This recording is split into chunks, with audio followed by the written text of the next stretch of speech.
Chapter 1. After getting drunk, I accidentally sent a sweet message to the female CEO. I love three things: the sun, the moon, and you. The sun is for the day, the moon is for the night, and you are for me. The love guru can tell whether someone has it or not with just one move. Yifeng was entrusted by his buddy to confess his feelings to President Su's secretary on his behalf. But he was so tipsy that he didn't notice at all and forgot to change his number. What is even more speechless is that Yifeng didn't even notice that the person he sent the message to was not General Secretary Su, but Su Group as President Su Xilan. Office of the President of Xidian Group. Su Xilan was still looking at the information when her cell phone suddenly rang. She frowned slightly, and her breathtakingly beautiful face was a little cold. I have already told you that unless it is a serious matter, you do not allow your subordinates to disturb you at will. Who is trying to put himself in danger? When he opened his phone, he was shocked to see a message from Yifeng from the security department. Su Xilan was deeply impressed by Yifeng. Because a month ago, she was the one who passed the interview. Yifeng, a veteran, I heard he was a special forces soldier, was assigned a good job after his discharge, but because his comrades were treated unfairly, he stood up for them and beat up his boss, and was fired. Perhaps because his grandfather had also been a soldier, he felt more sympathy for him and let Yifeng stay in the company. In addition, there have been a number of thefts in the company recently, so I added him on WeChat. When Su Xilan finished reading the message, her blood pressure soared instantly. Her eyebrows furrowed even deeper. She just threw a question mark back. At the same time, Yifeng felt sleepy, and while his eyelids were drooping, his cell phone rang. He shuddered and quickly checked WeChat. What's going on? Secretary Lu and Liuzi must be secretly in love with each other, and they're just about to break the window paper. What does it mean to just reply with a question mark? I see, you're just pretending to be reserved. Women are all double-faced creatures. Just wait and see how I can control you. A smile appeared on Yifeng's lips. It was time to use his trump card. No woman can resist the destructive power of corny love words. He lit a cigarette and quickly typed on his phone, "Why are you trying to hurt me?" Seeing Secretary Lu reply with 3 question marks, Yifeng replied immediately. It makes me miss you so much. Looking at this cheesy love talk, Su Xilan couldn't sit still. Is this kid crazy? A young security guard is not sleeping in the middle of the night and saying such disgusting things. Who is he trying to disgust? Su Xilan planned to block this guy if he harassed her again. Just as she was about to put down her phone, the other party's message came again. Su Xilan frowned and was about to click to block the friend, but her attention was attracted by the latest message. I fell in love with you the first time I saw you. It was a company meeting that day, and you walked out from backstage. The bright sunlight illuminated your beautiful face, and at that moment, I told myself that you were the woman destined for me. I am intoxicated by your beauty, I am attracted by your temperament, I am amazed. How can there be such a woman in the world who combines such wisdom and beauty? Which woman doesn't like to be praised by others? Even someone as aloof as Su Xilan couldn't help but curl up the corners of her mouth after seeing this message. The little hand that was about to block Yifeng also paused. Although the gap between you and me is like a chasm, I don't believe that as long as there is love, there is no distance in the world that cannot be crossed. Yifeng's security buddy Liuzi is indeed quite different from Secretary Lu in status. And the company meeting was real. Secretary Lu appeared with Su Xilan that day, but Liuzi was looking at Secretary Lu, while Yifeng was looking at Su Xilan. Just then a ray of sunlight shone on her face. Yifeng admitted that he was indeed attracted by Su Xilan's beauty that day, but her cold aura made people stay away from her. Yifeng didn't believe it. Secretary Lu had always had a good impression of Liuzi. With his actions, how could she not fall for him? Hurry up and agree to it, I still want to sleep. Su Xilan was silent for a while, not knowing how to reply, so she simply turned her phone to silent mode and worked in peace. Yifeng waited for a long time, but the other party still hadn't replied. He couldn't bear the yawning any longer. After chatting for such a long time, Secretary Lu asked a total of 4 question marks. Who are you looking down on? Yifeng cheered himself up and rubbed his hands. Damn it. Is this brother by S ultimate move? No corny love talk. Suddenly, an idea flashed in his mind. My younger sister Yi Xiaoya loves watching TV dramas about overbearing CEOs. Many years ago, during a holiday, he even watched 1 or 2 episodes and was really addicted to them. In an instant, Yifeng, the boss, is possessed. Show some desire to conquer, I don't believe that Secretary Lu can withstand it this time. Woman, falling in love with me is your only choice. I hope you won't be ungrateful. After Yifeng sent the message, he didn't receive a reply for a long time and fell asleep holding his phone. Su Xilan worked at her desk until 1 o'clock in the morning, when she stretched and finally finished her work. She picked up the phone casually, and after reading the last message sent by Yifeng, her pupils froze. The chill all over his body almost swept across Yifeng along the screen. He actually called me woman? Aren't you being ungrateful? Is this person crazy? Have you read too many domineering CEO novels? Do you really think that sending messages like this will make a woman like him? Su Xilan was so angry that she laughed. It was the first time she had met such a boring person. I wanted to delete and block him, but I still didn't feel relieved. Yifeng, come to the company tomorrow and get fired. The next day, as soon as Yifeng arrived at the company headquarters, Liuzi came running over and said, Brother Feng, Xiaoka just asked me to tell you that President Su wants you to come over. Xiaoka is Secretary Lu's nickname. Sure, since you're calling me so affectionately, it's probably a success. Yifeng suddenly felt a sense of accomplishment. Finally, all my hard work last night was not in vain. Okay, I'll be right there. Yifeng turned and walked towards Su Xilan's CEO's office, and happened to meet Secretary Lu at the door. Yifeng, please be careful later. Yifeng was startled. What's wrong, Secretary Lu?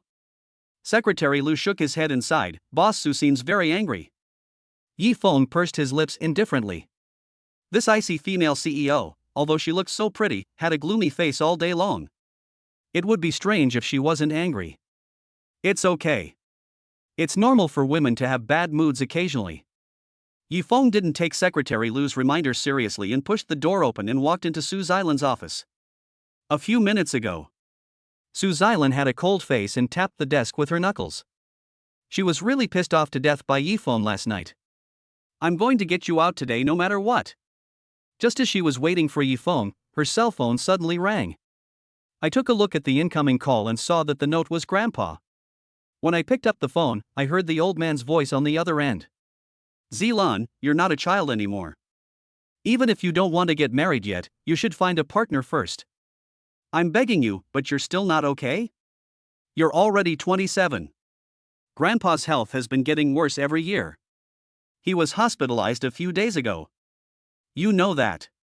His greatest wish before he died was to see you marry into a good family. Grandpa, don't say that. You will definitely live a long life.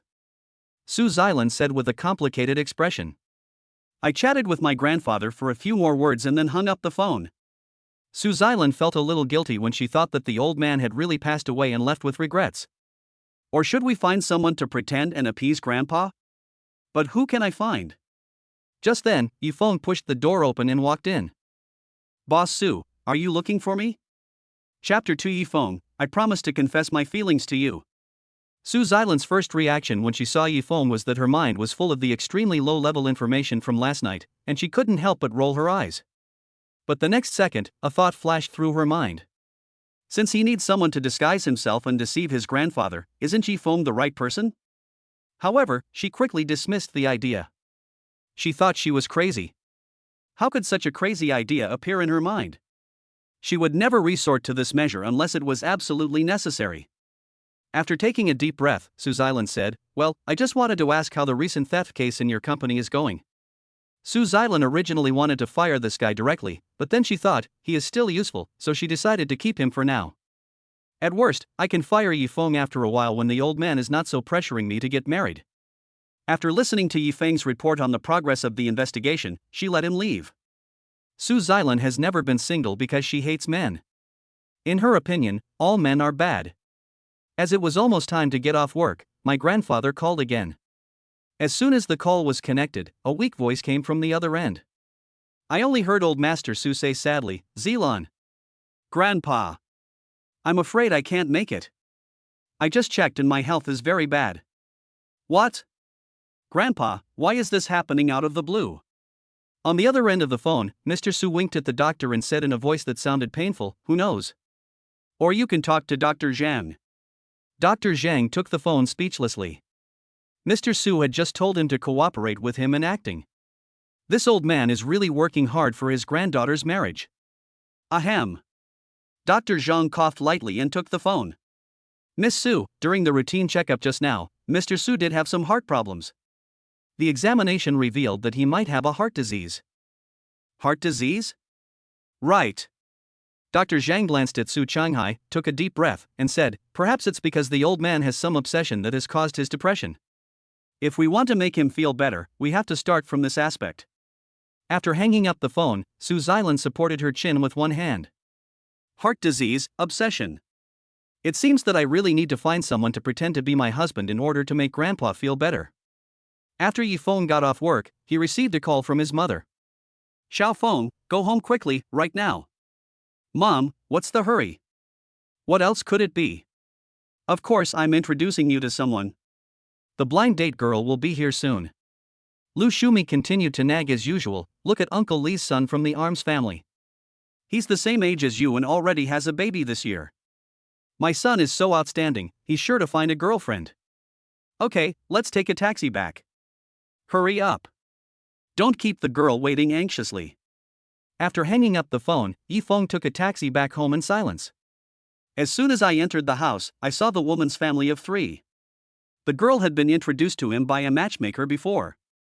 Her name was Wu Tongtong. After adding each other on WeChat, they chatted awkwardly for 2 days. Later, when she learned that Yi Feng was a security guard, she stopped talking to him. Why did you suddenly come to my house today? Hello uncle, hello aunt. Yi Feng took the initiative to say hello. His eyes fell on Wu Tongtong's face, and he was stunned for a moment. He almost didn't recognize the other person. If it weren't for the mole at the corner of his mouth, Yi Feng would have thought he had recognized the wrong person. It can't be said that Wu Tongtong in the circle of friends is completely different from the real person. She is simply 2 different people who are fat. The Wu Tongtong in front of him was estimated to weigh about 150 kilograms and was at most 1.55 meters tall, like a tank. However, her makeup skills were indeed not bad, but the thick layer of powder on her face was a little unacceptable to Yi Feng. Oh, this is Yi Feng. He looks so energetic. Mother Wu smiled as soon as she saw him. Yi Feng was just about to say a few polite words, but Wu's mother's next words left him stunned. Xiao Feng, you're not a kid anymore. Why don't you get things done with Tong Tong next week? No, Auntie, there's no need to be so anxious, right? Yi Feng blinked. Men should get married when they are old enough and women should get married when they are old enough. If the 2 are suitable for each other, they can just be together. Mother Wu said with a smile. Yi Feng was somewhat wary of the other party's attitude. They were in such a hurry to get married after meeting for the first time. Adding to that Wu Tongtong's weight gain, Yi Feng suddenly thought of a possibility. Could this be to find someone to take over? So he rolled his eyes and said, Auntie, it's not impossible to get married, but my mother told me before the new year that May, June, and July are not suitable for marriage. If you want to get married, you have to wait until August. When Wu Tongtong heard this, she subconsciously said, the baby in my belly can't wait until August. Wow! There was an uproar in the room in an instant. Getting married with a baby, is it really like looking for someone to take over? No wonder Wu Tongtong looks like this, it turns out she is pregnant. Lu Shumi frowned and said, no, I didn't tell you that you were pregnant before. What's going on? Although she wanted her son to get married quickly, she absolutely could not let him take over the business. When Wu's mother saw that she could no longer hide the truth, she immediately changed her expression and said, with my daughter's conditions, would she fall for your Yi Feng unless there were special circumstances? How can a security guard be worthy of my daughter? Which of my daughter Tongtong's previous boyfriends wasn't a rich second generation, a playboy? In short, we're getting married in a week. Do you agree? Oh, and by the way, we can't compromise on the betrothal gifts or the wedding house. When Yi Feng heard this, he was so angry that he almost ran away. Thank you for your kindness. Your daughter is so well off, so please don't bother with an honest man like me. If you want to find a rich second generation or a wealthy young man, turn left when you leave. You are not welcome in my home. Hey, Yi Feng, what's your attitude? My daughter is willing to marry you, which is already unfair enough. Instead of praising her well, you still talk like this. You deserve to be single for the rest of your life. I tell you, don't be ungrateful. Wu's mother yelled. Damn, isn't this what I said last night? Who are you to use this? Get out. Get out of my house right now. I'll be single for the rest of my life and I won't look for your daughter. Yi Feng's bloodiness and rage on the battlefield completely erupted. What the hell? Humph, not much ability, but a bad temper. Tong Tong, let's go. Who would want to be with such a scumbag? A low-level security guard, how much can he spend in a month? My Tong Tong has plenty of suitors. Just then, there was a knock on the door. When Lu Shumi opened the door, a stunningly beautiful face appeared in front of her. Su Xilan walked into the house with several men in suits, each holding a suitcase. Yi Feng, I have thought about it seriously and agreed to your confession. Bang! Su Xilan snapped her fingers.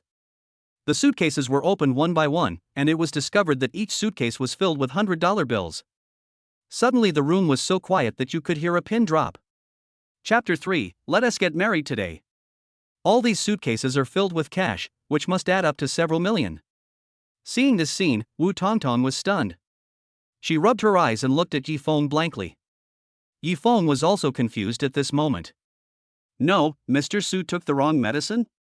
What does it mean to agree to your confession?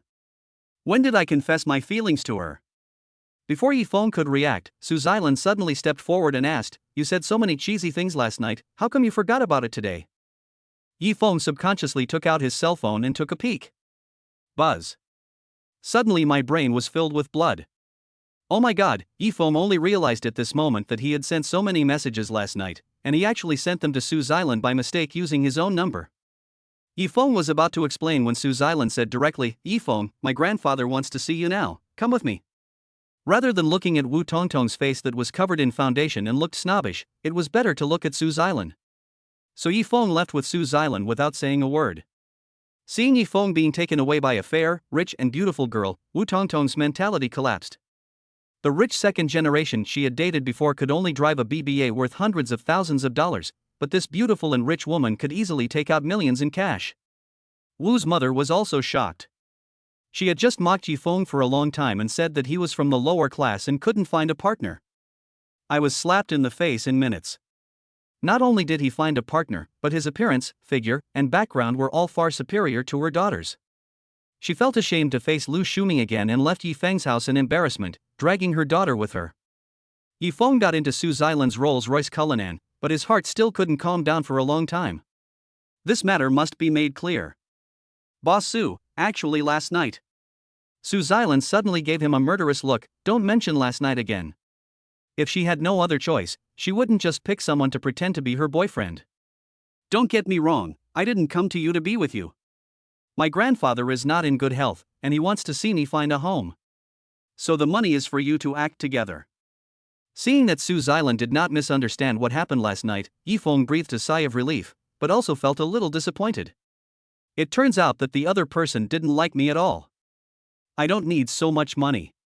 Since you want to fulfill the old man's wish, I don't want any money to cooperate with you. Yi Feng said righteously, a gentleman loves money but gets it in a proper way. Su Xilan looked at Yi Feng in surprise. She couldn't believe that this man would say such words. You have to know that this huge amount of money is enough for an ordinary person to spend in his lifetime. Isn't he moved? Su Xilan seemed to see through Yi Feng's inner thoughts and suddenly sneered, your trick is quite clever. Is it retreating to advance, or should it be called playing the long game to catch a big fish? You don't think you can use this method to make me look at you differently and gain greater benefits, do you? Stop the car. Yi Feng suddenly said coldly, Mr. Su, not everyone is as snobbish as you think. I just sympathize with Mr. Su and simply want to help. Since you think I have other intentions, please ask others to cooperate with you in your play. Seeing that Yi Feng was serious, Su Xilan realized that she had misunderstood him. She couldn't help but look at Yi Feng differently, but how could she, who was so cold and aloof, swallow her pride and apologize? So she said lightly, not the best. Don't forget, you are my subordinate. If you don't cooperate with me in acting, just leave the company.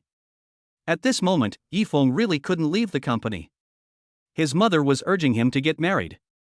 If he really lost his job and stayed at home every day, his mentality would definitely explode. Seeing that Yi Feng didn't object anymore, Su Xilan slowly said, even if you don't want so much money, you still have to be paid what you deserve. I'll double your current salary as compensation. After that, neither Su Xilan nor Yi Feng spoke again. Soon, the car arrived at the hospital. Su Xilan took Yifeng to the VIP ward upstairs to see Mr. Su. Just as they were going upstairs, Su Xilan suddenly received a call and frowned. Yifeng, wait here for me for a moment. I have an important call. Yifeng took the fruit basket from Su Xilan and looked at the scenery through the window in the hospital corridor out of boredom. Suddenly, he heard a cry of ouch and saw an old man in a hospital gown fall down. The old man was only 10 meters away from him, and there was no one else around. Yifeng went forward and helped the old man without thinking. Uncle, are you okay? It's okay, thank you very much, young man. The old man said with a smile, you helped me, aren't you afraid? Yifeng realized what the old man meant by the possibility of being blackmailed, scratched his head and said, Old man, to be honest, when I saw you fall just now, I didn't think much of it. I was just thinking about you being old, and I hope nothing happens to you. The old man nodded approvingly and said, You have a good nature, kid. After being evaluated by the other party, the old man left. Only then did Yifeng realize that the old man had an extraordinary temperament. Before he could think about it, Su Xilan came back. Okay, come in with me, talk less and act normal. Listening to Su Xilan's instructions, Yifeng nodded and walked into the ward. There was only one bed in the room. Looking at the old man lying on the bed, Su Xilan called him Grandpa. Yifeng looked carefully and found that this was the old man he had just helped. Why are you standing there? Call someone. Su Xilan turned around and gave Yifeng a look as a reminder. Oh, hello, Grandpa. Su Changhai smiled and said, Okay. Young man, we meet again. Su Xilan stared at the two of them in astonishment. Do you know each other? Yifeng explained the situation of his encounter with Mr. Su just now. What he and Su Xilan didn't know was that all this was planned in advance by Old Master Su to test him. Because Yifeng passed the test successfully, Mr. Su liked Yifeng more and more. What's your name, young man? Grandpa, my name is Yifeng. Haha, not bad. How long have you and Xilan known each other? Yifeng followed the words Su Xilan had prepared in advance and said, I've known her for more than a month. I fell in love with her at first sight after I joined Xilan Company. Yifeng felt a little guilty and took a sip of water to calm himself down, fearing that the old man would see through him. Oh, we've known each other for a month. So when are you thinking about getting married? It's better to do it today than wait for a good day. Or maybe we can just get the certificate today? Puff. Yifeng spat out a mouthful of water. Grandpa Su, are you trying to kill me? Chapter 4, Do you want to have sex?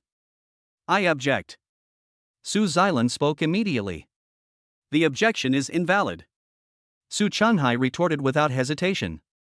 No, Grandpa, we have known each other for too short a time and don't know each other well enough. Su Xilan was afraid that her grandfather's condition would worsen but was also unwilling to get married with Yifeng, so she could only say embarrassedly. Your grandmother and I got married after knowing each other for only a month. Besides, it's not too late to get to know each other slowly after getting married and living together. Su Xilan was about to say something when old man Su suddenly showed his acting skills. He clutched his chest and groaned in pain. Ouch, my heart hurts so much. Let's just leave it at that. Seeing this scene, Su Xilan could only silently accept the fact of forced marriage. Su Xilan has always been quick and decisive in doing things. Since she wants to put on an act to reassure her grandfather, she will do it to the end. After leaving the hospital, Su Xilan took Yifeng to the Civil Affairs Bureau. When they arrived at the Civil Affairs Bureau, Yifeng realized that Su Xilan was serious. He looked at Su Xilan's stunning face and said in surprise, Are you really planning to marry me? Otherwise, for my grandfather, I must get married. Su Xilan is worthy of being a female CEO. She speaks with domineering authority and leaves no room for doubt. But she hasn't asked Yifeng yet if he is willing. Su Xilan pulled Yifeng inside, but the latter shook her hand off. Wait a moment. Question mark. Su Xilan frowned slightly and asked, Why? You still don't want to?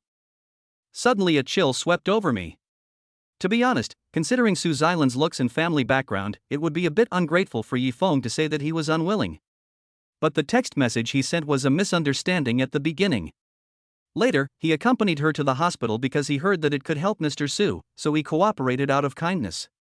Now they have to get a marriage certificate. Yifeng is not mentally prepared. Su Xilan crossed her arms and said, I know what you're worried about. Don't worry, getting the marriage certificate is just an act.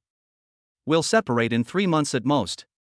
When my grandfather's condition gets better, we'll be separated. Also, you're worried about having a record of your marriage, right? I'll give you 100,000 yuan as compensation. Yifeng quickly waved his hand and refused. That's not what I meant. I don't want the 100,000 yuan. Okay, if you have no concerns, stop wasting time. Su Xilan hated nagging men the most. She took a step with her long legs and walked straight into the Civil Affairs Bureau. Yifeng followed closely. He suddenly remembered that he had forgotten to bring his household registration book and was about to ask to go back to get it, but Su Xilan's secretary actually brought Yifeng's household registration book to him. The latter looked at Su Xilan in amazement. Don't be surprised. The company nominated you as an outstanding employee. It's reasonable to go to your home and take away your household registration book, right? Su Xilan's phoenix eyes swept across Yifeng like a knife, and she spoke lightly. Makes sense, makes sense. Yifeng nodded like a chicken pecking at rice. I thought to myself, isn't this woman too meticulous? Soon, the two completed the marriage procedures. Su Xilan had a stern face throughout the whole process, and people who didn't know her would have thought that the two were going through divorce procedures. Okay, we are husband and wife now. Su Xilan suddenly said, but it's just a contract marriage. What is a contract couple? Just when Yifeng was confused. The secretary who had been waiting for a long time handed over a contract. There were 2 copies. Su Xilan looked at the one in her hand and said casually, our marriage contract lasts for 3 months. During these 3 months, you, Yifeng, need to cooperate with me in acting in front of my grandfather at any time. At other times, I have no right to restrict your behavior. You can do whatever you want, it has nothing to do with me. Even if you want to find a woman outside, you can do it at will. Secondly, to prevent Grandpa from making surprise inspections, you will have to move to Rosewood Garden Villa for the next 3 months. As he spoke, the secretary handed Yifeng a bunch of keys. Rosewood Garden? The legendary luxury villa worth 100 million yuan? Yifeng said weakly, can I live in this villa for free? Su Xilan rolled her eyes and said coldly, would I be short of your 2 cents? If you want to pay the rent, I won't stop you. By the way, let me remind you, although I won't stop you from looking for a woman, if you dare to bring her back to the villa, don't blame me for not reminding you. Su Xilan's eyes, as sharp as a knife, made Yifeng feel as if he was in the coldest days of winter. The latter shook his head like a rattle and said, no, I dare not. Bang! Su Xilan closed the contract, handed it to the secretary, turned around and left. Hey, Xilan. Su Xilan looked at Yifeng with cold eyes. The latter quickly changed his words, Miss Su. Sorry, I'm not used to this name yet. You can call me Xilan. However, in public, you have to call me President Su or Miss Su. Do you have any questions about the contract? Su Xilan always spoke directly and concisely. Yifeng shook his head and said, your grandfather has already come up with a plan to deal with this, so shouldn't you also cooperate with my family? Sorry. Su Xilan said coldly, I'm very busy and don't have time to act with you for the time being. Well, it is indeed unrealistic to ask the CEO of a prestigious group to act for me. But the next second, Su Xilan paused and said, but. Yifeng had just lowered his head with a look of loss, but when he heard Su Xilan speak, a glimmer of hope arose in his heart. When I'm free later, and we haven't completed the divorce procedures yet, it's not impossible. Yifeng was not a newbie, and although Su Xilan did not extinguish the hope in his heart, it was obvious that this was just her excuse. I didn't refuse outright just to save his face. It seems that if I want the other party to cooperate with me to calm my mother down, I still have to work hard. Yifeng smiled in relief and didn't dwell on this question any further. Instead, he asked seriously, one last question. If your grandfather comes tonight, should we sleep together? Chapter 5 I saw something I shouldn't have seen.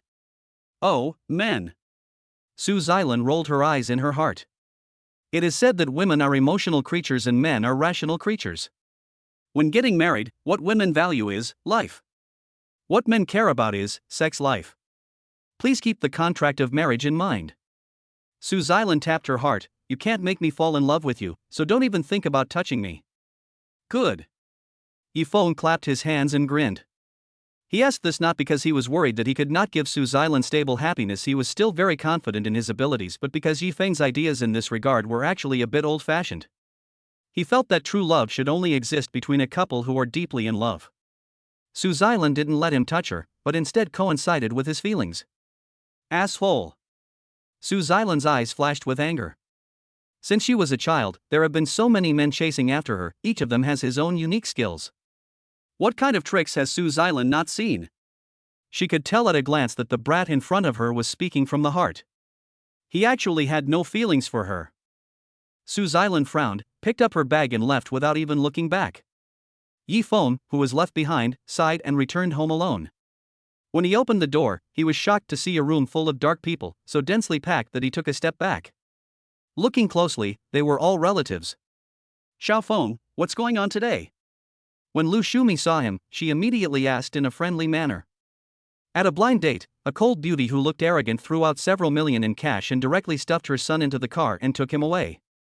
If Yi Feng hadn't called to report his safety, Lu Shumi was about to call the police. What we know is that Su Xilan took him to see his grandfather. I didn't know and thought someone paid for his life and kidnapped him. Oh, because I need to get the marriage certificate, so I left in a hurry. Yi Feng said this and casually took out the marriage certificate he had just received from his pocket. Everyone in the room was stunned. Brother, you're not lying to mom, are you? Haven't you always been single? Yi Feng's sister Yi Xiaoya blinked and asked in surprise. Is this marriage certificate fake? Show it to me. Yi Feng's uncle took out his reading glasses from his pocket and studied the marriage certificate carefully. It's true, it's all true. I'm married, and it's registered with the Civil Affairs Bureau. You can check it out. Yi Feng explained helplessly. Is it the woman who came to see you today? You weren't scammed, were you? I heard that professional marriage scams are rampant recently. My neighbor Xiao Wang from my hometown was scammed out of 200,000 yuan. Other relatives were chattering away. Lu Shumi was not reassured by their constant chatter, but became even more worried. That icy beauty is stunningly beautiful and really rich, but she doesn't look like someone who can marry Yi Feng. Mom, don't worry. Su Xilan is a senior executive of a well-known company, and her identity can be verified. I married her in a low-key manner and did not make it public for the sake of her work. Yi Feng quickly comforted him. Lu Shumi felt a little relieved. As long as he is not a liar, it is good. These days, it is not easy for women in the workplace. There are many news reports of women being fired after getting married and having children. It is understandable that he keeps a low profile. But even if there's no wedding reception and the wedding isn't a big deal, at least you should bring the girl home for her family to meet, right? Otherwise, what's the point of this? Lu Shulan still spoke tactfully. How can a couple get married without their two families seeing each other? This request is reasonable. Yi Feng was in trouble. President Su has made it clear that he will not cooperate with him in acting. It is realistic to take it home directly. Right now, the only thing we can do is to drag it out. Of course I want it, after all, we've got the marriage certificate. Yi Feng nodded, but she's been really busy with work lately. When I'm done with this, I'll bring her back to see you. That's okay too. The joy of her son getting married diluted Lu Shumi's worries. She nodded in agreement.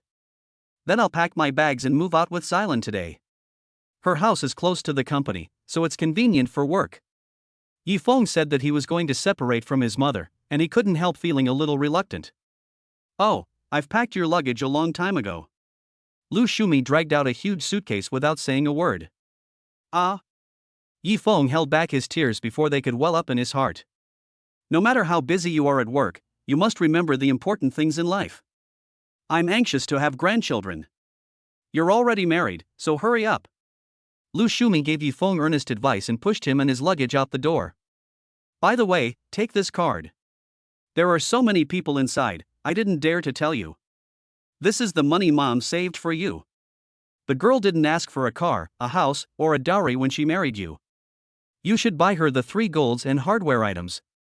Don't let her down. Lu Shumi took out a bank card and stuffed it into her son's arms while chattering. Mom, isn't this the card you used to save your pension? Yi Feng was stunned when he saw it. If I tell you to take it, then take it. If you really love me, then quickly bring your wife back for me to see. It would be best if you could also bring a big fat boy. Lu Shumi hadn't finished speaking yet. Yi Feng nodded, then I'll leave. He turned around quickly, afraid that Lu Shumi would see his red eyes. Men don't cry easily. Yifeng couldn't help but wonder, if the truth about the contract marriage was exposed, would Lu Shumi be able to withstand such a shock? She was determined to help her son get married, but the so-called family was just a show. Yifeng was full of thoughts. He just walked out of the south gate of the community, hailed a taxi, and came to Rosewood Garden with his luggage. Su Xilan's villa is just like the mansions on TV. A spacious living room, a separate garage, the latest appliances and furniture, and walls covered with artists' incomprehensible but priced works. There are almost no commonly used daily necessities in the house. Rather than feeling like home, this place feels more like a luxuriously decorated model room. This means that Su Xilan doesn't live here at all. So she specially arranged for me to live here. They say a golden house hides a beautiful girl, and am I not that beauty? Yifeng suddenly realized. Contract couple, contract couple. He quickly muttered a few words to erase the humiliating thought. It seems that I still have to pay the rent, otherwise I won't be able to get over this mental barrier. Yifeng smiled bitterly. He opened each door and looked in. Until the door of one of the rooms opened, and several lace bras appeared in front of me in a messy manner. Chapter 6, Encountering Su Xilan taking a bath. Yifeng left the cloakroom awkwardly. This was undoubtedly the place closest to Su Xilan's bedroom. He chose the room farthest from here as his room, and then came to the restaurant. After tossing and turning since morning, Yifeng is already starving. However, the huge refrigerator was empty except for a few bottles of mineral water and wine. A good cook cannot cook without rice. Straight men who need to fill their stomachs will also be stumped. Yifeng had no choice but to go to a nearby supermarket to buy some necessary ingredients. What kind of high-end villa complex is this? There's not even a Lanzhou ramen stall nearby, and the vegetables in the supermarket are so expensive. Yifeng carried 2 plastic bags of vegetables, took out his key and opened the door. I walked until I was sweating. He took off his clothes out of habit and headed towards the bathroom. As soon as the door opened, the scene before him stunned him. In the sunken bathroom, there is a huge bathtub with steam rising from it. Su Xilan lay comfortably in the bathtub, with her feet raised high and resting on the edge of the bathtub. Her toes painted with nail polish made her look playful and cute. The part immersed in the water was largely obscured by the rich foam, but one could still make out her dazzling white skin, her slender neck like white jade, and her breasts. Gulp. Yifeng clearly heard the sound of himself swallowing. Boom, boom, boom. Then, there was a clearer heartbeat. I'm dancing so hard that I almost want to beat the drum. An unprecedented feeling swept over him so completely that Yifeng just stood there in a daze. He held the door with one hand and put the other on his belt, standing there in a daze. Do you want to die? Until Su Xilan spoke word by word. She stared at Yifeng as if she wanted to cut him into pieces. Ah. Sorry, I thought there was no one in the bathroom, I didn't know you came back so suddenly. Yifeng got goosebumps all over his body. After he came to his senses, he apologized and quickly closed the door. Click. Yifeng leaned against the wall outside the bathroom door, breathing heavily. Although the woman's eyes were terrifying and unforgettable. However, what lingered even more in my mind was that body, every inch of which resembled a Greek sculpture, a true work of art. In the bathroom, Su Xilan buried herself in the water and floated up only when she could no longer hold her breath. Asshole. Asshole. She cursed over and over again. Even when I'm in hot water, I can feel my cheeks burning. She was seen naked by a man. Even though that man was her nominal husband, the feeling was still very strange, especially since Yifeng didn't come earlier or later, but came in when she was taking a shower. It was definitely intentional. Grandpa must have made a mistake. He said he was honest and decent. I think he was just putting on an act. Su Xilan thought angrily. She didn't feel like taking a bath anymore, so she quickly changed into her bathrobe and walked out of the bathroom with a lot of thoughts in her mind. Yifeng was sitting on the sofa in the living room, absent-mindedly changing channels with the remote control. When Su Xilan came out, he took a look at her and then turned his attention back to the TV. Miss Su, please change into a yukata next time. He asked frankly and seriously. Su Xilan looked down and her cheeks suddenly became flushed. It turned out that she was used to living alone, and she only bought comfortable but thin silk pajamas. She was not wearing any underwear under the thin pajamas, which set off Su Xilan's proud figure and added a certain half-covered and half-exposed temptation. I dress for my own comfort, not for you to see. Su Xilan stared at Yifeng with a frosty face, her eyes as sharp as knives. From now on, when you return to the villa, stay in your room and don't wander around. Do you hear me? She snapped. Yifeng glanced at her indifferently, then stood up and walked towards the bedroom. I originally thought that contract couples could also coexist peacefully. Unexpectedly, this woman was born with a sense of alienation and kept everyone at a distance. A contract, responsibilities of both parties. There was no need for Yifeng to take the initiative to please. There is nothing to say, so there is no need to say more. Yifeng even regretted hastily agreeing to Su Xilan to pretend to be a couple. The phone rang. Su Xilan picked up the phone without even looking at it. Xilan, what are you busy with? Why did you answer the phone just now? A middle-aged woman's unhappy voice came from the other side. Su Xilan was stunned and immediately thought to herself that something was wrong. Mom, I just had something to do and wasn't looking at my phone. What's going on? She took a deep breath and prayed in her heart that it had nothing to do with Yifeng. What you fear will come to you. Xiao Lihua suddenly asked, how dare you make such a big decision without telling your family about marriage? Is that even right? Mom, Grandpa knows about this, how can we hide it from the family? Su Xilan argued with reason. Seeing her move out of Grandpa Su, Xiao Lihua was speechless for a moment. Old man, you're such a jerk. Your father and I have already found a good candidate for you. He's a rich second generation from the upper class, a true son of a wealthy family. If you marry him, it will only benefit both of our families. I heard my mother start mumbling again. Su Xilan frowned irritably.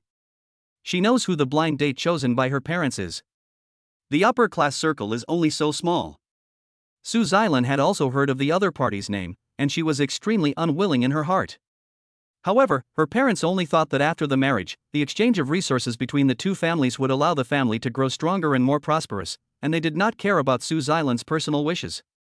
On the contrary, it was old Master Su who saw that Su Xilan was depressed and knew that she was unwilling to go even to the blind date party, so he quickly picked someone to help her out. And the person chosen was Yifeng. Su Xilan and Yifeng both thought that this was just a whim of Mr. Su. In fact, what they didn't know was that Mr. Su had heard Yifeng's name and appearance clearly from his old comrades a few years ago. Mom, I've already got the marriage certificate, so forget about the rich kid thing. If there's nothing else, I'll hang up. I'm sick today and very tired. Su Xilan calculated the time and saw that 10 minutes had passed and her mother was still chattering, so she opened her mouth at the right time and wanted to hang up the phone. Wait. Who is that person you married? I have to meet him. How about this, the day after tomorrow at 7 p.m. in the Shangjinyan private room, you bring him over to meet me and your dad. Xiao Lihua decided the time and place to meet the parents without any explanation. After saying that, she didn't listen to Su Xilan's opinion at all and hung up the phone. As for Su Xilan's illness, which she mentioned intentionally or unintentionally, she didn't show any concern at all. Su Xilan has been accustomed to this commanding way of speaking since she was a child. She plopped down on the soft big bed in the bedroom, tiredly buried her face in the pillow, and her mood became even worse. Chapter 7, Just Coax Me, 1 to you? The next day. When Yifeng walked out of the company gate after get-off work, Su Xilan's Rolls-Royce was still parked in the company's dedicated parking space. What a workaholic! Shook his head. He went straight back to Rosewood Villa. At the gate of the villa area, he was stopped by the conscientious security guard. No visitors are allowed without the owner's permission. The guard had a stern face.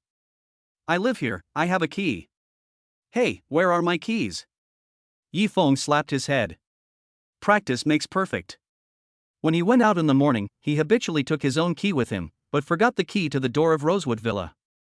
It's okay, there's a fingerprint lock that can open the door, and I remember the password. Let me in first. Yifeng said this and was about to walk in. The two guards looked at each other, and without saying a word, they stood shoulder to block his way. Whether you have the key is your business, but whether or not you can pass through this door is our responsibility. One of the guards had a serious expression.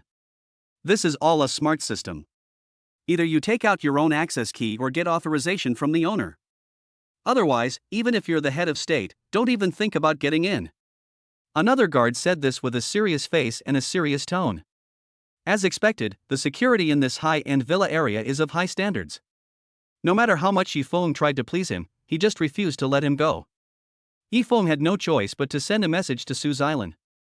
Zidian Group Conference Room. Sue's Island was in a meeting, with her phone upside down on the table, not even looking at the messages. After waiting for a long time, Yifeng still didn't get her reply. The guard next to him was watching him all the time, and his eyes were becoming more and more vigilant and suspicious. Embarrassed, Yifeng had to make a video call to Sue's Island. Ding ding dong dong. The familiar pop-up ringtone of WeChat video is particularly harsh in the crowded but silent conference room. I told you to silence your phone during meetings. Whose phone is this? Sue's Island's train of thought was interrupted, and she slammed the table heavily. Everyone in the conference room held their breath, not daring to make a sound. Mr. Su, it seems to be your phone. The assistant behind him said weakly. Sue's Island was stunned. She has an OA for work and a private number for life. I rarely use WeChat, especially video calls. Sue's Island picked up the phone confused and annoyed. She didn't leave any notes for Yifeng, so she was completely unfamiliar with the avatar and nickname. When did you add salespeople? Sue's Island not only hung up the phone, but also deleted the friend directly. On the other side, Yifeng was still patting his chest and swearing to the guard. I really live here. Once the video is connected, I'll have her tell you in person. Speaking of this. Just then, a notification sound was heard indicating that the video call was cut off. The guard raised his eyebrows. The scene was very embarrassing for a while. But she slipped. Yifeng muttered something and quickly dialed again. This time the system prompt was more direct. The other party has turned on friend verification. What a commotion. Yifeng was dumbfounded. That's enough, stop pretending. I think you just want to sneak in and do something bad. If you don't leave, I'm going to call the police. The guard completely lost his patience. No, Sue's Island didn't answer my call, I'll try contacting Mr. Su. While Yifeng was frantically looking for the number, he was glad that he had kept Sue's Island's grandfather's contact information. As soon as the phone rang, Mr. Su answered it. Hey, Yifeng, how are you in Zealand? Mr. Su is very kind and amiable. Except for not being able to contact her, everything is fine.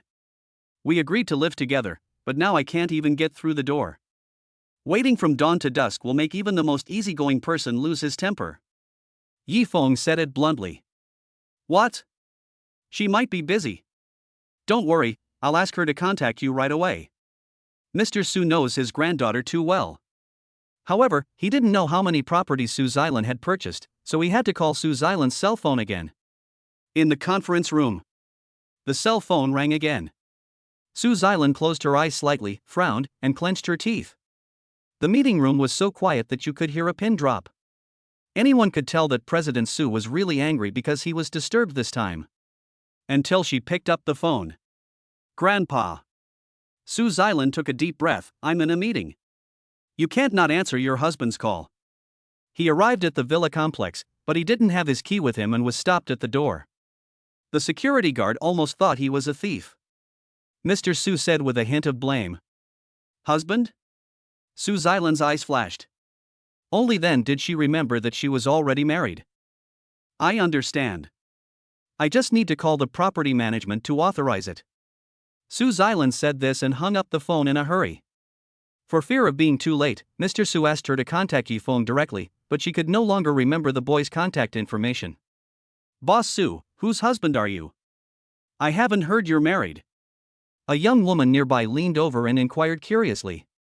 Sue's Island gave the young girl a cold look, and she quickly shrank back, staring at her laptop screen, looking like she was concentrating on her work.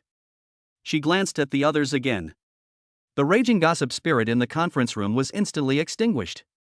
All company executives, including relatives, kept their heads down and kept their mouths shut, looking at their noses with their eyes and their hearts with their noses. However, everyone couldn't suppress the same curiosity in their hearts. Which brave warrior married this cold female CEO who no one likes? I wonder how many days this warrior can endure her temper. 3 days.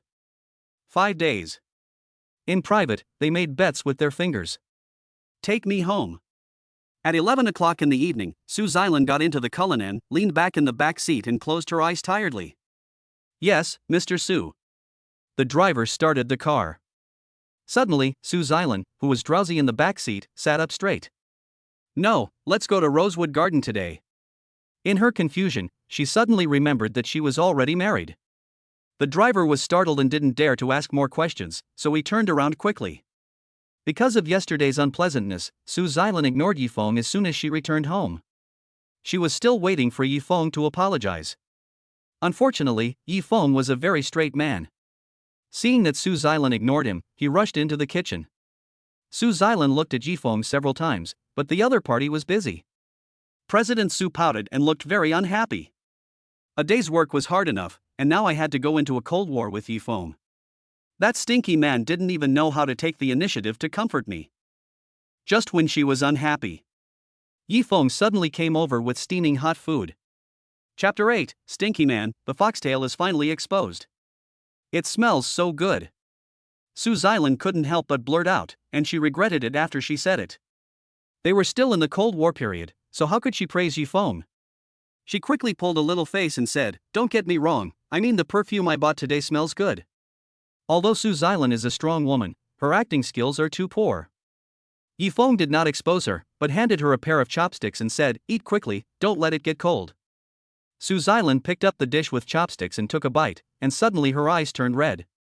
Yifeng was shocked. "Is the food I cooked not tasty?" Su Xilan shook her head. In fact, the food cooked by Yifeng was delicious.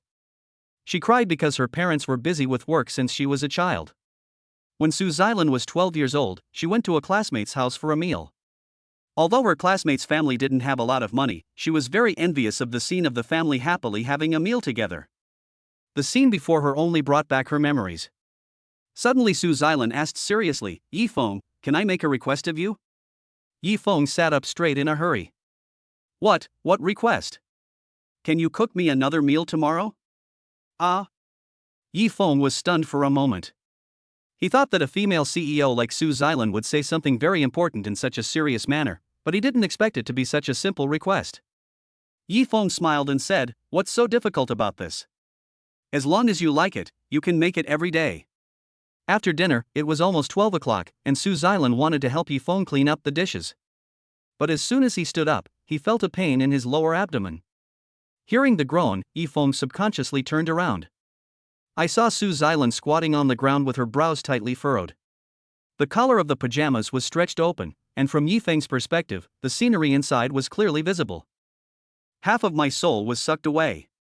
A few seconds later, Yifeng finally reacted. "Boss Su, are you okay?" He took a quick step forward and was about to help, but suddenly stopped awkwardly. Although the woman was in pain, she stared at his hand with murderous eyes, clearly expressing her rejection. "Don't touch me." Su Xilan squeezed out a few words from between her teeth. As she spoke, her body began to stagger and she was about to faint. "What if you faint if I don't touch you?" Seeing that the other party could not bear it any longer, Yifeng picked up Su Xilan without thinking. Su Xilan froze instantly. For so many years, she has never had any close contact with any man, not even holding hands. Now she is held tightly in Yifeng's arms, and Su Xilan's eyes are murderous. Yifeng avoided her sight and put her on the sofa. While waiting for the ambulance, he reached out and pressed Su Xilan's abdomen. "Where exactly does it hurt? Is it here? Or here?" he asked. "Take your hands away. If you do that again, I'll kill you." Su Xilan stared at him and answered irrelevant questions. She grabbed Yifeng's wrist with surprising force. "Boss Su, believe me, if I use the right technique, I can relieve your pain." Yifeng had no choice but to explain helplessly. "You're not a doctor. I think you're just taking advantage of me, you damned man."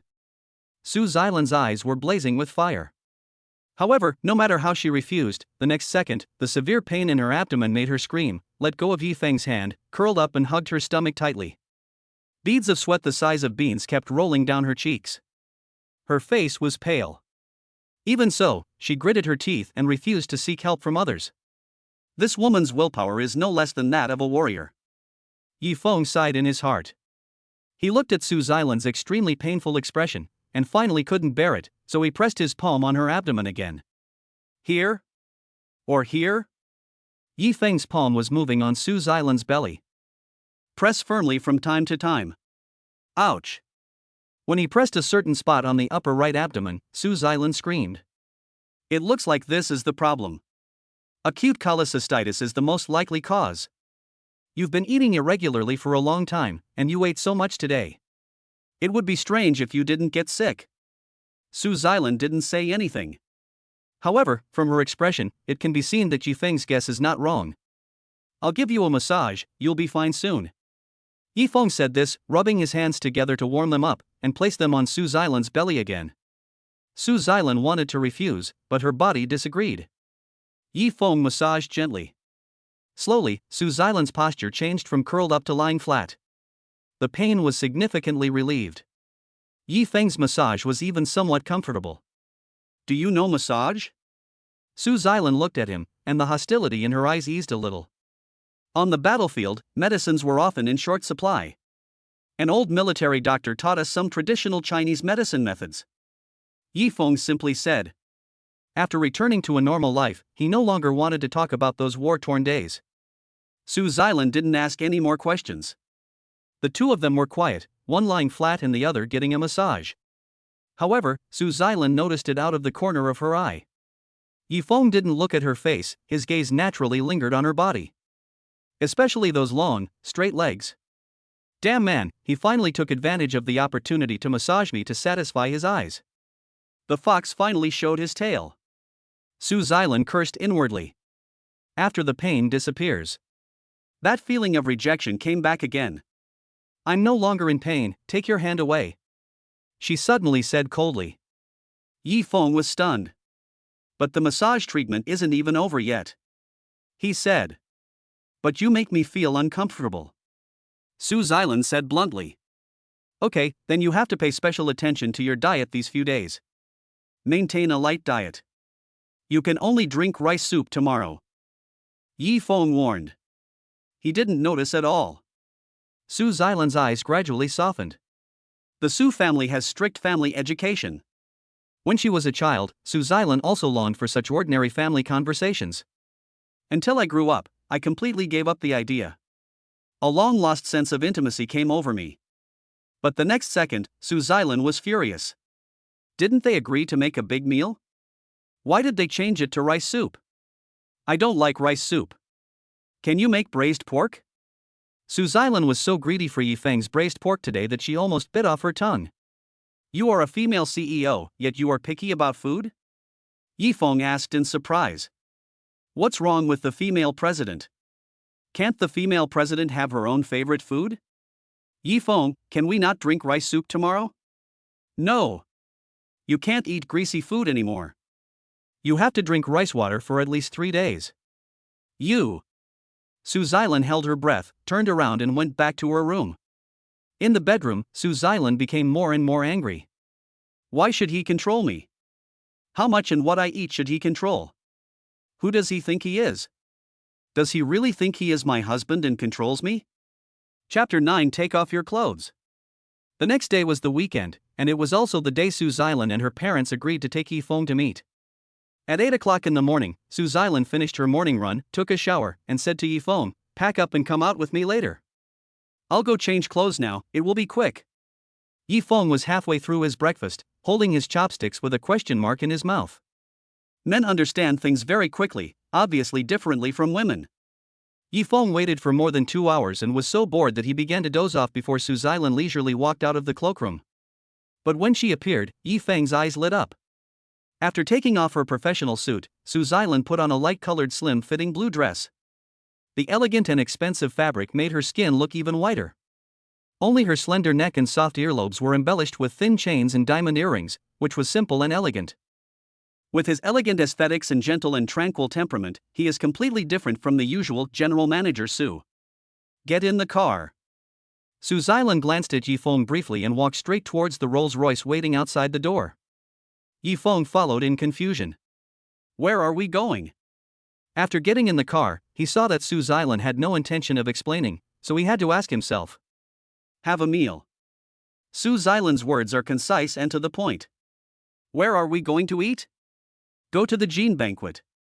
Is this a dinner party that we arranged in advance? Yes. Are you having dinner with Grandpa Su?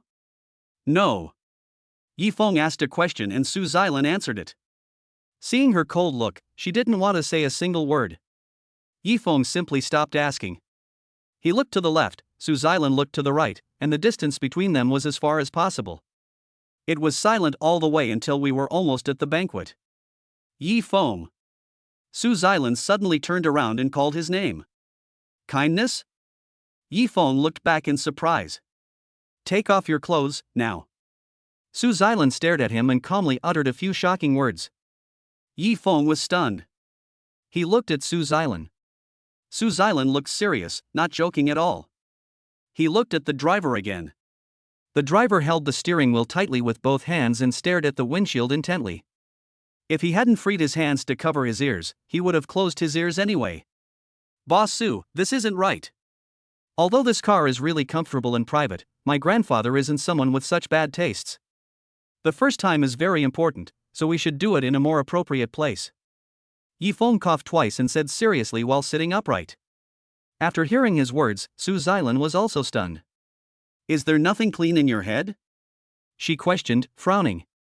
At the same time, he took several bags from the passenger seat and threw them to Yifeng. I want you to take off your current clothes and change into these I bought for you. Shangjinyan is a high-end hotel. If you are not dressed properly, you will not be allowed in even if you have money. Su Xilan took a deep breath and spoke word by word. Yifeng suddenly realized. Why didn't you tell me earlier? You scared me and made me worried. He readily took the bags from Su Xilan's hands. Su Xilan frowned even more tightly. Even though she hadn't intended anything to happen between her and Yifeng in the car, not even the slightest thought of that, yet Yifeng's expression of relief at having survived the ordeal after learning the truth still made her inexplicably angry. May I? Yifeng had quickly changed his clothes and showed them off proudly. Clothes make the man, and saddles make the horse. It's true, after replacing those cheap goods, Yifeng's overall temperament has improved a bit, and he looks quite handsome. Yeah, that's right. I do have a good eye for clothes. Su Xilan praised. It's just praising myself. Yifeng shrugged. So why are we suddenly going to such a high-end place to eat today? Is it to celebrate our marriage? He asked casually as he stuffed his old clothes into a luxury brand paper bag. No, there's nothing to celebrate. My parents are hosting a party today to meet my uncle. Su Xilan's tone was calm. Yifeng's movements suddenly stopped. Meet the parents? He looked at Su Xilan in disbelief.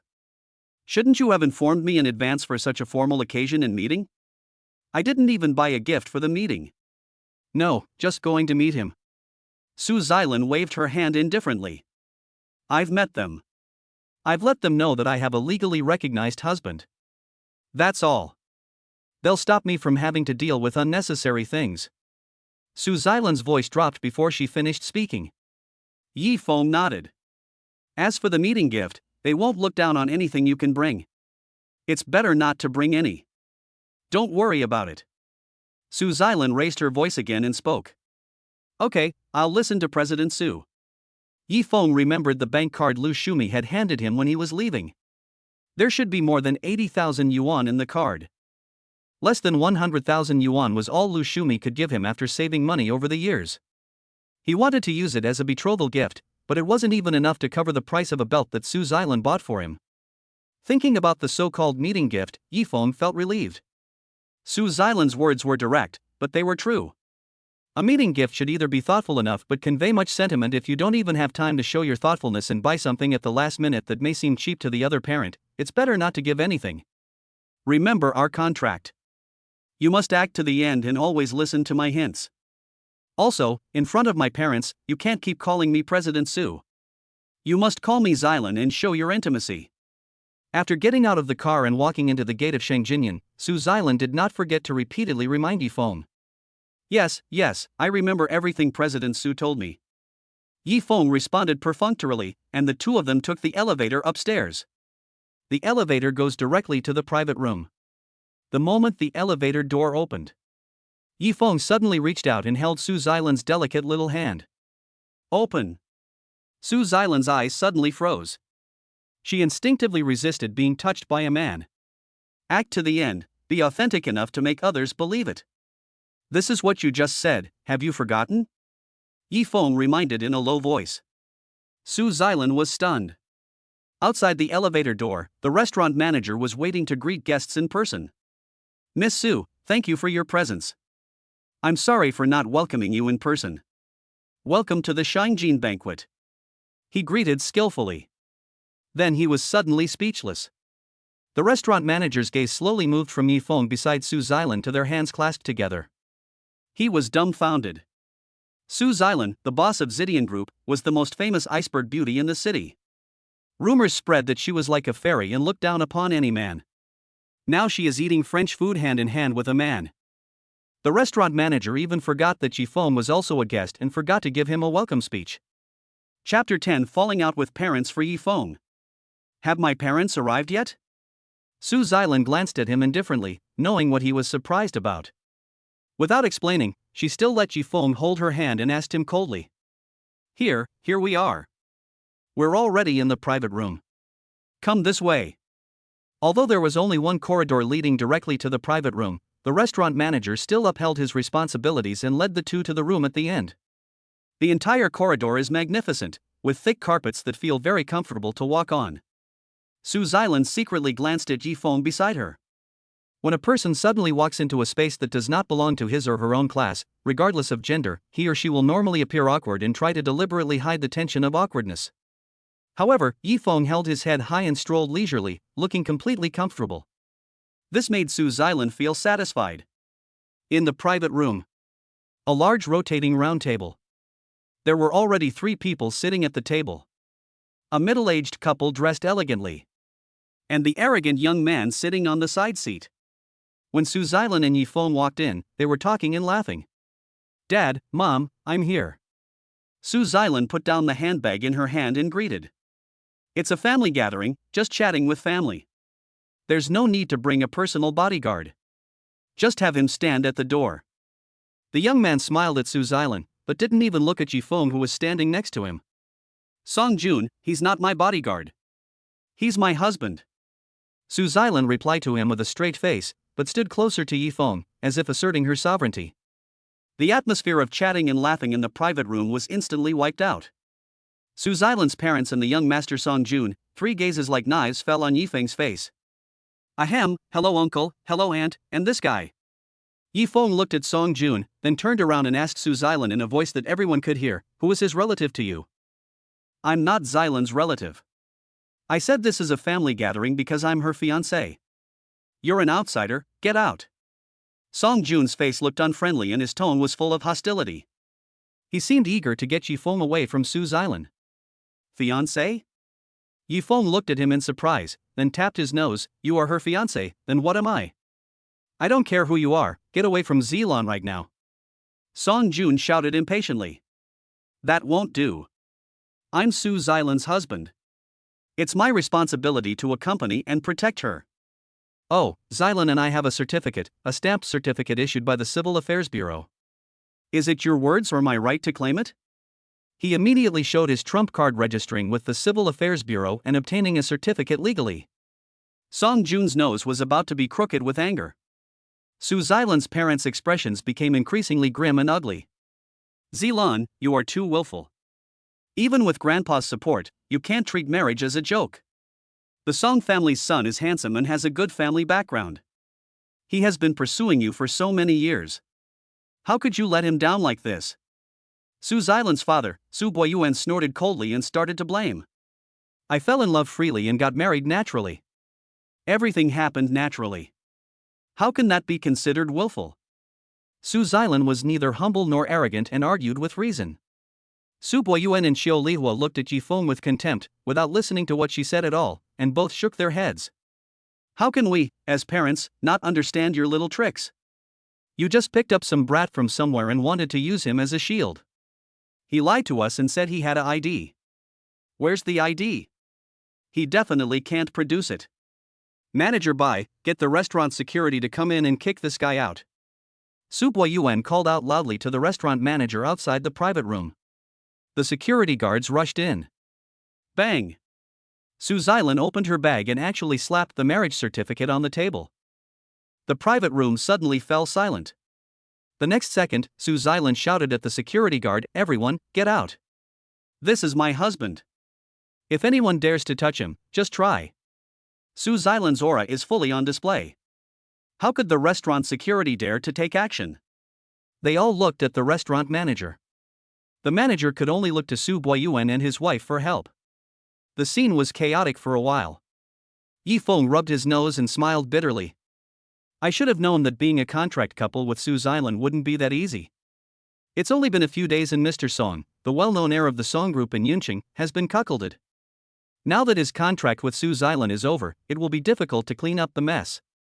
Just when Yifeng was daydreaming, Xiao Lihua had already stood up. Xilan, be obedient. Your parents are asking you to marry Mr. Song for your own good. You should understand their good intentions. She persuaded earnestly. If you really want to do good for me, you should respect my choice instead of using your own flesh and blood as a bargaining chip for the sake of family interests.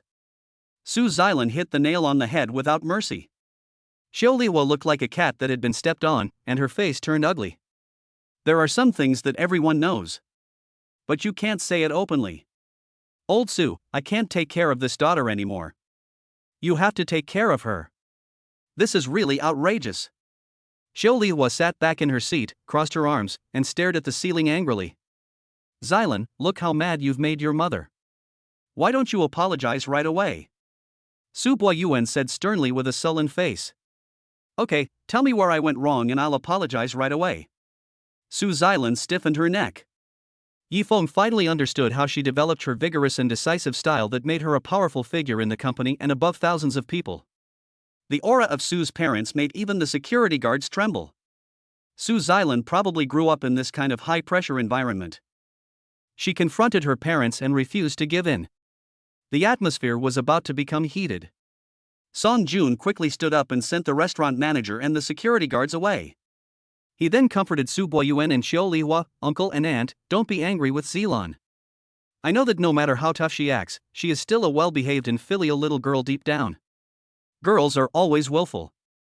I just like her genuine and unpretentious personality. Oh, Mr. Song is really considerate of Xilan. I asked a master to calculate it. The two of you are of the right age and have the same personality. You two can be together for a long time in the future. Xiao Lihua was coaxed into laughing. She looked at Song Jun and was extremely satisfied. Su Xilan rolled her eyes quietly. Anyway, I'm already married, so don't bother me anymore, and don't even think about taking over the Zidian group. Su Xilan sternly warned Song Jun. You can get divorced even if you're married. You and he are not on the same page, you won't get far together. Song Jun shook his head, not afraid at all. Yes, Master Song is right. If we are not of the same kind, we can't go on together even if we get together. This kid may be dressed like a decent person, but it's obvious that he is not from the same class as us. Let him get out of here.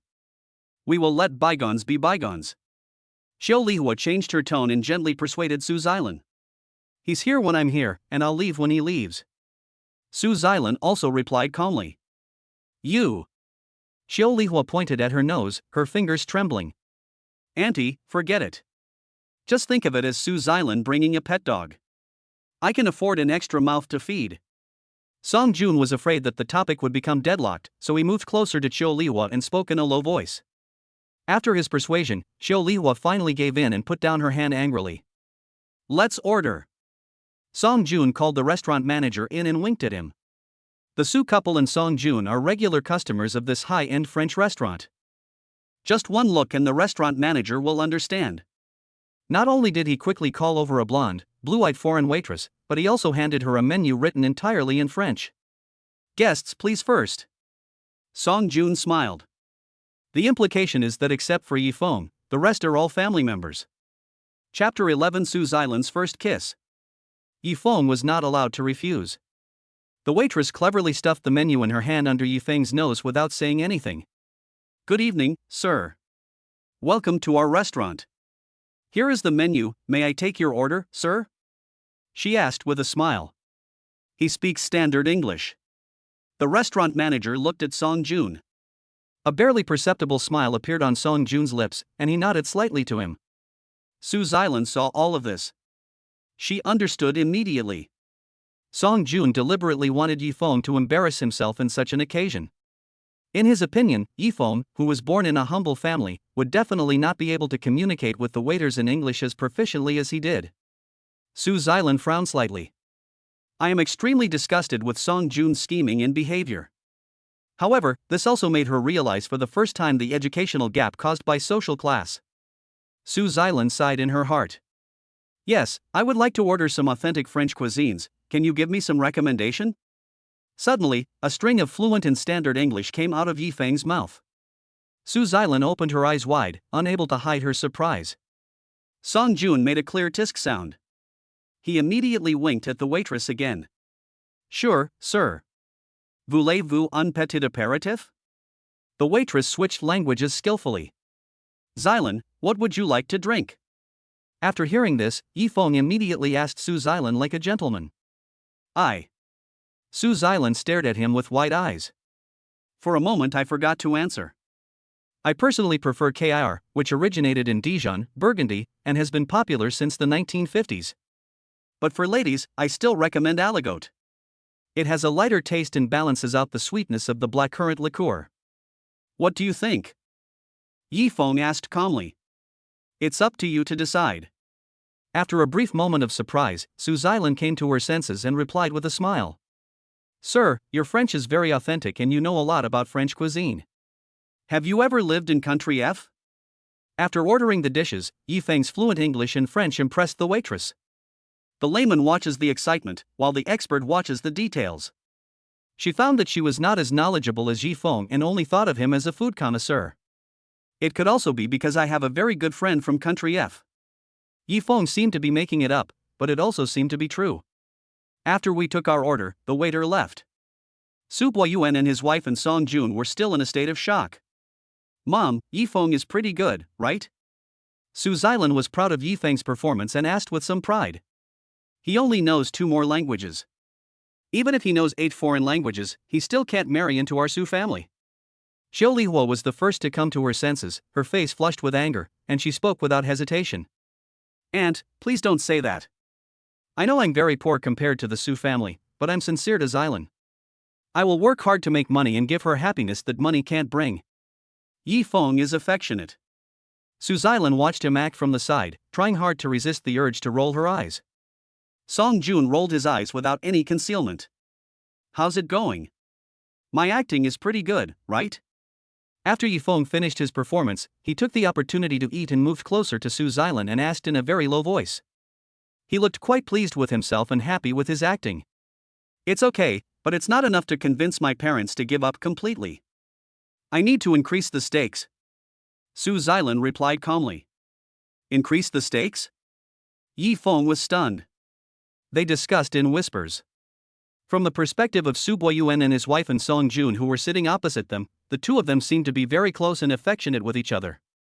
Song Jun clenched his hands into fists under the table.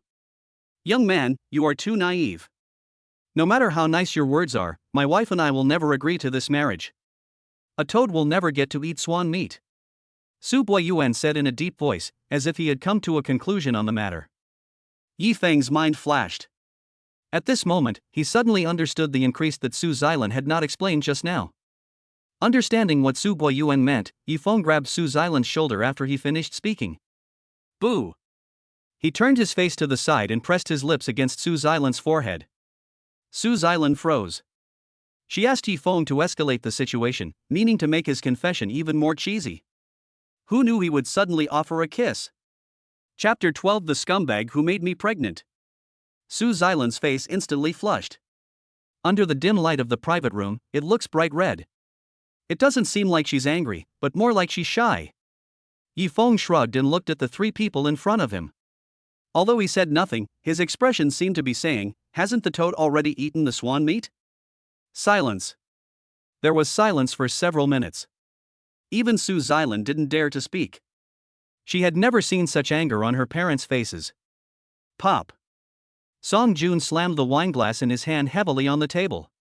Uncle Song, Aunt Xiao, I suddenly remembered that I have something urgent to deal with, so I'll take my leave now. He turned and left without saying anything. As he passed by Yifeng, he glared at him fiercely. This glance brought Su Xilan back to her senses instantly. Yifeng didn't understand Song Jun, but she knew him too well. All the rich second generation in Yunqing knew that Song Jun was vindictive and had a heart smaller than a needle tip. Anyone who offends him will be retaliated 100 or 1,000 times no matter how small the offense is. In addition, with the support of his family background, almost no one dares to provoke him now. What's more, today, he wanted to embarrass Yifeng but failed, and Yifeng flirted with the woman he regarded as his fiancée in front of him. Given Song Jun's petty nature, Su Xilan was directly worried about Yifeng's personal safety. Bang! When Song Jun left, he slammed the door of the private room. In the private room, Su Guoyuan and Qiu Lihua also stood up, put on their clothes and picked up their bags. The food on the table was barely touched. They left in silence, like a depressing storm passing by, without even glancing at their daughter and Yifeng. Su Xilan didn't move. The dinner ended in a bad mood. It's over, let's go. After her parents and Song Jun left completely, Su Xilan regained her cold and indifferent demeanor and distanced herself from Yifeng. Today. Yifeng wanted to say something else. Don't mention what happened today again. Su Xilan interrupted him without hesitation. It's all just a show. I've made everything clear. After she finished speaking, she turned and left. Because of that irritating kiss on the forehead, Su Xilan urged the driver to take her home without even waiting for Yifeng to get in the car. Yifeng had no choice but to take a taxi home. On the way, the more he thought about it, the more he felt something was wrong. He had clearly done everything according to Su Xilan's request, and it was she who suggested increasing the stakes, so why was she still angry? Alas, the heart of a woman is incomprehensible. Yifeng decided to have a good talk with Su Xilan tomorrow. The next day, after waking up, he got up early and walked around the villa, only to find that Su Xilan had gotten up earlier than him and should have arrived at the company by now. What a workaholic! Yifeng shook his head, punched in for work on time, and rushed into the company's security room. Brother Feng, I heard that you lost the blind date again yesterday? As soon as he entered the door, Liuzi came up to him with a smile and slapped Yifeng on the shoulder. TSK, Brother Feng, to be honest, I feel like others are on blind dates, but you are accumulating merit. After you've been rejected by women 99 times, your merits will be complete. You can then purify your heart and desires and become a monk. Liuzi hadn't finished speaking yet. Yifeng rudely slapped him on the head. Have some words of conduct. He cursed with a smile. Good brothers have no sense of propriety when it comes to joking. Liuzi touched his head carelessly. Honestly, I really don't understand. In terms of height and looks, you're certainly not the popular pretty boy these days, but you're still a good-looking guy. You should be able to find someone to live with. So what are those women on blind dates picking on you for? He asked in confusion. Suddenly, the cell phone rang. Wait for me a moment. I'll take a call and then teach you all my 36 strategies for chasing women. Liuzi grabbed the phone, pressed it to his ear, and instructed Yifeng. Yifeng shook his head in amusement and was about to change into his security uniform. Okay, I'll take some time off and go there now. Liuzi's originally playful voice suddenly became serious. My mother is in the hospital. It seems that the test results are not good. I have to go there. Please ask the director for leave for me. He hung up the phone and said to Yifeng. I'll go with you, so I can take care of everything. Yifeng knew that Liuzi grew up in a single-parent family and had unfamiliar relationships with his relatives. His mother was in the hospital, and he definitely couldn't handle it alone. Without saying a word, he also took leave and hurried to Yunqing Central Hospital with Liuzi. As one of the top public tertiary hospitals in the province, Yunqing Central Hospital has a population of 10,000 people. From the registration hall to the doors of each department, crowds of people were busy and packed tightly together. My mother is being wheeled in for an examination. This way. Liuzi led Yifeng through the crowd with familiarity and soon found the physical examination center. He waited anxiously at the door. At this time, a large group of people who were doing physical examinations came over. The old men and women came in like a tide, and their noisy voices pushed Yifeng almost against the wall. Seeing more people coming this way, Yifeng found an opportunity and slipped into the open door next to him, then he breathed a sigh of relief. I was almost squashed. He wiped the sweat from his brow. A glance up. Wu Tongtong in front of him glared at him angrily. Why are you here? Yifeng asked in surprise. I should be asking you this question, you heartless and ungrateful man. Wu Tongtong held the medical examination form in her hand and stared at Yifeng as if he were an enemy. His eyes were filled with undisguised disgust. Yifeng was stunned for a moment before he could figure out what Wu Tongtong meant. Wu Tongtong waved the medical examination form in her hand and shouted, "Everyone, come and look. There's this jerk who abandoned his wife and children. He got me pregnant and he's still not taking responsibility. How shameless." She has a loud and high-pitched voice. The sound is extremely penetrating. For a moment, everyone in the physical examination center looked over here. His eyes were focused on Yifeng's face. Buzz Yifeng reacted suddenly. He was about to explain, but he was already surrounded by angry accusations. "Aren't you a man yet? You let a girl get pregnant and you're not responsible? You looked at your girlfriend as soon as you pulled up your pants, you scumbag, bah! A modern-day chin shimmy? Ladies, open your eyes and don't be fooled by this scumbag." There was a cacophony of voices, mixed with insults and accusations. No matter how hard Yifeng tried to explain, his voice was drowned out by the waves of noise. "Humph, you made me so embarrassed last time. I went on a blind date with you, but you were so picky and rejected me. You deserve it." As the instigator, Wu Tongtong did have the intention of taking revenge for the humiliation she suffered on the blind date. She spat forcefully on the ground. "Wu Tongtong? Yifeng?" Liuzi's voice suddenly came from behind her. "Why are you here too? Do you know him?" Wu Tongtong was also stunned when she saw Liuzi. "This is my colleague. He came with me to look after my mom today." "Yifeng, Wu Tongtong, my high school classmate." Liuzi quickly tried to smooth things over. "He was also the person I failed on my last blind date," Yifeng told him in a low voice. "Ah." Liuzi's expression suddenly became very subtle. "If he's your colleague, I'll give you some face and stop arguing." Wu Tongtong was not unwilling to be ashamed, but she would rather kill 1,000 enemies and lose 800 of her own just to make Yifeng lose face. Since her goal of embarrassing Yifeng had been achieved, Wu Tongtong took the opportunity to back off. "What are you guys still doing here? Are you trying to find out my medical test results?" Wu Tongtong didn't move, but stared at Liuzi and Yifeng with a vigilant look on her face. "Let's go now." Liuzi dragged Yifeng away without saying a word. "Why didn't you tell me that your last blind date was her? If you had told me earlier, I would have found all the courage and bravery you could need. This woman was already arrogant when she was in school. I've never seen anyone more arrogant than her. She's the type of woman you can't coax or marry." On the way, Liuzi patted Yifeng's shoulder sympathetically. Yifeng smiled.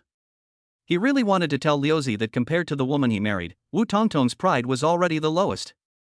Chapter 13, A Penny Can Make a Hero Fall. Never mind her. What were the results of your mother's examination? Yifeng quickly changed the subject. We're waiting for the inspection report. It should be out by now.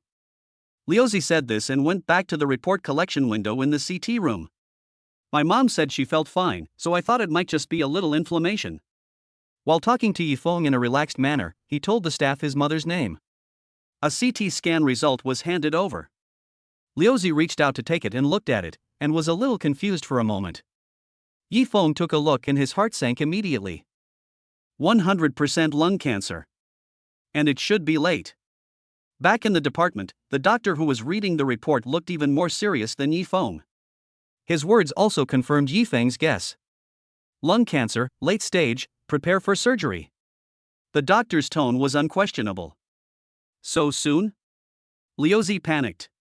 I haven't even had time to prepare the surgery fee. Then you should hurry up. Late-stage cancer cells spread very quickly. The danger increases tenfold if you delay for even a day. You can't delay any longer. The doctor shook his head and sighed. Liuzi was completely frozen. Okay, I'll go raise the money for the surgery right away. How much will it cost? He asked almost pleadingly. 200,000 in advance, the follow-up is hard to say. The doctor is honest. 200,000. Perhaps for rich people, it is just the cost of a set of clothes. For Liuzi, a security guard with a monthly salary of 3,000 yuan, this was like a devastating disaster. My salary is just enough to live on, I rent a house, and my younger sister is studying and needs tuition and living expenses. Liuzi's family will live a very tight life in the future. No matter what, I can't come up with 200,000 yuan in one go. The grown man's eyes turned red at that moment. I'll just sell my kidney. He gritted his teeth and his eyes were red. Stop talking nonsense. That underground clinic is lawless. Even if your kidney is removed, you may not get the money. You'd better find your friends and family to help you out. The doctor has seen many families like this, so he quickly persuaded them. Liuzi walked out of the clinic in a daze. Yifeng accompanied him and took out the bank card that Lu Shumi gave him as a betrothal gift from his pocket and silently put it under Liuzi's nose. Here are 80,000. Take them first. We'll figure out the rest later. Yifeng forced the bank card into Liuzi's hand. I don't want it. I know this is your mother's hard-earned money, saved for you to marry a wife. I can't take it. Liuzi firmly refused. Your mother's condition is more important than helping her in need. Listen to me, saving lives is more important. Take it first, and remember to return it to me later. Yifeng comforted. Liuzi looked at him in pain and helplessness. The problem is that I can't pay it back. 200,000. Even if I have 80,000 here, I still can't get the remaining 120,000. You know my relatives never interact with each other. Looking at Liuzi's dazed eyes, Yifeng didn't know what to do for a moment. Hey, why are you crying, grown man? Did you find out about some hidden disease? Syphilis or AIDS? Wu Tongtong came back after finishing the examination and passed by Liuzi and Yifeng. She ridiculed them when she saw them. Wu Tongtong. Liuzi saw her as if he had seen a savior. For the sake of our old classmate, can you lend me some money? Wu Tongtong was dressed brightly and beautifully, and the LV bag in her hand was worth thousands of yuan. Even if she didn't borrow 200,000 yuan, she could at least come up with 10,000 yuan. Liuzi thought that he would borrow as much as he could, and that if he could just make a mountain out of a molehill, he could raise the medical expenses. Unexpectedly, Wu Tongtong shook her head and refused without even thinking. No, not a single cent. She said flatly. Wu Tongtong, Liuzi isn't borrowing money for himself. His mother is diagnosed with a terminal illness and urgently needs surgery. Otherwise, he wouldn't be asking you for money. Seeing that Liuzi was almost kneeling down to Wu Tongtong, Yifeng explained in a gentle manner. Wu Tongtong's eyelids fluttered. I always say losers like to hang out together. You don't have money to get a wife, and he doesn't have money to pay for Lao Ma's surgery. Any woman who marries you guys is really unlucky. Not only did she have no sympathy or compassion, she also spoke rudely and unceremoniously. Liuzi was so angry that he almost slapped Yifeng, but Yifeng stopped him with his quick eyes and hands. According to this woman's personality, if she really slapped him, who knows how much compensation she would ask for? Snort! Wu Tongtong twisted her fat butt and walked away in a swagger. Liuzi stared at her back. Don't look at it. That woman who takes advantage of others' misfortunes probably has no heart at all. Yifeng sighed and took out his cell phone. I'll contact my friends to see how much I can borrow, he said, and started to make a phone call. Liuzi also lowered his head and frantically searched through the contacts on his mobile phone, with only one purpose, to borrow money. The whole morning passed. Both of their address books were checked thoroughly. It went straight to just 10,000 yuan. Add to that Yifeng's 80,000 yuan and Liuzi's own savings of 10,000 yuan. The total amount is less than 100,000. There is still a shortfall of more than 100,000 yuan to cover the medical expenses. If the amount is less than 200,000 yuan, the hospital will not accept the patient, and the surgery cannot be performed if the amount is not accepted. Liuzi's emotions completely broke down. He slumped in the corner of the hospital, staring out the window with lifeless eyes. He had never been so depressed as he was now. Your mother just came over and asked about your condition. I didn't tell her the truth. How are you raising the medical expenses? The doctor passed by after get off work at noon and saw Liuzi and asked kindly. Liuzi took a deep breath. He couldn't answer at all. The doctor understood, sighed, patted his shoulder silently and left. Men don't shed tears easily. At this moment, tears were slowly sliding down Liuzi's cheeks and could not be wiped away. Yifeng had no other choice. How easy is it for security guards like them who guard the gate to save up 200,000 yuan from their salaries? Liuzi wiped away his tears with the back of his hand. More tears came out. Don't cry, I'll borrow money from my wife. Seeing his appearance, Yifeng had no other choice but to fight for his survival. Can your wife come up with 100,000? Wait, when did you get a wife? Liuzi was stunned and thought Yifeng was also going crazy. Chapter 14: Borrowing Money. Yifeng could only smile bitterly. He found Su Xilan's profile picture on WeChat and made a video call. Before the dinner yesterday. To confirm the close relationship between the two of them. Su Xilan reluctantly added Yifeng's WeChat back and even changed the note. This time, she finally answered Yifeng's video call. What? He answered the call, but in a bad tone. Borrow money. Yifeng was also unambiguous. How much? Su Xilan's tone was cold. 100,000 and 1,000. Yifeng answered immediately. Su Xilan sneered. I hired you to act with me and gave you 100,000. Weren't you quite righteous when you refused the payment? Why, do you regret it now? She asked directly. Sure enough, no matter how nice this guy said, he was just retreating to advance, and he was still reluctant to spend money. That's a different matter. We've already agreed on the reward, so if I say no, then I don't want it. I borrowed this 100,000 for a friend. I need it urgently, and I'll pay you back later. Yifeng frowned and told the truth. Beep. The video feed disappeared. The phone screen stayed on the WeChat chat window between the two people. The other party has hung up. It was so sudden that Yifeng didn't know what kind of answer it was. How is it? Did you borrow it? Liuzi no longer had the heart to dwell on Yifeng and his so-called wife, especially the tone of their conversation just now, which did not sound like a couple who supported each other. He just hoped that Yifeng could borrow even 10,000, no, 5,000 would be great. Yifeng didn't know how to answer. Liuzi then understood. Thanks, brother. I know you tried your best. I'll remember your kindness and will definitely repay you in the future. He suddenly stood up, returned the bank card that Yifeng had given him to Yifeng, and walked out with a determined look on his face. Wait a minute, where are you going? What for? Yifeng's heart was filled with alarm. Based on his understanding of Liuzi, Liuzi was planning to do something stupid. Don't worry, I'm just going to borrow money from a loan shark. 100,000, the loan shark can release the money on the same day. Liuzi turned around and smiled weakly at Yifeng. You're crazy. Those are underground organizations that are ruthless and will not leave any bones behind when lending money. You think you've borrowed money, but the interest is compounded and your whole life is ruined. Yifeng was very anxious and advised. I know, but if my mom passes away, I'll have nothing. What's the point of having a half-life or a whole life? It'll all be the same. Liuzi said dejectedly. That won't work either.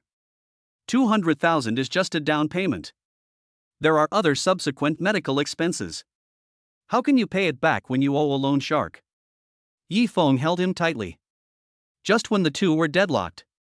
Ding dong. Yifeng's phone suddenly received a text message alert tone. It might be the old squad leader's reply. Don't worry, with the help of these comrades, we can still collect the medical expenses. He was overjoyed and quickly opened his phone to show Liuzi. The text message was a bank deposit reminder. 150,000 yuan. Yifeng and Liuzi both froze. They counted the zeros several times in amazement. Yifeng, did I see it wrong? Or am I dreaming? Pinch me quickly. Liuzi came back to his senses and asked as if in a dream. It was transferred by Miss Su. Yifeng quickly found the transferer through the bank app and confirmed that it was Su Xilan. Ask her to borrow 100,000 yuan. She transferred 150,000 yuan. This woman is really generous. The problem that made the two grown men so anxious that they wanted to jump into the river was easily solved in front of the rich man. Liuzi was so excited that he almost cried.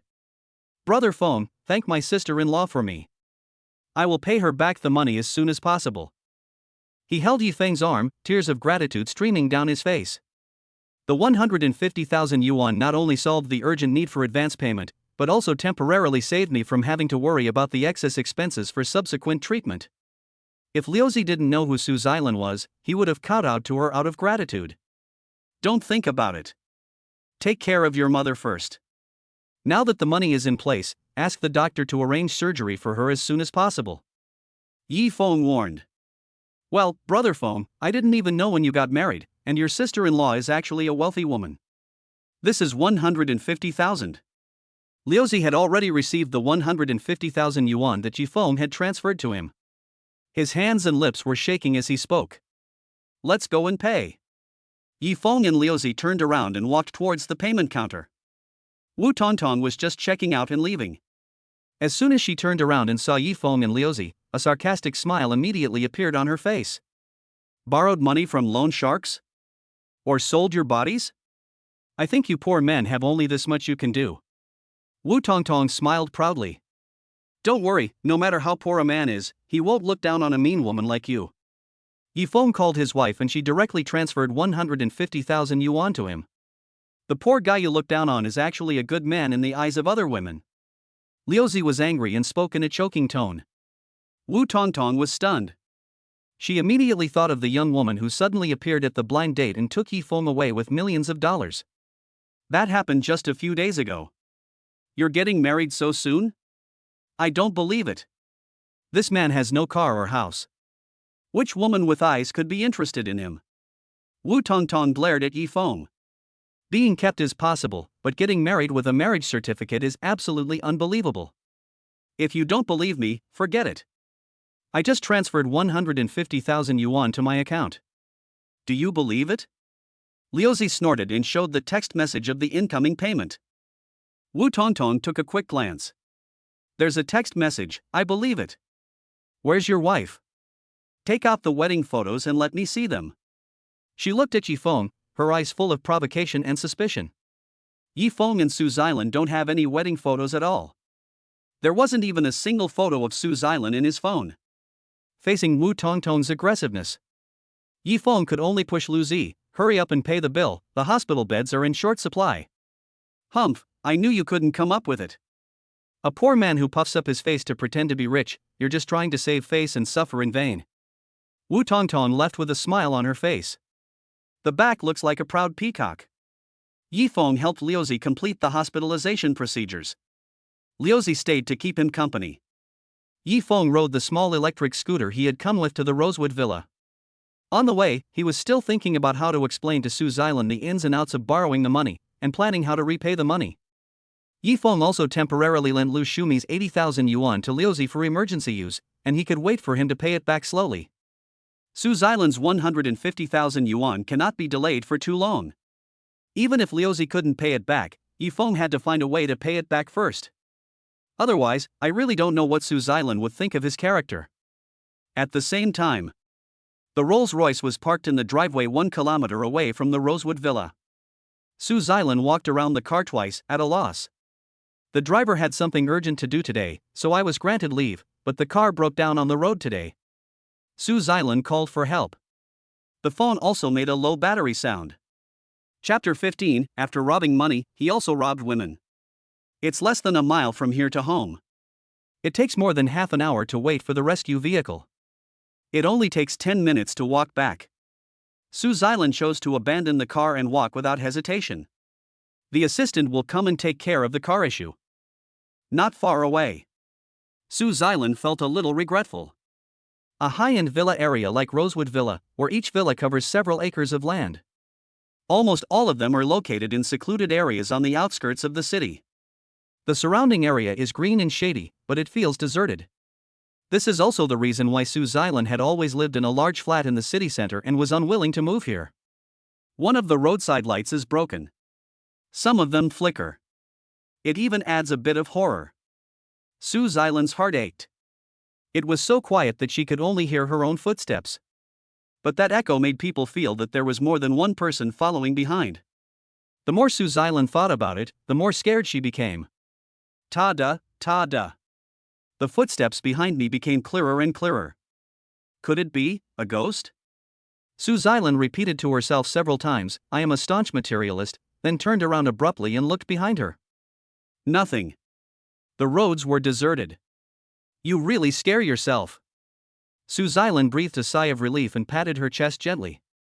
She turned around, but the big face in front of her frightened her so much that she screamed suddenly. Ah! There's a ghost. Suzalenhua's face turned pale. Bullshit. Robbery. A burly man with his face covered with black stockings, whose features could not be seen at all, waved a dagger in his hand at Suzilen. The dagger reflected a cold light. Suzilen held her breath. Brother, everything this woman wears is valuable. She is definitely a fat sheep. Another robber, also armed with a knife, blocked Suzilen's retreat. You want money, I'll give it to you, don't hurt me. Suzilen calmed down, immediately took off the gold bracelet on her hand and the necklace around her neck, and handed it over. Her cooperation made the two robbers grin grimly. This woman is quite sensible. If you have anything valuable, hand it over. The robber boss shouted.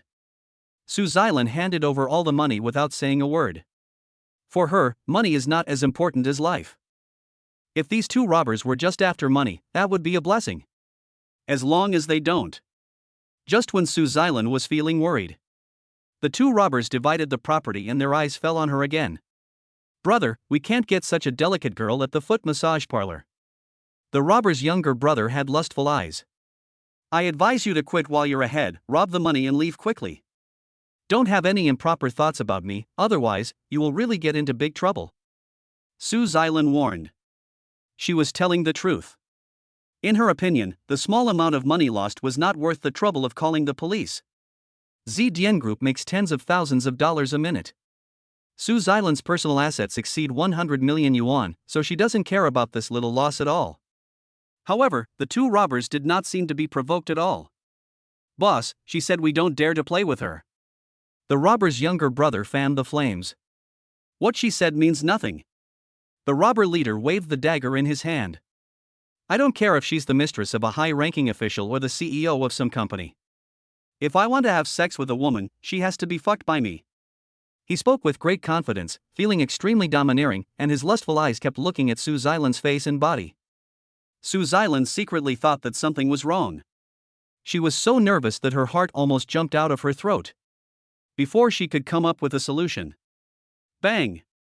An electric scooter came from behind and hit the robber without slowing down at all, knocking him over. Crack! The only street lamp nearby was already flickering. When the electric bike hit the lamppost, the light bulb flashed for a second and the surroundings fell into darkness. Suzilen seized the opportunity and ran away. She didn't care even when her high heels were kicked off. Escape! This was the only thought left in her mind, supporting her desperate escape. Loud shouting and the sound of fists and feet clashing could be faintly heard from behind. Suzilen didn't dare to look back. She ran while screaming uncontrollably. If the people in the company saw President Su, who is usually as cold as an iceberg, like this, it will definitely make your jaw drop. It was nearly a mile, but she reached the end in just 5 or 6 minutes. I saw the security booth with lights on at the entrance of the villa. Suzilen finally breathed a sigh of relief. Her legs went weak and she almost collapsed to the ground. The security guard rushed out as soon as he saw her and helped her into the security booth to sit down. Out front, there's a robbery going on over there. Someone's fighting with a knife. Hurry, help! Suzilen was holding the hot water handed to her by the security guard in her hand, but she didn't have time to drink it and spoke hurriedly. She had just escaped in a hurry. Only now did I realize that I had not seen the person on the electric scooter clearly. It seemed like he was alone, weak and powerless, and had to fight against two tall and strong knife-wielding gangsters. He was likely to be in great danger. Ms. Su, our property security duty is to protect the safety of the residents. As long as we are here, we will not allow those two criminals to enter the community, no matter what. Please rest assured. After receiving the report, the security team captain and property manager rushed over. They assured Suzilen with assurance. But if you don't help, the guy riding the electric scooter might be beaten to death. Suzilen was shocked. We've already called the police, and they'll be here soon. Don't worry about it. I'll take you home first. The property manager consoled him attentively. Suzilen sat in the security booth for a while. The police also arrived. It is said that when they arrived at the scene, there was nothing on the ground except a pool of blood. Suzilen cooperated with the record and finally calmed down. She returned home under the escort of the property security guard. On the way back, Suzilen had completely calmed down. He returned to his arrogant and indifferent look. In the villa, the lights in the living room came on. Yi Feng didn't know when he got home. As soon as Su Xilan entered the door, I saw Yi Feng sitting on the sofa with the medicine box open on the coffee table. He was applying mercurochrome to his legs with a cotton swab. There was a large area of the right knee that was worn away. There seemed to be an injury under the torn pants on his left leg. After treating his right knee, Yi Feng rolled up his left leg's pants, grabbed a bottle of disinfectant without even looking, and poured it onto the wound where the skin and flesh were turned outward. His Yi Feng remained calm, and Su Xilan felt the same way, her whole body numb. Doesn't it hurt? How did you get hurt? When Su Xilan entered the house, she had already seen the broken electric scooter parked outside the house, and she asked the question even though she knew the answer. I was riding my bike and saw two grown men bullying a woman. Without thinking too much, I just ran into them.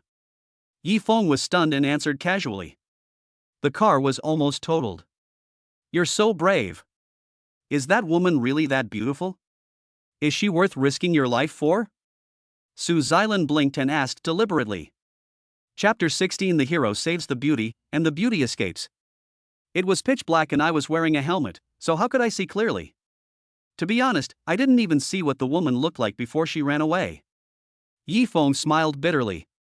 Then isn't it a shame that you got hurt like this because of her? Su Xilan sat on the chaise longue next to him.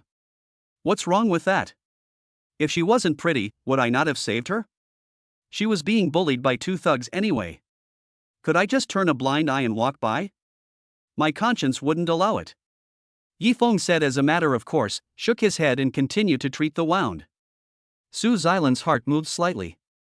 Yi Feng's attitude is so calm. I was a hero who saved the beauty, but the beauty ran away. Even though he was badly injured, he didn't complain or even blame the woman who was rescued. This made Su Xilan feel appreciative. She sat beside him, holding her chin with both hands as she watched Yi Feng treat the wound. Yi Feng felt a little uneasy when she looked at him. What are you doing? After a while, he couldn't help asking. Next second. Yi Feng regretted asking this question. Because Su Xilan suddenly reached out and poked his wound. Not a small amount of strength. Yi Feng was so embarrassed that he grimaced. What kind of evil taste does this woman have? The hand was standing there watching for a long time, just to poke the wound? It hurt so much. Yi Feng glared angrily. Su Xilan let out an ah. So you also feel pain? She said. He looked quite surprised. Yi Feng took a deep breath and tried hard to maintain his sanity. Boss Su, I'm a man, and a living man. As long as a living person is injured, he will feel pain. Yi Feng felt like he was explaining the sense of pain to a 3-year-old child. Su Xilan shrugged. I think you should go find that woman. She'll be grateful to you. You fought off the criminals and saved her life. Maybe she'll reward you handsomely. She reminded him intentionally or unintentionally. Forget it, she didn't ask me to save her. I've already saved her, so why should I be so utilitarian? Yi Feng refused without hesitation. He stood up, dragging his bandaged leg, and put away the medicine box. Before returning to the room, he seemed to remember something, turned around and said to Su Xilan, who was sitting on the sofa, "Thank you for today." Thank me for what? Su Xilan's mind was full of the robbers, and she was stunned by what Yi Feng said. That 150,000 yuan solved my good brother's urgent need. Don't worry, I will definitely return the money to you as soon as possible. Yi Feng promised seriously. From beginning to end, he never told Su Xilan what he was going to use the money for. However, after seeing Yi Feng's performance today, Su Xilan always felt that he was a man of integrity. He might be borrowing money because he really needs it urgently. And saying that he did it for his brothers didn't sound like a lie. Su Xilan thought for a moment and called Yi Feng. Wait a moment. Yi Feng stopped. You might not be able to pay back the 150,000 yuan even if you work your whole life, and I don't want to wait that long. If you truly want to pay back the money, and aren't just saying it verbally, then I can give you a chance to offset the 150,000 yuan loan. Do you agree? Su Xilan asked tentatively. I promise. Yi Feng agreed without thinking. As for Liuzi's mother's illness, spending 200,000 yuan may just be a drop in the bucket. 15,000 might not be enough, and you will have to continue borrowing money. It would be best if we could write off this loan of 150,000 yuan. Yi Feng not only agreed, he was even a little impatient. Then come with me. Su Xilan led Yi Feng into the office study. She opened her laptop and pulled up a project. The folder is filled with various information and data.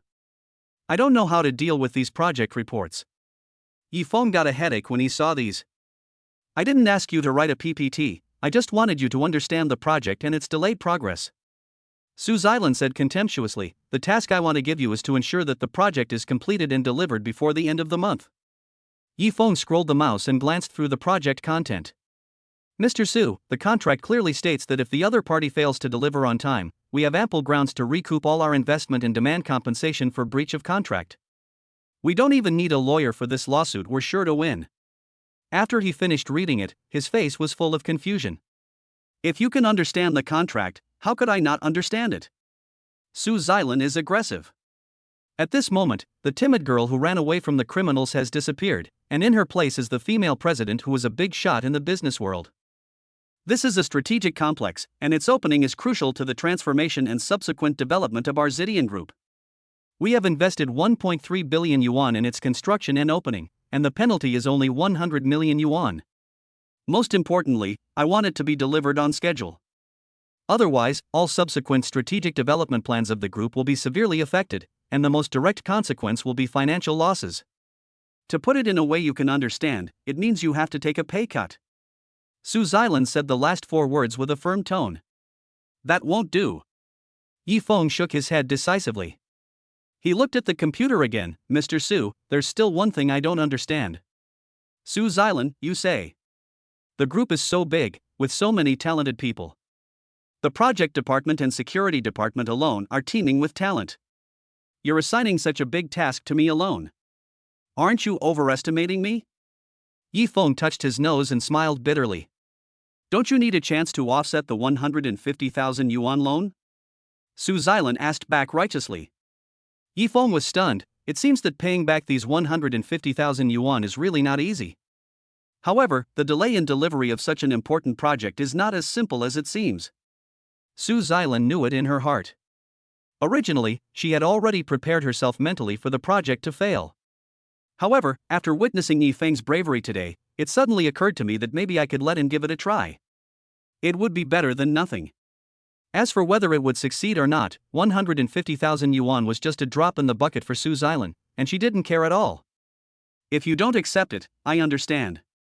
Su Xilan saw Yi Feng in deep thought and thought he was scared. A hint of disappointment flashed across her eyes. She closed her laptop and turned to leave. I didn't say no. Yi Feng called her. Then this task is left to you. Su Xilan turned around and handed over the notebook without a second thought. But I also have a condition. Yi Feng did not take it immediately, but sat on the chair with his hands on the back of his head, with a smile on his lips. If I complete this mission, the 150,000 will be cleared. Furthermore, you have to come home with me and meet my parents as my wife. How about that? He asked word by word. Are you bargaining with me? A cold light flashed in Su Xilan's eyes. Facing the other party's gaze, Yi Feng refused to give in. Su Xilan stared at him, her eyes were like a tigress staring at her angry prey. Chapter 17 Enemies Alliance. Yi Feng waited patiently. This is a rare opportunity.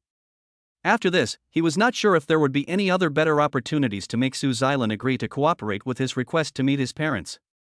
Tick, tick. The clock on the wall ticks away. I don't know how much time has passed. Maybe only half a minute. It could be as long as a century. Okay, I promise. After a long time, Su Xilan opened her red lips and spoke softly. Yi Feng remained expressionless, but he breathed a sigh of relief in his heart. My mother's expectations were met. After bringing Su Xilan home, Lu Shumi will be able to completely let go of her worries, right? The next day, with Su Xilan's permission, Yi Feng did not go to the security department to punch in for work, but went directly to the project department of the commercial complex under construction. As soon as I entered the door, I saw an old acquaintance. You again? I haven't even looked for you yet. But you came to me first? This commercial project was undertaken by Song Enterprise, and Song Jun served as the project manager. He was also very busy because of the delayed delivery. Secretary Zhao, call the security guards over. Get this lingering guy out of here. He yelled to the secretary beside him. You should have received the news. The negotiation between Zidian Group and Song Enterprise on the project delivery date is scheduled for this morning. Yi Feng said leisurely. Song Jun raised his hand and stopped the security guard who was rushing over. What does that have to do with you? He asked with a stern look on his face. I am the representative of Zidian Group. I am here to inform you that the project must be delivered on time. Yi Feng stated his purpose straight away. Song Jun's expression became even uglier. This damn project is already way overdue. If it can be delivered on time, it would be a miracle. Otherwise, they would not have temporarily transferred him, the heir of the Song family, to be the project manager, just to make Zidian Group cautious. At the same time, this is also an opportunity for Song Jun to demonstrate his abilities in the family business. It is extremely important for him to inherit the company and win the support of the people in the future. I represent the Zidian Group, and you represent the Song Enterprise. If the two of us start a fight here, it will be a big deal. So, I suggest that we put our personal grudges aside and resolve the construction deadline issue first. What do you think? Yi Feng glanced at the documents scattered on the table next to him. He also saw that Song Jun was determined to ensure the project was delivered on schedule, so he took the initiative to propose it. It can't be solved. In the face of the overall situation, although Song Jun was still in a bad mood, at least he stopped chasing people away. He lit a cigarette, took a puff and finished half of it, then sighed deeply. Have you found out the reason? Yi Feng asked calmly. Maybe his tone sounded too much like an interrogation, so Song Jun ignored him. Secretary Zhao on the side observed the situation. It's mainly because of those hooligans who came to cause trouble, who kept interfering with our construction and kept delaying it until it was too late. She wiped the sweat from her head and spoke cautiously. Yi Feng widened his eyes. On one side is the Zidian Group, and on the other side is the Song Enterprise. You are both leaders in the local business community. Can't you handle a few thugs who come to cause trouble? He asked in disbelief. Do you think this is a problem that can be solved by calling the police? Or that we can just beat them away? If it were that simple, why would it have dragged on until now? Song Jun snorted coldly, sat down on the sofa chair next to him, pulling his hair, feeling extremely irritated. That group of thugs has a background. Their leader is a gangster. We've approached them several times, but every time we heard his reputation, we wouldn't dare to take action no matter how much money we were offered. We just avoid him. The secretary told Yi Feng stutteringly. So what do we do now? Yi Feng asked. No problem. Song Jun rolled his eyes. They can't mess up the construction site 24 hours a day. We can still finish the project by working wherever we can. But it's definitely too late to deliver on time. He didn't say this out loud. He consumes energy. Yi Feng can't afford to waste time. When he was negotiating the terms with Su Zilin yesterday, he promised that the goods must be delivered on time and in compliance with the standards before the end of the month. Are they here today? I want to go and see the construction site. Yi Feng took the initiative to bring it up. Secretary Zhao, find someone to take him there. If you can't handle it, don't show up in front of me again. I'm annoyed by the sight of you. Song Jun waved his hand. He didn't have any hope for Yi Feng. I actually hope that he will be taught a lesson by those thugs, and it would be best if he is beaten to death or disabled. In this way, it can be proved that those gangsters are indeed powerful, and Yi Feng, the representative of Zidian Group, is just cannon fodder. Secondly, it was also a way to avenge a personal vendetta. Why not? Sir, this way please. Secretary Zhao led Yi Feng to the construction site. But he was unwilling to accompany him in. It is said that the gang leader had made some harsh remarks before. It is said that if anyone from the project department dared to provoke him, he would beat them up if they had a disagreement. Not only would he not stop at beating them until they surrendered, he would also kill the other person's family members. To the point that until now, no one in the entire project department dares to offend him. Song Jun and others didn't even dare to meet each other. Brother Yen. Secretary Zhao waved to a middle-aged man wearing a safety helmet at the entrance of the construction site. The man walked over politely. Secretary Zhao had a low conversation with him, then left Yi Feng behind and left quickly, not wanting to stay even for a minute longer. Yi Feng, right? My name is Yen Xingyuan, and I'm the company's legal clerk. Nice to meet you, hello? He stretched out his hand, shook hands with Yifeng, and pushed up his glasses. Come with me. Yan Xinyuan took the lead and walked towards the construction site. Mr. Yi, you can see that I'm a scholar. I'm only here to show you the way. I don't know how to chase people away. If you expect me to protect you, give up on that idea as soon as possible. On the way, Yan Xinyuan kept nagging and giving instructions to Yifeng. That group of people is quite fierce, and you are alone, so be polite when you speak. Harmony brings wealth. Did someone hire you to drive them away? Honestly, I advise you not to risk your life for money. Money can be earned, but you need a life to spend it. That underground boss has so much going on behind the scenes. We've had 3 rounds of legal negotiations. We can't afford to offend him. We really can't afford to offend him. Yifeng couldn't help but interrupt him after hearing his long-winded words. Then do you know why they are refusing to leave and hindering the construction? Look over there. Yan Xinyuan pointed in a direction. Yifeng took a look and saw an abandoned factory. Those hooligans are the children of old factory workers. The factory closed down, their parents were laid off, and they, who were on fixed jobs, also lost their jobs. They kept saying their wages were in arrears and they refused to leave until they were paid. Yan Xinyuan sighed. Things are changing so fast, and the once iron rice bowl is suddenly broken. It is understandable that Yi cannot accept it emotionally. However, the issue of money is by no means a big problem for Zidian Group and Song Enterprise, and the reason is definitely not this. Do they ask for a lot? Yifeng asked. It's no longer the level of asking for exorbitant prices. No matter how much we offer, they will continue to raise the price. This is not an attitude that can be negotiated. It's endless. Yan Xinyuan shook his head and suddenly pointed to the place where work had stopped in front. Look, there they are. I saw a group of thugs, shirtless, barbecuing openly in the open air on an unfinished construction site in broad daylight. There was smoke, barbecue, beer, laughter and scolding, and garbage and makeshift tents scattered around. It seems like these people have lived here for a long time. Damn, those idiots are here again. Aren't they annoying? One of the thugs saw Yan Xinyuan and Yifeng appear, spat out the cigarette butt in his mouth, and cursed loudly. The others were reminded and looked at Yifeng fiercely. Chapter 18. Call out your boss. Who's coming this time? I don't know him. Kick them away. A few of the thugs with ferocious faces picked up batons and steel pipes and walked towards Yifeng and the others. Everyone was murderous. Yan Xinyuan took several steps back without any shame, with his hands raised high, leaving Yifeng standing alone, facing this group of hooligans. Yifeng's eyes swept across the faces of these people one by one. He shook his head. There's not even one person in charge among you. Call your boss out to talk to me, he said indifferently. The men paused. You can't be polite when dealing with people like this. The softer your attitude is, the more you will be bullied. If we act tough, they won't dare to do anything. Yifeng chose the most correct negotiation method. The ruffians exchanged glances with each other. For some reason, Yifeng's appearance made them feel a little scared. Boy, you're so arrogant. You want to see our boss? Wait until we call the boss out, and you'll be in big trouble. One of the thugs uttered some vicious words and immediately walked towards the abandoned warehouse next to him. Yan Xinyuan was so frightened that he trembled and hid further and further away. Suddenly, a man's voice came from behind him. What's going on? Ah! Yan Xinyuan almost screamed.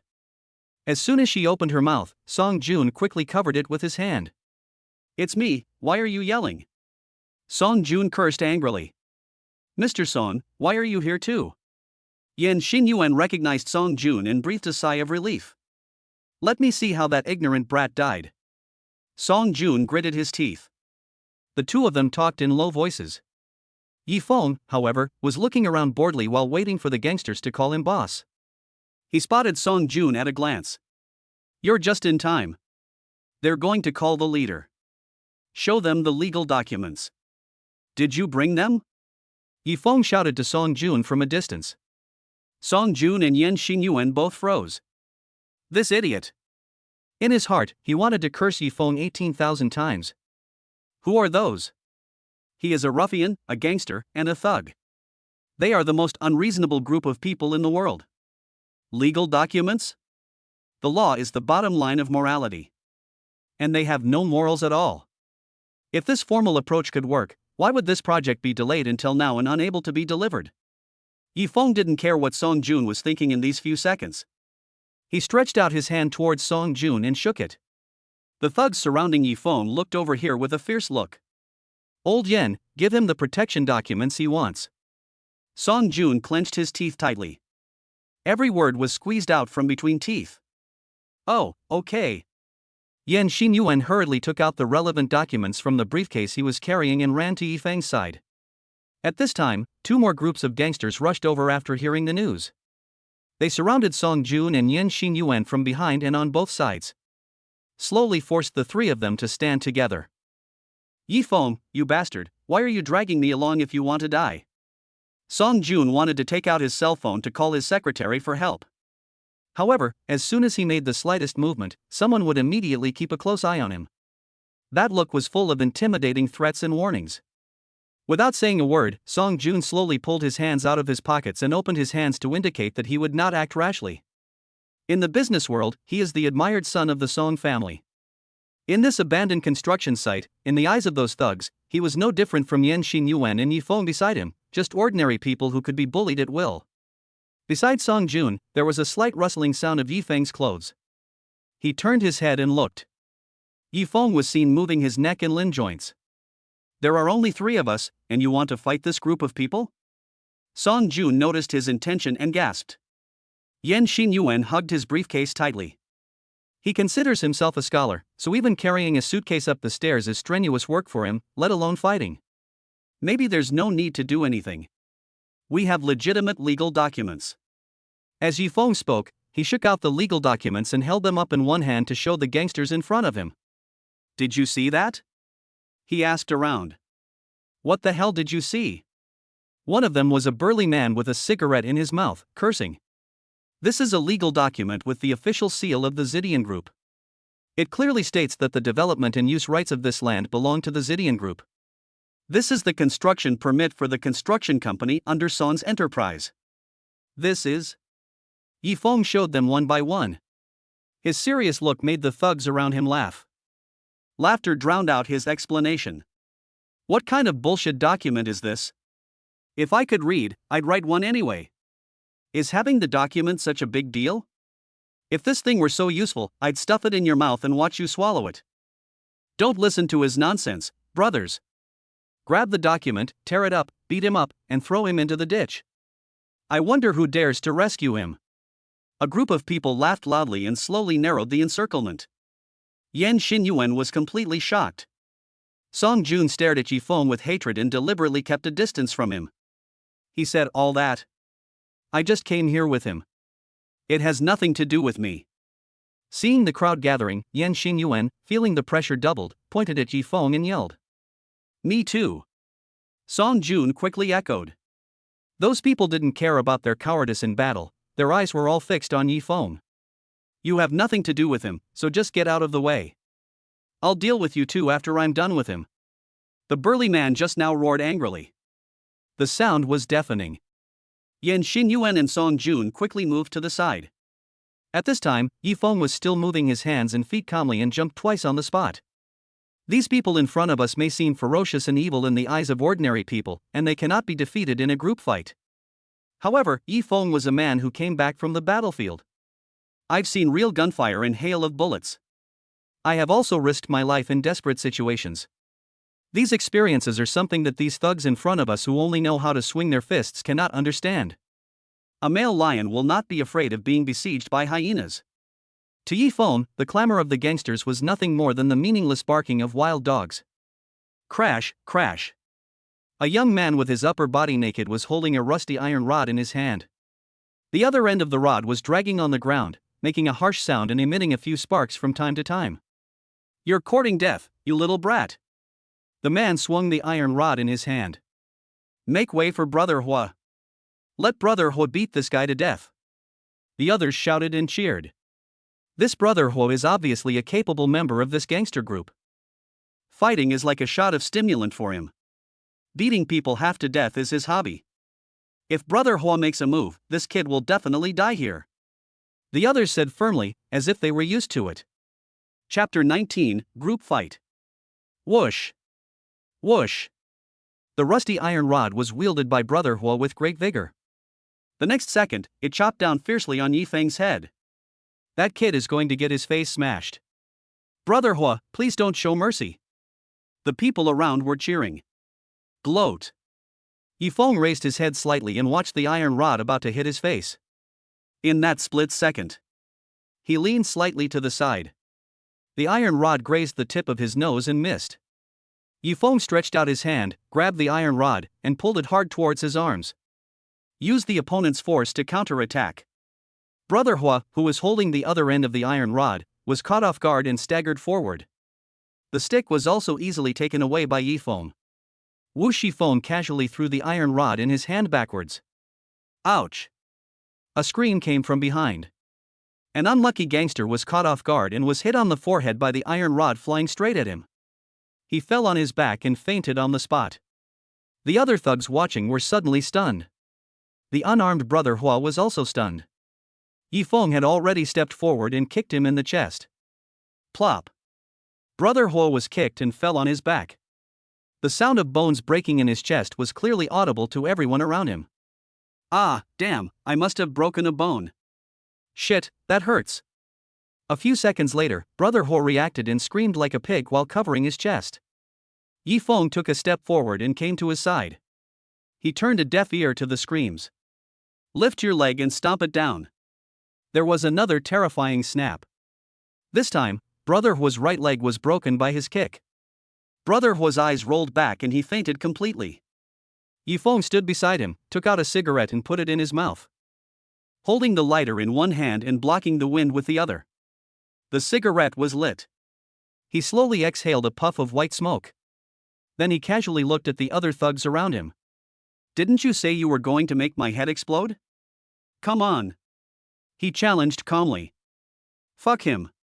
Beat him to death. The burly man roared wildly. The others seemed to have received the signal to attack, and reacted immediately, rushing towards Yifeng together. Everyone was waving their fists wildly, using all kinds of weapons like sticks and chains. This kid's fighting ability is definitely not that of an ordinary person. The gangsters have reached a consensus on this point. Going it alone will definitely lead to losses. However, 2 fists are no match for 4 hands, let alone a full-scale fight against this group of thugs. Don't even think about going back alive today. I don't know who was yelling. Such a roar scared Song Jun and Yin Xinyuan, who were hiding far away, out of their wits. While Yifeng has accumulated all the hatred. Song Jun found an opportunity without hesitation, turned around and ran back to the road, wanting to get away quickly. The strange sound coming from behind him made him stop involuntarily. A dull sound of falling to the ground. One after another. Song Jun turned around. I saw that most of the gang of dozens of thugs had fallen to the ground. Yifeng fought against 100 enemies with his bare hands, as if he had entered an empty space. His decisiveness in killing and his ruthlessness after the action further shocked the souls of his opponents. There is a kind of fear that comes from the heart. Just like a rabbit seeing a tiger, fear is an instinct. The thugs who didn't fall down didn't dare to attack Yifeng anymore. They changed their previous arrogance and timidly distanced themselves from Yifeng. They dare not fight. But that doesn't mean Yifeng doesn't dare to fight. The thugs retreated. But he did not retreat, and chose to take the initiative to attack. The first target was the burly man who had just given orders. Big brother. I was wrong because I didn't recognize the real talent. The burly man looked mighty, but he was actually very timid. Seeing Yifeng coming towards him, he knelt down on the spot and raised his hands high in surrender. Then take your people and get out of this construction site immediately. Don't interfere with our construction again. Yifeng ordered coldly. This. The burly man looked embarrassed. Yifeng clenched his fist. Don't hit me. It's not that I don't agree, but even if I agree, it doesn't count. They only listen to Brother Lei. If Brother Lei doesn't give the order, it's useless even if you beat me to death. The burly man shrank his neck and shouted rapidly. Brother Lei? Yifeng frowned. Is he your boss? Didn't I ask you to go and call him out? Why hasn't he come in after all this time? Just now, my brothers tricked you. Brother Lei is not here today. A new batch of girls have recently arrived at the Catherine Club in Cloud City. They're said to be very fresh and pretty. Brother Lei has been hanging out there for several days straight and usually doesn't come back unless it's necessary. The burly man confessed honestly. Yifeng waited for him to turn around and leave. Since the gang leader is not here, it would be a waste of time to talk to these people anymore and it would not solve any problems. When Yan Xinyuan saw Yifeng leaving, he didn't dare to stay here alone, so he jumped up and followed him. Song Jun came over to join them intentionally or unintentionally. As he walked, he quietly looked back to see if the thugs behind him were catching up with him. Mr. Yi, you're not really planning to go to Catherine's club to look for Brother Lei, are you? That's a troubled place. Yan Xinyuan trotted beside Yifeng, who was striding quickly, and kindly reminded him. As long as the construction site can be delivered on schedule, I will go through any dangerous situations. Yifeng answered without hesitation. Song Jun was surprised and anxious. Is there any reason why this kid is so determined to risk his life? How much money did Zidian Group give him? For the sake of money, he even doesn't care about his life. He must be crazy because of poverty. Yifeng left the construction site and went straight back to the villa in Rosewood Garden. He needed to bandage his wounds as soon as possible. Song Jun returned to his office in disappointment. As soon as I walked in, Secretary Jean came up to me and said, "Boss Song, Boss Su's assistant called again to ask about the delivery date. What should I do? It's cold." Song Jun replied unhappily, "Didn't they find that guy named Yi to handle it themselves? I want to see what kind of mess he can make." He looked furious. Secretary Jean didn't dare to ask any further questions and could only carefully and tactfully convey Song Jun's meaning to Su Xilan's assistant. The assistant conveyed it to Su Xilan. Su Xilan sat behind the large president's desk, deeply troubled by the domino effect caused by the delayed delivery of the commercial complex. Yes, wasn't this matter handed over to Yifeng? Did he handle it? Su Xilan only remembered it after being reminded by Song Jun, and quickly asked her secretary Lu Xiaoke to check the progress. After a while, Lu Xiaoke made a few phone calls and quickly returned to the office. "Boss Su, I've already asked." According to the preliminary information from the on-site project department, a representative from our group did arrive at the construction site today. He met with the person in charge of the construction company and then inspected the suspended construction site. Secretary Lu Xiaoke reported verbatim. Su Xilan nodded casually while dealing with the things at hand. Then we had a fight with the thugs who had caused the work stoppage and gathered at the project site to cause trouble. Lu Xiaoke stiffly read out the report from the workplace. "What did you say?" Su Xilan suddenly looked up and looked at her in shock. Chapter 20, Some money, but no life to earn it. That's how the project department reported it, and they emphasized that it had to be reported truthfully. Lu Xiaoke looked sincere. "Who are the group representatives?" Su Xilan raised her voice, looking a little nervous. "Just Yifeng," Lu Xiaoke said bitterly. Liuzi from the security department pursued her very successfully. Lu Xiaoke was no stranger to Liuzi's good brother Yifeng. "I asked him to solve the problem, but he just started a fight." Su Xilan gritted her teeth, feeling extremely disappointed with Yifeng. "I think Yifeng is usually quite quiet and not that impulsive. Maybe he didn't want to fight, but was forced into it? After all, there were so many people on the other side, and they were all unreasonable thugs." Lu Xiaoke tried her best to excuse Yifeng. "What was the outcome of the fight? Was he injured? Which hospital is he in?" Su Xilan put down the work at hand, stood up and picked up the clothes on the back of the chair. It seemed that she was about to go to the hospital to visit. After all, it was she who gave this task to Yifeng. Su Xilan's sense of responsibility made her feel that if Yifeng was injured, she would also have an unshirkable responsibility. It is said that Yifeng only suffered minor skin injuries and left after the fight, while the thugs were more seriously injured. Lu Xiaoke said with certainty.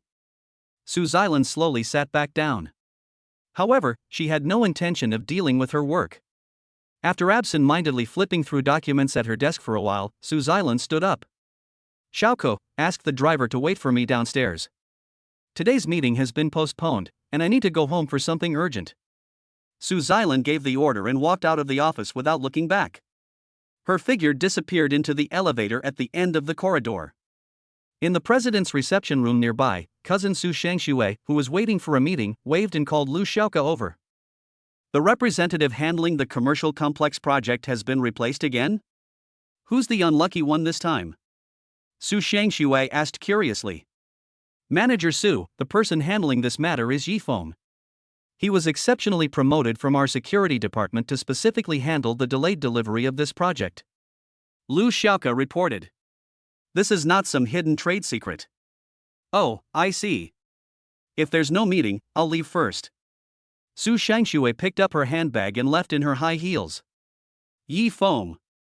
She whispered Yifeng's name softly. Thinking of her cousin Su Xilan's unusual behavior just now, Su Shangshui seemed to have noticed something. It's worth checking out, she said to herself, laughing quietly. On the other side, Su Xilan hurried back to the Rosewood Garden Villa. The door of the villa was open. As expected, Yifeng came back first. Before Su Xilan even entered the door, she smelled a pungent smell of disinfectant. Did you go to a fight today? She saw Yifeng sitting on the sofa treating his wounds and asked bluntly. Yifeng raised his eyes to look at her and continued to tighten the bandage. Bright red blood had already seeped out of the white bandage. The information Lu Xiaoke received was definitely wrong. How could such an injury be just a superficial one? Su Xilan quickly walked to Yifeng and looked at him carefully.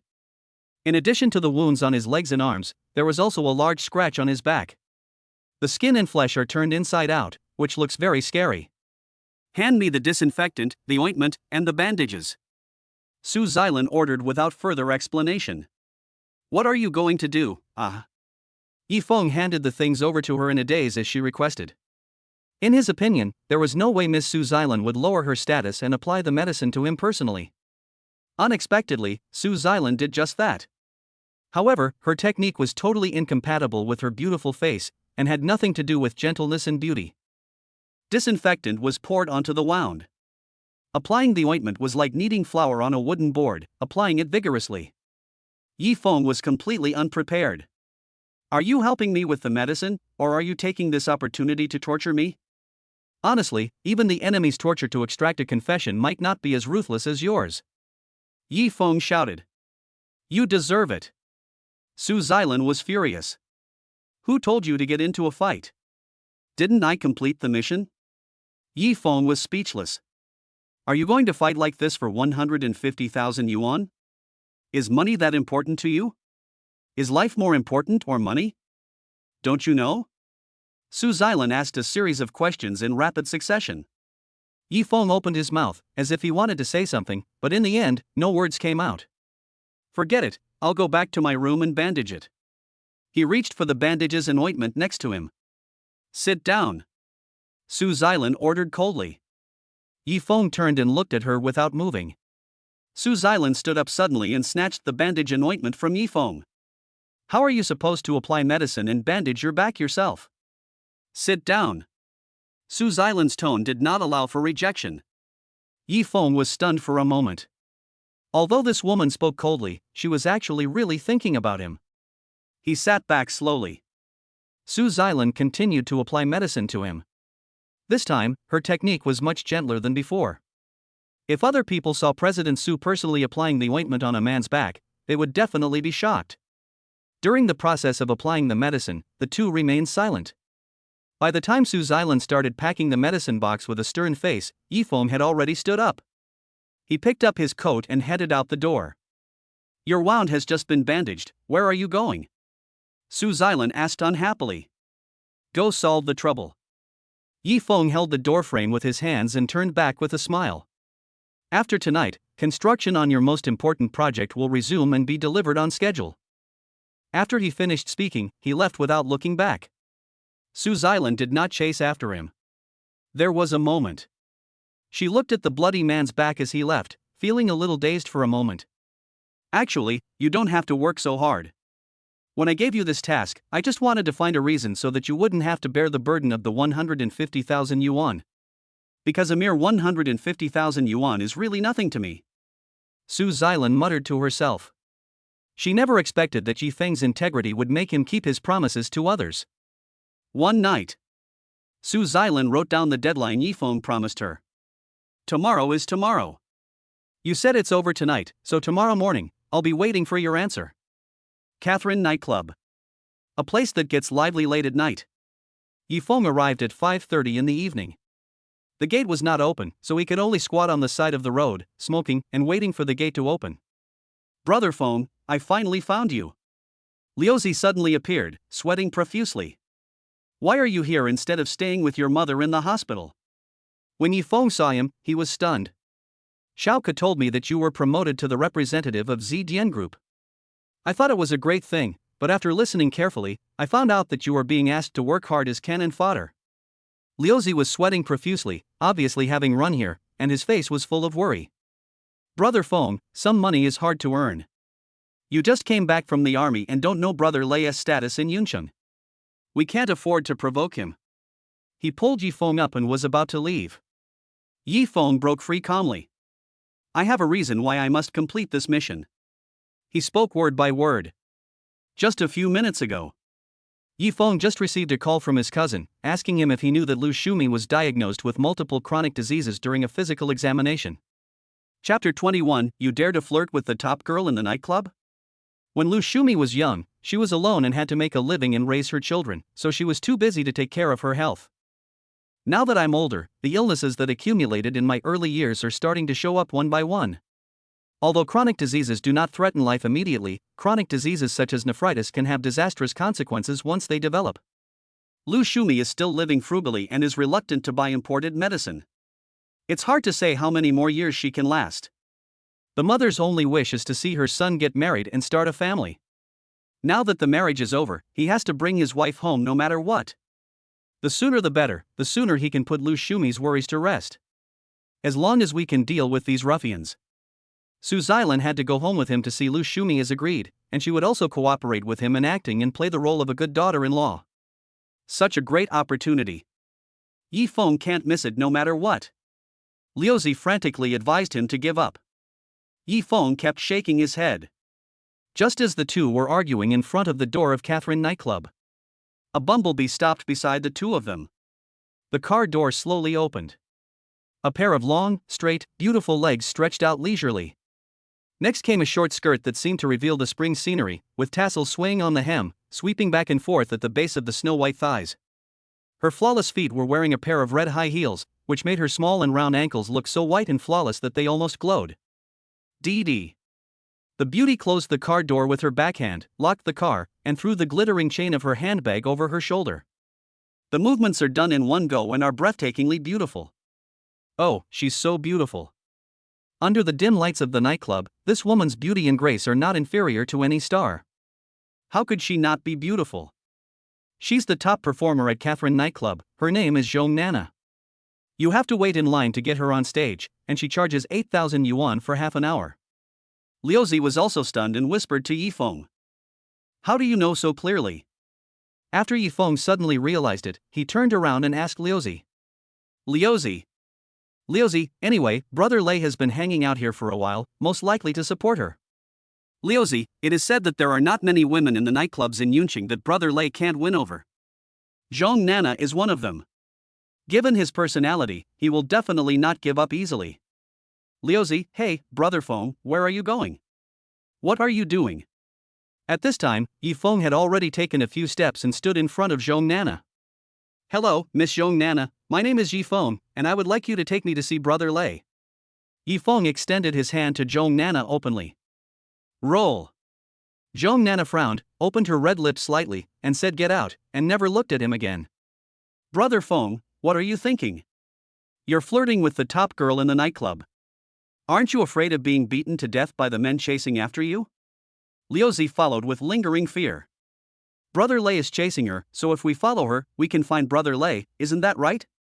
Yifeng asked with a smile, and without waiting for Liuzi to reply, he chased after Zhong Nana's back. Liuzi was shocked and followed him into the nightclub without thinking too much. Inside the nightclub, the lights were dim and the atmosphere was completely different from outside. As soon as Zhong Nana came in, she went through the small door as if she was familiar with the place and disappeared. Yifeng was only 3 or 5 seconds late when he came in and lost track of them. What now?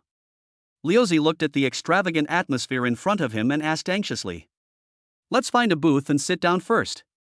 I won't leave if I can't find Brother Lei today. Yifeng said this and found a seat to sit down. Liuzi sat opposite him nervously. What are you sitting there for? Go back. Yi Feng looked at him in surprise. I know you're here to die, but I can't just stand there and watch you die and then run away. I, Liuzi, can't do such a disloyal thing. Liuzi pounded his chest heavily. At worst, we can die together. He took a glass of beer from the tray of a passing waiter and took a big gulp. Yi Feng smiled slightly. After leaving the battlefield and entering society, he had seen too much selfishness and hypocrisy. Apart from Liuzi, Yi Feng has never met another brother who is truly willing to go through life and death for him and is trustworthy. He also picked up a glass of wine. The two of them clinked glasses and chatted, and Yi Feng's eyes were always wandering around the venue. Suddenly, a slim figure beside the dance floor caught his attention. Zhong Nana, twisting her waist in a charming manner, walked towards the stairs to the second floor. The second floor is all private rooms. As Brother Lei, if he comes here to play, he must book a private room. Yi Feng put down the wineglass in his hand without saying a word and followed him. At the door of a luxurious private room, Zhong Nana's figure disappeared in a flash. Yi Feng followed up immediately. When we were almost at the door of the private room, suddenly, Liuzi reached out and grabbed him from behind. Brother Feng, let me ask you one last time, have you thought it through? To be honest with you, Brother Lei's prestige in the underground world was built on the lives he took, so no one dares to provoke him easily. If Brother Lei really is sitting in that private room, you won't have the chance to regret it the moment you open the door. Liuzi's face was full of worry. Even in the hallway, they all clearly heard the sounds of drinking and playing finger-guessing games coming from the private room. Regardless of whether Brother Lei is in there or not, there is definitely more than one person in this private room. I've already made a promise to someone else, Yi Feng just said. He reached out and grasped the door handle of the box without hesitation. Bang! Suddenly, a loud slap was heard in the box. The noise inside suddenly quieted down. Then, a terrifying, furious voice rang out. How dare you pretend to be innocent, you prostitute? I've been pursuing you for so long, and I've given you so many things. You don't even know it, but you won't even hold my hand. Who gave you the face to do that? When someone calls you a goddess, do you really think you are one? Why are you playing so noble all day long? To put it bluntly, you are still a chicken. You are so shameless, I will smash your face today. Amidst the roar, there was another loud slap. Liuzi was frightened out of his wits by the threatening voice. Yi Feng let go of the door handle, raised his leg, and kicked the box door hard. Boom! The door of the box was completely unframed and fell to the ground with a loud bang. The situation inside the box is clearly visible. More than a dozen women serving drinks, almost naked, huddled in the corner of the room, heads down, and said nothing. Zhong Nana's elegant white dress was covered with stains. Red wine dripped slowly from her hair. Her neck was stiff and both sides of her cheeks were slightly red and swollen. Even so, Zhong Nana's straight back did not relax at all. She is like a pine tree that refuses to bow its head. Neither agree nor refuse, neither be enthusiastic nor angry. When Yi Feng rushed in, he attracted everyone's attention. Only Zhong Nana didn't even look at who the person was. She reached out and grabbed the napkin on the table, slowly wiping the red wine off her hair, then glanced at Yi Feng. His eyes were full of indifference. Chapter 22, Nightclub Riot. This sense of indifference and alienation. Yi Feng is too familiar. Compared with her, Su Xilan is even worse. Yi Feng's calmness also surprised Zhong Nana. Her beautiful eyes flashed twice, and she memorized the young man's appearance. Who are you? How dare you break into Brother Lei's private room? Several of Lei Ji's men stood up and surrounded Yi Feng and Liuzi. They looked like they might strike at any moment. Which one is Brother Lei? My name is Yi Feng. I'm here today on behalf of Zidian Group to inform you, have your men leave the commercial complex project site immediately and not interfere with the construction. This notice will take effect immediately. Yi Feng remained calm and spoke loudly while being surrounded by a group of people. The room was silent for a few seconds. Break his limbs and throw him out. Brother Lei waved his hand. Right now, his attention was focused on Zhong Nana, whom he could never get, and he had no interest in this little shrimp who came to cause trouble. After he gave the order, he ignored Yi Feng. Lei Ji's two most proud subordinates picked up the bottle of foreign wine on the table next to them without saying a word, swung it up and smashed it on Yi Feng's head. Brother Feng, it looks like we two brothers can't leave today. Liuzi roared wildly and clenched his fists to fight back. Yifeng just stretched out his hand and somehow grabbed one of the foreign liquor bottles in his hand. Yifeng turned around and smashed the bottle towards the man's head. With a loud bang, broken glass from the wine bottle flew everywhere. The man's head was covered in blood. Ah! Seeing this scene, the women in the corner screamed in unison and curled up even tighter. The other hooligans present all stood up in unison. This kid who kicked the door actually dared to resist? At that moment, one of the most sturdy thugs smashed a beer bottle on the left side of the marble coffee table, held the bottle mouth, and thrust the sharp broken end towards Yifeng's abdomen. Others are not far behind. Yifeng pushed Liuzi out of the battle, turned around and attacked the thugs who were rushing towards him left and right. He put up his hand to block the bottle that was stabbing towards his abdomen. The broken end of the bottle pierced his palm. His hands were covered in blood. However, Yifeng seemed to be unaware of the pain. After roaring wildly, he grabbed the heads of the two thugs on each side and pressed them towards the middle and slammed them hard. The dull sound of a watermelon breaking. The two people collapsed to the ground unconscious. It is impossible to tell whether he is alive or dead.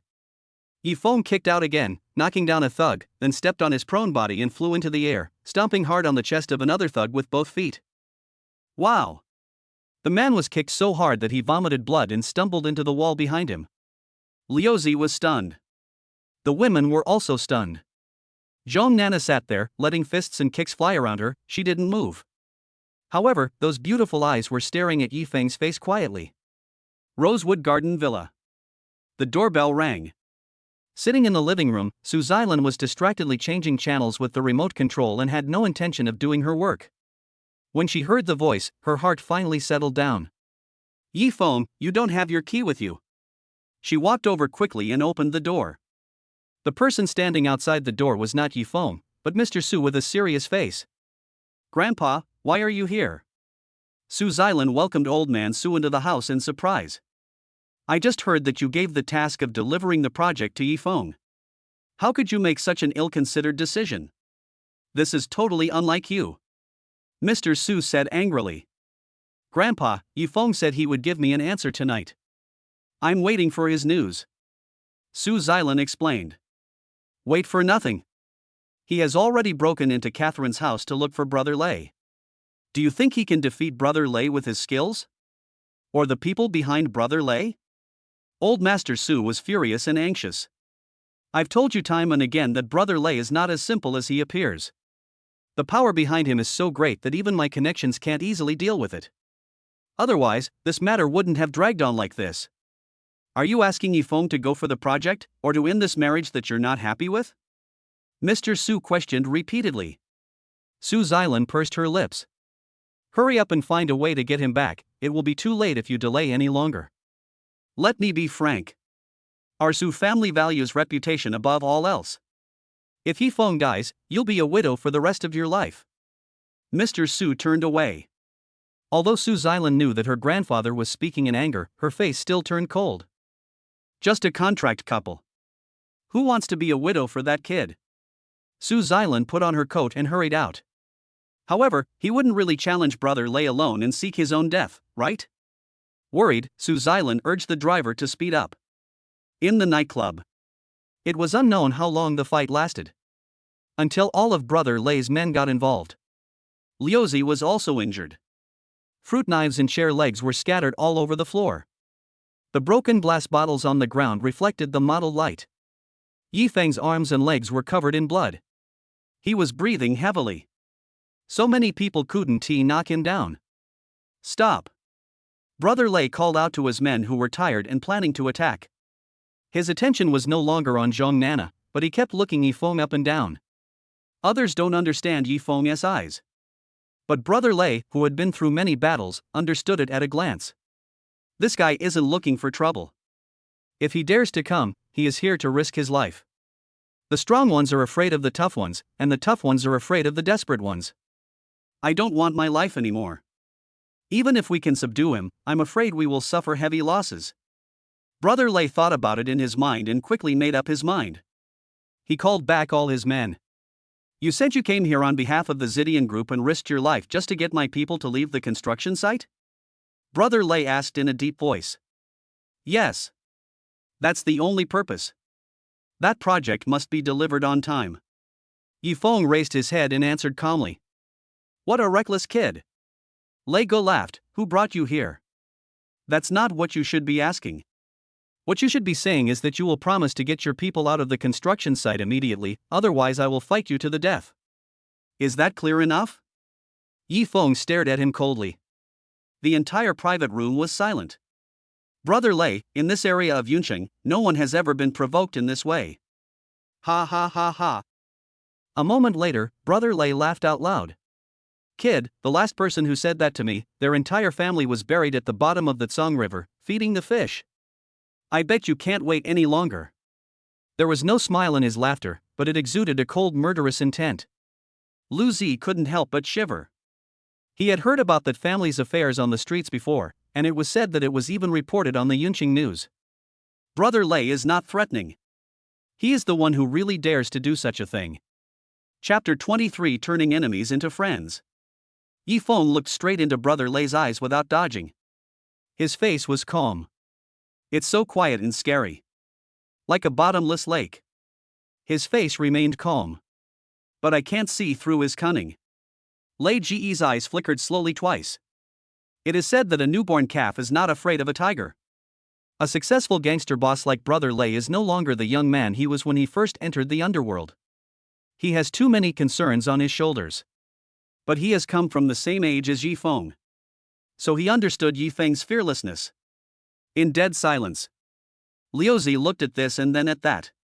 Suddenly I realized something. He stopped shaking. Even though it was just a glance. However, Liuzi could see that the person who had the upper hand was Yifeng. Brother Lei, there is a hint of giving in. Perhaps it was because his life was too precious now. It's not worth dying together.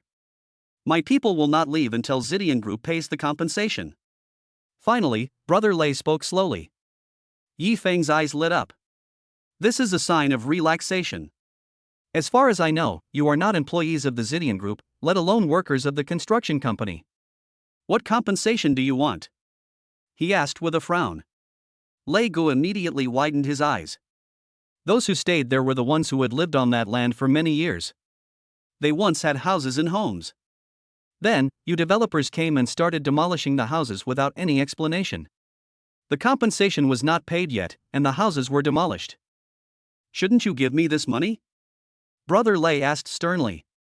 Whoever demolished it should be held responsible. What does this have to do with the Zidian Group? Liuzi grumbled. Yifeng is not afraid, and he is no longer afraid. Lei Ji's gaze was like two sharp blades shooting into him. Liuzi was covered in cold sweat. He quickly shut up and stepped aside, not daring to breathe. I don't know about these disputes. I just want to ask you, if the Zidian Group pays the money, will you leave immediately and no longer affect the construction? Yifeng spoke calmly. Can. Brother Lei had a dark face. How much do you want? Yifeng heaved a sigh of relief, but his expression remained calm. As early as the night when Su Xilan introduced the project to him, Su Xilan had already told him clearly, money is not a problem. Only by giving up small money can you make big money. If they're willing to take the money, you can name your price. We couldn't reach an agreement before. It's because Brother Lei and the others are always raising the price. No matter how much the Zidian Group offers, Brother Lei will double it and give it back, otherwise he will not agree. Until today, Yifeng, who was willing to risk his life, appeared. Brother Lei was also frightened. There are 30 of us in total. Is it too much to ask you for 300 million in compensation? Brother Lei did the math and offered his own price. Yifeng sneered. Where did those 30 people come from? According to the information, among the thugs who refused to leave the construction site, there were only 5 who were originally from the local area. During the demolition, compensation was paid legally and in compliance with regulations to these 5 families.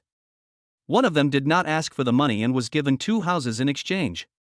If you want to take the money and leave, no problem, we can talk, but Brother Lei, don't treat me as a fool. Yifeng didn't have much else in his hands, but he had plenty of information. He is very familiar with the project situation and knows everyone's background by heart. So how much do you say? Brother Lei exudes a fierce and oppressive feeling all over his body. 1 million. Yifeng thought about it. You're kidding me. Brother Lei's face was dark and ugly. I'm not going to joke about such a serious negotiation. 1 million. This is our highest price. We won't accept any bargaining. If you don't agree, we can continue the fight we just had. In front of Brother Lei's aura, Yifeng was not suppressed at all. Not only was he not afraid at all, he even threatened Brother Lei. If the conflict continues, Brother Lei, you have to think clearly. I am not afraid of those who wear shoes even though I am barefoot. From now on, either don't be alone or stay with your family at all times. When he said the last sentence, Yifeng's voice suddenly turned cold. Brother Lei felt a sudden shudder in his heart for no apparent reason. This was originally a threat he used to scare Yifeng. When these words came out of Yifeng's mouth, Brother Lei couldn't help but think of his wife and relatives far away in his hometown. He has fought his way to the top spot for far too long. It has been so long that I have forgotten that he is no longer the passionate and fearless gangster he was in his youth. He also has many things he is afraid of losing. But Yifeng was the eldest one back then. At this moment, Brother Lei finally understood the helplessness and pain in the eyes of the previous boss of Yunqing when he stood in front of that boss. Back then, the previous boss chose to back down. Now, it's his turn. Hiss. Brother Lei took a deep breath. 5 people, 5 million. Once we get the money, we'll leave immediately. Once I, Lei Zi, say something, it's unchangeable. He stretched out a hand towards Yifeng with his 5 fingers spread out. Yifeng shook his head without even thinking. Liu Zi rushed to his side in an instant. Brother Feng, I think Brother Lei is serious about this. 5 million is probably his bottom line. You have to give him this face, otherwise he won't be able to back down in front of so many of his subordinates, and will have to fight to the death. Isn't it best to avoid this? He whispered to Yifeng. I know that, but I don't have the final say on the money. Yifeng also lowered his voice and replied. He knew in his heart that Lei Ji's so-called compensation was unreasonable and not even worth 1 million. Then why don't you just ask whoever assigned you this mission? You're not the one paying for it anyway. Liu Zi rolled his eyes. Yifeng had no choice but to call Su Xilan to explain the situation. Ding ling don long. Su Xilan felt relieved when she saw Yifeng's name displayed on the phone screen. Still alive. She thought, then picked up the phone. 5 million? Are there any other conditions? Yifeng didn't even finish telling what happened.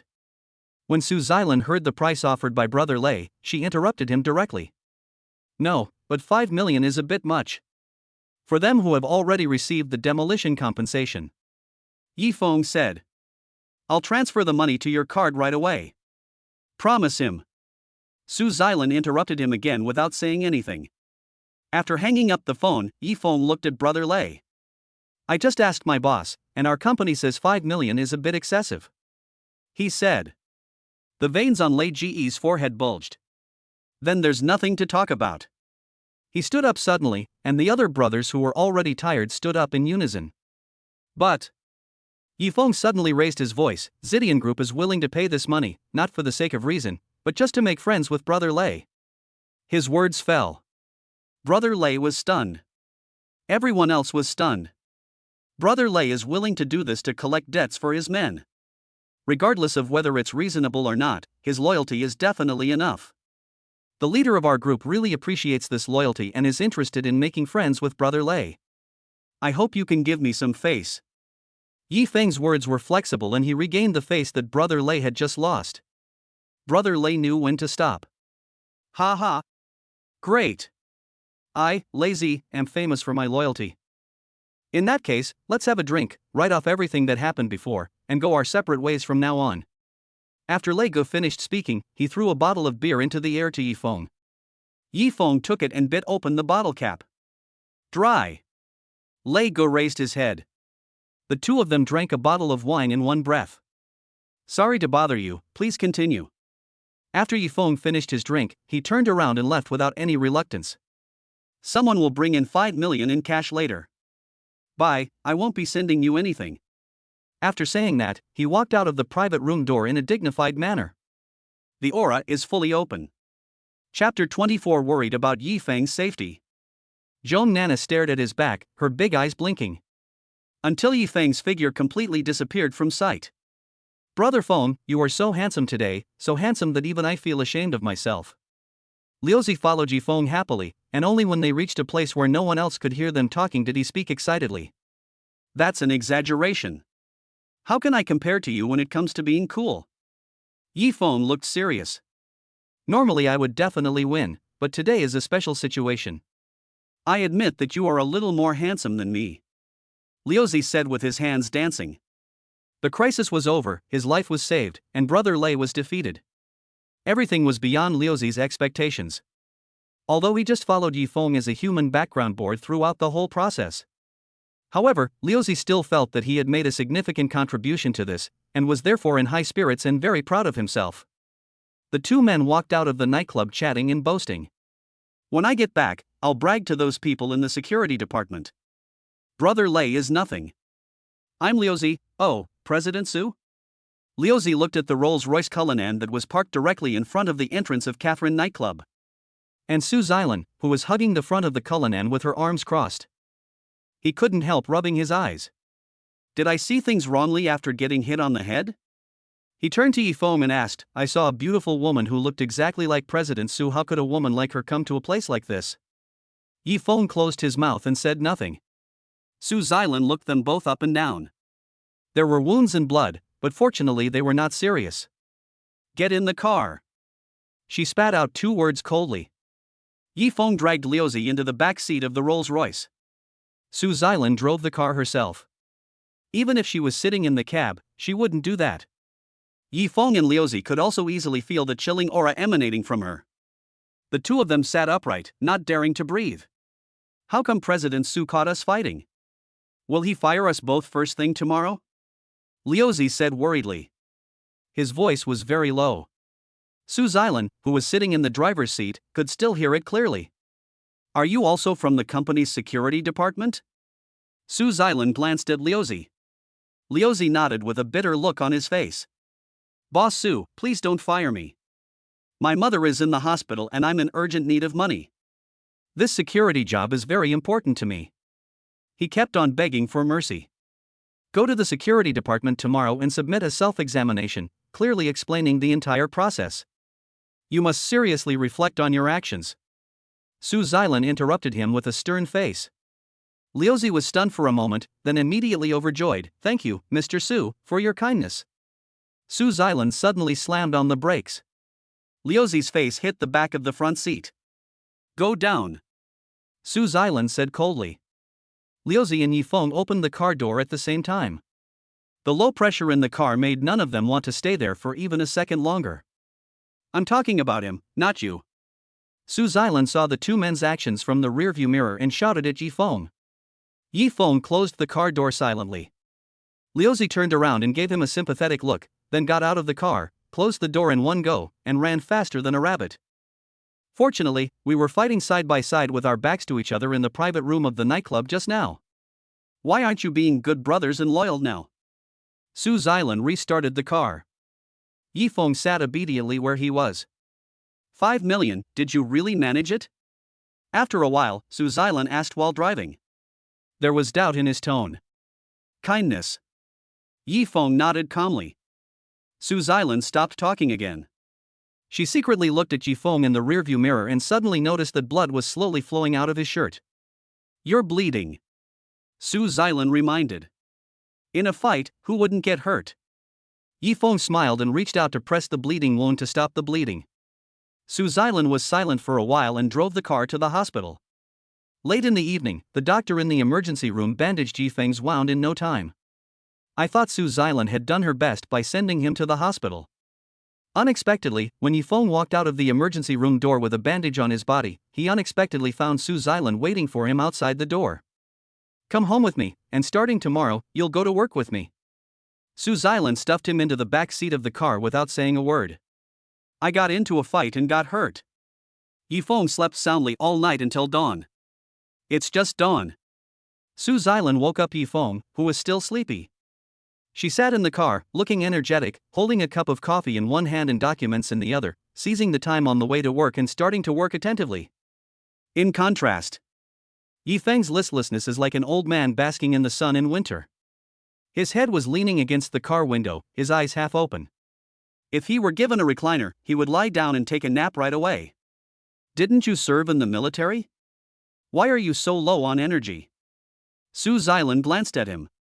Boss Su, soldiers need to sleep too. Yifeng answered in a dying tone.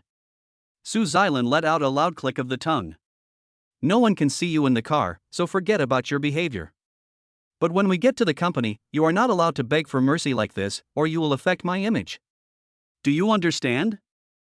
She warned. I can get off outside the security department and not enter the company, so as not to disturb you. Yifeng yawned loudly. The security department's day shift started at 8 in the morning, and he figured he still had time to catch a nap. You will come directly to the company with me, and the same will be true in the future. Su Xilan lowered her head and looked through the information, speaking seemingly nonchalantly. Oh. Yifeng finally woke up. He looked at Su Xilan in surprise. Don't look at me in surprise. I've already let everyone know what happened in the nightclub yesterday. Brother Lei gave you face, you're lucky, but the feud is still formed.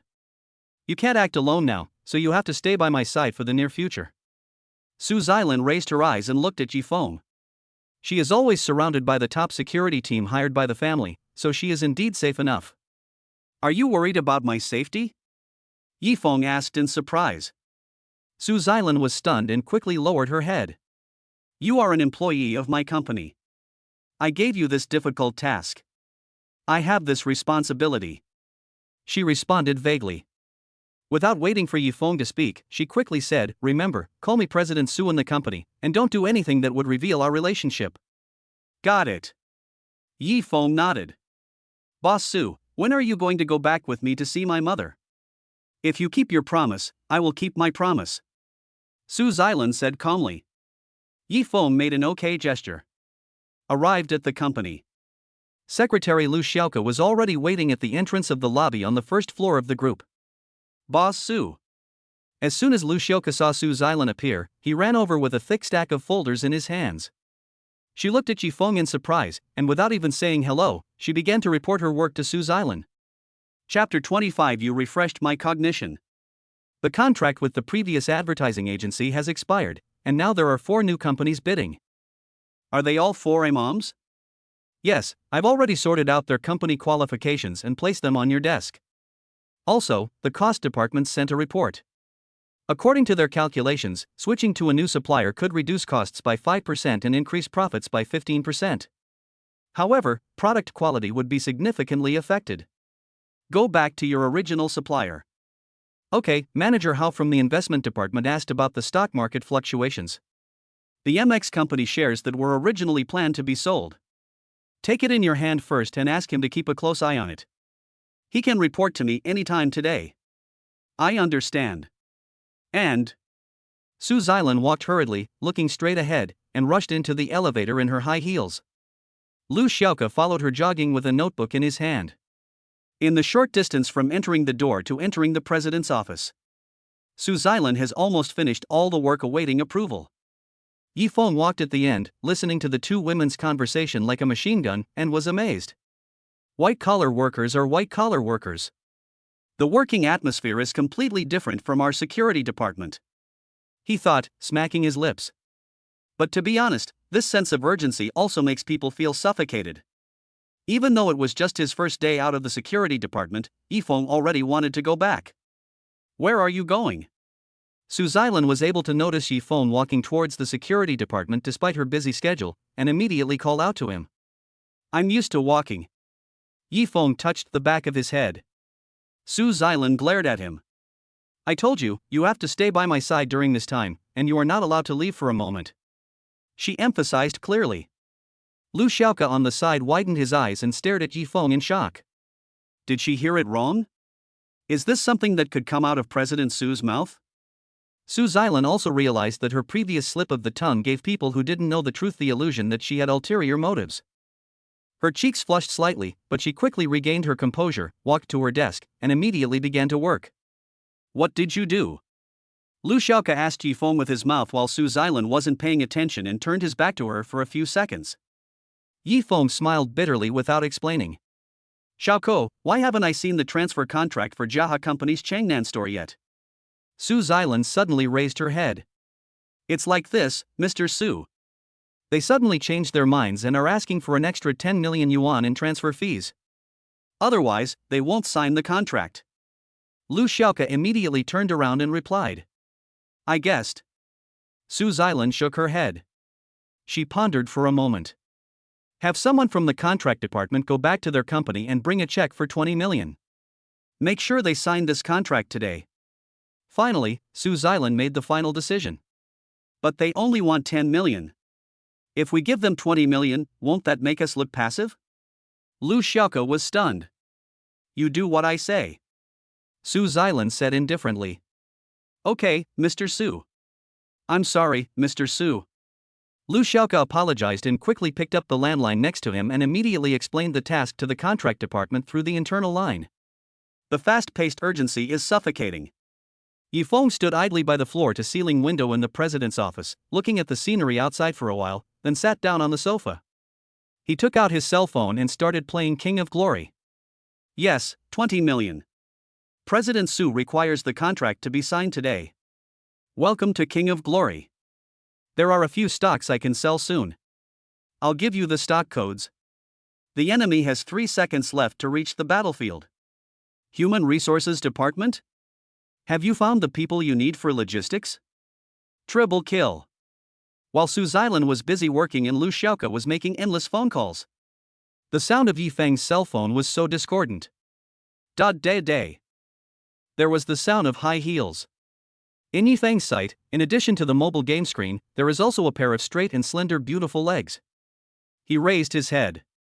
Su Xilan looked down at him. Silence is better than words at this time. Yifeng awkwardly exited the game and put away his phone. It's so boring. He defended his actions. If you're bored, take a look at this. Su Xilan threw a document onto the coffee table in front of him without saying a word. Isn't this the Jaha company that just changed its mind? Yifeng picked up the document and flipped through it casually. Yes, if you can understand why they suddenly changed their minds and increased the amount by 10 million, and why I asked the contracts department to prepare 20 million, I will give you a new office, a new position, and a new salary package. Su Xilan was firm and decisive, but her words were touching enough. Yifeng became interested and began to flip through the book hastily. This way he can at least be quiet for a day. Su Xilan turned around, very proud of her method.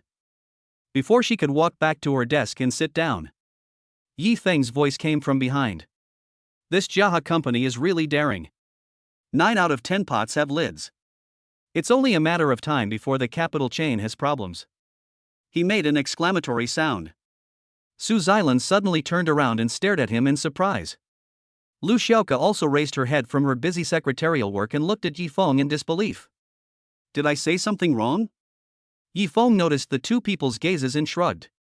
Yes, but their financial level is very impressive. Many people in the industry are not aware of this. How did you see that? Su Xilan asked in surprise. What's so difficult about this? It's so obvious. Yifeng threw the thick stack of documents in his hand back onto the coffee table, held the back of his head with both hands, and leaned back against the sofa with a big sword and a golden horse. They're in the wrong for changing their minds at the last minute. 10 million is already the limit. If they dare to ask for more, there's no room for negotiation. And, Mr. Su, you asked the contract department to prepare 20 million. This is exactly the amount that can solve their urgent needs. Even if you don't say it explicitly, the other party will be grateful to you after receiving it. With these 20 million, Jaha Company's capital chain gap can be temporarily resolved. In other words, you saved their company by providing timely assistance. Regardless of whether they can successfully overcome the current crisis, they will definitely remember this favor. If the company can grow stronger again in the future, President Su, you will only spend an additional 10 million and gain a more reliable partner. If Jaha continues to play these financial games without repentance, it's only a matter of time before its funding chain runs into problems. 10 or 20 million yuan isn't a big deal for the Zidian Group, and it's all used to buy commercial land. They might make a small profit, or even no profit at all, but they won't suffer any losses. After Yifeng finished speaking, he looked at Su Xilan indifferently. These 20 million are worth it no matter how you spend them. Mr. Su is brilliant. he pulled his cell phone out of his pocket again. Because of the disconnection just now, Yi Feng was reported by his teammates and sighed in frustration. Su Xilan blinked her beautiful eyes. There was satisfaction and surprise in the look he gave Yi Feng. If this man had not been restricted by his family background, with his understanding and skills, his current position would definitely not be limited to that of a security guard. Stop playing games in the CEO's office and come with me. At Su Xilan's signal, Lu Xiaoke urged Yi Feng to stand up and follow her out the door. Where are you going? Yi Feng asked. Your new office, Manager Yi. Chapter 26 President, or which? A brand new office that has just been renovated. A desk, sofa chair, and computer are all available. There's even a separate coffee machine. You will work here from now on. You can go back to the security department if you want. I will inform the administration department, but you will mainly stay here. This is President Su's order. Lu Xiaoke pushed open the office door. Speaking of which, what did you do? How did you suddenly get promoted from a small security guard to a manager? And it was President Su who appointed you? She stared at Yi Feng curiously. Yi Feng walked around in the new office. It's like this, then that, and then it's like this. Yi Feng couldn't tell the truth and could only turn a blind eye. If you don't want to talk about it, forget it. Lu Xiaoke slammed the office door shut and turned away. After taking a few steps, he remembered something, turned around, opened the door, and threw a manila file bag directly onto Yi Feng's desk. These are your tasks. Complete them within this week. She finished her words concisely, and without waiting for Yi Feng to ask for clarification, she hurried back to the president's office. Still have work? Yi Feng was suddenly overwhelmed. He works in the security department. Apart from standing guard and patrolling, all he has to do is drink tea. He doesn't have to use his brain at all, and his life is very comfortable. Open the file bag. Inside was a stack of foreign language materials, mainly in French, with a few pages written entirely in English. It seems that Su Xilan had completely remembered Yi Feng's performance at the last family dinner with Su Xilan's parents and Song Jun. What does this word mean? While looking at the documents, Yi Feng walked over and locked the office door. Let me check it out. Yi Feng put the file next to him and turned on the computer. Open your browser. Open the game website and log in to your Steam account. Download the game. Log in. Enter the game. All in one go. Dong Dong, Master, you're finally online. The apprentice in the online game sent greetings immediately. I've been busy lately and haven't had time to play. What are you busy with? Work, I just got a new position, congratulations. Which company have you changed to work as a security guard? Project Manager, Zidian Group, Yi Feng typed this line. There was no reply from the other side for a long time. Yi Feng? Disconnected? What? Too lazy to talk to a big liar, followed by a joking expression. Why would I lie to you? Yi Feng was helpless. Come on, that's the Zidian Group. Even if you're bragging, you should be careful. Without a 985 or 211 degree, or an Ivy League school, you're not even qualified for an interview. Master, I remember you didn't have such a stellar resume. Weren't you a security guard? How did you get to project manager? The young apprentice was clearly unconvinced. Maybe I'm too handsome and charmed the CEO of Zidian Group. She insisted on giving me a manager position just to keep me by her side. Yi Feng replied. It's not entirely a lie. However, after he typed it out, he felt something was weird. The little apprentice opposite was laughing so hard that he even made several laughing emojis. If you can catch the eye of that icy witch, I'll definitely give you a generous gift as a thank you for conquering Dongfang Booby of Yuncheng. Oh, and it's best if she stays at home and takes care of her husband and children, and doesn't show up in public anymore. He faced the words typed by his young apprentice. Yi Feng suddenly lost the mood to joke. Is she a witch? He slowly tapped the keyboard and pressed the send button. The other party's reply was very fast. Of course, everyone knows that she will do anything to achieve her goals, but her personality is extremely cold and indifferent, and it's impossible to anger her. Do you know how much advantage this gives her in the business world? We all say that she is just an AI robot, without emotions, all about profit. Yi Feng lit a cigarette. Before he met Su Xilan, he had heard similar remarks. No matter who mentions Su Zilin, there are always a few words that come to mind: cold, strict, unsympathetic, money-making machine, man-hating. Yi Feng exhaled a puff of smoke. These days, he witnessed Su Zilin, who sat in the position of president, going out early and coming back late, working diligently and wholeheartedly. We also saw that she had to deal with family affairs and her parents' pressure to get married. This young woman created huge profits for the entire company. Openly respected by everyone. Behind the scenes, I didn't know how much I was scolded. Suddenly, Yi Feng lost interest in playing games. He hurriedly said goodbye to his little apprentice and logged off. Yi Feng's attention was refocused on the pile of documents at hand. Su Zilin gave him these tasks, not knowing whether it was important to complete them. Yi Feng thought as he flipped through the documents. The content to be processed is simple for people who are proficient in foreign languages. Lu Xiaoke said this was the task for the week. Yi Feng finished it in less than 2 hours. He sorted out the revised documents, and the wall clock pointed to the lunch break time. Yi Feng stretched and stood up, ready to go to the cafeteria to eat. As soon as I opened the door, I saw a strange girl guarding the door. "You looking for me?" Yi Feng was stunned. The girl rolled her eyes at him, turned around and picked up the walkie-talkie in her hand. "Secretary Lu, the door is open and Manager Yi is coming out." After saying that, she ran away. Lu Xiaoke appeared like a whirlwind in high heels. "Lock the door? Play games? Did Mr. Su give you a new office and a manager title so that you can play games in the secret room?" She shook her head in disappointment. "Deduct money." Lu Xiaoke said the last 2 words in a very firm tone. "Wait, I'm done with work. What's wrong with playing games for a while?" When he heard about the salary deduction, Yi Feng immediately began to explain. "Snort!" Lu Xiaoke sneered without hiding his feelings. "That's your weekly workload. Even if it's a team effort, it would take at least 3 days. You finished it by yourself in just half a morning? Do you think I'll believe that?" Lu Xiaoke touched the tip of her small nose.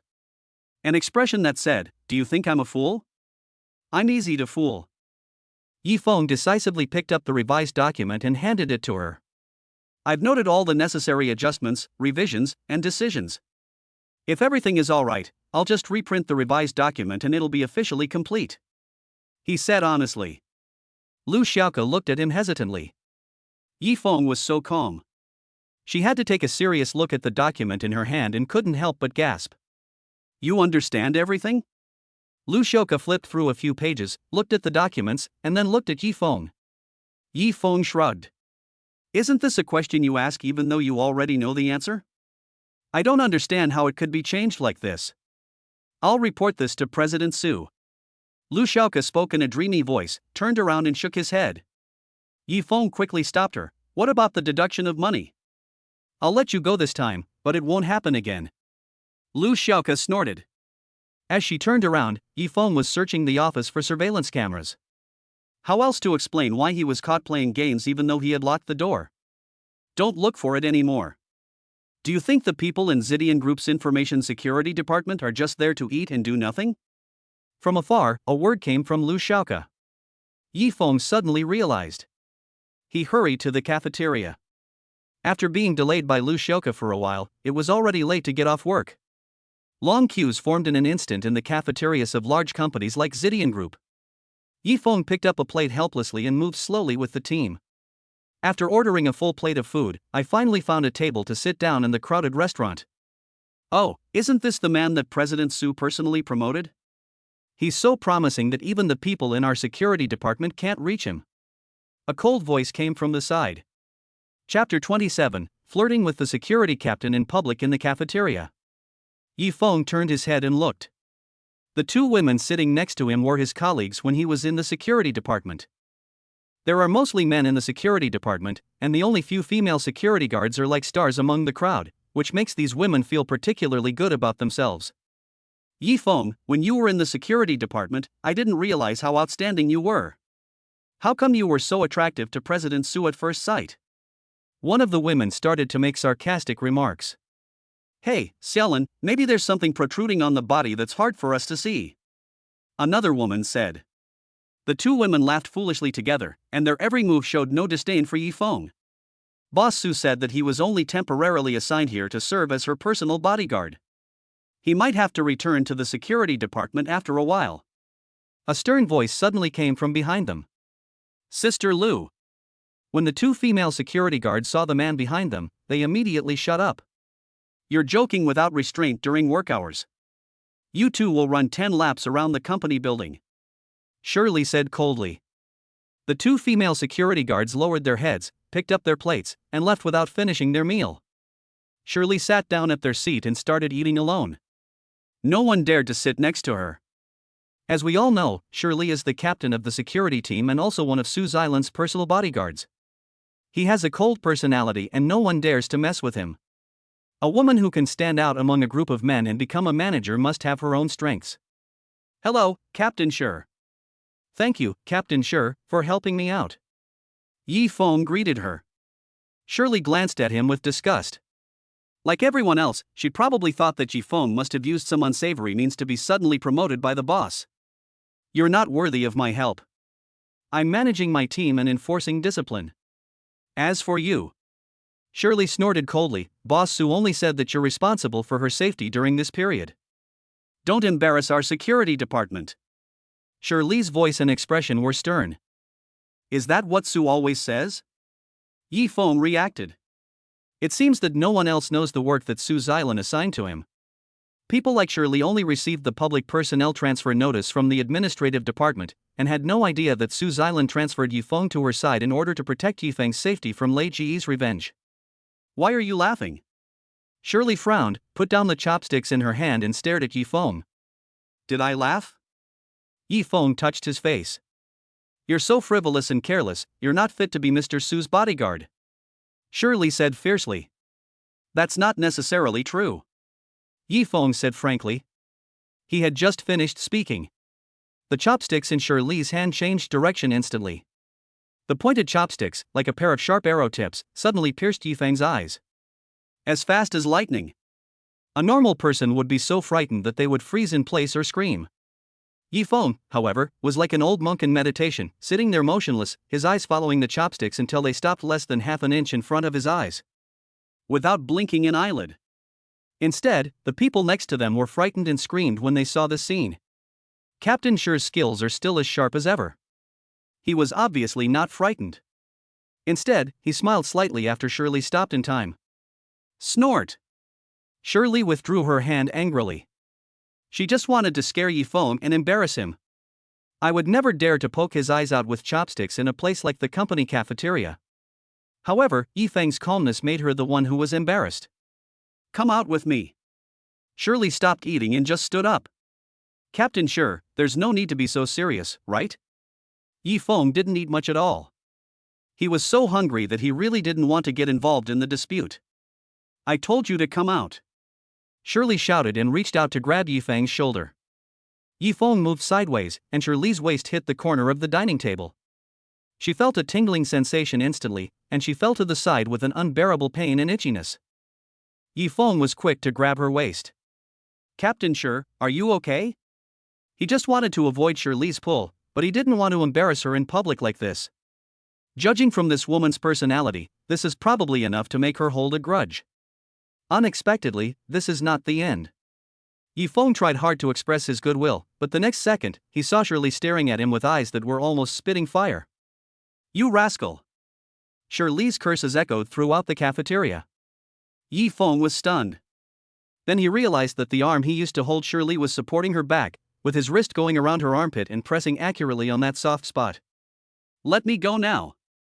Shirley's face also turned red. I don't know whether I was embarrassed or angry. Captain Shir, I'm sorry, I didn't mean it. Yi Feng quickly let go of his hand. Shirley stood up and glared at him fiercely. Remember this. I will make you regret humiliating me today for the rest of your life. She uttered these harsh words and quickly left the restaurant. The gazes and whispers from all directions were focused on Yi Feng. I can't eat the meal. He hurriedly packed up the food and left the cafeteria under everyone's gaze. Having nowhere to go for the moment, he simply carried the takeaway box and went straight to Suze Island's CEO office. Forget about lunch. At least no one would dare to disturb him here. A few minutes later, Yifeng reached out and pushed open the door of the president's office. He was surprised to see Su Xilan raise her head from behind the large desk. "Don't you take a break at noon?" Yifeng asked in surprise. "Have you eaten yet?" Su Xilan pointed to a corner of the desk. There was a cup of coffee there. She held the phone to her ear with her other hand and obviously had no time to pay attention to Yifeng. They object? Why didn't they say so during the meeting? Even if they are relatives, they cannot interfere with the normal operation of the company. I have already made this decision and it has been approved by the shareholders' meeting. It is useless for them to object now. Impeach me if you will. Let those old fogies on the board of directors hold a meeting to impeach me. As long as I'm still in this CEO position, I won't tolerate any reckless behavior. Not even if they're relatives. Su Xilan hung up the phone abruptly.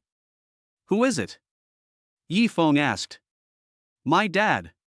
The decision to acquire Chuangfei Enterprise was made after the entire company had studied it for many days. You want me to give up the acquisition without any reason? Don't even think about it. Su Xilan said angrily. This is the bad thing about family businesses. Many important positions are occupied by company veterans or relatives. In their eyes, Su Xilan is just a junior and sometimes is not taken seriously at all. What are you doing? After Su Xilan vented her emotions, she noticed that there were several plastic fast food boxes neatly placed on the desk in front of her. Yifeng was unpacking the chopsticks for her. Don't even think about it, just forget about it and eat. Yifeng generously gave his lunch to Su Xilan. Didn't I tell you I had something to eat? Su Xilan looked at the packed lunch with disdain. Coffee is a drink, not a meal. Man is made of iron and rice is made of steel. If you don't want to starve to death, you have to eat these things. Yifeng's tone was like he was explaining to a 1-year-old child what eating meant. Su Xilan glanced at him and reached out to open the drawer. Pop. She took out something that looked like a milk tea bag and threw it on the table. Coffee is a drink, I eat this. She said as a matter of course. Yifeng took a closer look. Gum syrup. He was speechless on the spot. Chapter 28, Backstabbing by a Family. You're crazy. Yifeng couldn't help but sigh deeply. You're so busy at work and your meals are irregular, your stomach will eventually break down. No wonder you had acute cholecystitis that day. Wasn't the lesson from last time enough? Do you want to go through the pain of that day again? Yifeng said this, and without saying anything, he opened the disposable chopsticks and stuffed them into Su Xilan's hands. If you want me to do it again, please give me another massage. Su Xilan said this nonchalantly and buried her head in her work report, leaving Yifeng's chopsticks and him aside. The behavior is extremely deliberate and the attitude is quite obvious. Yifeng raised his eyebrows. Although Su Xilan was bent over the desk with her head down and didn't look at Yifeng, she was listening carefully to his movements. Su Xilan originally thought that Yifeng would give up and leave. Unexpectedly, the next second, she heard the beeping sound coming from Yifeng's phone. Who are you calling? Su Xilan looked up alertly, with a bad feeling in her heart. Yifeng turned the screen of his mobile phone and shone brightly at her. Mr. Su's name stood out prominently. Hello? The call was connected, and Mr. Su's voice came from the other end of the line. Su Xilan jumped up suddenly. How dare you report me? She asked with her eyes blazing. If you don't eat it, I'll complain. Yifeng answered her with his eyes. Hello, is this Yifeng? What's up? Hello, Grandpa Su, it's nothing important, I just want to ask if you have eaten yet? Facing Su Xilan's warning look, Yifeng showed no fear and even raised his chin provocatively. Su Xilan gritted her teeth. Seeing that Yifeng was really going to complain to Old Man Su, she had no choice but to sit back down, picked up the chopsticks, and stuffed a big mouthful of food into her mouth. I was just about to eat. What? Do you want to come visit an old man like me? On the other end of the phone, Mr. Su's hearty laughter came. If you have time, of course. Yifeng also laughed. You should spend more time with Su Xilan. By the way, speaking of dinner, I remembered that I have a social drinking party tonight. I have to go to the hospital for a checkup this afternoon, so I won't be able to go. I was originally planning to call Secretary Liu. Since you're here, you can tell Zilan to go there for me. You'd better come with her. As Mr. Su was speaking, some noisy sounds came from the other side. I have something else to do here. The call was hung up. When Yifeng put down his phone, he saw Su Xilan glaring at him angrily, her mouth full of food, like an angry little squirrel. At least finish all of this, or I'll call Mr. Su and complain. You dare? My mouth is on my body. You can control my work, but you can't control who I talk to and what I say. You are such a despicable person.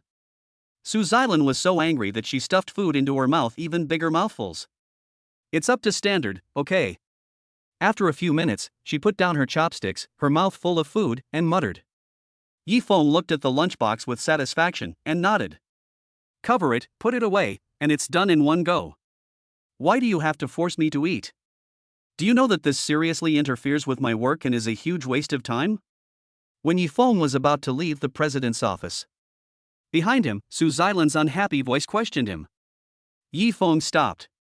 It turns out that in Su Xilan's cognition, eating, a daily routine that others enjoy, is just a waste of work time in her eyes. Yifeng couldn't help but think of what his apprentice said in the online game when he mentioned Su Xilan. Emotionless robot, money-making machine, abnormal workaholic. Thinking about it carefully, since I met Su Xilan, she seemed to have never had her own life, and it all revolved around work. You don't have to worry about my meals from now on. Su Xilan said the last sentence and prepared to continue working. From now on, I'll take care of your meals. Yifeng said softly, his tone brooking no refusal. Yifeng, why do you have to go against me? Su Xilan raised her head and glared at him angrily. I'm not trying to be mean to you, but seeing you working on an empty stomach and harming your body makes me feel bad. Yifeng blurted out. He didn't think much about it when he said this and left immediately after he finished speaking. Only those who have been to the front line and experienced the harsh war environment can deeply understand how precious and valuable a healthy body and a normal meal are. In the president's office, Su Xilan looked at him in surprise as he closed the office door. This kid, could it be that he takes the contract couple relationship seriously? She asked to herself. At the same time, Yunqing Shaoshan South Private Club. Su Yong, with a Chongsam beauty on his left and a sexy suspender hot pants woman on his right, both women are naked under their clothes, leaning on him without any care, their slender hands still caressing his body. Su Yong poured wine into his mouth one glass after another. Brother Su, is Su Xilan really planning to spend a fortune to buy Jaha Company's shops in the south of the city? Song Jun, who was sitting opposite him, asked intentionally or unintentionally while pouring wine. That little girl is becoming more and more outrageous. She doesn't even take us elders seriously. This time, she reported the Jaha incident directly to the shareholders' meeting, bypassing us, and the resolution has already been passed. Su Yong gets angry when he talks about this. Boss Su, to be honest, we at Son's Enterprise have been eyeing the Jaha store for a long time. We've finally managed to bring them to the brink of bankruptcy. As soon as their funding chain breaks, we can immediately start a low-price acquisition plan. By then, we can change the name of the shops in the south of the city to Song, and we won't have to spend any money to acquire them. This way, the half of the street we promised you will definitely be built naturally. Now that Su Xilan has done this, the money has been poured in and she has saved Jaha. All our initial investment has gone down the drain. It will be difficult to build it in the future. Song Jun's uncle, Song Tianbao, spoke quietly. When Su Yong mentioned the dozen or so popular shops that he almost got, he became furious. Also a member of the Su family. Su Yong and other company veterans are completely different from Su Ruoxue. They certainly hope that the company will grow and develop, but at the same time, they also do not forget to seize any opportunity to enrich themselves, so they don't care whether the cooperation with the Song family will cause damage to the interests of Zidian Group. After all, the money in your pocket is real money. People are always greedy.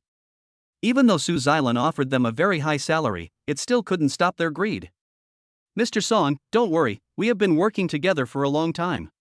I will definitely not back down on this matter regarding Jaha. I've already gathered a few relatives from the Song family and will convene a board meeting tomorrow. No matter what, I must have more say.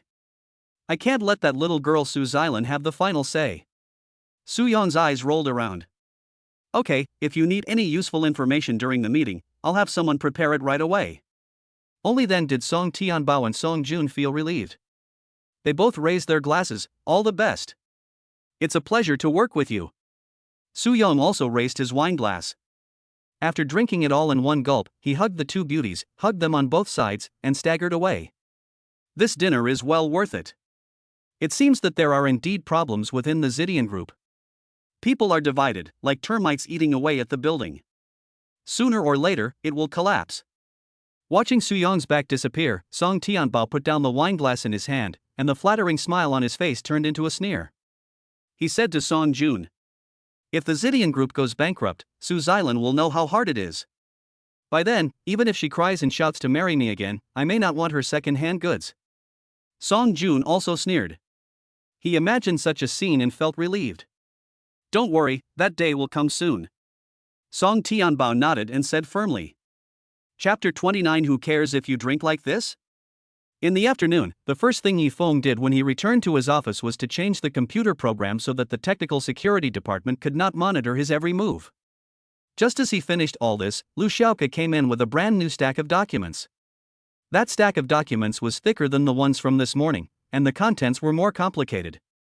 What is most unacceptable is that the time limit for completing the work has been shortened. Yifeng learned his lesson this time. Those who are capable should work harder. Those who work hard will not get much in return. Those who work hard are idiots. The faster he worked, the more work he was assigned. In that case, Yifeng simply threw all the documents aside. Before the deadline for completing his work tasks, he knew he would never look at the documents again. I played games and listened to music, and spent the whole afternoon comfortably. Near the end of the get-off workday, Su Xilan called his landline. "Parking lot downstairs, now." She said this coldly and hung up the phone. Yifeng packed up his things and left work. Su Xilan's Rolls-Royce Cullinan was already parked downstairs of the company. "Hurry up and get in the car. Don't let too many people see you, or they'll gossip," Su Xilan urged when she saw him. When they arrived at the hotel, at Grandpa Su's dinner party, the people at the table were either rich or noble, and even Su Xilan did not dare to take it lightly. Yifeng looked at her smiling face as she clinked glasses with everyone at the table, and in a trance he felt that this was a woman he didn't know at all. A meal lasts from dusk to midnight. During the banquet, many people toasted Su Xilan. She could refuse some of the drinks. Some people can't live without alcohol. After Su Xilan had a few sips, Yifeng noticed that when no one was paying attention, she secretly pressed her hand under the table to her stomach. Yifeng frowned slightly. "Here's the next drink." Su Xilan still looked as if nothing had happened. After exchanging greetings and clinking glasses, Yifeng suddenly reached out and took the cup. A glass of wine, drank in one gulp. "What are you doing?"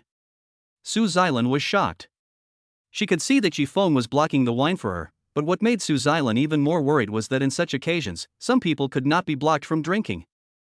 "Mr. Su, didn't the doctor tell you not to drink too much today? You can only drink freely after you stop taking the medicine next week," Yifeng said intentionally or unintentionally. Although he spoke in a low voice, he deliberately let everyone around him hear it clearly. "Miss Su is sick?" The guests at the same table all expressed their concern. My stomach has been a little uncomfortable these past 2 days." Su Xilan forced a smile hastily. "Then don't drink it. Eat more vegetables. Waiter, bring some hot porridge." The most powerful official in Yunqing immediately greeted him. "I can drink it for President Su." Yifeng volunteered. In this kind of situation, it's one thing for others to be polite, but it's another thing if they really don't want to drink. Su Xilan hesitated for a moment and did not stop him. Good, young man, you look like you can drink quite well. Come on, let me clink a glass with you." Yifeng's attitude made the senior official laugh so hard that he actually raised his glass to him. Yifeng was also not vague. He poured himself a glass of wine and drank it all in one gulp. The empty bottom of the cup suddenly lit up. Sure enough, he can drink a lot. Everyone applauded and laughed, and the atmosphere became very heated. The assistant to the president of another company raised his glass towards Yifeng unyieldingly. Soon, several glasses of wine were drunk. Su Xilan seemed to be hesitant to speak. Fortunately, Yifeng's eyes became clearer and he did not seem to be feeling unwell. This made Su Xilan feel a little relieved and she could concentrate more on building relationships. After the show, a few people vomited and a few got drunk. Yifeng and Su Xilan were among the few who could walk out the door standing. However, Yifeng's condition is not optimistic. He is drunk. When the aftereffects of liquor kick in, no one can withstand the effects of alcohol. All the clarity is just the strength of will. As soon as they left the restaurant completely, Yifeng immediately fell to the side. Su Xilan was right next to him, and seeing this, she instinctively reached out to support him. Yifeng weighs over 100 pounds and has muscles built up from his military service. How can Su Xilan's delicate hands support him? Fortunately, the driver not far away saw this and quickly ran over. Xilan, you are my wife now. When will you come home to meet my mother? An ugly wife has to meet her parents-in-law, and you are not ugly. Yifeng muttered half drunk and half awake. His words were heard clearly by the driver who came over. Facing the driver's surprised look, Su Xilan's face was as cold as ice. The driver shuddered at the icy gaze, and instantly came to his senses. He lowered his head and helped Su Xilan help Yifeng into the car. I'll take him back myself, you go. The driver's curious look, which he tried hard to suppress, prevented Su Xilan from getting angry. She coldly dismissed the driver and drove Yifeng back to the Rosewood Garden Villa herself. When getting off the car, Su Xilan realized the consequences of her momentary impulsive behavior. On the way back in the car, Yifeng was so drunk that he was almost unconscious. Just a few steps from the car door to the door of the house, Su Xilan found that she had no way of helping him in, so she could only support him and move him step by step. I finally reached the steps at the door. Su Xilan felt that she had exhausted all her energy in this life. It is almost impossible to get Yifeng to lift his legs and climb the stairs. You can't drink. Just don't try to be brave. If you drink like this, who cares about you? Su Xilan gritted her teeth, fine beads of sweat oozed from her forehead, and her face turned red. My wife controls me, Yifeng suddenly shouted. He also raised one arm and waved his fist as if making a statement to the public even though there was no one around to watch. For a moment, Su Xilan simply wanted to throw him to the ground and leave him alone. Don't move. Don't move. I can't help you. Ouch. No matter how hard Su Xilan tried. After all, the girl's strength was too weak, and she could not do anything to Yifeng, who was using all his strength. As expected, the two of them fell down the stairs together. Su Xilan was not injured. Yifeng fell first and became her human cushion. After drinking so much, he didn't care whether it hurt or not. He lay on the ground and looked at Su Xilan and smiled foolishly. My wife. He pointed at Su Xilan. My wife promised me that after completing the task, she would go home with me to see my mother. He. Seeing Yifeng's expression, Su Xilan felt both angry and amused, and the anger in her heart subsided a little. She stood up, dusted off the dust on her body, and prepared to help Yifeng. Su Xilan, when will you come back with me to meet my parents? Yifeng asked drunkenly. Get up first and go back to sleep. We can talk about other things after you sober up. Su Xilan struggled to lift one of his arms. I won't get up. Yifeng was swiping like a child, innocently. If you don't go back with me to see my mother today, I won't get up. He actually laid down on the ground. Now, no matter how hard Su Xilan tried, she couldn't pull him away. Ho ho! Just when Su Xilan was angry and annoyed, an involuntary chuckle suddenly came from the steps behind her. Su Xilan looked up. Old Master Su stood at the door, looking at his granddaughter and Yifeng with a smile on his face. Have you guys gotten this close? Good progress. Old Master Su smiled with satisfaction. Looking at Su Xilan and Yifeng entangled with each other, his heart was filled with joy. Grandpa, no, he. Oh. I don't care. Su Xilan was so angry. If the person who said this was not Mr. Su, she was going to give the guy a good scolding anyway. Su Xilan couldn't directly confront her grandfather, so she could only express her attitude through actions. She pushed Yifeng away and walked towards home. Wife, don't you care about me? Yifeng called out behind her. Let someone else help you go. Su Xilan turned around and said hatefully. No, I want you to help me. If you don't help me, I won't be able to get up today. Yifeng threatened. Then you can sleep outside tonight. Su Xilan walked into the villa gate without looking back. Chapter 30, A Night of Being Kicked Out. TSK. As he passed by Mr. Su, he made a loud smacking sound. The implication is self-evident. Su Xilan held her neck stiffly, said nothing, and walked into her bedroom like a proud peacock, looking straight ahead. Then you really don't care about him? Mr. Su's voice followed behind her. Grandpa wants to take care of it, so you take care of it. Su Xilan turned around coldly. I don't care. I'm going back. So you don't have to feel embarrassed to help someone. After Mr. Su finished speaking, he really called the driver and drove back. Oh. Su Xilan sneered. The bedroom door slammed shut. Early the next morning. The air is fresh, the weather is good, the villa area is filled with birdsong and flowers, and it is a bit noisy. Achoo! Yifeng woke up with a huge sneeze and felt sore all over. He looked around. Yes, the sky is the quilt and the ground is the bed. I haven't enjoyed such a natural sleeping environment for a long time. Thinking back to yesterday, memories slowly come back. Canteen, lunch, social banquet, drinking. Achoo! Another earth-shattering, gigantic sneeze. That's why they say women are cold-blooded. I blocked her drink and she made me sleep outside. How cruel. Yifeng got up and smacked his lips. The gate of the villa opened at this time, and Yifeng and the neatly dressed Su Xilan looked at each other. Su Xilan saw him, raised her eyebrows, and walked past him with her 5-centimeter stilettos clacking. Wait a minute. Yifeng stretched out his hand and held her. The skin was so smooth that he almost couldn't hold it, and he couldn't help but increase his strength. You hurt me. Su Xilan frowned and glared. Ah, I'm sorry, but aren't you being incredibly ungrateful? Yifeng was also filled with righteous indignation. I went to a drinking party with you and helped you block the alcohol, and you just leave me here to sleep? I'm still injured from the fight, and I'm lucky I didn't freeze to death. Do you, woman, really have no sympathy? He questioned. In this weather, even if you wear less, you won't freeze to death sleeping outside. In contrast, Su Xilan was emotionally stable. She said seriously. Yifeng was so angry that he laughed. So you don't feel any guilt at all? He asked. No.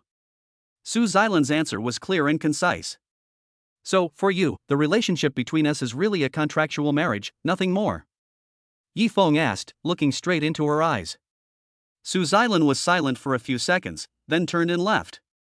Yes or no? Yifeng raised his voice and asked without giving up. I think that's a question that doesn't need an answer. Su Xilan opened the car door, turned around and looked at him, and said coldly.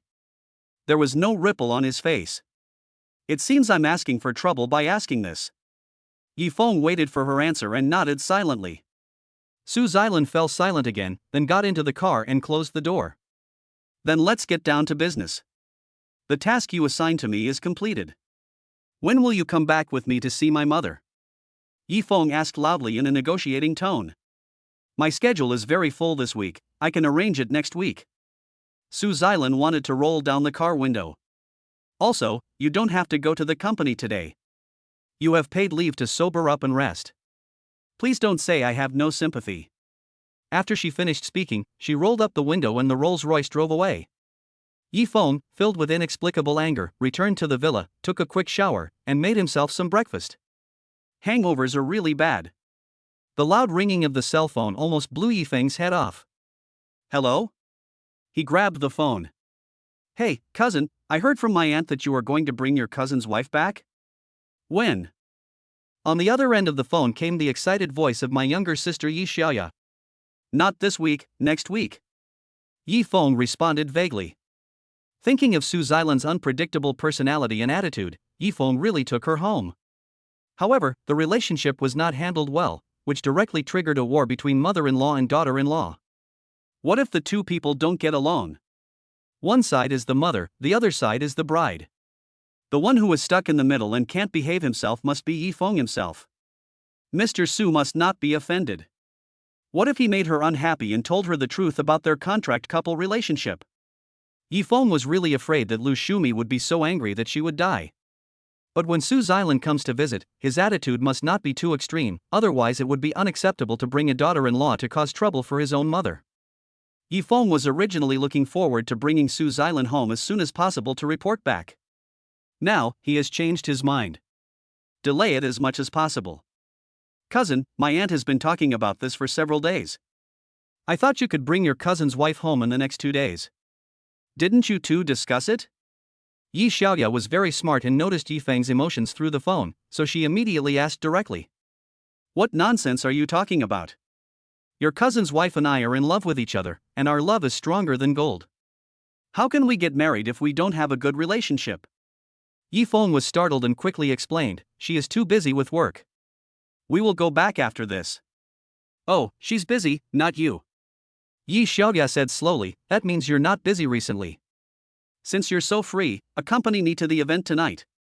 Only then did Yi Feng realize that he had been fooled by this little girl. What kind of messed up activity are you planning to sign up for again?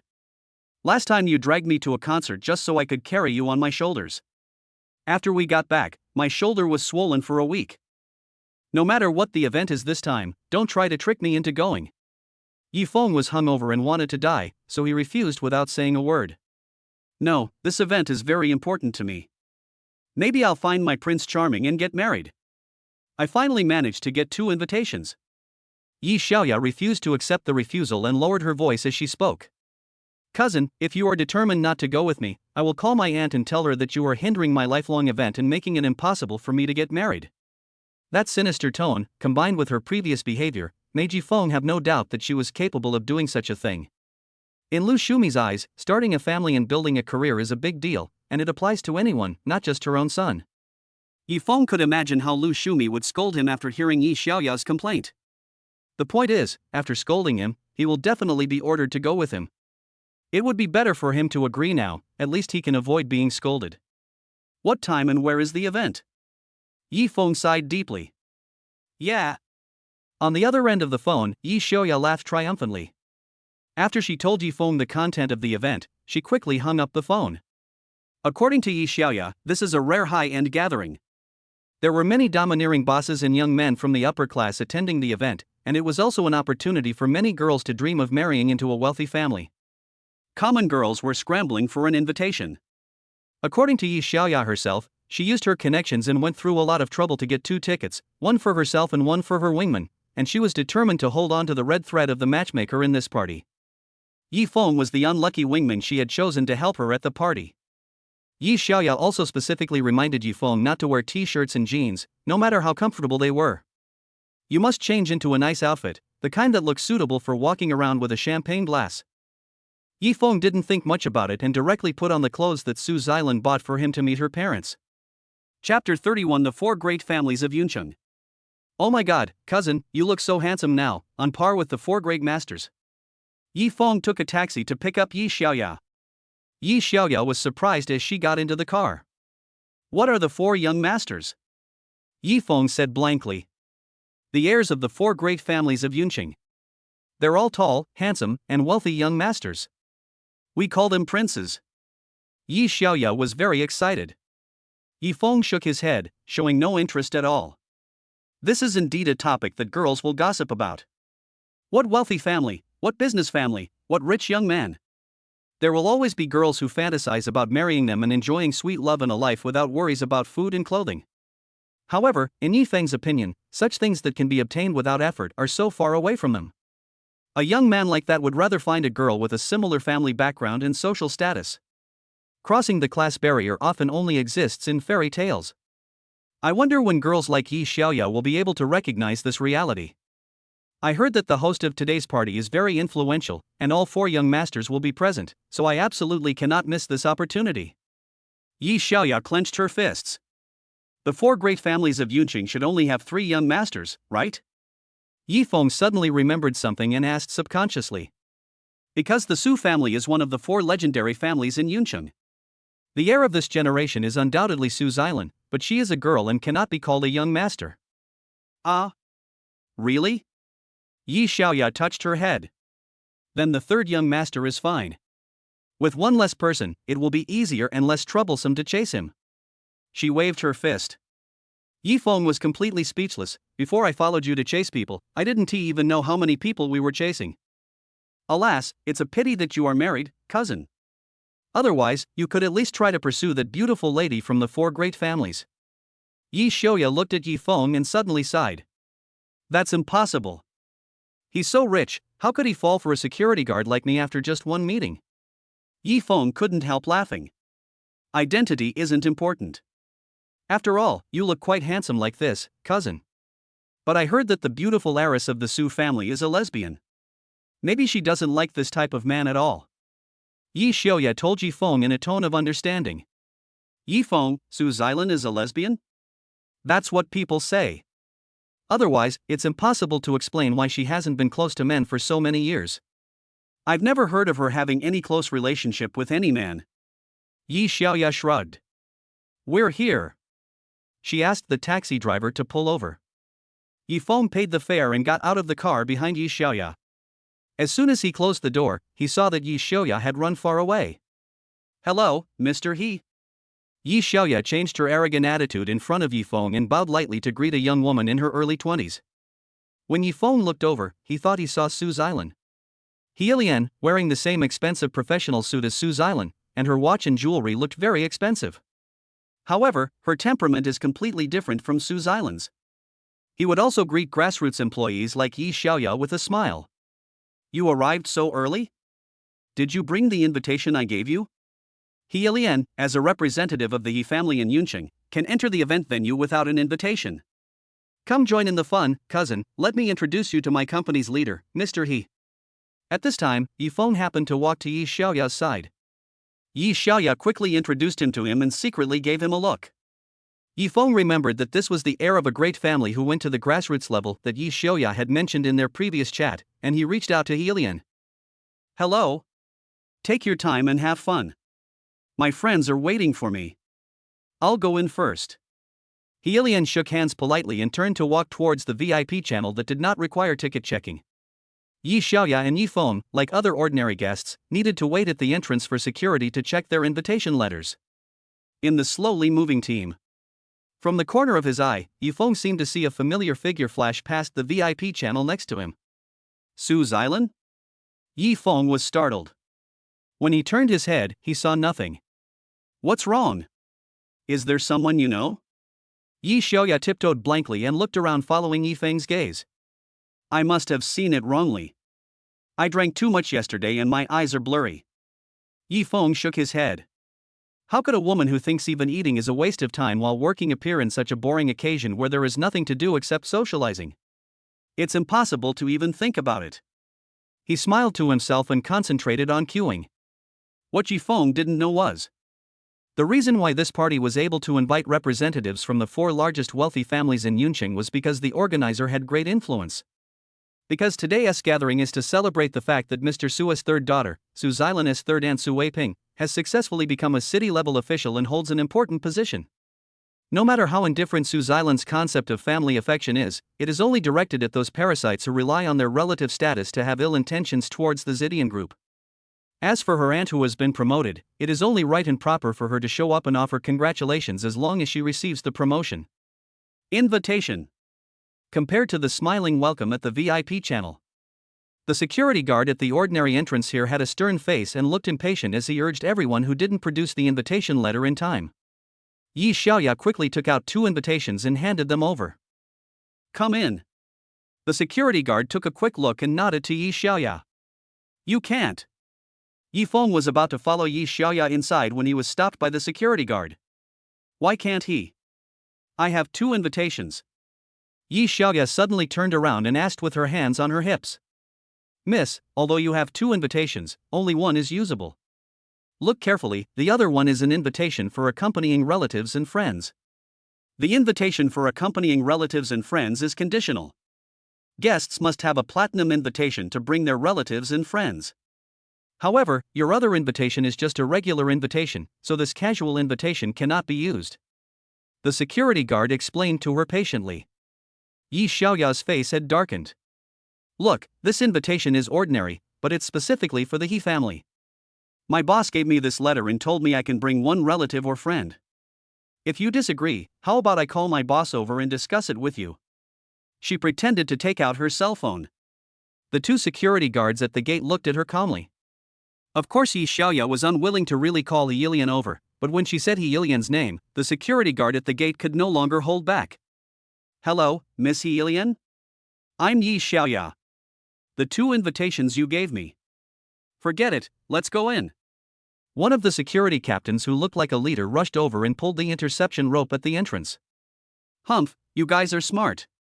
Yi Xiaoya raised her chin towards Yi Feng and walked in front proudly. The Yi family only sent out a few invitations. If she wants to bring someone in, just let her do it. Sometimes you don't have to be so rigid. Just turn a blind eye. When Yi Feng passed by, he heard the security captain scolding his men. See? This is the power of family status. Yi Xiaoya rarely took advantage of the situation and winked at Yi Feng. After entering the venue, Yi Feng felt like he had turned into a waiter. This little cousin is first-rate at directing people to do things. She didn't take what she wanted to taste herself, but directed Yi Feng to bring her plates one by one. If she didn't like what she tasted, she would push the whole plate to Yi Feng and let him deal with it. But she chose mostly desserts, and Yi Feng's throat was choked and he felt miserable. If you weren't my cousin, I would have definitely beaten you up. Yi Feng was directed to bring over another plate of macarons and whispered to Yi Xiaoya. A cold light flashed in Yi Xiaoya's eyes. The target appeared. She stared at the entrance with her eyes wide open, not caring at all about what Yi Feng said. Chapter 32. My husband gave me a green hat? At the same time, there was a commotion at the entrance. Especially many girls, they all lifted their skirts and gathered over there. It was like a star appearing. Who is it? Who is it? Only Yi Feng was confused. Unfortunately, by the time he and Yi Xiaoya stood up, it was too late. There were so many people piled up in front of me, it was so dark that I couldn't see the people in the middle at all. Looks like he's the organizer's representative. Yi Xiaoya beat her chest and stamped her feet, regretting that she was too slow. In fact, the ones moving surrounded by the crowd were Su Xilan and her sister Su Shangxue. Su Xilan is a beauty with natural beauty, an unattainable beauty in the whole city. Compared with her, Su Shangxue is slightly inferior, but her appearance is also comparable to that of a female star. Plus the bonus of background and family background. Their simultaneous appearance not only attracted the attention of men, but also became the object of envy of women. Hello, Mr. Su. Came one after another. Most of the time I was drowned out by the noise of others. However, for some guests with deep family ties or important backgrounds, Su Xilan would still nod slightly in return for business considerations. Such special treatment is enough to make the man who receives the gift in return proudly stand up tall and his face glow. From the entrance, to the stairs leading to the VIP seats on the second floor. There were crowds of people all along the way. Yi Feng accompanied Yi Xiaoya and worked hard.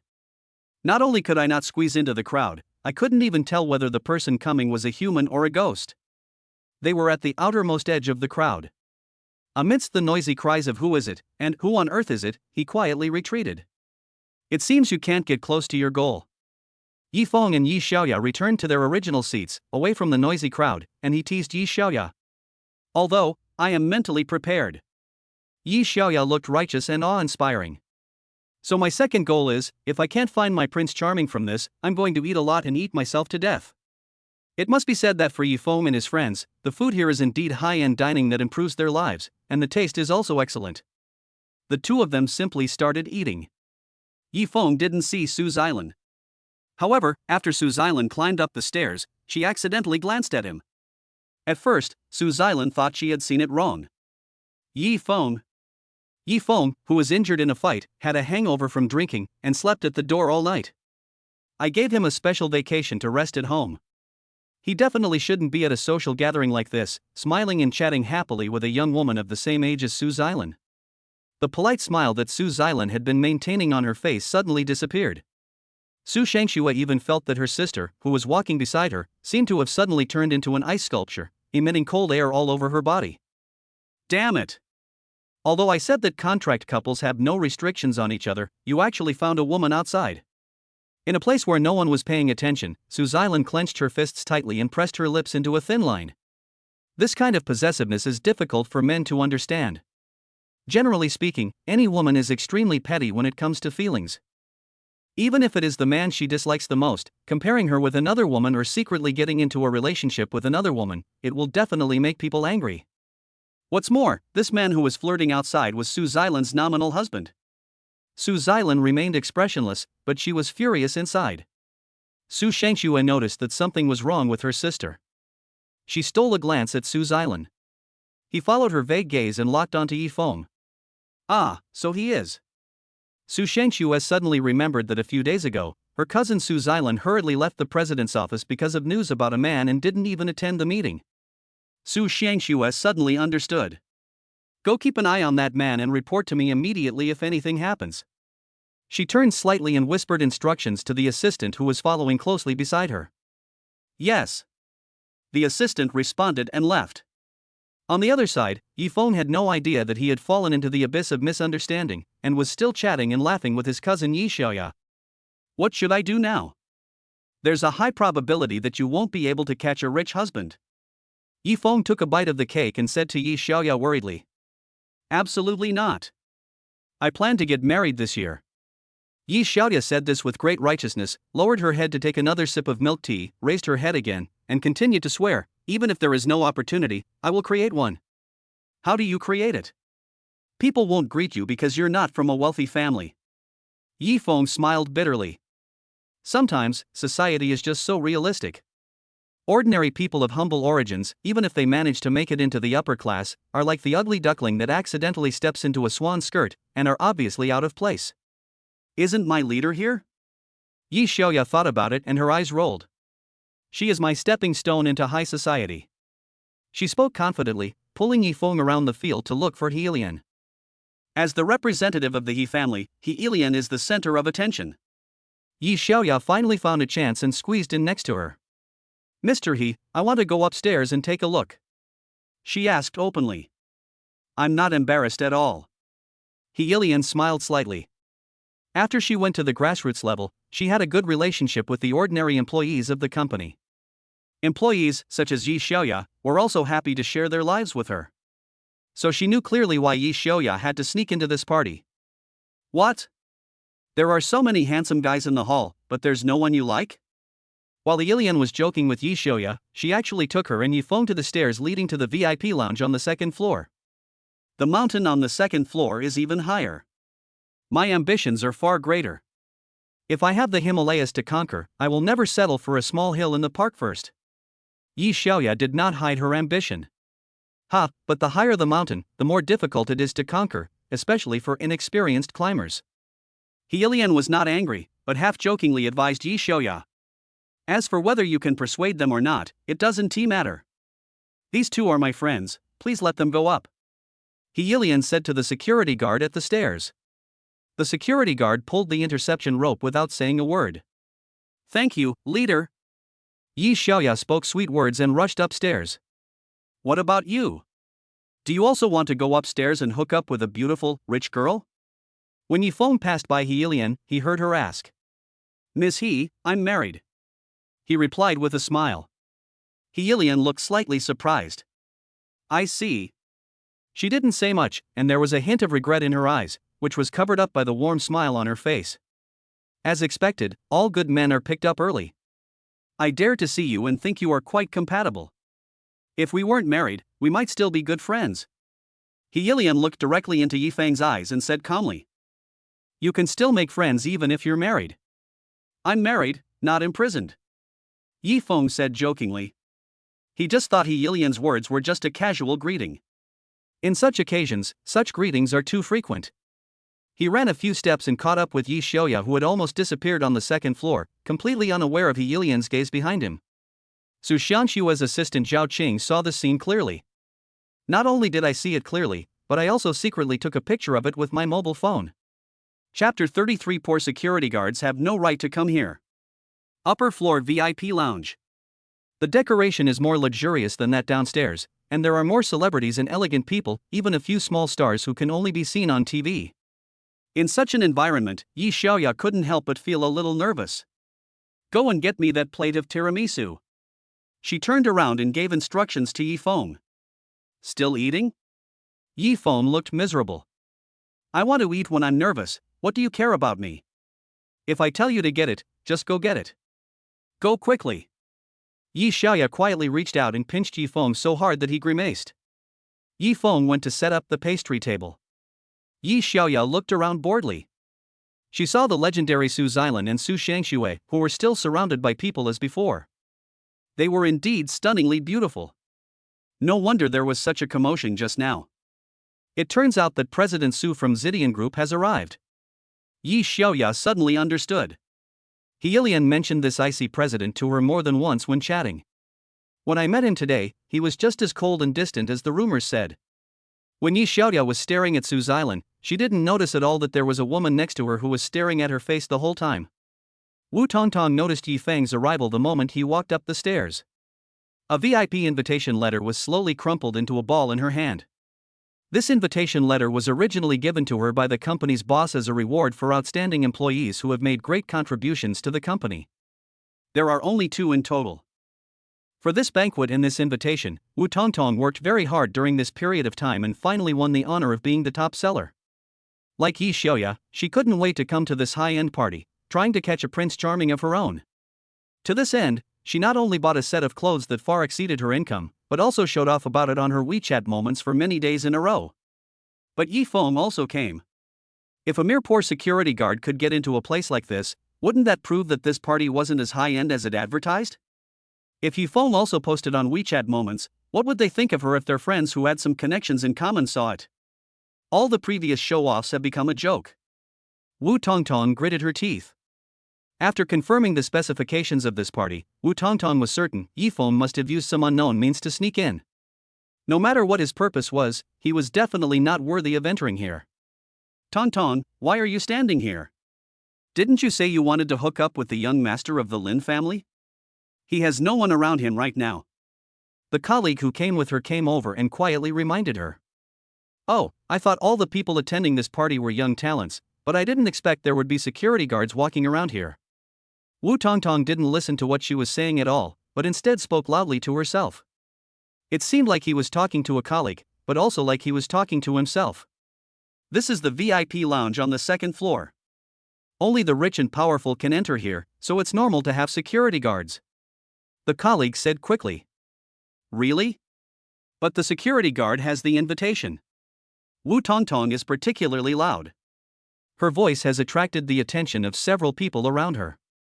Yi Feng also turned around when he heard the sound. When he saw Wu Tongtong, he frowned immediately. You mean me? I'm here for the party. Yi Feng said to her calmly. Who else but you? Wu Tongtong glared at him. Your presence here lowers the standard of the entire party. The others looked at Yi Feng, sizing him up and down without any hesitation. Really? I thought the level of this party would be lowered by people like you. Yi Xiaoya took 2 steps at a time and came to Yi Feng's side, sneering at Wu Tongtong. What did you say? Wu Tongtong's face changed. I think the ladies here are all very well mannered. I haven't seen anyone else like you, shouting and yelling like they're in a market. Yi Xiaoya dealt with her anger with ease. Otherwise, why do they say that women are the ones who have to do the quarreling? In front of Yi Xiaoya's sharp words, Wu Tongtong's face was longer than pig liver, and she was somewhat exasperated. I didn't yell or scream. I'm not that uneducated woman. I got angry when I saw him. He doesn't deserve to be in this kind of situation. Wu Tongtong pointed at Yi Feng and spoke incoherently. Oh? Why are you targeting him in particular? Is it because you went on a blind date with him and he didn't like you, so you hold a grudge against him? Yi Xiaoya blinked her big eyes and asked innocently. As soon as she finished speaking. Not only were there surprised laughs all around, but even Wu Tongtong's female colleague covered her mouth and took 2 steps back. Oh my god, Tongtong, is this true? The security guard didn't even like you during the blind date? She asked in feigned surprise. Wu Tongtong could already imagine how the related rumors would intensify after she returned to the company tomorrow and become the topic of conversation for everyone after dinner. Her lungs were about to explode with anger. Yi Xiaoya had a victorious smile on her face. She glanced at her disdainfully and walked away proudly with Yi Feng. Cousin, am I awesome? She asked Yi Feng proudly. What do you want to eat tonight? I'll get as much as you want. Yi Feng patted Yi Xiaoya's head. Hey, don't touch me, my hair is messed up. Yi Xiaoya pushed his hand away without any gratitude. At this moment, a man's voice suddenly came from beside the 2 of them. Xiaoya, you're here too? That voice is very gentlemanly. Yi Xiaoya turned around in surprise, and when she saw who was speaking, her face instantly lengthened. Hello. She replied stiffly. It's obvious that I don't want to talk anymore. But the man refused to leave and insisted on staying in front of Yi Xiaoya.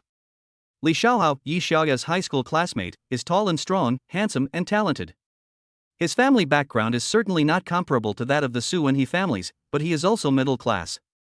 He pursued Yi Xiaoya for 3 years and finally got her in college, but he cheated on her within a month of dating. He cheated on his wife 3 times in 3 months, and after Yi Xiaoya found out, they broke up on the spot. Xiaoya, long time no see, you are even more beautiful now. Li Xiaohao had a flattering smile on his face. After praising Yi Xiaoya, he turned to look at Yi Feng and his expression immediately became cold. Sir, if it's convenient, I need to catch up with this lady. His tone brooked no refusal. Yi Feng glanced at Yi Xiaoya. Yi Xiaoya gave him a look without hesitation. Yi Feng understood. Inconvenient. He said it in a decisive tone. You. Li Xiaohao immediately frowned. Just when Yi Feng thought he was going to attack on the spot, Li Xiaohao quickly took out his wallet from his pocket. He directly took out a stack of red banknotes and pushed it in front of Yi Feng. Take the money and leave here. If you think this is not enough, I will have someone write you another check right away. Although you are wearing a famous brand, your temperament cannot be concealed. You don't belong here and shouldn't be here.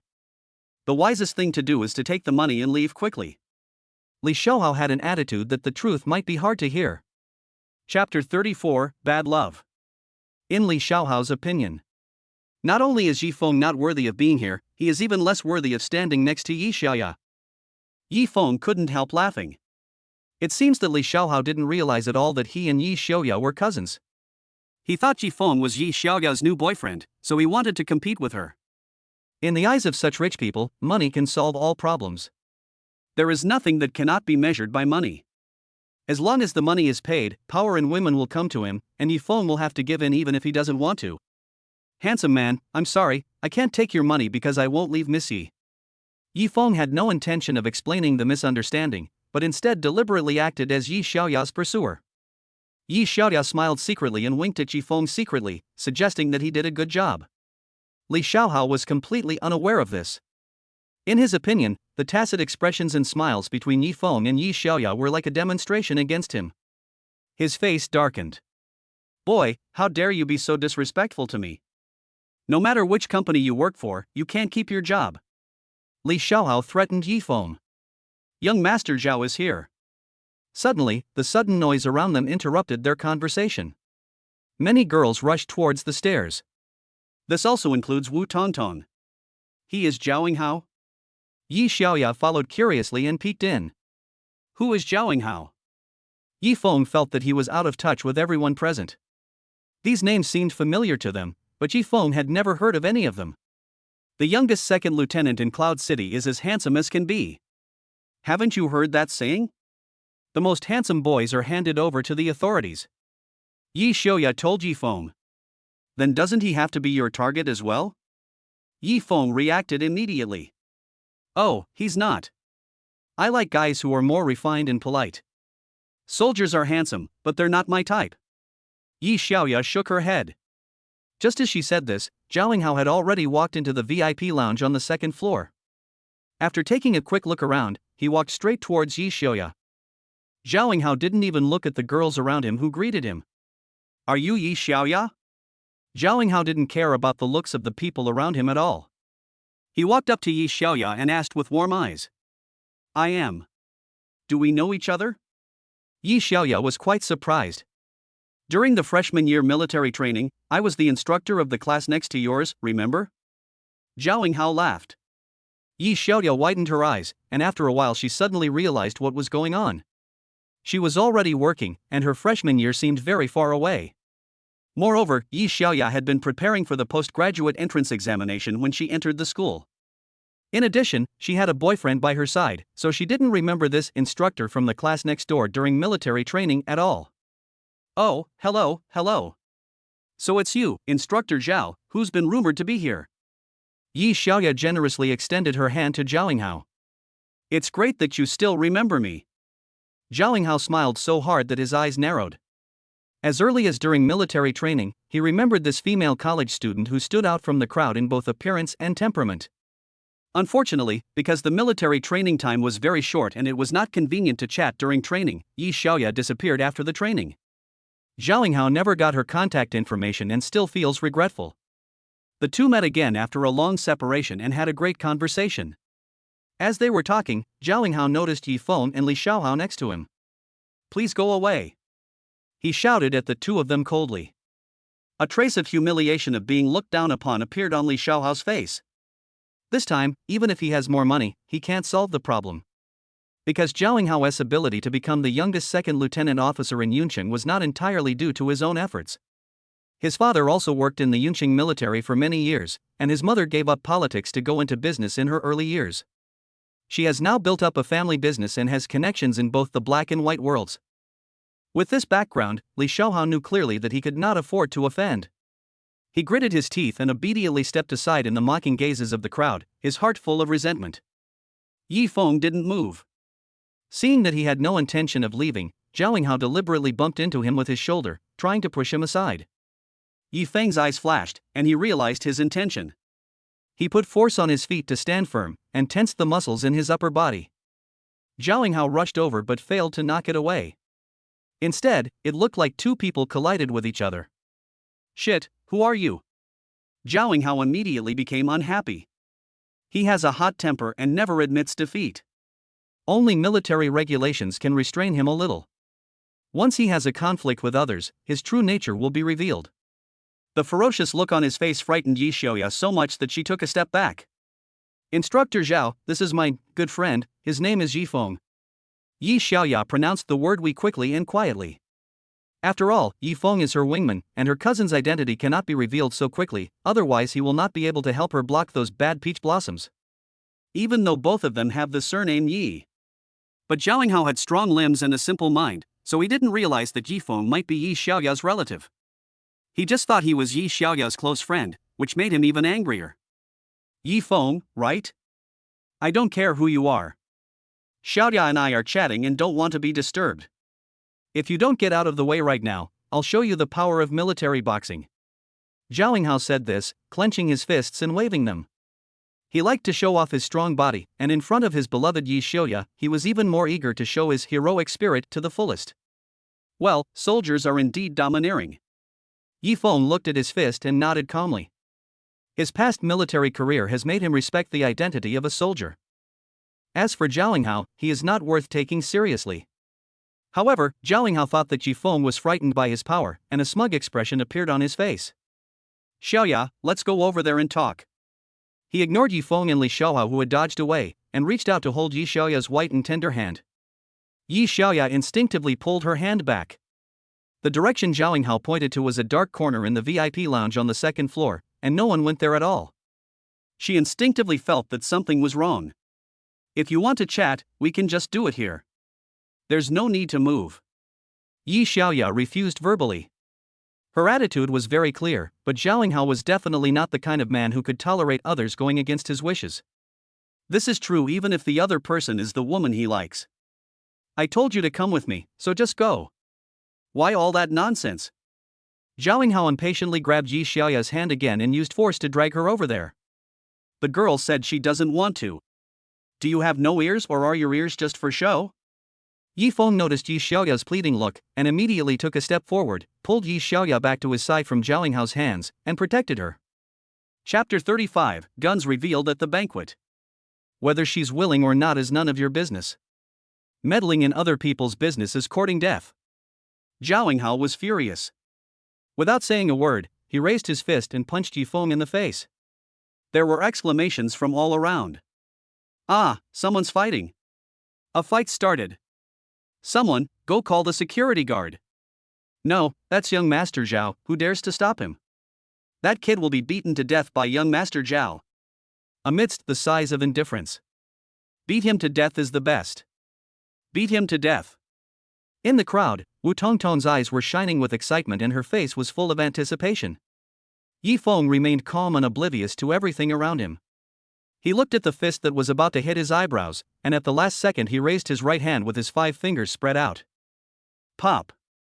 Zhao Yinghao's fist was accurately blocked by Yi Feng's slap. Zhao Yinghao was stunned. Wu Tongtong was also stunned. Others looked at the scene in surprise as well.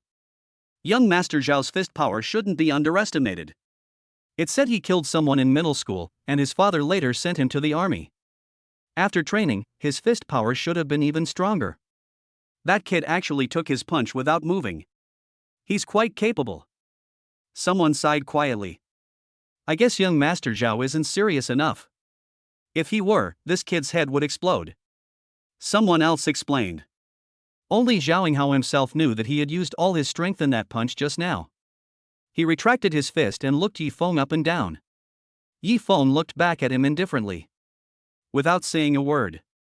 Boy, do you know that you are provoking me? Zhao Hao asked coldly. You hit me, and I defended myself. Does that mean I'm provoking you? Yi Feng sneered, then what should I do? Let you punch and kick me? He asked jokingly. Zhao Hao nodded seriously. That's right. If I want to hit you, you should obey me obediently. Otherwise, you will be making things difficult for me, Zhao Hao. As he spoke, he began to slowly move his finger joints, making a crackling sound. Someone nearby gasped. Young Master Zhao, you have murderous intentions. A rich second generation who knew Zhao Hao well whispered. Their eyes looking at Yi Feng were instantly filled with sympathy. Even if this guy isn't beaten to death here today, he'll soon become an unknown corpse floating on the river. Several people said this with certainty. It seems that this is a lesson learned from the past and is not a secret. Then just consider it as me being mean to you. Yi Feng shrugged, but he didn't realize the seriousness of the consequences at all. He thought Zhao Hao wanted to compete in boxing. Unexpectedly, the next second after he finished speaking, Zhao Hao came from behind and pulled out a pistol. The black muzzle of the gun was pointed directly at the center of Yi Feng's forehead. Next to her was Yi Xiaoya's panicked scream. The people around hurriedly made way for a large open space. Yi Feng didn't move at all, his eyes fixed on the muzzle of the gun. Boy, do you think I don't dare to shoot? I tell you, I dare. Besides, in this part of Yunqing, even if I shot you to death in front of so many people, you would deserve to die, and no one would hold me accountable. Do you believe it? Zhao Hao laughed heartily without any scruples. A hint of indifference and indignation flashed in Yi Feng's eyes. In broad daylight, under the clear sky. It is extremely abnormal that a soldier threatens ordinary people with his gun and is complacent about it, while others turn a blind eye to it. The muzzle of Zhao Hao's gun almost poked Yi Feng's forehead. Who dares to cause trouble at this party? With a loud shout, a middle-aged man who looked like a butler entered the room, accompanied by a group of professional security personnel in black suits. Butler Fan was alarmed. This party was held by the Su family to celebrate Su Weiping's promotion. It has alarmed the Su family. Even young Master Zhao probably won't be able to deal with it so easily. It's hard to say. Young Master Zhao's family's financial resources cannot compare to the Su family's. However, he has a strong background, and the Su family may not dare to tear their relationship with him. Amidst the noise of discussion, Fan Wenhua had already brought his men to Zhao Hao, Yi Feng, and others. Butler Wang. As soon as Zhao Hao saw Fan Wenhua appear, he immediately greeted him loudly. Second Lieutenant Zhao. Fan Wenhua frowned and nodded to him, but still had to be polite. Mr. Zhao, no matter what happens, guns cannot be displayed in the venue. Put your gun away first. We can talk about it later if there is anything else. He said to Zhao Hao. The person you should be talking to is not me, but him. Zhao Hao put away his gun and pointed at Yi Feng. I took out my gun to protect myself and others. After all, no one knows what sinister intentions this kind of scumbag has. The wicked are the first to complain. Zhao Hao is also quite good at playing. When he spoke, Fan Wenhua had already noticed Yi Feng standing aside and was looking him up and down. Sir, please show me your invitation. Butler Fan spoke politely, but his eyes were full of suspicion. Why? When Yi Xiaoya heard the invitation, she reacted immediately and stepped in front of Yi Feng. He was the one who did the frivolous thing, and he was the one who hit others first. Why does he say that Yi Feng was wrong and you want to check the invitation letter? She asked confidently. Because I don't know him. Butler Fan's answer was firm and decisive. There aren't many people in Yunqing's upper class who I don't know, so you must prove your identity. Only guests with invitations are welcome. Also, the guests who can enter the VIP lounge on the second floor are all representatives of various parties. May I ask which company your invitation letter represents? After he finished speaking to Yi Xiaoya, he turned to Yi Feng and asked him aggressively. How could he possibly have an invitation? He's just a poor security guard. Just then, a mocking laugh came from the crowd. Wu Tongtong walked out with a sneer. She had been waiting for this opportunity for a long time. You said he was a security guard? Do you dare to take responsibility for what you said? Butler Fan immediately frowned. Why wouldn't I dare? Wu Tongtong pointed at Yi Feng. I dare say that not only does he not have an invitation, but even the suit he's wearing was stolen. He's such a low-class person. Butler Fan was horrified. Invitation. Bring it out now. He extended his hand to Yi Feng without saying anything. Yi Feng glanced at Yi Xiaoya. Yi Xiaoya looked bitter. Even her invitation letter was not enough to qualify for the VIP lounge on the second floor, not to mention that Yi Feng only had an invitation letter for relatives and friends, which was of a lower level. I can't get it out. Yi Feng sighed helplessly and could only tell the truth. Chapter 36. A woman more difficult to deal with than Sue's Island. The whole audience was in an uproar. Fan Wenhuo looked extremely serious. Being able to sneak into the VIP room without an invitation shows that there are huge loopholes and problems in the security of this party. This is the organizer's unshirkable responsibility. Xiaoya, did you hear that? That guy sneaked in. Don't hang out with this kind of trash anymore. Come stand on my side. Zhao Yinghao waved to Yi Xiaoya arrogantly. Yi Xiaoya ignored him. She came here just to get to know some rich young men in a low-key manner, and it would be even better if there was a chance to develop a romantic relationship. But I never intended to make things so big. Right now, she only has two choices. First, telling the truth would help Yi Feng out of trouble, but she would be in trouble herself, and it might also implicate He Lian. Second, remain silent. The best outcome would be that Yi Feng would be kicked out of the venue, and she could continue with her plan. Yi Xiaoya didn't hesitate for long. Yi Feng's invitation letter is mine. She just opened her mouth. I don't have an invitation. Yi Feng suddenly interrupted her. You really did sneak in. Fan Wenhuo was furious. What's your purpose for sneaking in? Who is your target? Tell me the truth now. He shouted angrily. What else could his purpose be? This place is full of rich people. Stealing just one piece of jewelry would be enough for him to live for half his life. Wu Tongtong spoke at the right time, adding insult to injury. Did anyone get their things stolen? Fan Wenhuo was reminded and immediately asked loudly to the guests around him. Everyone lowered their heads and checked their entire bodies. Yi Xiaoya was so angry that her face turned red. If someone really lost one or two valuable jewelry, Yi Feng would not be able to prove his innocence even if he talked until he was tired. What did you steal? Fan Wan looked at Yi Feng. That look was exactly the same as the one he used to look down on criminals. Forget it, you don't have to confess. I'm calling the police right now and I'll make sure you're thrown in jail. Fan Wenhuo turned his head and winked at the black-clad bodyguards behind him. Wait a moment. When the black-clad bodyguards were about to take action, a clear female voice suddenly came from the stairs. He Lian appeared at the entrance of the VIP lounge on the second floor with her skirt lifted. In full view of everyone, she slowly walked towards the center of the storm and stood in front of Yi Feng. I gave him his invitation letter, which was stamped with the He family crest. He Lian told Fan Wenhuo with a smile. Really? He Lian's face is the proof of her identity. Fan Wenhuo bowed slightly to her, but couldn't help but feel a little doubtful. Yes, I can vouch for him. He Lian's smile remained unchanged. Her words were clearly heard by everyone around her. Many people had complicated expressions. As the daughter of the He family, He Lian was the target of pursuit by many wealthy young men present. Although she is approachable and greets everyone with a smile, no one has ever really approached her. Rumor has it that she is even more difficult to deal with than Sue's Island. After all, Sue's Island is an iceberg beauty. Although she is cold, she treats everyone equally and keeps everyone at a distance. However, He Lian gives everyone the illusion that they can pursue her, but in fact it is like looking at flowers in the fog or the moon in the water. The more you get in touch with her, the more you can feel that vague sense of distance.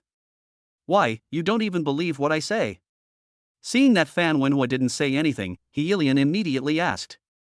Miss He, it's not that I want to question you, but this person's temperament doesn't seem to have anything to do with the He family. Fan Wenhua swallowed his saliva and said with difficulty and tact. He was almost about to say, "You see, he is just a poor loser," out loud. "So, if you allow me, I still need to check his invitation letter. This is also for my report to the higher-ups. I hope you can understand and cooperate with me. Of course, if there's nothing wrong with his invitation, I'll apologize to you and him right away." Fan Wenhua spoke again quickly. He Yilian was stunned for a moment. She didn't expect that even after she stepped forward, the housekeeper still insisted on having his own way. "Thank you for helping me." Yi Feng's voice came from behind He Yilian. "But what happens here has nothing to do with you." As he spoke, he walked past He Yilian and came in front of Fan Wenhua. "I just said I don't have an invitation. What can you do to me?" Yi Feng looked straight at Fan Wenhua and asked word by word. Fan Wenhua was shocked and angry. He Yilian sighed helplessly. Now she was helpless. The professional bodyguards in black surrounded Yi Feng in an instant. The pleasure of revenge appeared on the faces of Zhao Yinghao and Li Xiaohao at the same time. Wu Tongtong smiled so hard that her back teeth were visible. Send him directly to the police station. If he really stole something from someone, he would just kill the thief on the spot. It would have been better if young Master Zhao had taken action. At least give him a beating, so he'll learn his lesson and never come to a place like this again. Forget it, just chase them away. The guests around pointed at Yi Feng as if they were watching a monkey show. Yi Xiaoya was nervous and embarrassed, and didn't know what to do. Get him out of here first. Fan Wenhua gave orders to his bodyguards in a dignified manner. Several bodyguards in black stood up and reached out to try to push Yi Feng. Stop it, everyone. Suddenly, a terrifying cold shout was heard above everyone's head. Look up. I saw it on the high-ceilinged and suspended side corridor on the second floor. Su Shangxue was wearing an evening gown and looked down at everyone in the VIP room. Her evening dress was a slim-fitting black long skirt dotted with tiny diamonds, a pair of black elbow-length gloves, and a priceless flower crown in her hair, the same style worn by European princesses. Her temperament and aura were equally eye-catching. Everyone looked up at her. Everyone saluted her. Su Shangxue walked down the stairs from the side corridor with her personal bodyguard. Wherever he went, the crowds automatically made way for him. Oh my god, who is this? Such a grand show. Wu Tongtong had never seen such a scene before, and she sighed subconsciously. The female colleague next to her covered her mouth with her hand. Some things shouldn't be said carelessly. Don't you know Su Xiangxue? Su Xilan's cousin, the Su family member who also holds a high position in Zidian Group? She anxiously told Wu Tongtong Su Xiangxue's identity. She is Su Xiangxue? Wu Tongtong was stunned. Why did the Su family's daughter suddenly stop the bodyguards who were about to drive Yi Feng out of the venue? A vague sense of foreboding emerged in her heart. Miss Su, what do you want? The housekeeper Fan Wenhua also felt that something was wrong. She walked towards Su Xiangxue. Aren't you quite good at making your own decisions? You even dared to attack my sister's boyfriend, so how could I dare to give you orders? Su Xiangxue's yin yang dao. Fan Wenhua broke out in a cold sweat. After she finished speaking, the entire VIP room could hear even a pin drop. Chapter 37, Catching My Sister in Adultery. Male, boyfriend? Fan Wenhua's brain suddenly crashed. Su Xiangxue's sister is undoubtedly Su Xilan. The question is, when did Su Xilan have a boyfriend? That icy beauty said she had misogyny and no one would doubt it. Was she really kidding about having a boyfriend? Li Xiaohao was even more panicked. I was just challenging President Su's boyfriend? For a moment, he even thought about how he would die. Zhao Yinghao's eyes were sinister. Of course, if Yi Feng is really Su Xilan's boyfriend, then Yi Xiaoya will be his. But Zhao Yinghao always felt that he had lost. This kind of loss made him feel even more unwilling. Miss Su, you said this guy is Miss Su Xilan's boyfriend. Are you really not kidding? Fan Wenhua plucked up his courage and asked Su Shangxue. You dare to call him a brat? Su Shangxue glared at him without hesitation. Are you doubting my words? Do you want me to call my sister to testify? No, no. Fan Wenhua wiped the sweat off his face desperately. The more he wiped the cold sweat from his head, the more it accumulated, and his clothes were completely soaked. Sir, I was blind and didn't realize you were the young lady's VIP guest. I apologize. Fan Wenhua turned around and bowed repeatedly to Yi Feng, almost kneeling on the ground and kowtowing. Yeah, it's okay. I forgive you. When Yi Feng spoke, he didn't look at Fan Wenhua at all, but was staring at Su Shangxue not far away. He was the most confused person in the whole audience. Before today, he had never even met this woman named Su Shangxue, let alone know why she would stand up and speak for him. Could it be that this was Su Xilan's secret hint? Yi Feng pondered in his heart. But when I think about it, it seems impossible. After all, Su Shangxue even misunderstood the relationship between him and Su Xilan, and thought that Yi Feng was just Su Xilan's boyfriend. Excuse me, beautiful lady, I'd like to borrow him for a while. Is that okay? Su Shangxue walked to Yi Feng, took his hand openly, and asked Yi Xiaoya who was next to her. Of course it's okay. Yi Xiaoya pushed Yi Feng over. You are putting justice before your own family. Yi Feng complained to Yi Xiaoya through his mouth. That's the Su family's daughter. Yi Xiaoya is righteous and awe-inspiring. At this time, Zhao Linghao noticed that Su Shangxue looked up at him. He raised his hands and took 2 steps back, the meaning of his actions being self-evident. Snort! Su Shangxue directly pulled Yi Feng away from the crowd. Wu Tongtong glared at his back in hatred. What the hell is going on with this man? First, he's slammed with millions in cash and taken away, and now he's favored by the Su family's daughter. Did he take some lucky charm? Why is he always favored by rich women? The others were even more silent. Only after the 2 figures completely disappeared did discussions slowly begin to rise in the VIP room. As for how the rumor spread, Yi Feng didn't know. Su Shangxue took him along the side staircase corridor to the 3rd floor. It is relatively more luxurious and private. After leaving the crowd, the smile on Su Shangxue's face completely disappeared. As one of the senior management of Zidian Group, she is also Su Xilan's cousin. Su Shangxue had long noticed Su Xilan's subtly different attitude towards Yi Feng. In addition, she learned from Lu Xiaoke that the delivery progress of the commercial land project, which is extremely important to Zidian Group, was settled under Yi Feng's urging, which made her quite curious about this grassroots security guard. However, all the good impressions were completely shattered today.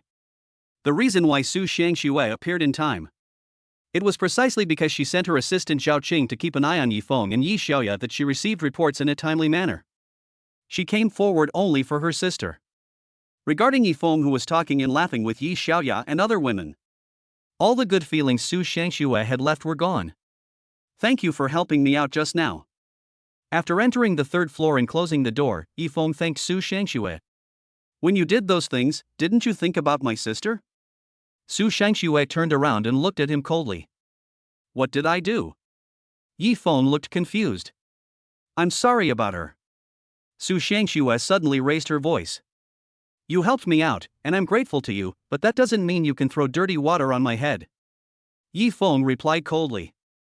My people saw you chatting, laughing, and flirting with that woman the entire time.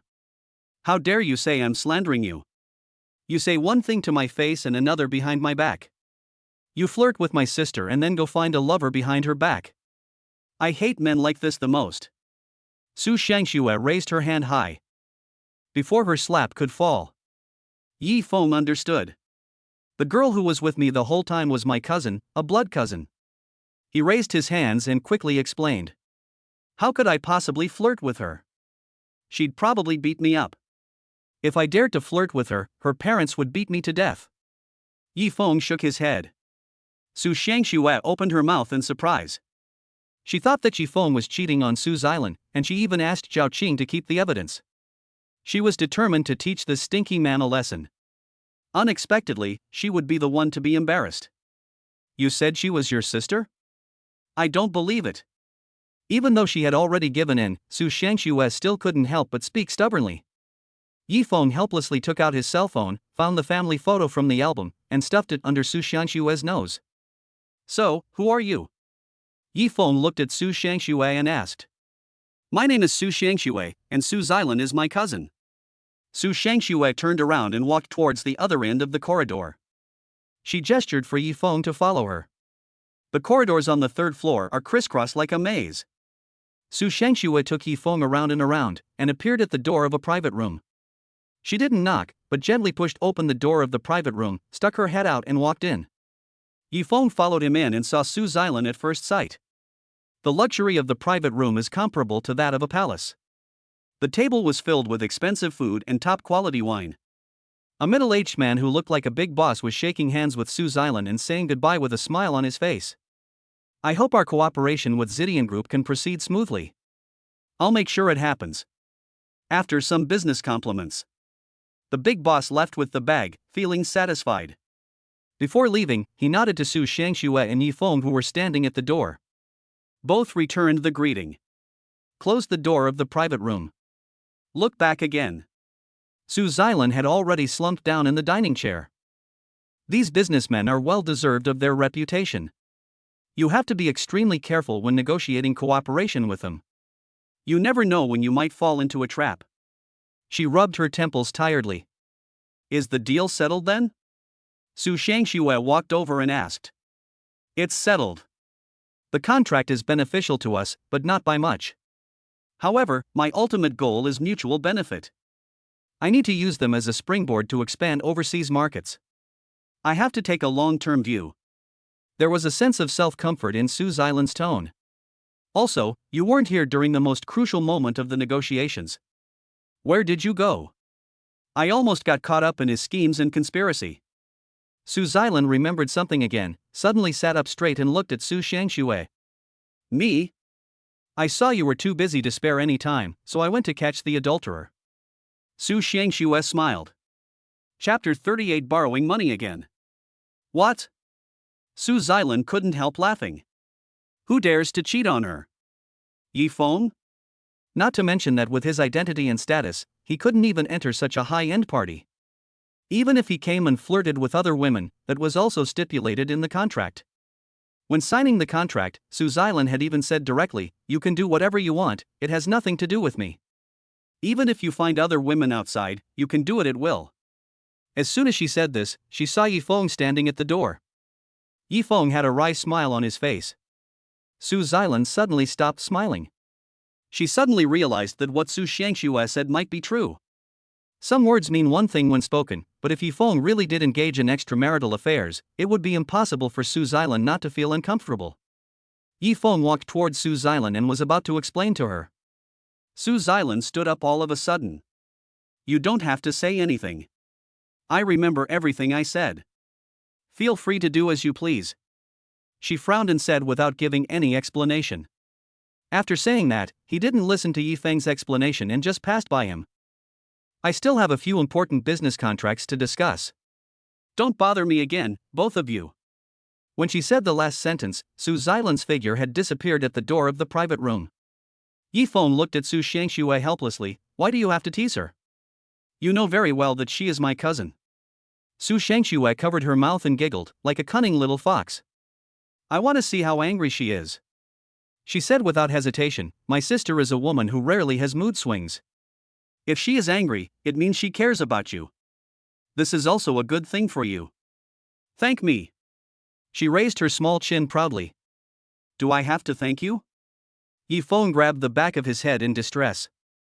It is true that people from the same family tend to be similar. Su Shangxue's personality is completely different from Su Zeilen's, and unexpectedly, she also has strange ideas. Su Zeilen looked angry, and Yi Feng didn't know how to coax her. Given her temper, if she is not coaxed before being taken home, she might really go to see Lu Shumi with a deadpan face. For the rest of the time, no matter how lively the party is, Yi Feng had no intention of participating.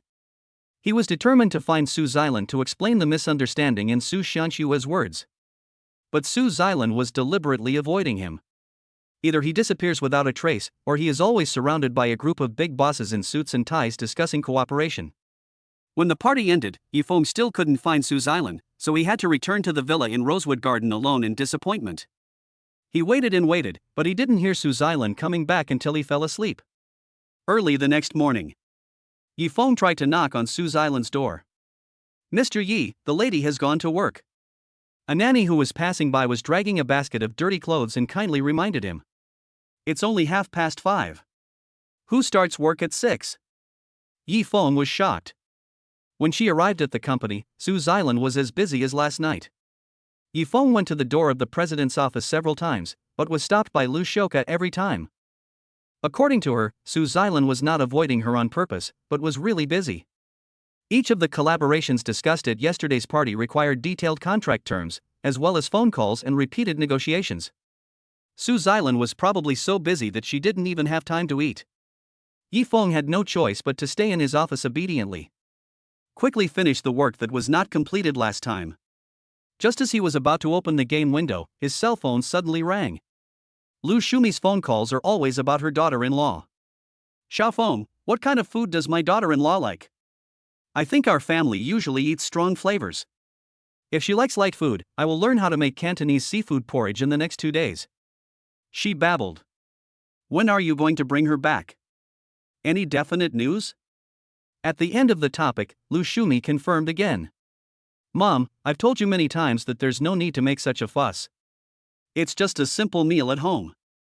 Yifeng replied helplessly. No matter how casual it is, we still have to be polite. She's a rich lady, so we can't prepare anything too shabby. Lu Shumi rejected it outright.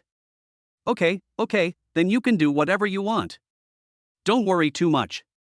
I heard from my cousin that you were sick. Did you deliberately hide it from me? Yifeng had no choice but to compromise, and then asked with concern. Hey, how can one live a life without illness or disaster? These are just minor ailments. Lu Shumi avoided the topic. Yifeng noticed it keenly. No, you have to see a doctor even if it's a minor illness. I'll send you for a physical examination in the next 2 days. Take medicine when you need it. You can't just bear it on your own. We have to trust the doctor. After Yifeng finished speaking, he hung up the phone without saying anything else. In a quiet office, he opened his mobile phone to check the balance of his bank card and fell silent. He lent all the money he had to Liuzi to pay for his mother's surgery. Now I can't even afford the money for my mother's medical checkup. He himself doesn't care. But according to my cousin, Lu Shumi has been in frequent pain recently and can't delay any longer. She needs to go for a checkup immediately. Yifeng estimated that he would not see the next salary payment. I have to borrow money again. He sighed deeply. Not to mention that the inspection fee of 3,000 yuan is equivalent to his monthly salary. Even $1 can stump a hero. Yifeng. Lu Xiaoka's knock on the door interrupted his thoughts. What's up? Yifeng opened the office door, thinking that she was going to blame him for playing games again and had already found a reason. Unexpectedly, Lu Xiaoka said, lunchtime is almost here, go and deliver lunch to Mr. Su. Why? Yifeng was stunned. Boss Su hasn't eaten for years, and her stomach is about to get damaged. The company asked me to keep an eye on her, but do I have the ability to do that? The last time you went there, President Su ate a lot. I know it clearly. From now on, this difficult task will be handed over to you.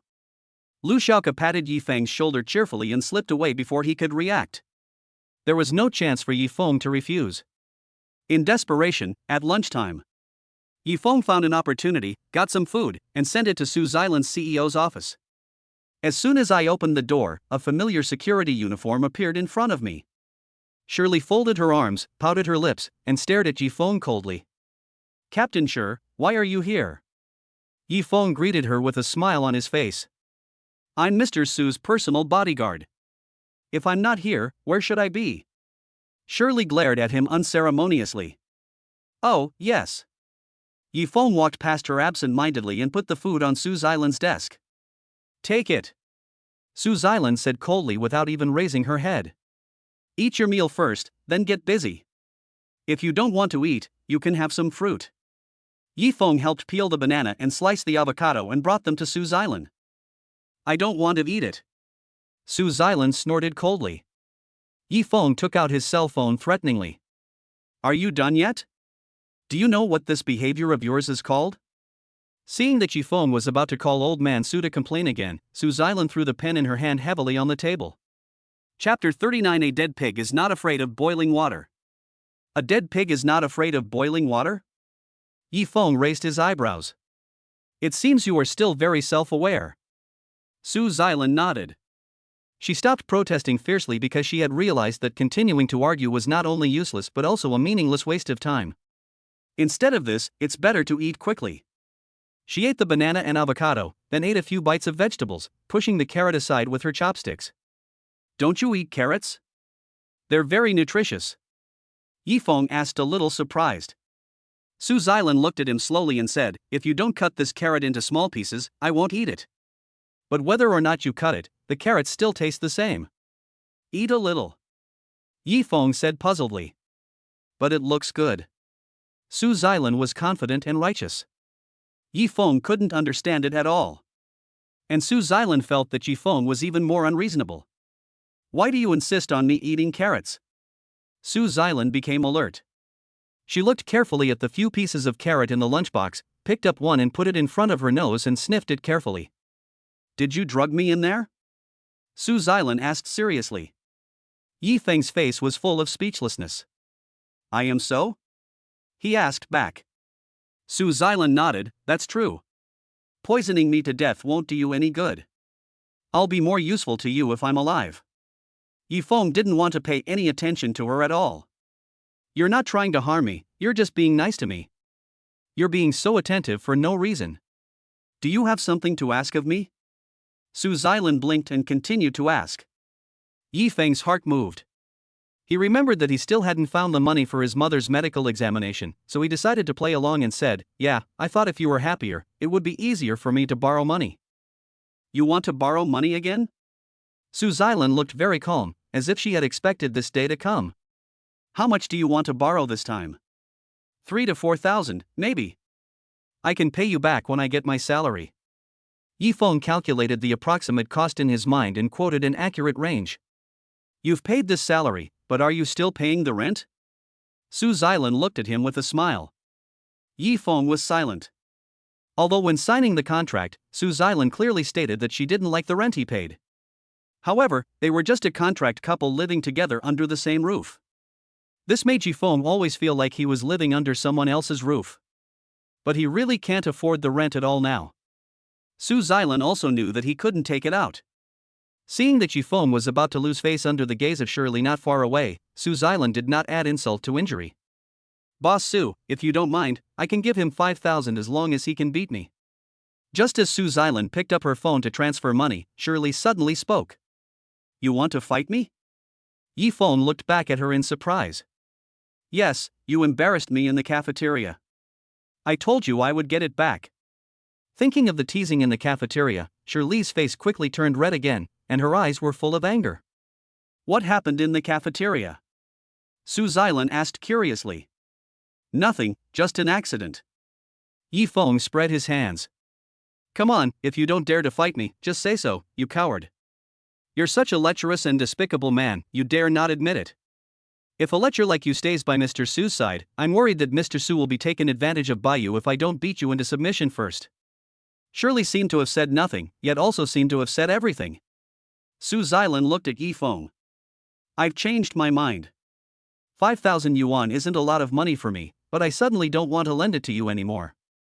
You should find someone else who can help you. She corrected herself. This is equivalent to forcing Yifeng and Shirley to compete. Boss Su, the money isn't important, but what happened in the cafeteria was indeed a misunderstanding. Yifeng had to explain. Su Xilan looked at him coldly without saying a word. Su Xianshua's complaint at the party yesterday, coupled with Shirley's words today, made Su Xilan's pent-up anger burst out completely. Now, she dislikes everything about Yifeng and wishes that he would be severely punished by Shirley. Yifeng, do you dare to fight me? Here's $5,000. I'll leave it here. Consider it a trophy. If you win, you can take the $5,000. If I win, you must apologize to me. Shirley widened her eyes, took out her wallet and slammed it on the coffee table in front of her. Why should I apologize for something I didn't do? Yifeng shook his head without hesitation. You don't have to apologize, but I must beat you. Otherwise, where will my reputation as the security captain be in the future? Shirley is aggressive.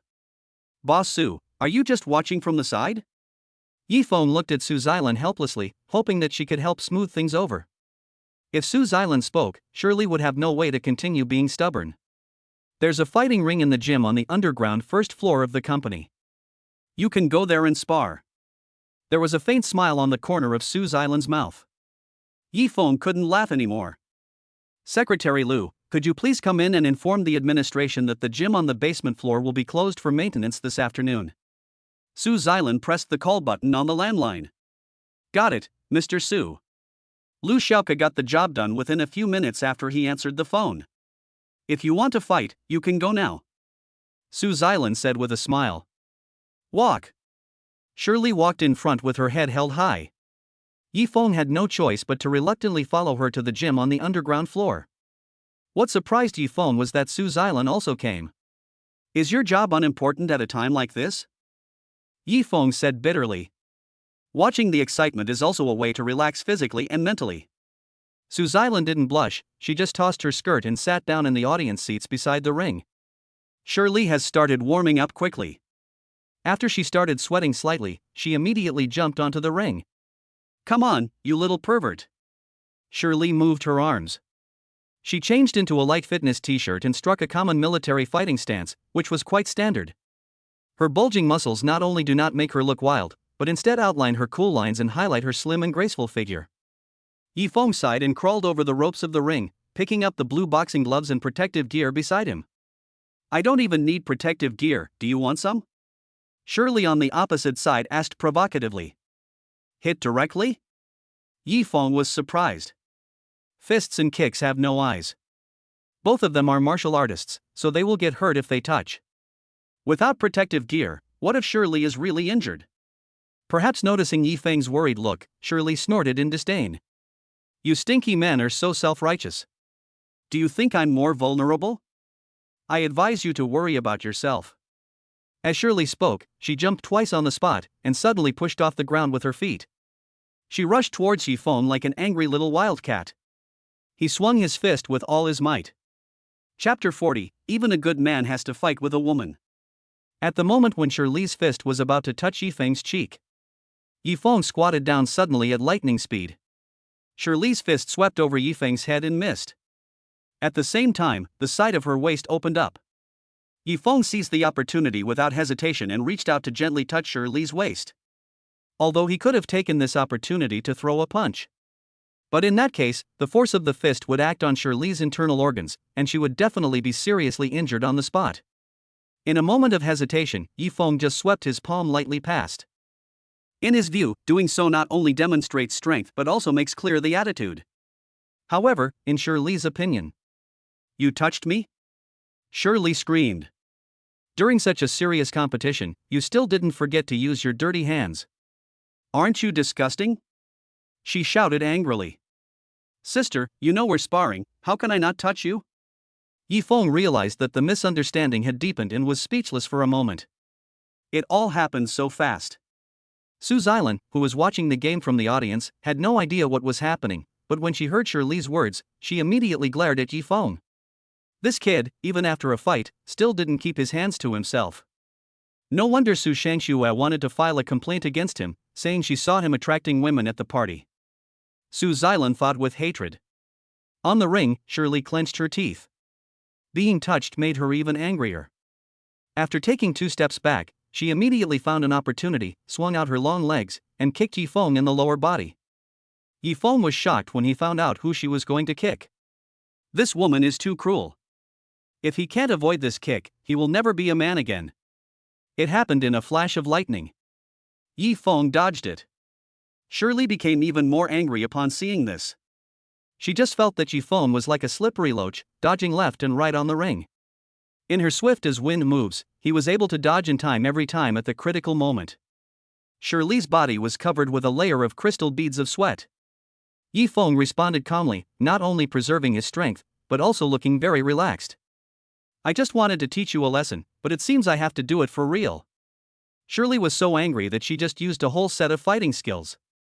Each one of them is capable of killing the enemy. However, the prerequisite is, she has to touch the enemy. Yifeng.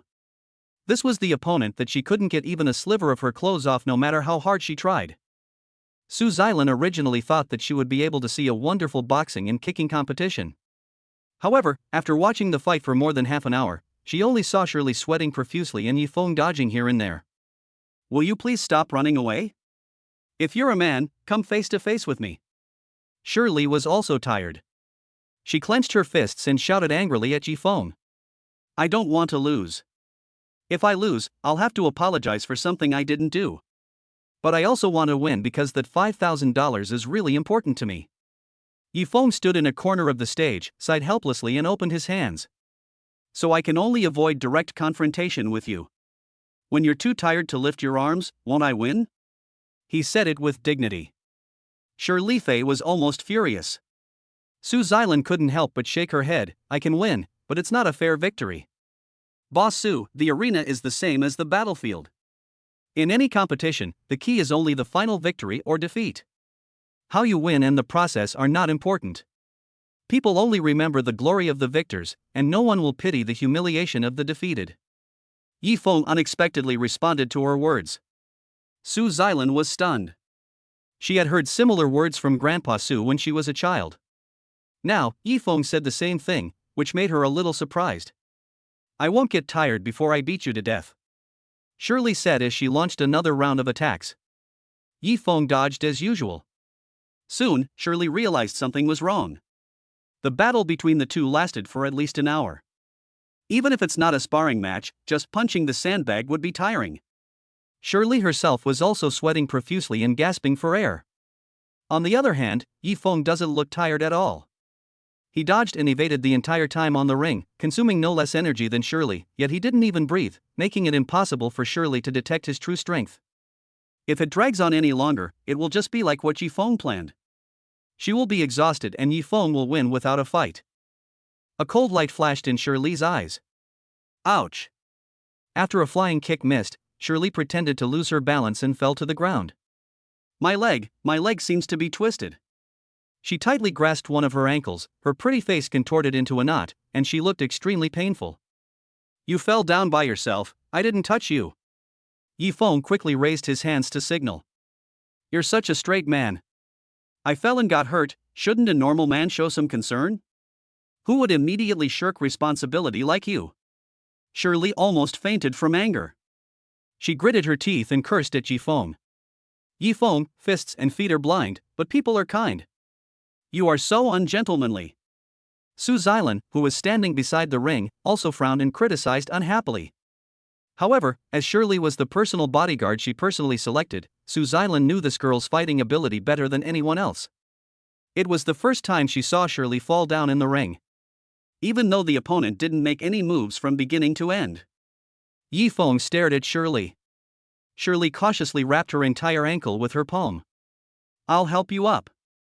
Yifeng sighed and quickly walked towards Shirley. Oh, it hurts. Seeing him dithering, Shirley simply fell to the ground and cried bitterly.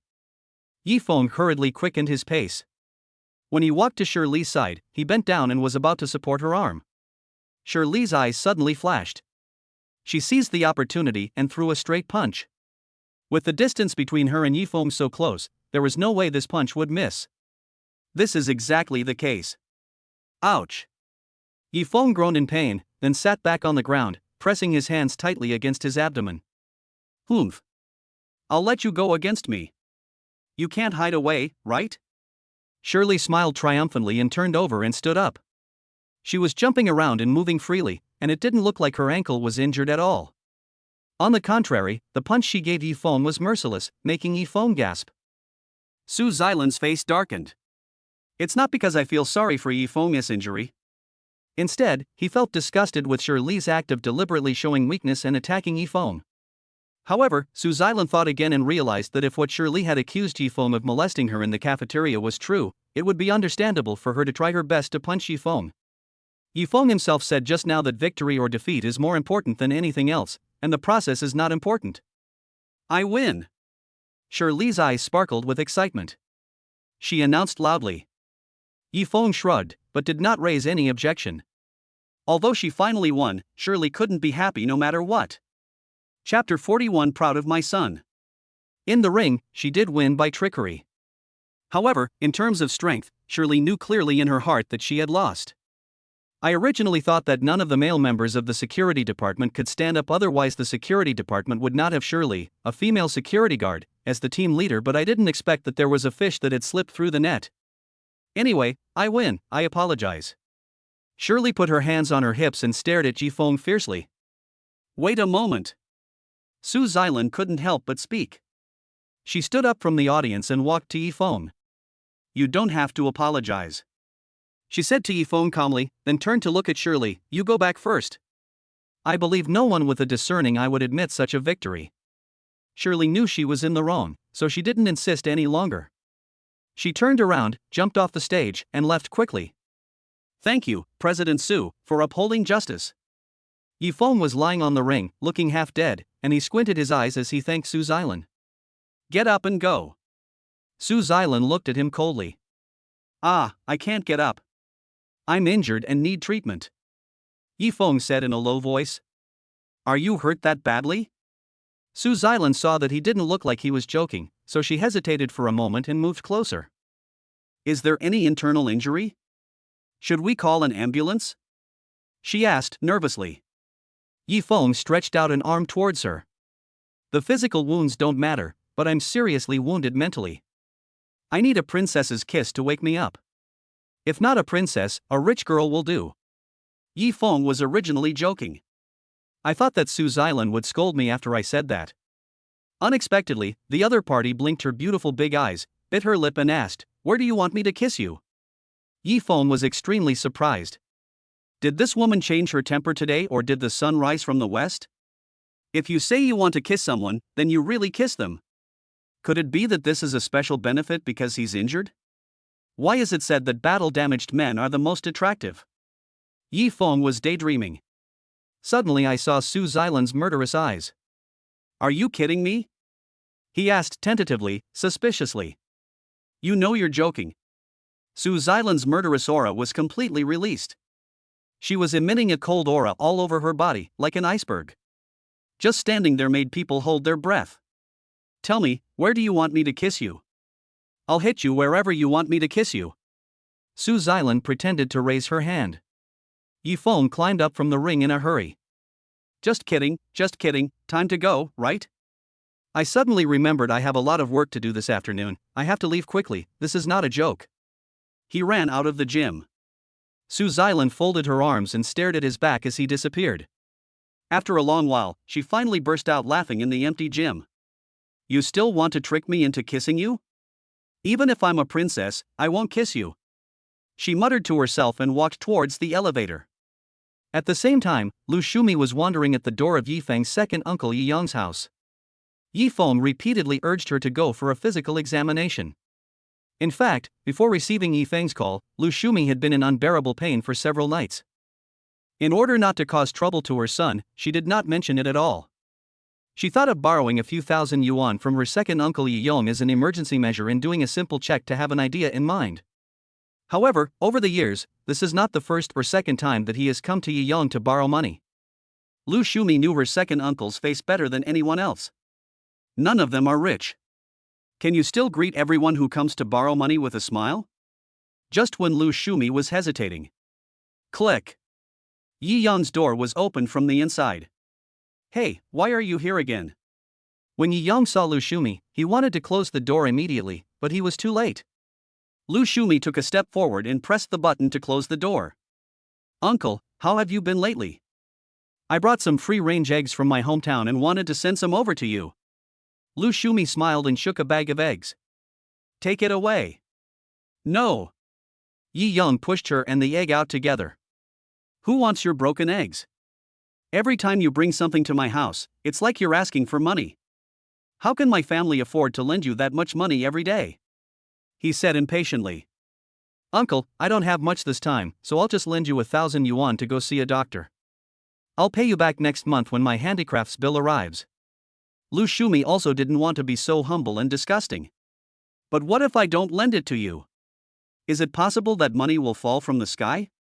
Although Yi Yong always claimed that he had no money, he was a businessman after all. He lived in a large flat in the city center, had a cash flow of over 100 million yuan, and personal assets of nearly 10 million yuan. The pocket money he had for socializing was always tens of thousands. But from the beginning, he was unwilling to lend Lu Shumi even a penny simply because she was a useless person to his business. As for kinship, it is dispensable. For him, it doesn't matter if he doesn't have it. Sister-in-law, I'm not lying to you, I really have no money. Yi Yong frowned and looked impatiently at the Rolex green submariner worth tens of thousands of dollars on his wrist. I have a meeting later and don't have time to receive you. Please go away. After he said that, he gave Lu Shumi a disappointed look. I heard your son found a beautiful, rich woman. He spent millions to take her away, and even said they were already married. I think you're lying, right? Before closing the door, he did not forget to tease. Yi Yong didn't even bother to attend the last family meeting. As a relative, he only heard from others that Yi Feng had married a rich wife, and he had never seen her. If your daughter-in-law is really a wealthy woman as the legend says, would you still need to borrow money? Sister-in-law, it's understandable that you want to be proud of your son, but you can't deceive yourself. It's okay to deceive others, but don't deceive yourself. Seeing that he had hit Lu Shumi's sore spot, Yi Yong added another stab with a half-smile. No, I didn't tell my son that I borrowed money. I came here on my own. Lu Shumi quickly explained. You're still not doing well. You don't even dare to ask your son for medical expenses. Your son is not doing well. He can't compare to my son. Yi Yong said proudly. Speaking of son. He looked so proud. Look, my son is younger than yours, and he married a woman from a wealthy family. He's already had a big, fat boy and is planning a second child. What about you? Yi Feng is trying so hard to be successful. When will he and that legendary rich woman I've never met quickly give birth to a grandson for you to take care of? Yi Yong became more and more cocky as he spoke. The more Lu Shumi listened, the sadder she felt.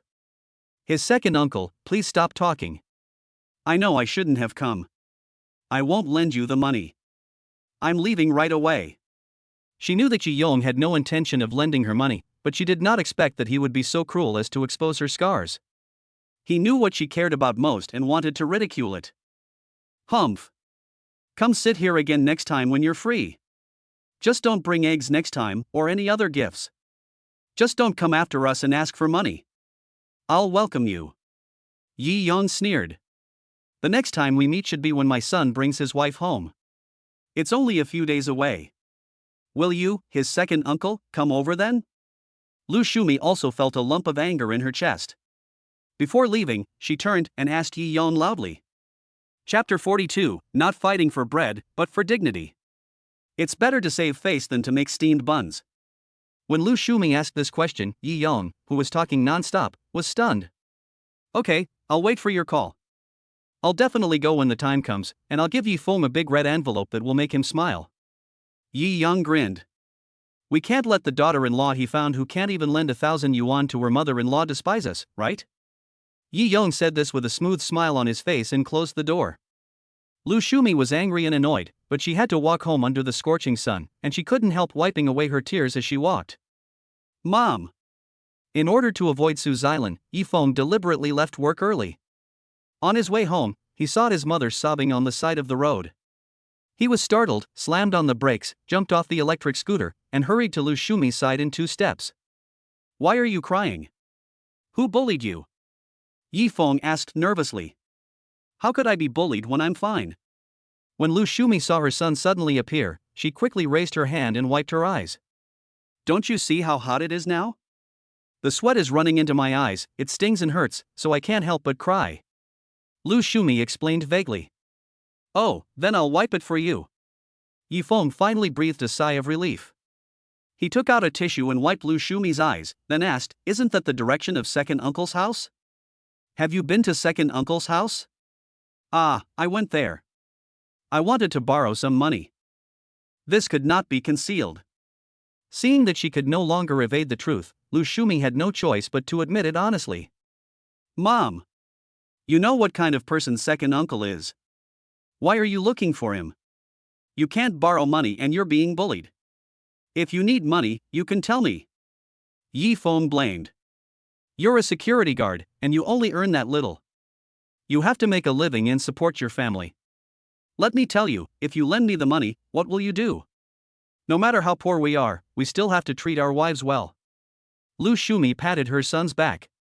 Yi Feng was about to pat his chest, but suddenly realized that he had lost the contest with Shirley, and there was no follow-up to borrowing money from Su Zailan. Not only could he not afford the 5,000 yuan for his mother's physical examination, he couldn't even afford 100 yuan. Anyway, don't go to your second uncle's house to borrow money from him anymore. Yifeng had no choice but to say. At this moment, Lu Shumi suddenly couldn't help but scream in pain, and she squatted on the ground, holding her abdomen tightly with both hands and clenching her teeth. Mom? What's wrong? Yifeng instantly realized that something was wrong and immediately reached out to support Lu Shumi. It hurts so much. Lu Shumi is a person who can endure pain very well, but during these few seconds, she was in so much pain that she even broke out in a cold sweat. Oh no, is this some acute illness? Mom, hold on, I'll take you to the hospital right away. Yifeng said this and rushed to the side of the road to stop a car. Seeing this, a kind taxi driver slammed on the brakes and stopped by the roadside. He helped Yifeng get Lu Shumi into the car, and then immediately drove at full speed to the nearest hospital. Yunqing First Central Hospital. Su Xilan was leisurely walking out of his Rolls-Royce Cullinan. He was wearing a professional suit and holding a valuable gift in his hand. He was talking on the phone while getting out of the car. Hello, is this Teacher Wang? Which ward are you staying in? Yes, I'm here to visit you. She was on the phone when she saw Yifeng's figure not far ahead and thought her eyes were blurry. Su Xilan rubbed her eyes. It's really Yifeng. He supported the woman whose face was distorted with pain. Could she be the nominal mother-in-law of the contract couple? Su Xilan was so surprised that she forgot to call and stared at the two people blankly with the phone in her hand. Yifeng didn't notice her at all and was anxiously sending Lu Shumi into the hospital lobby. Su Xilan hesitated for a moment and simply followed. Boss Su. Suddenly, a middle-aged man in a suit strode over and stood in front of her. He extended his hand to her enthusiastically and greeted her actively. It's Mr. Chang. Why is Mr. Chang coming to the hospital today? Su Xilan glanced at Yifeng and saw that his figure had quickly disappeared into the hospital gate, so she had no choice but to perfunctorily respond to Mr. Chang's greeting. Although the other party is an unfamiliar company boss. However, the business world is like a battlefield, and no one knows when someone will become successful. It is always better to have more friends than more enemies. Su Xilan had no intention of offending him. I've long heard that President Su is incredibly beautiful and has divine business acumen. Today, I had the pleasure of chatting with her. It's truly refreshing. Chang Bin himself has a low level of education. He tried hard to act elegant and perform well in front of Su Xilan, but his words came out very awkwardly. Normal people don't talk like that, Su Xilan complained quietly in her heart. But he still maintained a sufficiently official smile on his face. I'm also very happy to meet Mr. Chang. Mr. Chang, I came to the hospital today for something. Let's talk next time when we have time. She hurriedly wanted to end the conversation and rushed to the hall to catch up with Yifeng to see how he was doing. Unexpectedly, Chang Bin stood in front of her relentlessly. Mr. Su, what are you busy with? Let me see if there is anything I can help with. He smiled flatteringly and tried his best to please. Su Xilan had completely lost her patience. I have my own business, I don't need anyone's help, bye. This time, she spoke bluntly. Chang Bin finally tactfully gave way. Su Xilan hurried past him, and Chang Bin looked at her back with a smile on his face.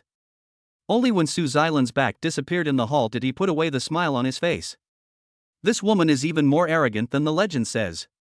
Arrogant women won't get far in the business world. Just wait and see. He cursed coldly and walked towards the inpatient department. Su Xilan walked hurriedly into the hospital lobby, which was crowded and noisy. She could no longer find Yifeng. Little did she know that because Lu Shumi's condition was too serious, she was discovered by the nurse at the consultation desk as soon as she entered the hall and was immediately notified and sent to the independent ward next door. The nurse ran to call the doctor, and Yifeng moved Lu Shumi, who was curled up like a shrimp, to the hospital bed. Without waiting for the doctor, Yifeng started to take Lu Shumi's pulse himself. A few minutes later, a doctor with the name Meng Xiaowei written on his chest rushed over. When he saw Yifeng treating his mother, he immediately frowned. It's already this late and you're still using traditional Chinese medicine. Meng Xiaowei shouted at Yifeng. He studied Western medicine and had great contempt for the Chinese medicine's three-dimension diagnosis and treatment. He thought it was all a trick to mystify the patients and look down on Chinese medicine. This is not uncommon in hospitals where Western medicine is prevalent. Except for specialized Chinese medicine hospitals, many people believe that Western medicine is the best way to treat diseases, and Chinese medicine is just a waste of money and cannot cure diseases at all. Yi Feng frowned. On the battlefield, he witnessed with his own eyes the old military doctor who, in a situation of urgent shortage of medicine, used a combination of traditional Chinese medicine techniques and Chinese herbal medicines found in the mountains to save the dying soldier from the hands of death. Traditional Chinese medicine is not as bad as the doctor in front of me says. It has extremely mysterious connotations. Moreover, real Chinese medicine practitioners never reject Chinese medicine as Western medicine does, but instead pay great attention to the integration of Chinese and Western medicine. This is also the reason why Yi Feng sent his mother to the hospital as soon as possible. Acute nephritis. This was the preliminary diagnosis Yi Feng made for Lu Shumi by taking her pulse. For this kind of sudden disease with rapid onset and severe symptoms, Western medicine injection is the fastest way to relieve pain. After listening to Yi Feng's judgment, Meng Jiawei pressed Lu Shumi twice with half belief and half doubt. Ouch! Lu Shumi screamed. It's acute nephritis, a bit serious. Who are you to her? Come with me immediately to complete the paperwork. Nurse, come and get me the 4, I'll write you a prescription right away. When facing a serious illness, doctors have a compassionate heart. Even though Meng Jiawei was extremely dissatisfied with the Chinese medicine diagnosis, he did not care about anything else and quickly called the nurse to come and apply medicine to Lu Shumi. Yi Feng hurried to the hall to handle various procedures. Chapter 43. Come with me. Running up and down the stairs. When Yi Feng returned to the ward with a stack of bills in his hand, he unexpectedly found that Lu Shumi had been kicked out of the ward and was sitting in the waiting area outside. There was an 4 drip in her hand. Mom, why did you come out? You need to lie down and rest now. Yi Feng felt distressed and quickly walked to Lu Shumi's side. Our ward was reserved by someone else. Now that they're here, I have to give it up. Lu Shumi bent her body, pressed her abdomen, and said weakly. Who's talking nonsense? A hospital ward isn't a restaurant room, how can it be booked? Yi Feng frowned. Lu Shumi didn't know this, so how could he not know it? I just asked the doctor, and he said the hospital is short of beds and there are currently no vacant wards available, so I'll sit here and finish the 4 drip, and then wait for the doctor to make arrangements. Lu Shumi pointed at the nurse who hurried past and said, That's what she just explained to me. I thought it was okay, so I agreed. The nurse's expression froze and she turned to leave, but Yi Feng stood up and stopped her. Why do I feel like this is a very serious problem? He stared at the nurse and spoke word by word. The nurse forced an apologetic smile and said, It's no use asking me. I have to listen to the doctor's instructions. Okay, then I'll go find Meng Jiawei and ask for an explanation. Yi Feng nodded. Where is he now? Dr. Meng is very busy. I don't even know where he is now. The nurse was vague and pretended to be busy. At this time, their dispute attracted the attention of several people in the ward. What are you guys making such a fuss at the ward door? You're disturbing Mr. Cheng's rest and aggravating his condition. You'll be in big trouble then. 2 bodyguards in black came out together and scolded Yi Feng and the nurse without knowing the truth. I've already told him that this ward is reserved for an important guest. If he doesn't listen, I can't solve the problem. The young nurse complained first. After saying that, he quickly distanced himself from the trouble and ran away. It was obvious that Yi Feng was to be handed over to the 2 people in front of him. The 2 bodyguards in black looked Yi Feng up and down, their eyes lingering on his shabby clothes, and they smiled at each other. We don't care about first come first served. Mr. Cheng is staying in this ward now, so this is Mr. Cheng's ward. Do you understand? One of the bodyguards scolded Yi Feng in a stern voice. It was my mom who came here first, and the doctor arranged for her to be in this ward first. You can't be so unreasonable. Yi Feng argued with reason. You are delaying our Mr. Cheng's condition. The bodyguard's voice was even louder than Yi Feng's. So what exactly is Mr. Cheng's illness? Yi Feng's tone softened a little. If the other person is indeed hospitalized with a more critical condition, it is understandable to occupy the ward out of courtesy. Yi Feng could understand this feeling. Our CEO Cheng has a fever. The 2 bodyguards threw the diagnosis directly in front of Yi Feng with confidence. Yi Feng took a look. If the fever caused by a common cold is only 37.5, there is no need to be hospitalized. Just take medicine and observe. Yi Feng got angry on the spot. This level of fever doesn't need to take up medical resources. Please give us the ward back. He crumpled the diagnosis in his hand. If you say you don't need it, then you don't need it. Who do you think you are? The two bodyguards sneered. If you don't believe my judgment, then find a doctor and ask him. Yifeng stiffened his neck.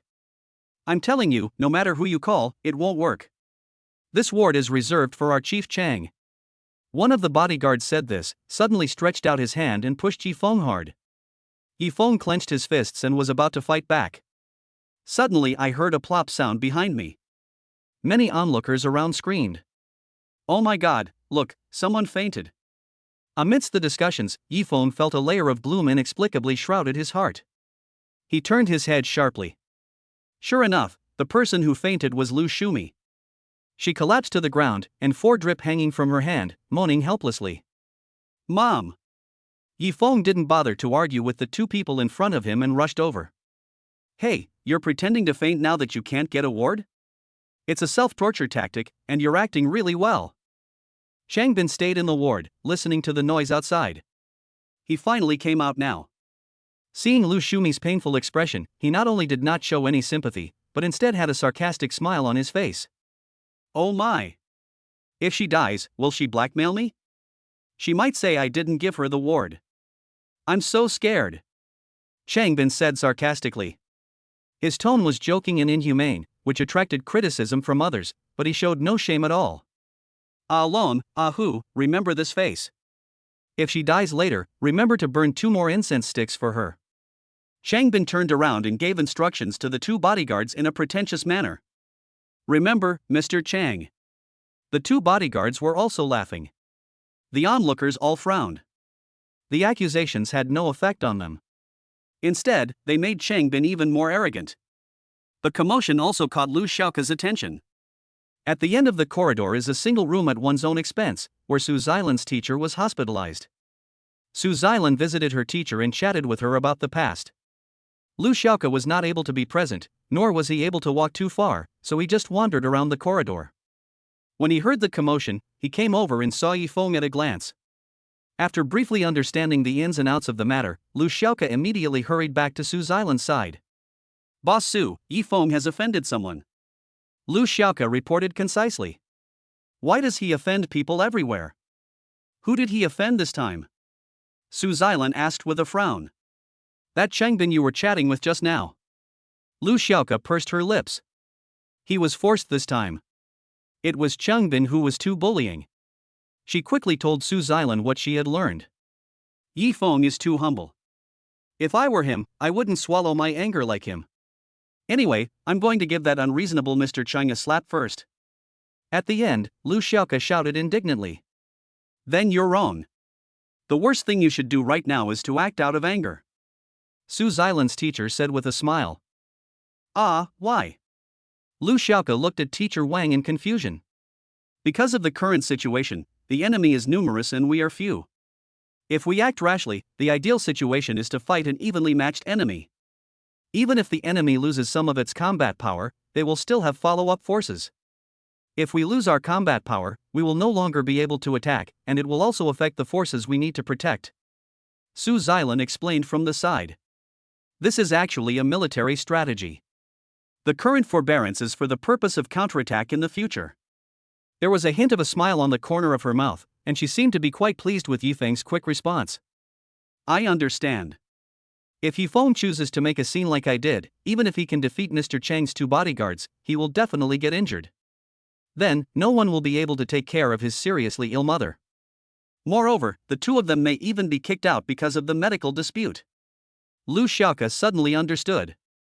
Not only that, if he handles this dispute properly, he might even be able to secure a hospital bed. Su Xilan smiled slightly and stood up. Come on, follow me and take a look. She was the first to walk out of the ward. Chapter 44, Perfect for a Daughter-in-Law. Outside the ward. Yifeng was kneeling on the ground pressing Lu Shumi's abdomen. His technique was gentle and greatly relieved Lu Shumi's pain. Changbin, escorted by 2 bodyguards, returned to the ward, lay on the bed with his legs crossed, and ate grapes while playing a video of cheesy beauties loudly on his mobile phone. The ward door was left open. People outside can see the situation in the ward clearly. Yi Feng supported Lu Shumi, who had felt a little better, and walked to the other end of the corridor. There was a kind-hearted doctor in the crowd who couldn't bear to watch and cleared out a ward for them from another department. Yi Feng first helped Lu Shumi over. The crowd of onlookers dispersed. Changbin then jumped out of bed humming a song and slammed the door of the ward. Before he could lie back on the bed, there was another knock on the door. What's going on? Are there people fighting for wards? Changbin shouted impatiently. Just because I'm Chang, I'm easy to bully. You keep coming to pick a fight? This is a lousy hospital. I'll complain to the director when I get back. He walked over and opened the door, cursing. I was just thinking about scolding the person outside the door away. He was stunned when he saw Su Xilan and Lu Xiaoke standing at the door. Boss Su. Changbin's expression changed like turning the pages of a book. After a moment of daze, his face was full of smiles in the blink of an eye. Are you here to visit me? I'm fine, just a little cold, no need to worry about me. Su Xilan had a cold face and cold eyes, and didn't want to waste time chatting with him. You're staying in this bed? She asked coldly as she opened her mouth. Yes, that's right. Changbin nodded repeatedly. Let me live here. Su Xilan said decisively. It seemed like he was discussing with Changbin, but also like he was giving orders directly. Mr. Su, do you want to stay in the ward where I stayed? Changbin was not angry at all, but smiled happily and said, of course, no problem. Then pack your things and get out now. Su Xilan still had a stern face. Changbin's previous arrogance was completely gone. Without saying a word, he immediately asked his bodyguard to pack up his belongings quickly, and he vacated the ward much faster than he checked in. He even changed into regular clothes after leaving the ward from his hospital gown. Mr. Chang, you used the director's connections to give up that ward, didn't you? After leaving the hospital, one of the bodyguards asked unwillingly. You know nothing, Su Xilan, I can't afford to offend you. Changbin cursed with gritted teeth. On the other side, Lu Shumi pressed her abdomen with one hand and supported Yi Feng with the other, and finally walked to the inpatient department of another department. A strange young nurse ran over to the nurse's station. Yi Feng? Lu Shumi? She asked loudly from a distance. Yes. Yi Feng nodded quickly. Where is our ward? In the room you just left. The young nurse's words made Yi Feng almost vomit blood. That room is occupied. Lu Shumi quickly informed the nurse. I know. It's now available. Please return as soon as possible. And I guarantee that there won't be any similar bed scrambling during your stay. The young nurse smiled, reached out and took Lu Shumi's 4-drip support stand, and took the initiative to lead her back to her original ward. Go slowly, be careful on the steps. The sheets have just been changed, you can sleep right away. The young nurse reminded me kindly all the way. The service attitude is very comfortable. Yi Feng curiously stretched his head to look at the original ward. Indeed, Changbin's existence has been completely erased. The ward looked clean, and there was even a bouquet of flowers on the bedside table. Who helped us get the hospital bed back? Yi Feng asked curiously to the nurse who was leading the way. He didn't know the connections in the hospital, but he knew people like Changbin. If someone hadn't intervened to help, Mr. Chang would never have given up the ward to others, at least not so quickly. How should I know so much? Did your relatives or friends help you? Anyway, it was my boss who asked me to bring you here. The little nurse has a round face, a sweet smile, and speaks in a tight voice. You can't get any inside information out of her. Maybe among those who were watching just now, some kind-hearted people couldn't stand it anymore? Lu Shumi comforted Yi Feng. She had decisively laid down on the hospital bed. Given her sick condition, she really doesn't want to go through all this trouble anymore. Suddenly, there was a knock on the ward door. Yi Feng and Lu Shumi looked towards the door together. A familiar smiling face appeared before my eyes. You are Miss He Ilian, right? Yi Feng recognized him as his cousin Yi Xiaoya's leader at a glance. The last time they met was at that so-called high-end party. According to Yi Xiaoya, He Ilian is the eldest daughter of the He family. She goes to the grassroots to experience life in order to prepare for taking over the family business in the future. With such a family background as a backer, it is no wonder that a boss as arrogant as Changbin can vacate the ward at will. Miss He, you helped with my mother's ward, right? Thank you so much. Yi Feng thanked Heilian sincerely. I don't know what you mean. Heilian still smiled. I just passed by here and saw that you looked a bit like Yi Xiaoya's cousin, so I came to see you. If I can help you in any way, that would be great. Heilian quickly exchanged a few words with him. This ambiguous response was a habit she developed from growing up in a business family. However, her warm smile and words make anyone who communicates with her feel comfortable. Thank you anyway. Yi Feng looked at her seriously. Heilian met his gaze and seemed stunned for a moment. How about you have dinner with me? My dinner partner tonight has something urgent to do, so I'm leaving this important task to you. Is that convenient? She said suddenly. Today my mother. Yi Feng hesitated for a moment and was about to decline. Convenient, it's so convenient for him. Lu Shumi answered loudly behind him. Mom! Yi Feng turned around and looked at her helplessly. I'm here. I have nurses and doctors. If there's any problem, wouldn't ringing the bell be more effective than calling you? There's still time for you to go have a meal. Lu Shumi said without hesitation. Son, the girl has invited you. It would be rude not to accept. She emphasized again. All right. Yi Feng had no choice but to agree. Heilian greeted Lu Shumi politely again and then said goodbye and left. Who is she? Why does she look like a rich lady? Is she a new friend of yours? Lu Shumi, who was lying on the hospital bed, couldn't wait to ask after Heilian left. If Yi Feng hadn't already married, she would have really hoped that Yi Feng could have won over Heilian. How could there be such a gentle woman in the world? She is absolutely suitable to be the daughter-in-law of the Yi family. Oh, her name is Heilian. She's the head of Yi Xiaoya's current company and the heir to the He family. When we were chatting just now, she mentioned that her family has shares in this hospital and that some of her relatives work there. I guess she's secretly helping with your ward, Mom. Yi Feng told Lu Shumi. What a kind girl. Beautiful and kind-hearted. Lu Shumi couldn't help but sigh sincerely. Yi Feng stayed in the hospital until almost dinner time. Thinking it was almost time, he prepared to contact Heilian and accept her dinner invitation. As soon as I took out my cell phone, the phone rang. Su Xilan's name was displayed on the screen. Chapter 45 Women's Jealousy. When will you come back tonight? Su Xilan's voice was cold on the phone. In fact, she knew that Yi Feng was in the hospital accompanying his mother Lu Shumi and might need to stay with her all night, so he would not come back so early. However, today was a busy day, and Su Xilan was unable to eat on time, so her old stomach problem came back. She took the medicine, but for some reason she kept thinking of the porridge Yi Feng had made for her that night. She couldn't help but make a phone call to tentatively ask Yi Feng what time he would be home. I might be back very late. As expected, Yi Feng's answer was within her expectations. Su Xilan hung up the phone regretfully. She endured the stomachache, curled up on the sofa in boredom, and checked her phone to distract herself. After a while, just as she was about to put down her phone, a message on her circle of friends caught her attention. I saw Heilian posted a status. The elegant dining table and beautifully presented meals are the main subject of the picture. However, you can also see from the corner of the photo that he is wearing a watch from Brigitte's Queen of Naples series. It was the charm of this watch that attracted Su Xilan's attention.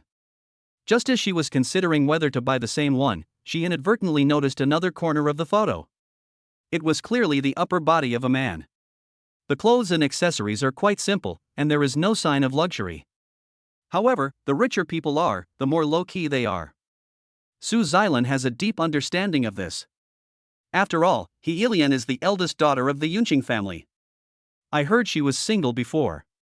Now, if she posts on WeChat moments after having dinner with a man, is she also indirectly announcing that she has found Mr. Right? Su Xilan couldn't help but chuckle. It seems that the girls like us who grew up together have reached the age where we should find our own place. She thought. And I can't help but feel lucky that I'm married. Even if it's just a contract marriage. It also avoids troubles such as being pressured into marriage by family, forced into blind dates, and being gossiped about. Before going to bed, she carefully looked at Heilian's circle of friends again. I wonder when she plans to introduce her boyfriend to the girls. Su Xilan was curious, and her stomachache was almost relieved, so she got up and walked towards the bedroom. Just then, the door of the villa was pushed open. Yi Feng went home. It's so late? You haven't slept yet? He saw Su Xilan still in the living room and was stunned for a moment. Su Xilan was about to answer when she was suddenly startled. She looked at Yi Feng and suddenly understood why the man in the alien circle of friends photo looked so familiar to her. Although the man did not show his face. But he was wearing exactly the same clothes as Yi Feng. Even the scars on their wrists are the same. The man sitting opposite Heilian and having dinner with her was Yi Feng in front of her. A moment. Su Xilan felt the blood rushing to her head. Calm down, she told herself in her head, it could be a misunderstanding. Maybe it's just the same clothes? Where did you go today? You got off work so early, why are you back so late? Su Xilan asked Yi Feng as politely as possible. Hiding the anger in my heart. Oh, I went out to eat with a friend. She was supposed to treat me, but I insisted. This meal was really expensive. If I were alone, I would definitely not be able to afford it. Yi Feng couldn't help but complain when he thought of tonight's restaurant bill. Have you been messing around with takeout again? At this moment, he glanced and noticed the takeaway box still on the dining table, which contained leftover seafood Japanese food. I told you, you have irregular meals and a bad stomach. You can't eat these raw and cold foods often. You should drink more hot porridge. You didn't listen to me at all. As he spoke, he felt a chill for no reason. Is the temperature dropping? Yi Feng muttered subconsciously. Looking back, Su Xilan's eyes were as sharp as knives, and the air around her seemed to be frozen as she stood there. Your mother is sick and in the hospital. If the reason you don't go home is to take care of her, there is nothing wrong with that. Yet, you actually made plans to have dinner with another woman at a high-end restaurant, even offering to pay. And you asked me to borrow 5,000 yuan, was that just to pick up girls? You are so bold to borrow my money to please a rich woman. Su Xilan did not say these words out loud. So Yi Feng only saw her getting angrier and angrier for no apparent reason. He was completely confused. When do you plan to pay me back the money you borrowed from me? Su Xilan was aggressive as soon as she opened her mouth. I'll pay it back as soon as possible. Yi Feng said blankly. Don't talk about ASAP. If you really want to pay it back, give me an exact time. Now, no matter what Yi Feng said, he sounded like a liar in Su Xilan's eyes. I saw her looking like she was being interrogated. Yi Feng also put down the mineral water in his hand. 150,000, if I want to pay it back all at once, it might take a long time, but I really want to pay you back. How about this? I'll pay you back 5,000 on the 1st of next month, okay? And then I'll pay you back regularly every month, okay? Yi Feng said seriously. Okay, I hope you won't break your promise. Su Xilan said this coldly, then turned and walked towards the bedroom. Suddenly, she seemed to remember something, and before closing the door, she turned around and said to Yi Feng, also, I had agreed to go with you to meet your family next week, but now it's on hold. What? Yi Feng couldn't sit still after saying this. I've already told my mom about the scheduled time, and my mom has already told all the relatives. How can it still be changed? Because I'm unhappy. The reason Su Xilan gave was not really a reason at all. After she finished speaking, she slammed the bedroom door shut. Yi Feng originally wanted to catch up, but was turned away. He smiled bitterly and touched his nose. Why is this woman's mood so unpredictable? Could it be that these days are women's days? Yi Feng scratched his head in confusion and walked away muttering. But right now, the most important thing is to pay back the money. A man's word is as good as his bond. Right now, all his savings had been lent to Liuzi for his mother's surgery. Lu Shumi needed money for medical examinations and treatment, and Yi Feng needed money for his own food and living expenses. Add to that the amount he had borrowed from Su Xilan, and no matter how he calculated it, his salary was not enough. Looks like I need to find a part-time job as soon as possible. Yi Feng muttered to himself and quickly borrowed the computer in the study. The next day, he used the office computer to search again and finally found a relatively ideal part-time job. The base salary is 6,000 yuan, working hours are flexible, and commission wages are calculated based on business volume. The job content is to translate information documents sent by foreign companies and extract the key points to form reportable documents. Isn't this what Yi Feng is doing right now? Yi Feng's eyes suddenly lit up. Shouldn't this be taken down quickly? He went downstairs, rode his electric scooter, and excitedly rushed to the job fair. When I was going downstairs, I passed Lu Xiaoke in the elevator. Strange, why did Yifeng sneak away again? Although President Su clearly stated that as long as he can complete the tasks assigned to him as quickly as possible, there will be no restrictions on his working hours, but his attitude of sneaking away is too blatant, isn't it? Lu Xiaoke shook his head in confusion. She carried the documents into Su Xilan's office and was quiet and attentive, not saying a word about Yifeng's absence. After all, no one knew what had happened to Mr. Su today, and he looked like he had been shot. Lu Xiaoke would rather avoid any trouble than cause any more trouble. Chapter 46 Interview. The job fair is not far from the headquarters building of Zidian Group. After arriving, Yifeng discovered that this was actually one of the subsidiaries of Zidian Group. It is named after Zidian Group, but its official name is Zifu Advertising Company, Ltd. This means that although it appears to be one company, legally, the subsidiary has an independent legal entity. Although it is subject to the constraints and management of the head office, its operating status is independent. Does this count as a breach of contract? Yifeng's heart was also beating fast. Forget it, let's apply first. Right now, there are not many part-time job opportunities for him to choose from. The money gap is real. Yifeng simply took the plunge and squeezed into the job fair. I originally thought that not many people would apply for such a part-time job.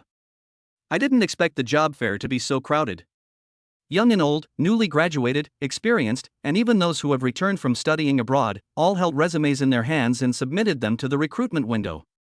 Is this job so popular? Yifeng was a little surprised. Brother, are you from out of town? Although this job is simple, this is a subsidiary of the Zidian Group. Getting a job here is like gilding yourself with a layer of gold.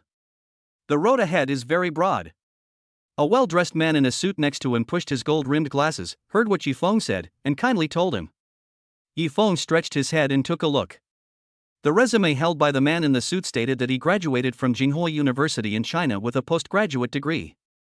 Yifeng said, "Don't you think it's a waste of your talent for a graduate student to do this? I hope I can be a part of the honor of joining the Zidian Group." The man in the suit avoided answering, pushed his glasses again, and walked away. After looking at other people's resumes, Yifeng looked at the shabby piece of paper in his hand and thought that his job search might fail this time. Now that he was there, he placed his simple resume, which only contained a few sentences, among the thick and exquisite pile of resumes. "You have the nerve to let it go?" A mocking voice suddenly came from behind Yifeng. Yifeng turned around and saw a tall and strong young boy whose face looked somewhat similar to Wu Tongtong. "Are you Wu Dan?" Yifeng remembered that Lu Shumi had mentioned this when she introduced the woman to him before the blind date. Wu Tongtong has a younger brother named Wu Dan, who is studying in another city.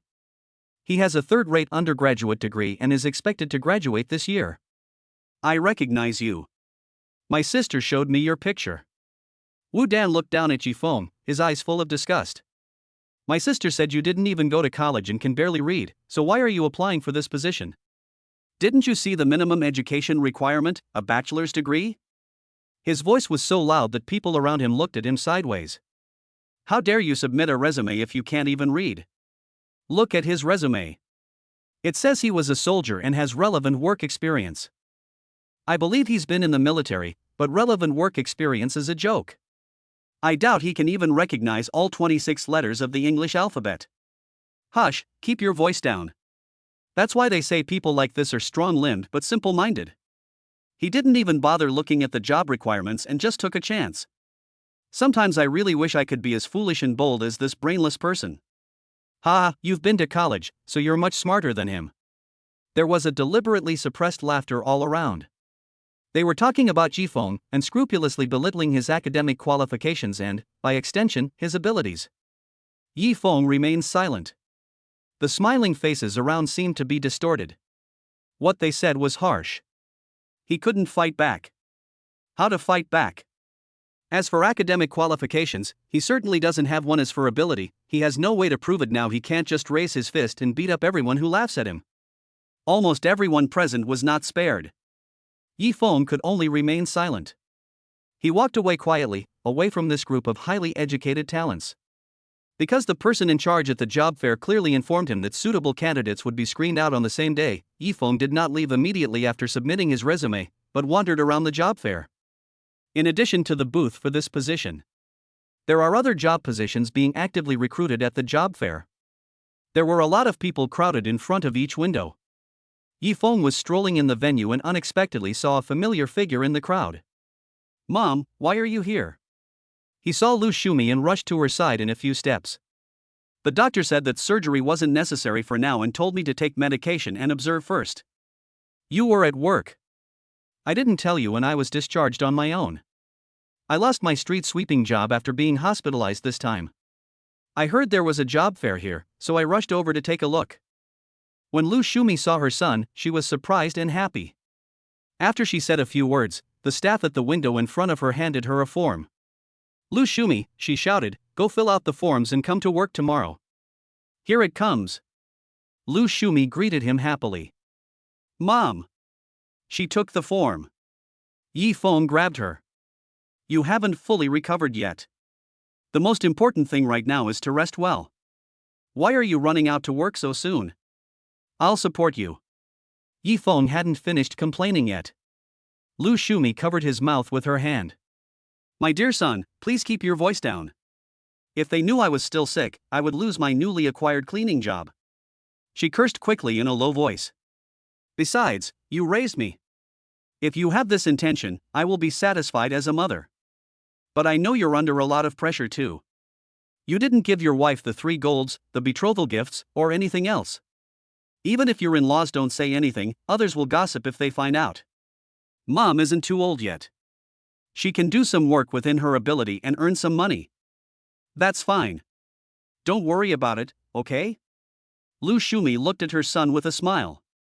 Yifeng's throat choked with sobs. In the past, when he was serving in the army, money was like something outside of his body. He would send it back home as soon as he got it, and he didn't have any special needs. Now I am back in Yunqing and entering society. He deeply realized that money can make the world go round, but people without money have a hard time moving forward. His mother was almost 60 years old, and she still had to spend the rest of her life for him. When Yifeng saw her smiling face, he felt a pang of sadness in his heart. The cleaning position is full, so those coming later don't need to submit their resumes. At this time, a sign indicating that the recruitment window not far away was closed was hung. The staff gathered their things and stood up. "Those of you who just received the employment forms, gather here and follow me." He held a loudspeaker in his hand and shouted loudly. "Mom's going to the gathering." Lu Shumi was afraid that if she was slow, she would be squeezed out of the position she had worked so hard to get by other job seekers who were eyeing her, so she hurried over to the gathering. Her movements were very agile and she didn't look like a patient at all. Yifeng didn't have time to pull her away. The staff member held up a loudspeaker and took Lu Shumi and a group of people onto the bus, heading towards the branch of Zidian Group. Yifeng watched the bus's taillights disappear at the intersection. Suddenly, a louder voice behind me shouted, "Yifeng! Yifeng! Is there a job seeker named Yifeng? If you hear that, please report to the job post immediately." Chapter 47. You must treat me to dinner. Yifeng rushed over confused. Because there were so many people applying for this position, a thick pile of resumes soon piled up on the recruitment table. Therefore, the staff in charge of recruitment would put the resumes into the simple awning behind them every once in a while. Inside, there is a wooden coffee table and several outdoor folding chairs. And a few women who look like middle-level managers. The makeup is very delicate and the clothes are very decent. They sat together, coffee at hand, screening the resumes that were sent to them one by one. "I'm Yifeng." Yifeng rushed back to the application window as quickly as possible and introduced himself to the staff sitting inside. The people around him, the same people who had just laughed at him, were now staring at him with surprise. Could it be that he was hired? A high school student who doesn't even have a bachelor's degree? Impossible. That's true. At least he needs to get some language proficiency certificates. I don't think he can come up with that. Maybe his resume is so shocking that even recruiters want to see what kind of talent he is. As some people were talking, some people started laughing. "Are you Yifeng?" The busy staff member looked up and glanced at Yifeng. Without waiting for his reply, he turned to the female leaders in the sun awning behind him and said, "The one named Yifeng is here." One of the female leaders was wearing a professional suit and high heels and walked over. What she was holding in her hand was the thin resume that Yifeng had handed over. Congratulations, you've passed the initial screening. The interview will begin immediately. The female leader seemed decisive and spoke concisely. Take your resume to that room. The person who will interview you is already waiting there. She returned the resume to Yifeng and pointed to the only conference room at the job fair. People waiting near this recruitment window. Everyone was stunned. Everyone's resume is better than Yifeng's. Student union president, event organizer, degree from a prestigious overseas university, 3 years of relevant work experience. Why was the first person selected for the interview Yifeng, who was the least likely to pass the initial screening? Everyone present was puzzled. Yifeng himself was also puzzled. As requested by the female leader, he took his resume, walked to the door of the conference room and knocked. Come in. A clear girl's voice came from inside. Yifeng pushed the door open and closed it, and saw Su Shangxue sitting at the end of the conference table. Is it you? Yifeng was surprised for a moment, then he understood. Have you seen my resume? He found a seat and sat down. Yes, they give me every resume they receive, whether it's approved or not. Su Shangxue didn't seem like an interviewer, but more like Yifeng's friend. She explained with a smile. Luckily, I have sharp eyes, otherwise I would have thrown your resume into the shredder as waste paper. As she spoke, Su Shangxue sighed artificially again and smiled at Yifeng. Smiling like a cunning little fox. I didn't know you were in charge of this company. Yifeng scratched his head a little embarrassedly. Well, now you know. Su Shangxue crossed her hands on the table and straightened her back. She changed into a light blue professional suit today and tied her long hair into a ponytail. She really looked a bit like Su Xilan. As long as she's not a perverted workaholic like her. Yifeng muttered. What did you say? Su Shangxue asked. God is truly kind to me, allowing you to interview me so you can test my work abilities on the spot. I know my education isn't as good as those guys out there, but I promise you I'm capable of this job, and your sister can vouch for me.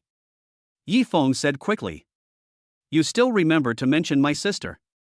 Su Shangxue smiled again. I don't know why, but every time I see her smile like this, Yifeng always feels uneasy.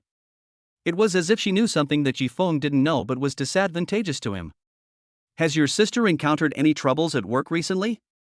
I also feel that she is in a bad mood recently. Yifeng asked tentatively. From what I know, although she's obsessed with work, she never lets anything about it cause her to lose her temper. In the vast ocean of work, she's like an iceberg. Even if a tsunami hits, she remains calm. Su Shangxue understood Su Xilan very accurately. But I think she seems to be angry about something. Yifeng said puzzledly. Really? Then it's most likely because of you. Su Shangxue stared at him with burning eyes. Because of me? No way. Yifeng opened his mouth exaggeratedly and quickly waved his hands. I didn't do anything to make her angry. His tone was so firm. As soon as the words fell, Su Shangxue took out a photo from her mobile phone and stuffed it under Yifeng's nose. The photo was exactly the one that Heilian posted on her Moments. You haven't changed these clothes yet? Have you washed them? You're not going to wear them for 3 days straight, are you?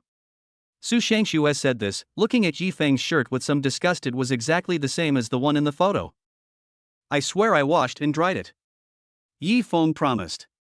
Then, he finally figured out why Su Xilan suddenly targeted him. Everything changed after he had dinner with Elaine He. Is your sister jealous of me? Yifeng suddenly understood.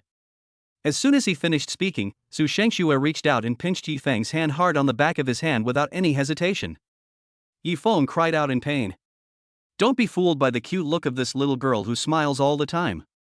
When she pinches people, she is not joking. My sister is mad that her husband dared to cheat on her. Su Shangxue said righteously. Think about it, even if you're arguing and neither of you wants to talk to each other, you're definitely going to hate each other, right? But if your wife goes out for a candlelight dinner with another man behind your back, wouldn't you be angry? Su Shangxue slammed the conference table heavily with her slender hands. Sometimes anger has nothing to do with feelings, but it definitely has to do with possession. She said so. Yifeng understood instantly. But I didn't betray her, and it wasn't a date, he said hastily. I admit there were candles on the table, but they were candlesticks that were already in the restaurant. Then how do you explain your dinner with Missy? Su Shangxue looked like she wanted to get to the bottom of things. Please, I treated her to dinner to thank her. You don't know how much she helped me. Yifeng had no choice but to tell Su Shangxue what happened in the hospital. Su Shangxue listened carefully.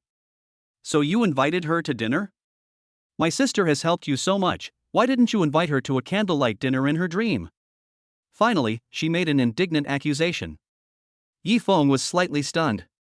Thinking about it carefully, Su Shangxue's question made a lot of sense. This time, he was speechless. Forget it. Since it's just a misunderstanding, I'll forgive you. Besides, I know Helian. She and my sister are both heirs to the same family. She's not as difficult to get along with as my sister, but I've never heard of her taking the initiative to make a dinner appointment with anyone. Su Shangxue fell into deep thought. Really? I don't know. Yifeng shook his head. That's right, you don't know. If you knew, who knows how to attract people? Su Shangxue came back to her senses, reached out to grab Yifeng's resume, and stamped it. You passed the interview. She returned the stamped resume to Yifeng. Thank you so much. Yifeng picked up his resume and stood up to go out. Thank you so much, remember to treat me to a meal. Su Shangxue chased after him and ordered. Yifeng. Chapter 48 Misunderstanding Resolved. Yifeng came out of the meeting room. The job seekers waiting outside immediately surrounded him. This also included those who had just laughed at him, who were standing near or far away, listening attentively to him being surrounded and questioned. How many interviewers are there? What are the main questions asked in the interview? Is there any assessment of professional skills? Did you pass the interview? Those people were talking at once, eager to get some useful information out of Yifeng. I passed the interview. The questions were quite simple. Yifeng nodded. There was an uproar all around. Are you kidding me? You can pass the interview? The man in a suit wearing gold-rimmed glasses who had been met earlier squeezed to the front of the crowd and looked Yifeng up and down with a look of disbelief in his eyes. Yeah. If you don't believe me, go ask them later. Yifeng pointed at the staff at the job fair. Then your professional skills must have been assessed during the interview. I believe that although your academic qualifications may be lacking, your professional abilities must be extremely outstanding. The man in a suit wearing gold-rimmed glasses speculated confidently. Well, not really. The interview just asked some random questions. Yifeng glanced at those who had laughed at him before and said deliberately. What did you ask? The man in the suit asked. First, I asked if you've done anything to betray your wife recently. Yifeng recalled. Ah. Everyone around was stunned. The job seeker who was holding a small notebook to record his interview experience also stopped writing with his pen. Then ask if you have a change of clothes. Yifeng tugged at his shirt. Ah. The others stared at him in amazement. At least half of the people were doubting their ears. Finally, the interviewer asked me to treat her to a meal, and that was it, and I left. Yifeng shrugged and walked away with a swagger. Behind him, all the job seekers were scratching their heads. What kind of alternative interview is this? Could it be that the huge Zidian group would also adopt some unique interview methods in order to screen out qualified job applicants? I've heard that some internet companies have done this before, and there were even some psychological test questions, but this is the first time I've heard of such a large group company using this interview method. Those job seekers began to prepare for this new interview method. Yifeng held back his laughter and found Lu Shumi, who had just returned from a visit to Zifu Company, and went home with her. On the other side, Su Shangxue in the conference room threw down her pen and handed the remaining resumes to her assistant and several senior female cadres. You are responsible for interviewing the rest of the people. After she finished speaking, she asked the driver to take her to the headquarters of Zidian Group. Ms. Su Shangxue, why are you here? When Lu Xiaoke saw her appear at the elevator entrance, he quickly came up to greet her. Is my sister at the company? Su Shangxue asked. Yes, but I advise you not to go to her unless you have something important to do. Ever since she came to work this morning, Ms. Su has been in a terrible mood. She's like she was shot and is easily irritated. I don't even dare to say a word. Lu Xiaoke whispered in her ear and reminded Su Shangxue. Okay, I got it. I'll be careful. Su Shangxue hid her smile and walked into Su Xilan's office alone. It's been over 2 months since I handed the branch office over to you. How's the work going? Don't tell me you haven't done anything in these 2 months. I don't care what you do, but Zifu Advertising must resume normal operations next month. Do you understand? Sure enough, as soon as Su Xilan saw her appear, she started to find fault. Calm down, sister, don't be anxious, don't panic. The moonlight shines brighter when the sun sets. I was wrong. I came here just to talk to you about work. Su Shangxue was originally smiling and joking with Su Xilan. Before she could finish her words, she met Su Xilan's eyes. She stopped talking immediately, put away her smile, and answered seriously.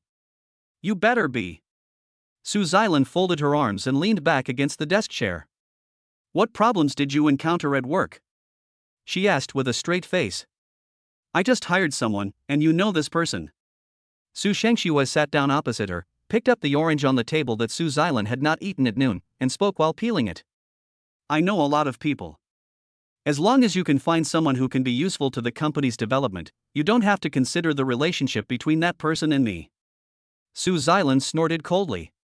Her style is to put the interests of the company first. I really have to think about it. After all, his name is Yi Feng. Su Shangxue broke off half of the orange and put it in her mouth, seemingly tasting it. Shizhe was secretly observing Su Xilan's expression. Which Yi Feng? Su Xilan was indeed shocked. She pointed in the direction of Yi Feng's office, that Yi Feng? Yes, that's him. Su Shangxue nodded. Is Yi crazy? I'm not satisfied with the high salary I offer him, but he's also looking for a job at another company. It's getting outrageous. Su Xilan gritted her teeth in anger. Maybe my brother-in-law is a little short on money lately? I think he cares a lot about his salary of a few thousand yuan. Su Shangxue asked tentatively. Su Xilan was silent. Of course she knew it was because she had impulsively forced Yi Feng to pay back the money as soon as possible last night, which put him under great financial pressure. But that was to get revenge for him not going home but inviting He Ilian to dinner. Did he really think that Su Xilan cared about the several thousand yuan he paid every month? It was impossible. What a pig brain. The Su family has very strict family education. For Su Xilan, this sentence was already a serious swear word. Ah. You said bad words. I'm going to tell Grandpa when I get home. Su Shangxue pointed at Su Xilan as if she had caught something and said in surprise. You heard wrong. Su Xilan returned to her icy poker face. He just turned his attention to his thoughts and continued to curse Yi Feng. Su Shangxue's big eyes twinkled. She found it very interesting to watch her cousin's mood swings. Oh, there's one more thing. She opened her phone and checked her moments, finding photos of He Ilian's dinner. During the interview, I discovered that Yi Feng's clothes and the scars on his hands were exactly the same as the man in this photo. Su Shangxue said slowly. Su Xilan glanced at him and then disappeared. She didn't know why, but she felt upset when she saw this photo. I asked him if the person in the photo was him. Yi Feng said yes, and he also said that He Ilian helped her mother regain the ward, so he specially invited her to dinner to thank her. Wait a minute, what did you say? Who helped his mother get the ward back? Su Xilan suddenly raised her hand and interrupted Su Shangxue with a frown. He Ilian. Su Shangxue replied in surprise. She recounted to Su Xilan what she had heard from Yi Feng. Su Xilan suddenly understood. From Yi Feng's perspective, Su Xilan had nothing to do with the whole thing, but He Ilian appeared at the perfect time. Chapter 49. Lu Shumi is in big trouble. What a twist of fate. Su Xilan couldn't help but sigh. She suddenly felt that the nameless anger in her heart had completely dissipated. Don't worry about these things that are not related to work. If the branch encounters any problems, please report them to me in a timely manner. If there is nothing else, please leave. I still have work to do. Su Xilan hunched back over her desk. Sister, it's not that serious. It's not like we two sisters are just chatting. I'm leaving now. As soon as Su Xilan looked up, Su Shangxue stood up and ran away. The office door opened and closed. Su Xilan was the only one left in the room. Pig, what a pig. I will never help you again, you little stupid pig. Su Xilan scribbled on the paper and sighed softly. There is not much training for cleaning work. The second day of employment. Lu Shumi has already started her official work.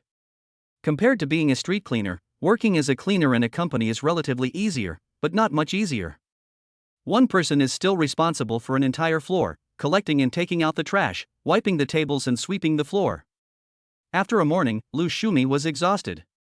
She had just recovered from a serious illness, and the kidneys are the organ that is most likely to make people feel tired. During lunch, Lu Shumi could already feel a dull pain in her kidney area. "Sister Lu, please clean up the conference room. The project department will need it later." Planning team leader Jean Dashin greeted her from a distance. "Okay, right away." Without saying a word, Lu Shumi rushed to the meeting room with a bucket and mop. While wiping the tables and chairs as quickly as possible, I could feel the pain getting worse. She wanted to lean against the wall next to her desk and endure it. I don't know what button I hit. With a loud crash, the fire sprinklers on the ceiling suddenly activated. Ouch! Oh my god, what's going on? My computer. My document hasn't been saved yet. Your copywriting is nothing. I haven't even saved my design draft yet. Block the socket and don't let the water in. What the hell is going on? The group of white-collar workers who were waiting for a meeting in the conference room were all soaked, and all the electronic products on the table were also soaked through. Especially the most critical socket. Not long after it hit the water, there was a bang sound and black smoke slowly emerged. All conference equipment including projectors. The screen went completely dark, pitch black. Lu Shumi was at a loss, her hands and feet were so frantic that she didn't know where to put them. She noticed the angry looks the employees in the conference room gave her, and she became even more panicked. Although she didn't understand what the copywriting, designs, and PPTs on the computers were, she could tell from their body language that the things that were not saved were more serious than them getting wet. "It's almost become an ocean in here, all of you get out first," project manager Jean Dashin said to others. Everyone left the meeting room one after another, holding their laptops. When passing by Lu Shumi, some people didn't want to see her at all, while others glared at her fiercely. "Ah, Auntie, how come you got into such big trouble on your first day at work?" Jean Dashin was also helpless. I don't know what I did. Why is it raining all of a sudden?" Lu Shumi held the mop with both hands and explained hurriedly. In her nervousness, she forgot to tell the other person about her abdominal pain. "You touched the fire sprinkler. How did the cap come off? Did you open it?" Jean Dashin came over and checked. "Yes, I thought I'd clean the inside too." Lu Shumi really tried hard to do her job well and paid attention to every detail. However, due to the interference of pain, she forgot to put the lid back on after cleaning the switch button of the shower. "That's why I accidentally pressed the button when I leaned over. The entire company might have been affected. For such a big disaster, even this month's salary may not be enough to compensate. Manager Jean, how much do I have to pay? Just give me a rough estimate so I can get the money together." Lu Shumi's face was pale, but she stubbornly took on her responsibilities. "I think half of their employees' computers have been damaged by water. I'll have them do a count later." However, the equipment in this conference room alone, such as the projector, cost tens of thousands of dollars. Jean Dashin had a gloomy face. Every word that came out of his mouth was like a heavy blow to Lu Shumi. Half of the computers, the projector, tens of thousands. She repeated in a whisper, her whole body swaying. "We go to work to make money." The money she saved for her son had not yet been earned, but she had already spent 10 years' salary. Lu Shumi felt like she was struck by lightning and looked dazed. Auntie, don't worry too much. These things will definitely be sent for repair first. If they are still usable after repair, you won't have to pay the original price." Jean Dashin couldn't bear to see the cleaning lady like this, so he tried to comfort her. "Then how much will it cost to repair it?" A glimmer of hope ignited in Lu Shumi's heart. If it can be repaired, a computer would cost about 2,000 to 3,000, and a projector would definitely cost 4,000 to 5,000. Jean Dashin did some calculations. 30,000 is the minimum. I'm just guessing. I'll know the exact price after the repair. Anyway, my computer is definitely scrapped." He picked up the last remaining laptop on the table. Holding it at an angle, water flowed out from the other corner, and the originally bright screen went completely black. "This one of mine is an Alienware, it cost over 28,000 yuan, and I still have the invoice. It got soaked in water and it's ruined. Auntie, you have to pay for it." Jean Dashin told Lu Shumi. Just pay for the computer. Forget about the important information inside. You can't afford it if I really ask you to pay for it. He acted very magnanimous. Lu Shumi nodded silently. Jean Dashin took his laptop, which had been soaked in water, and left the meeting room. He didn't notice at all that outside the glass curtain wall on one side of the conference room, Su Shangxue had a panoramic view of what was happening. After everyone left, Lu Shumi silently cleaned the wet conference room, wiped the table clean and mopped the floor. After cleaning every corner, she found a chair and sat down, pressing her lower abdomen with her hand. After a while, the pain seemed to be still not relieved, so he used the mop handle to press on the kidney. Su Shangxue frowned slightly. There was no one around, so she pushed open the door and walked into the meeting room. Boss Su. Lu Shumi heard the door open, looked up and saw Su Shangxue, and stood up immediately in fright. There was a simple training when joining the company, which introduced the company's leadership. Su Shangxue's photo was the largest, and Lu Shumi recognized her clearly. What's wrong? Are you feeling unwell? Su Shangxue asked with concern. No, I'm in good health. Otherwise I wouldn't have been hired to work here. Lu Shumi quickly waved her hand and forced a smile on her face. But because of a sudden pain, the smile became particularly twisted and distorted. Lu Shumi was afraid that Su Shangxue would notice, so she didn't dare to sit down rashly. You don't have to be so busy on your first day. You can just work half a day. Go home first. I'll tell the administration that you'll be paid for a full day today. Su Shangxue had already seen through her condition and gave the order without further explanation. After saying that, he turned and left. As for the matter of compensation, she hesitated to speak. Lu Shumi is in trouble. Which of these employees is not a hard-working worker? Those broken notebooks and lost important data may even affect their income in the second half of the year. To support their families, it is only natural to pay compensation for any damage. At the same time, in the office of the president of Zidian Group, Su Xilan called Jean Dashin. Chapter 50, Borrowing Money Again. The number you dialed is turned off. Su Xilan's face darkened when she heard the call prompt tone. There is an unwritten rule within the Zidian Group. During working hours, everyone's mobile phone must be kept open so that work can be communicated at any time and carried out smoothly. It is impossible for someone to be not found in Zidian Group. Although no one knows what serious consequences will occur once it happens. However, everyone has agreed to abide by this rule, and always feels that this is a law passed down by their predecessors. Jean Dashin's cell phone was soaked in water and turned off automatically. He was so busy reporting repairs to his work computer and equipment with the administration department that he didn't even notice his phone. When he came back from the administration department, he was shocked when he saw Lu Xiaoke standing next to his workstation. Secretary Lu, why are you here? Jean Dashin greeted him with a smile. You dare not even answer President Su's call, so I have to invite you here myself, right? Lu Xiaoke was furious.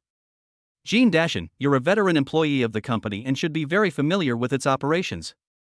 Why are you so passive and lazy after arriving at the branch? This is absolutely unacceptable. She already had a pile of unfinished work on hand, and was ordered by Su Xilan to go to a subsidiary company just to find someone. She was full of anger and spoke rudely. In Jean Dashin's eyes, Lu Xiaoke represents Su Xilan. It is conceivable how angry Su Xilan must be when Secretary Lu was alarmed to come and look for her in person. Secretary Lu, you have to help me explain to President Su. It's not that I don't answer the phone, it's that my phone is broken. Jean Dashin quickly took out his water-soaked cell phone. I can't explain anything for you. Call President Su and explain it yourself. Seeing this, Lu Xiaoke immediately handed over his mobile phone. Jean Dashin called Su Xilan and nervously explained the current situation. Not only could his phone not answer calls, but even the information Su Xilan needed was in a computer that was soaked in water and could not be sent to her in time. I don't want to hear so many reasons and excuses. I urgently need this information to discuss the contract. The maximum grace period I can give you is 2 hours. Su Xilan's voice sounded so cold and ruthless to Jean Dashin. If I don't receive this information within 2 hours, you can go to the Human Resources Department tomorrow to file a dismissal report. Pop. The phone was hung up without any explanation. Jean Dashin was sweating profusely. He was just about to ask Lu Xiaoke for help to plead for mercy. Lu Xiaoka snatched her phone back from his hand, turned around and walked away in her high heels, leaving behind a final remark, "You know Mr. Su's work style. I advise you to take care of yourself." She left without looking back. It's all that cleaning lady's fault for looking for trouble. It's really unlucky. Jean Dashin spat on the ground angrily. At this time, the maintenance department came to him and said, "Manager Jean, let's not talk about your batch of computers. Even this one of yours wouldn't be repaired if you took it to the market for at least 2,000 yuan. Can't you handle it?" Jean Dashin asked urgently. He needed the computer to be repaired immediately and the information inside to be sent to Sue's Island in time. "It's flooded. We definitely can't fix it. We might even need to contact the manufacturer." The maintenance department guy spread his hands. "I understand. You can return the computer to me first. I don't need it, but I must find a way to export the data inside immediately." After Jean Dashin finished speaking, he turned around and called Lu Shumi. Lu Shumi got Su Shanshua's privileged rest and just got home. She asked the neighbor's child about the price of repairing a computer and learned that it ranged from a few hundred to thousands. Lu Shumi made an expectation in her mind. "I think it will cost about $1,000 to repair a computer?" She was worrying about where to raise the money. Jean Dashin called. "Aunt Lu, this computer, including the data export and repair, will cost me 30,000 yuan. Please transfer the money to me as soon as possible." When this price was announced, Lu Shumi was shocked. 30,000? This was a sky-high price that she had never imagined, and it was just for Jean Dashin's computer. "Manager Jean, is it so expensive to repair a computer?" she asked in a panic. "I consulted a professional repairman, and he told me that if I want to export the data from my computer intact, the labor cost will be over 2,000 yuan, plus the cost of repairing the computer, so all in all, it's almost 8,000 yuan. My computer is an Alienware computer that cost 28,000 yuan. I'm asking you for 30,000 yuan, which is a bargain for you." Jean Dashin also held his breath. He had just been transferred from a small supervisor in the head office to a branch office as a project manager. Strictly speaking, it was a promotion and advancement, and he was just about to make a big splash. However, he encountered such bad luck in his first week at work, which indirectly left a bad impression on General Manager Su. Who could he complain to? More than 30,000, it was an outpouring of his ruthless anger. This is too much, I can't afford it." Lu Shumi pleaded. You just said you can't afford it, so forget it? Let me tell you, because of this accident, the company's losses may reach millions. Do you want to pay the 30,000 or the millions later? Think about it yourself."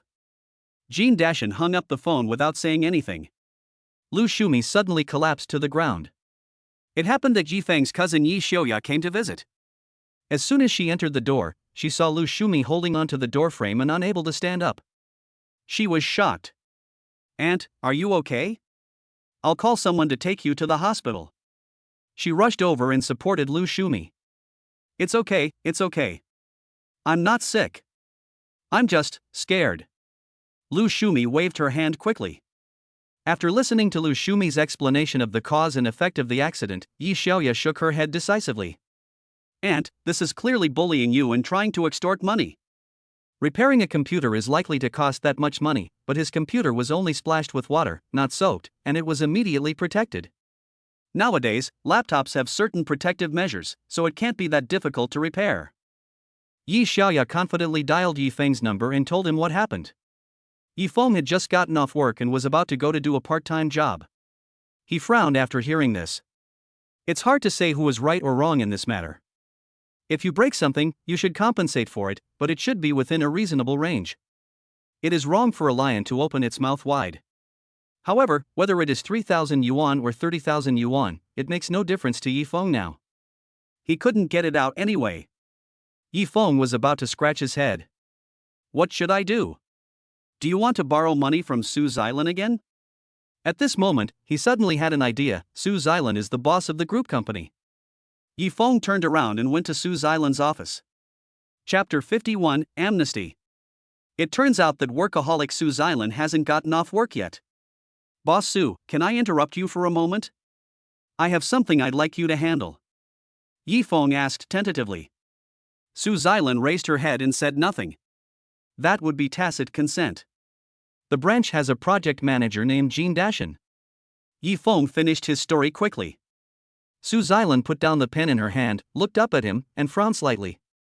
Unexpectedly, the cleaning lady who caused Jean Dashin's computer and mobile phone to be soaked in water, resulting in the data almost not being sent in time, turned out to be Yi Feng's mother.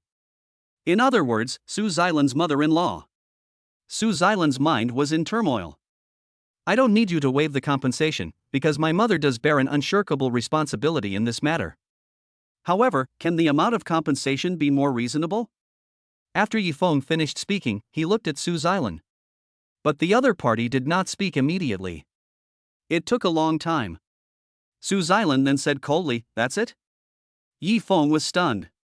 "That's it, okay?" he asked quickly. "Well, go ahead." Su Xilan waved her hand calmly. "So did you agree or not?" Without a clear answer, Yi Feng refused to leave. "I said yes. What else do you want me to say?" Su Xilan raised her voice. "I understand. Let's go." "Thank you, Mr. Su."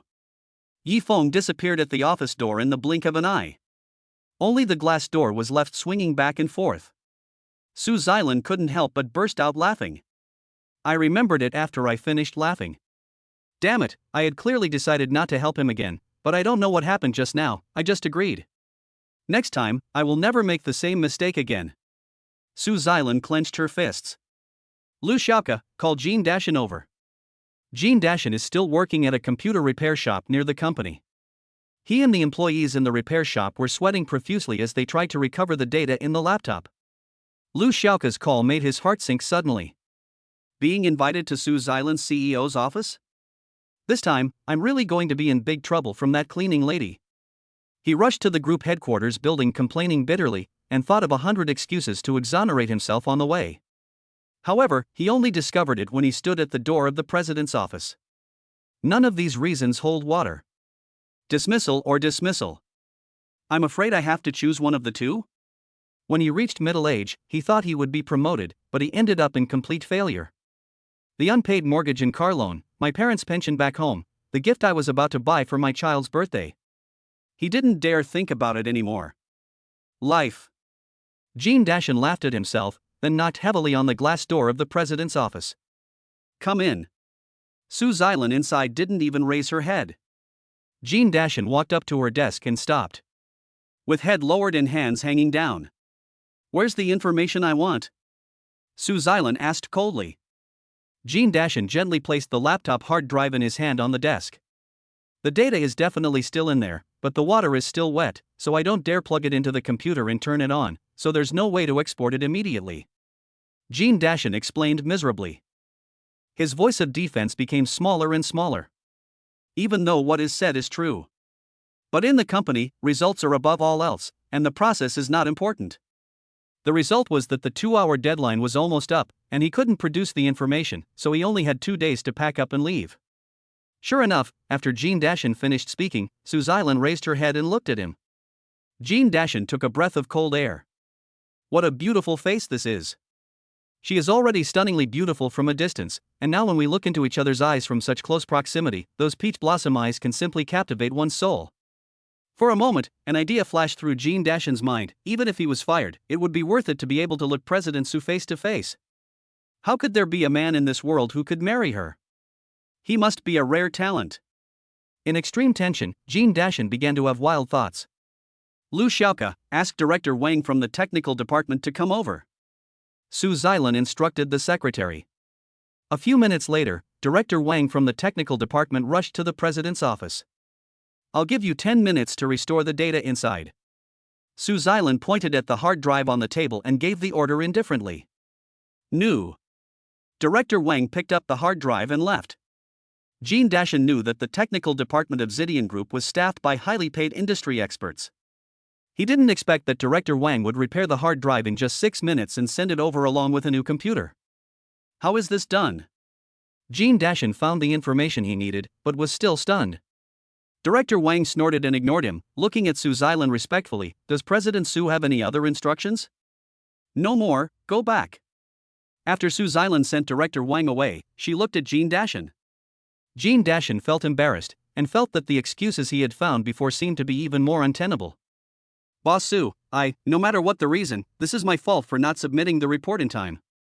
Gene Dashin wanted to resign in a handsome manner in his opinion. Sue Zylan was also waiting for him to say this, but when he thought of the 3 huge mountains of mortgage, car loan, and family support weighing on his head, he couldn't open his mouth no matter what.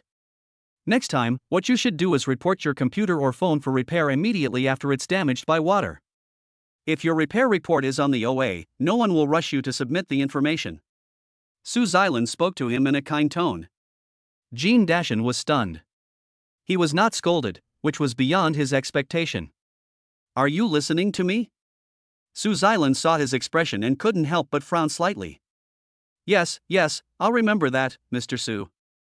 I'll definitely learn from it next time. After Gene Dashin realized what was happening, he nodded and bowed, expressing his gratitude. In the future, if there is a problem with your work equipment, please report it to the company first.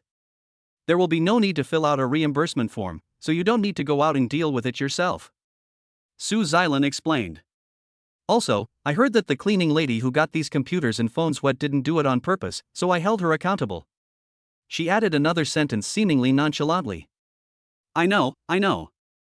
If there is a reimbursement form, I will definitely not ask the cleaning lady for additional compensation. Gene Dashin nodded repeatedly, still immersed in the joy of being pardoned. Well, you can go too. Sue Zylan spent so much time laying the groundwork just for the last sentence she said. After saying this, she immediately returned to her icy beauty look and waved her hand to signal Gene Dashin to leave. Gene Dashin walked out of the president's office and the headquarters building as if he was sleepwalking. It was not until he stood in the sun and looked at the scenery outside that he suddenly reacted. Boss Sue, is he personally pleading for a cleaning lady? Could that cleaning lady be related to her?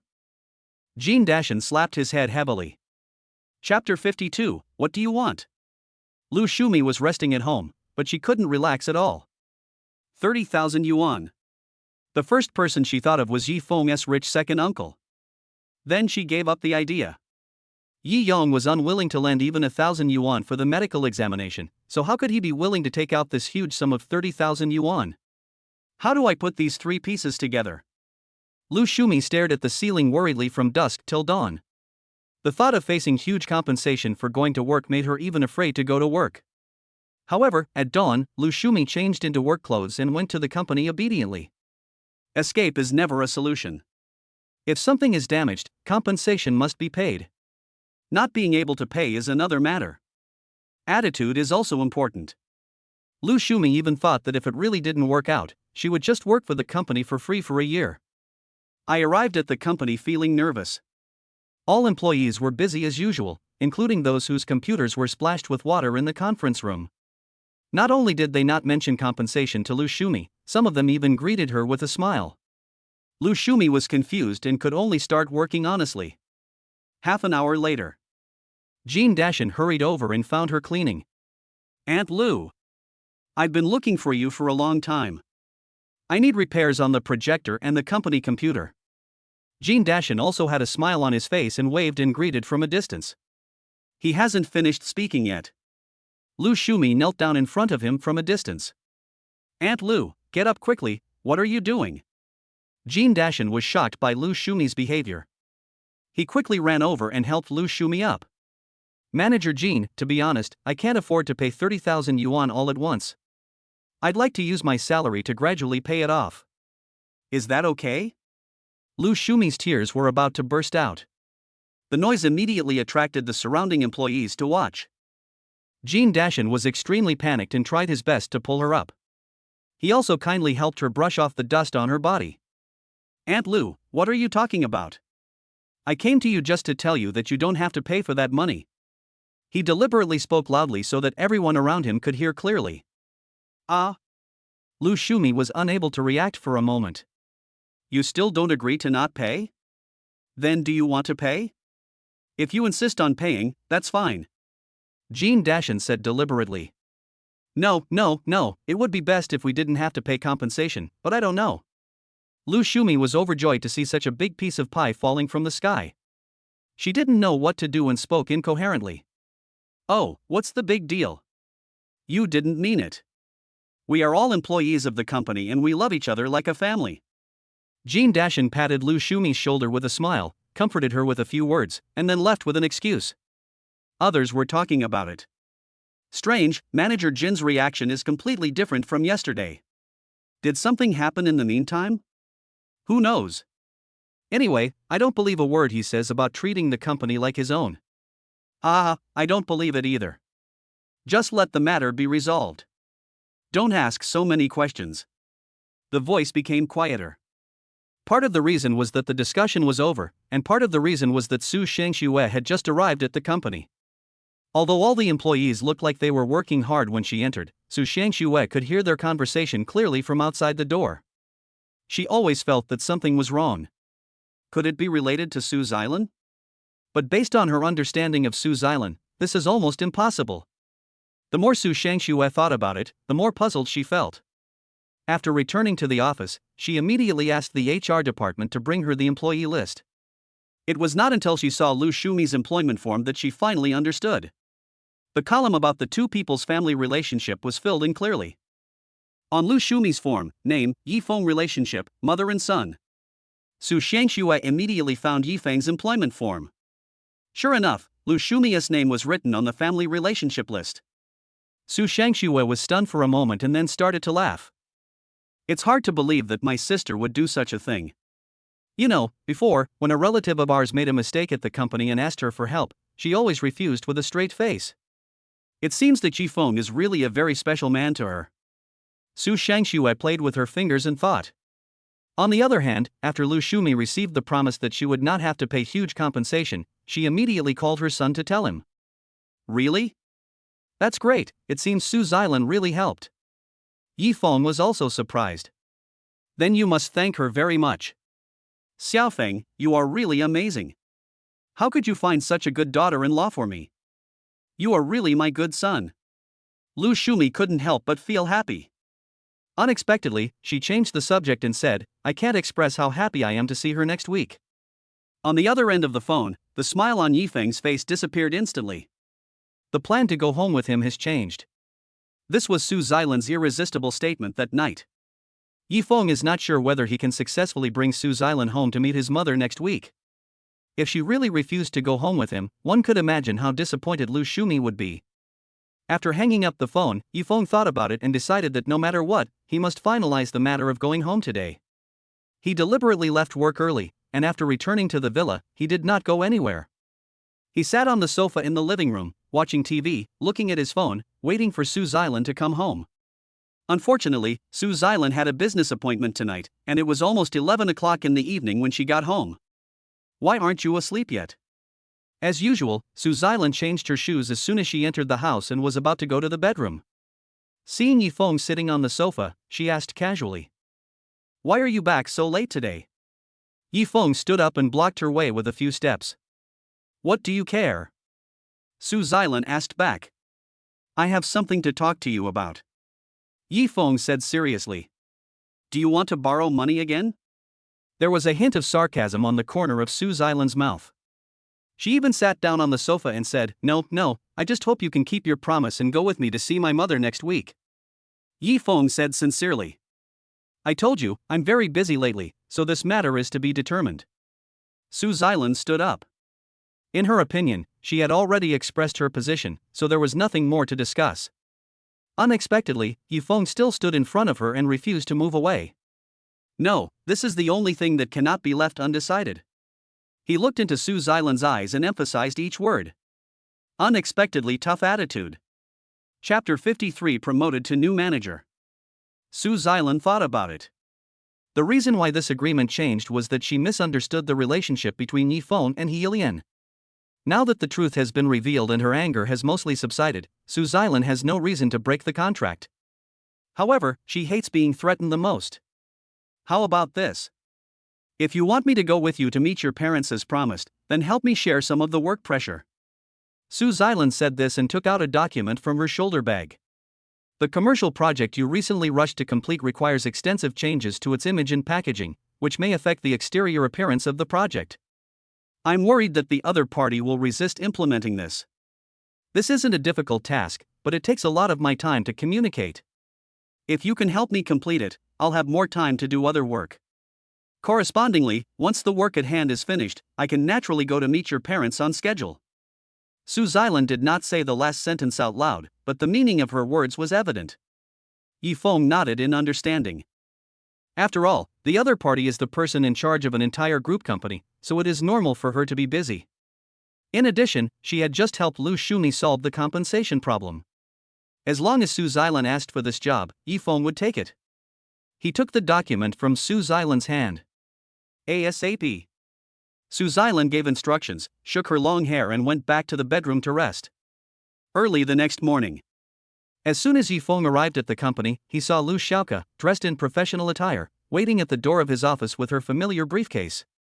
Boss Su is looking for me? Yifeng asked with a smile when he saw her. Can't it be that I have something to ask you, Manager Yi?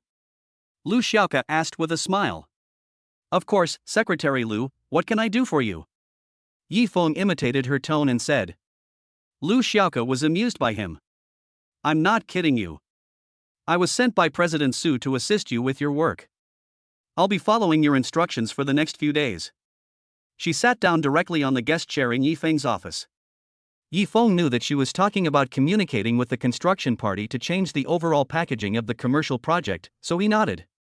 Well then, stand up. He pointed at Lu Xiaoke. Can't you even sit for a moment? You're so stingy. Lu Xiaoke pouted.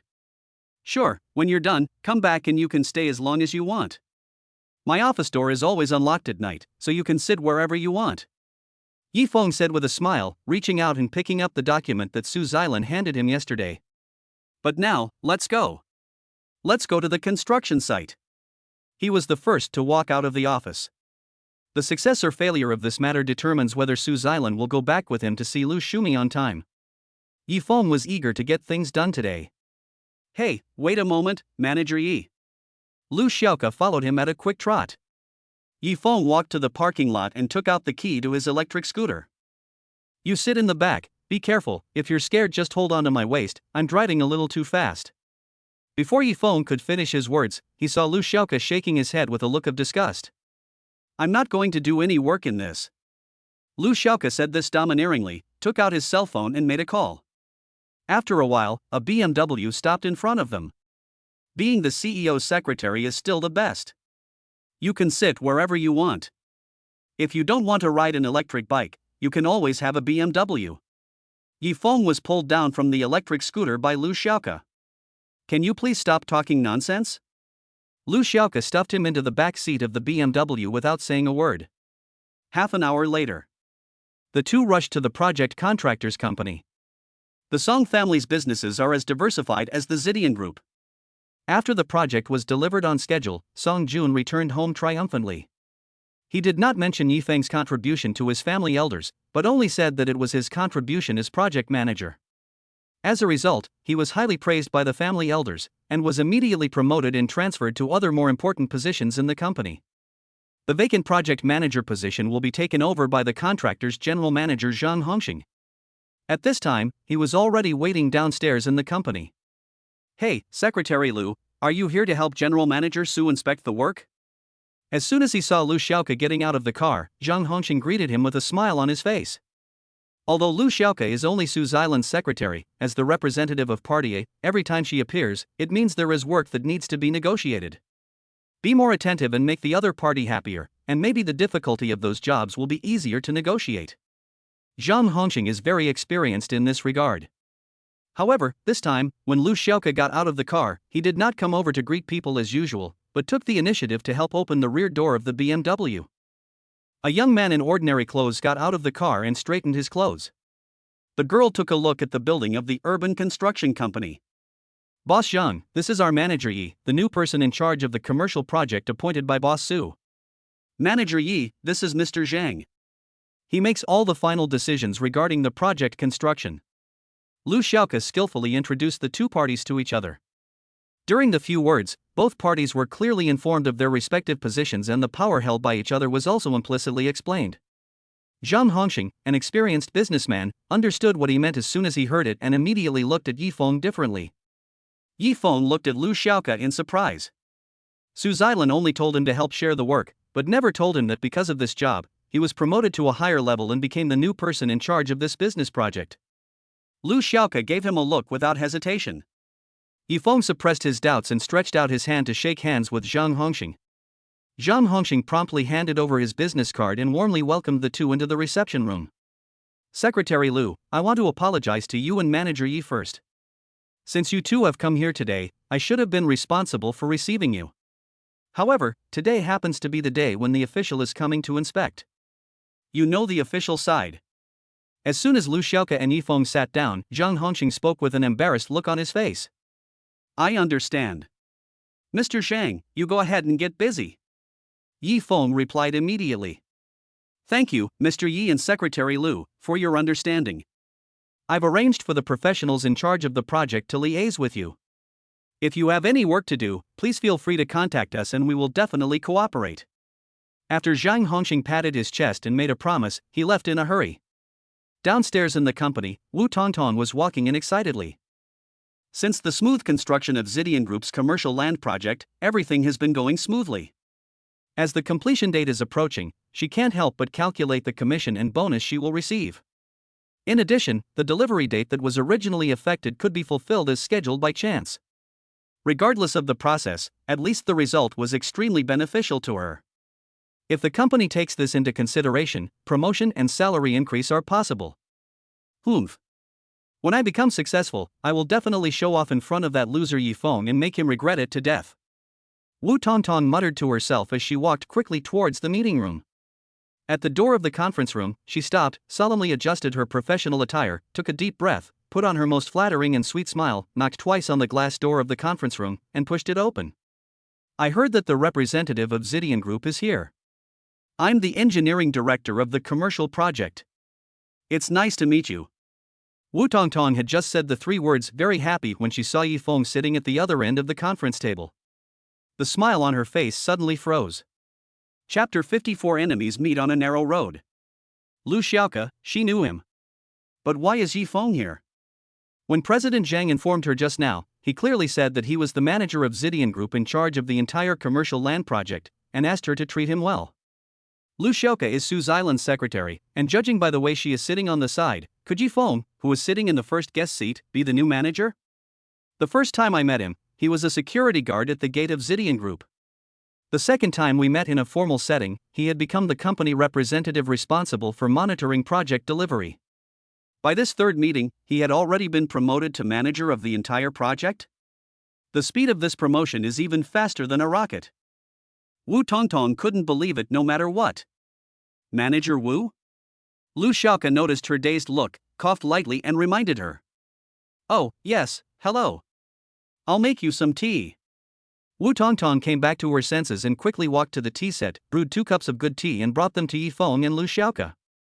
Tea, please. When Wu Tongtong served tea to Yifeng, she avoided his sight intentionally or unintentionally. Let's drink it later. If it's convenient, can you tell me where the restroom is?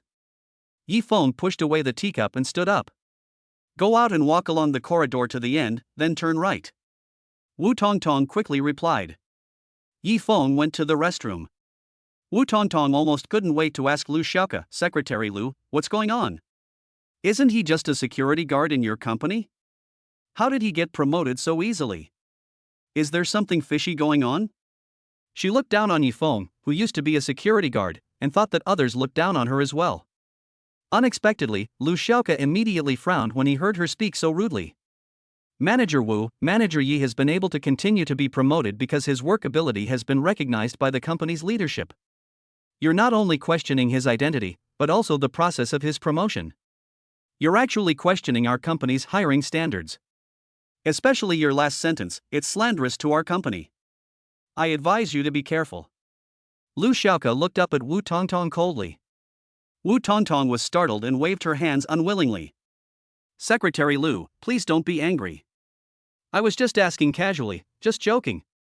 No matter how unwilling she was in her heart, Secretary Lu was one of Su Xilan's most capable subordinates after all.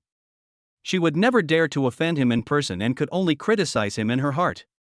Her conversation with Lu Xiaoke was heard clearly by Yifeng, who came back from the bathroom. He sneered, barely perceptible. I opened the door, walked into the conference room, sat down, and opened the documents in front of me. Manager Wu, is there something wrong with your data?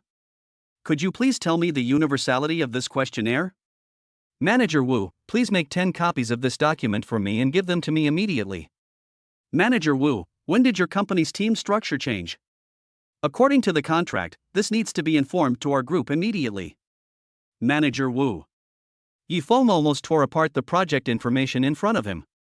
He ordered Wu Tongtong, a white-collar elite with a monthly salary of 20,000 yuan, to run errands non-stop. After half a day, Wu Tongtong's hair was soaked with sweat. That damned bastard named Yi. He did it on purpose, he definitely did it on purpose. Wu Tongtong was burning with anger, but she had to put on a smile and continue serving. Otherwise, if you offend Party A and are transferred at this critical moment when the project is about to be delivered, it will be a loss. It was so difficult to go through all the documents from beginning to end. Yifeng could no longer find any other errands for her to run, and Wu Tongtong finally breathed a sigh of relief. She quietly moved her ankles in her high heels, they were probably rubbed raw. Yifeng looked at the time and saw that it was almost time, so he took out the document that Su Xilan had given him and placed it on the conference table. When reviewing the materials submitted by Wu Tongtong just now, Yifeng clearly saw that the facade of the commercial complex project was under construction, but it did not affect the packaging changes involved in this document. He was very excited. This means that the modifications that the construction party needs to make are minimal and can probably be completed quickly.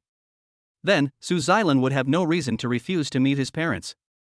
Wu Tongtong took it, glanced at it briefly, and continued to smile. Okay, I'll communicate with the workers to make the changes right away. Are there any other work instructions? That's all. Please hurry up and I'll monitor the progress. No need to send it off. After Yifeng finished speaking, he walked away. Lu Xiaoke packed up her things and followed him. Wu Tongtong was left alone in the conference room gritting her teeth.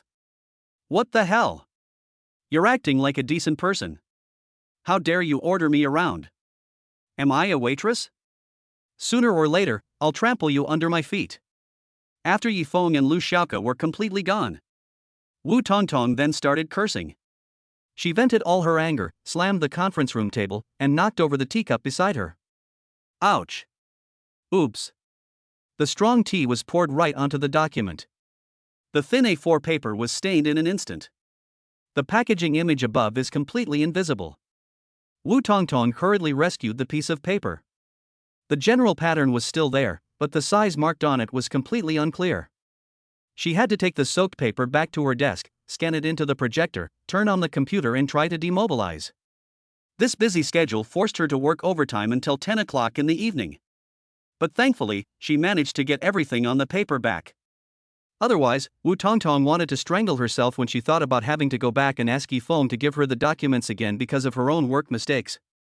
Although it was a mistake she made accidentally, Wu Tongtong did not hesitate to put the blame on Yifeng. Why would I be angry if he wasn't so irritating?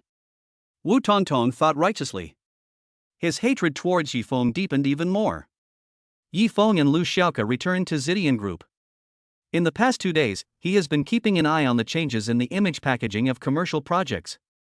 Although Wu Tongtong and he did not get along, the progress of the project was still in line with expectations. According to the current situation, all project image packaging materials can be modified by the last day of this week. Next Monday, Su Xilan will be able to go back and see his mother. Yifeng is looking forward to next week. Because the workload increased, and because of the foreign documents Su Xilan had given him that needed to be translated and the key points extracted, Yifeng had to start working overtime. So much so that on this day, he returned home later than Su Xilan. When Yifeng arrived home exhausted, Su Xilan was just walking out of the kitchen carrying a bowl of hot noodle soup. Can you cook? Yifeng said in surprise. Won't. Su Xilan shook her head without hesitation. What is this? Yifeng pointed at the bowl of noodles she had just made and asked in even greater surprise. He had never seen anyone lie so openly. This is noodle soup. Su Xilan replied calmly. Chapter 55 Su Xilan cooks her own food. Yifeng said, it looks delicious. I only know how to make this. Su Xilan raised the noodles in her hand and raised her eyebrows. Do you want to eat? Yes, yes, yes. Yifeng nodded immediately. And it smells really good. My appetite is piqued. It seems that President Su is not only good at handling work, but also very talented in cooking. He couldn't help but add. The corners of Su Xilan's mouth curled up slightly. Why did she feel inexplicably happy when she was praised by this man? Then, please ask Mr. Su to make me another bowl of noodles. Yi Feng said solemnly. You wish. The smile on Su Xilan's face disappeared. There's still a little left in the pot. I can't finish it. If you want to eat it, go get it yourself. If you don't want to eat it, I'll pour it away. Su Xilan returned to her cold look again. As soon as she finished speaking, Yi Feng rushed into the kitchen. What are you going to do with such delicious food? What a waste. He could be heard mumbling from the kitchen. Su Xilan held back her laughter. When she was about to leave work, she saw that the light in Yi Feng's office was still on. Knowing that he was working overtime, she deliberately ordered 2 servings of noodles. This noodle dish is her only specialty. Very confident about the taste. As expected, Yi Feng praised the food highly and finished all the remaining noodles in the pot in just a few bites. This is simply the most delicious noodle soup I've ever had in the world. It's on par with any restaurant chef. I can't believe you, President Su, made it. As he spoke, he seemed to realize something and quickly put on a serious poker face. I'm not saying this to please you. I swear, I'm telling the truth. If I'm lying, let me. Just shut up. Su Xilan rushed to interrupt him. Are you sick to death for such a small matter? She looked at him coldly. Hey, I'm busy talking now. I think this is not enough. What if you can make me another bowl? Yi Feng scratched his head embarrassedly and quickly finished the remaining noodles. Don't think you can trick me into cooking for you just by praising me a few times. Su Xilan said calmly. Compared to this, I would rather hear your report on the progress of the new business project assigned to you. After she finished speaking, Yi Feng also put down his chopsticks seriously. I just got back from the construction site today. The replacement of the facade packaging materials is proceeding in an orderly manner. It's not a big problem. Come home with me next Monday to meet my family. Yi Feng made promises. Besides your mother, is there anyone else? Su Xilan asked seemingly nonchalantly. That's all? My dad's relatives don't come around much, but my mom seems to have invited my second uncle. I just don't know how many people are coming to his house. Yi Feng stood up and put the empty bowl back into the kitchen sink. Su Xilan stared at his back, hesitating whether to speak and make it clear that she actually didn't want to attend such a grand dinner. She couldn't get the words out until Yi Feng turned around and said goodbye and went back to his room. Forget it, just treat it as a formality. Su Xilan comforted herself. The next day, Zhang Hongxing called Wu Tongtong to the general manager's office early in the morning. Wu Tongtong, the commercial complex project we're collaborating on with Zidian Group is about to be completed and delivered. You've made an invaluable contribution to this project. As soon as they met, Zhang Hongxing said with a smile. This opening remark cheered up Wu Tongtong. Thank you for the encouragement from the leadership and the cultivation from the company. This project did encounter some very difficult problems during the construction process. My thought at the time was that since I had taken on this position, I had to solve any difficulties I encountered. Of course, the successful completion of the project today is not solely my achievement. She responded fluently, being hypocritically modest while secretly saying that it was because of her efforts that the hooligans who were causing trouble at the construction site were dealt with. Unexpectedly, Zhang Hongxing nodded after hearing this. I understand what you mean. You mean that only if Yi Feng can get Brother Lei on board can the project go ahead as planned, right? I've heard every detail of this matter. You should really thank him. He finished speaking. Wu Tongtong's face looked uglier than if she had just eaten shit. What? Are you feeling unwell? Zhang Hongxing noticed it and asked in surprise. No, I stayed up late last night. Wu Tongtong passed it over vaguely. Well, you've already applied for the bonus for this project, and it will be approved after the project is delivered. I also heard that the Song family is very satisfied with your ability to get things done, so I guess your position will be promoted. Congratulations in advance. Zhang Hongxing said this and turned on the computer on his desk. Wu Tongtong knew that this was the hint that the conversation was over. She thanked Zhang Hongxing and turned to walk out of the president's office. Don't forget to thank Yi Feng, the representative of Zidian Group. This project is really thanks to him. After Wu Tongtong held the office door handle, she heard Zhang Hongxing's instructions from behind her. Zhang Hongxing was not aware of the previous grudges between Wu Tongtong and Yi Feng, and only regarded this as a flattering act to please the Zidian group. But he didn't know that Wu Tongtong had already cursed him and Yi Feng to death in her heart. Okay, I'll remember that, Mr. Zhang. Turning around, Wu Tongtong had a warm smile on her face. Close the door. Her face turned cold and she stomped her feet away. Yi Feng's cell phone rang. This is the third call Lu Shumi has made this morning. Mom, haven't we confirmed everything we need to? Why are you calling again? I'm at work. Yi Feng said helplessly. I know. I just want to ask again. My daughter-in-law will be home next Monday, right? Lu Shumi confirmed it no less than 10 times this morning. Yi Feng was also worn out and lost his temper, leaving only helplessness. Mom, the project will be completed tomorrow. We might have a celebration party this weekend. I'll bring Su Xilan home to see you next Monday. It's all confirmed. He patiently emphasized this to Lu Shumi repeatedly. Oh, I'm just so excited. I really can't believe it. How did my son find such an amazing daughter-in-law for me? God must have opened his eyes. I wonder if it has anything to do with my visit to the Guanyin temple 10 years ago. Lu Shumi started rambling again and changed the subject. Yi Feng stopped her in time. Mom, you can recall all this after I take her back. Now I really need to get to work. He finished speaking and was about to hang up the phone. Then I heard Lu Shumi yelling, wait a minute. What else? Yi Feng asked. The Wu family kindly invited us to dinner at their house tomorrow, and I have already accepted. Lu Shumi spoke cautiously. Wu Tongtong's house? Why did you suddenly invite me? Yi Feng asked in surprise. It's not me, it's you too. Your Aunt Wu was so enthusiastic that she insisted I call you along. You know I'm not the type to refuse others. Lu Shumi didn't seem to want to go either. It's not good to go back on your promise at the last minute. Then go ahead, it's just a meal together.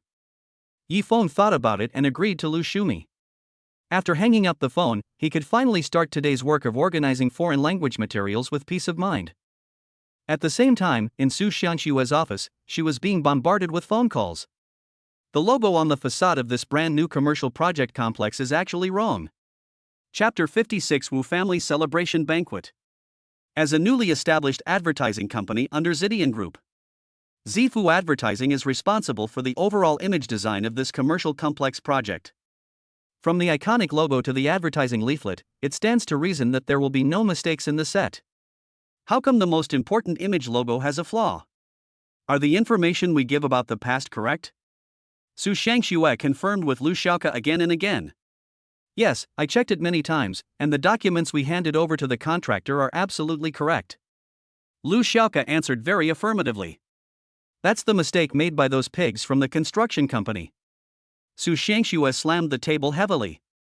This was her first task after becoming the general manager of the branch. If there is a problem with this logo and it is not modified in time before completion, once Su Xilan finds out, even if she is my cousin, she will scold me. Go check it out. Do everything you can to remedy the situation. Make sure the changes are completed before the project is finished. Su Shangxue instructed Lu Xiaoke. I'll do it right away. Lu Xiaoke nodded. On the other hand, the construction company knew nothing about this. The workers on the construction site were using the materials restored by Wu Tongtong to install the facade decoration. Wu Tongtong herself had no idea that she had caused such a huge disaster. Zhang Hongxing's affirmation and verbal promise have made her feel that a bonus of hundreds of thousands of yuan is a foregone conclusion and a promotion and salary increase is just around the corner. Wu Tongtong has informed all relatives and friends who can be notified of the good news. The Wu family also felt proud because of this. In Yunqing, where the average monthly salary is only 3,000 to 4,000 yuan, earning hundreds of thousands of yuan a year is enough to make Wu Tongtong the other people's child in the eyes of relatives and friends. For this celebration banquet, Wu Tongtong was so generous that she booked it directly at one of the best hotels in Yunqing, Zuweiyun Tower. After learning the location of the banquet, Lu Shumi changed into her best clothes and arrived at the banquet on time with Yi Feng and Yi Xiaoya. When they arrived at the scene, they found that, apart from their family, the other 3 or 4 tables of guests were all relatives of the Wu family. This also made Jifeng's family the focus of the crowd as soon as they entered the door. Is it him? The security guard who went on a blind date with Tongtong? Why is he here? The girl he looked down upon back then has become so successful now. He must be regretting it. Humph. There's no point regretting for a short-sighted man. He didn't know how to cherish her during the blind date, so let him regret it for the rest of his life. These whispers were not hidden from Yifeng and the others. Lu Shumi's face looked a little ugly. Come on, let's find a seat, she whispered. After walking around the box a few times, Wu Tongtong found that the seats she arranged for Lu Shumi's family were right next to the bathroom. Yi Xiaoya's face was longer than a donkey's. What does that woman surnamed Wu mean by this? I'd rather not have this meal. She picked up her bag and turned to leave. Lu Shumi quickly grabbed her. Forget it, she advised Yi Xiaoya, since we're here, it's better to have less trouble than more. Your Aunt Wu and I have been friends for many years. Besides, this seat must be occupied. As she spoke, Lu Shumi pulled Yifeng and the angry Yi Xiaoya to sit down. At the main table in the distance, Wu Tongtong's family glanced over here intentionally or unintentionally. I saw Lu Shumi and her family sit down smoothly. Wu Tongtong and Wu's mother looked at each other, and a smug smile appeared on the corners of their mouths. That guy still took a seat. I think he still can't bear to give up on you, Mother Wu whispered to her daughter. Wu Tongtong covered her mouth and giggled. Just then, a man in a suit and tie walked in from the front door. He was holding a large bouquet of roses in his arms. As soon as he entered the room, his eyes were locked on Wu Tongtong's face. He smiled and walked towards her through the crowd. Wu Tongtong also stood up to greet him. The two walked towards each other in the crowd. That scene must be so romantic. Tongtong, I heard that you have made great achievements in your work. This is a gift from me to you. I hope you like it. When the two stood face to face, the man in the suit not only handed over a bouquet of flowers, but also took out a beautifully wrapped gift box from his pocket. Wow! Wu Tongtong covered her face with her hands and sighed in a very coquettish manner. Propose. The guests nearby also started to make a fuss at the right time. It's not a proposal, it's just a gift. Wu Tongtong quickly explained to the people around her, this is Meng Xiaowei. We are just friends now. Just friends now? So, maybe he'll be your fiancé in the future? The booing grew louder. Wu Tongtong looked at Meng Xiaowei shyly. Meng Xiaowei smiled, neither admitting nor denying.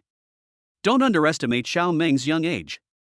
He's the chief physician of Yunqing First Central Hospital and a highly respected member of the team.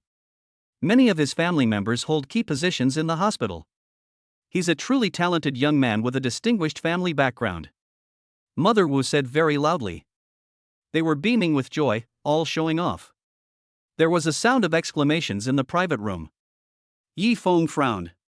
This Meng Xiaowei was the chief physician who treated Lu Shumi when she was sent to the hospital for acute nephritis. I didn't expect to meet him again here. Could it be that this was also the reason behind the ward snatching incident? A promising young man, he looks like he's suited to being a security guard, unlike those at the bottom of society. This is the man worthy of my Tongtong. They are a match made in heaven. As they say, you have to lose sesame seeds to pick up watermelons. I wonder if you'll regret it later. All kinds of sarcastic voices naturally compared Yifeng and Meng Xiaowei. Whether comparing in terms of work, income, family background, etc.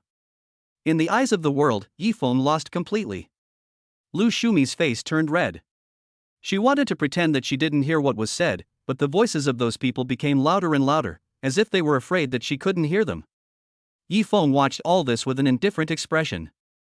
Yi Xiaoya, who was standing aside, had long been unable to sit still. It was Lu Shumi who tried her best to stop her. She had to give her aunt face, otherwise there would have been a quarrel anyway. Wu Tongtong took Meng Xiaowei's hand and walked towards the main table with confidence. Passing by Lu Shumi's table, she glanced sideways and saw that Yifeng had no intention of leaving. A sneer appeared at the corner of her mouth. Waiter, the food is ready. After sitting down, Wu Tongtong said to the waiter waiting on the side. Okay. Soon, all kinds of delicious dishes were served on the table. The guests feasted on the meal. Lu Shumi and the others, however, didn't know where to start with their chopsticks. On other people's tables, there are cold dishes, hot soups, seafood, and fine wines, all kinds of delicious food, and the meal bills are over 1,000. The dishes can be delivered to Lu Shumi and her friend's table. Apart from 8 small plates of pickles, there was only a pot of cold white porridge. Bang! Yi Xiaoya couldn't bear it any longer and threw the chopsticks in her hand directly onto the table. What does this mean? I don't want to eat anymore, she said angrily. Chapter 57 Yifeng's Good Friday. As Lu Shumi said, the seating arrangement means that someone has to sit in this position. If not them, then someone else. It just happens to be assigned to them. This coincidence, whether intentional or unintentional, is at least excusable. However, even Lu Shumi couldn't make up for this meal. Wu Tongtong was just waiting for Lu Shumi's family to get angry. Seeing Yi Xiaoya slamming the table and standing up, she laughed without any hesitation. Xiaoya, this is someone else's dinner party, let's not make a fuss. Maybe they served the wrong dish. Lu Shumi was still trying to dissuade Yi Xiaoya. Wu Tongtong responded loudly, how could they have served the wrong dishes? That table was specially prepared for you. What did you say? Yi Xiaoya stood up and pointed at Wu Tongtong from a distance. Originally, your meal plan was the same as everyone else's, but then I thought, Yifeng seemed to have just been promoted, and your family must not be accustomed to high-end dishes like seafood. So, I specially prepared these dishes according to your living standards. No need to thank me, Wu Tongtong said arrogantly. He was openly speaking of reason, but in fact he was belittling Yifeng's family. You are so insulting. Yi Xiaoya was so angry that her cheeks turned red and her fists were clenched tightly. If this wasn't someone else's place, she would have rushed up and tore Wu Tongtong apart. Yi Feng also stood up. No one can endure being humiliated like this. Just when he frowned and was about to seek justice for his family, the cell phone suddenly rang. This is the special reminder tone he set. Without caring about Wu Tongtong, Yi Feng immediately took out his mobile phone from his pocket. After just one look at the content of the message, his face changed drastically. What did I insult you about? Could your family have afforded such a luxurious meal before? I'm afraid the next time we'll eat out will be during the Chinese New Year. I made this arrangement out of consideration for you, so how can it be considered an insult? Wu Tongtong was smiling and still ridiculing Lu Shumi's family. Suddenly, she noticed Yifeng's eyes.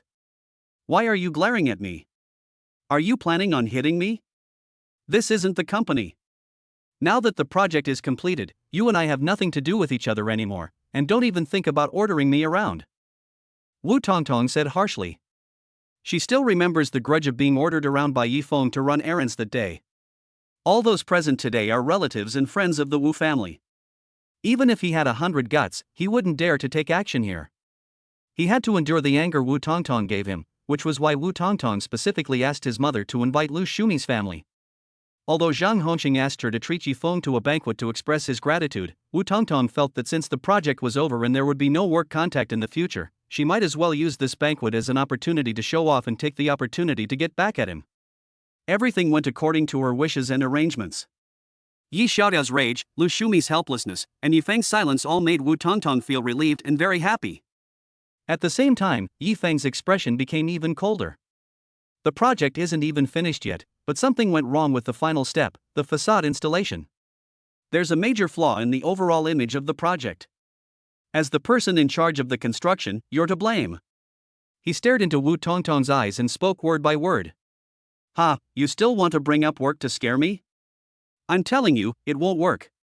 Wu Tongtong didn't believe it at all. I don't believe a word of it. She is in charge of the engineer and knows the progress better than anyone else. It will be completed tomorrow. At this last moment, there is no room for mistakes.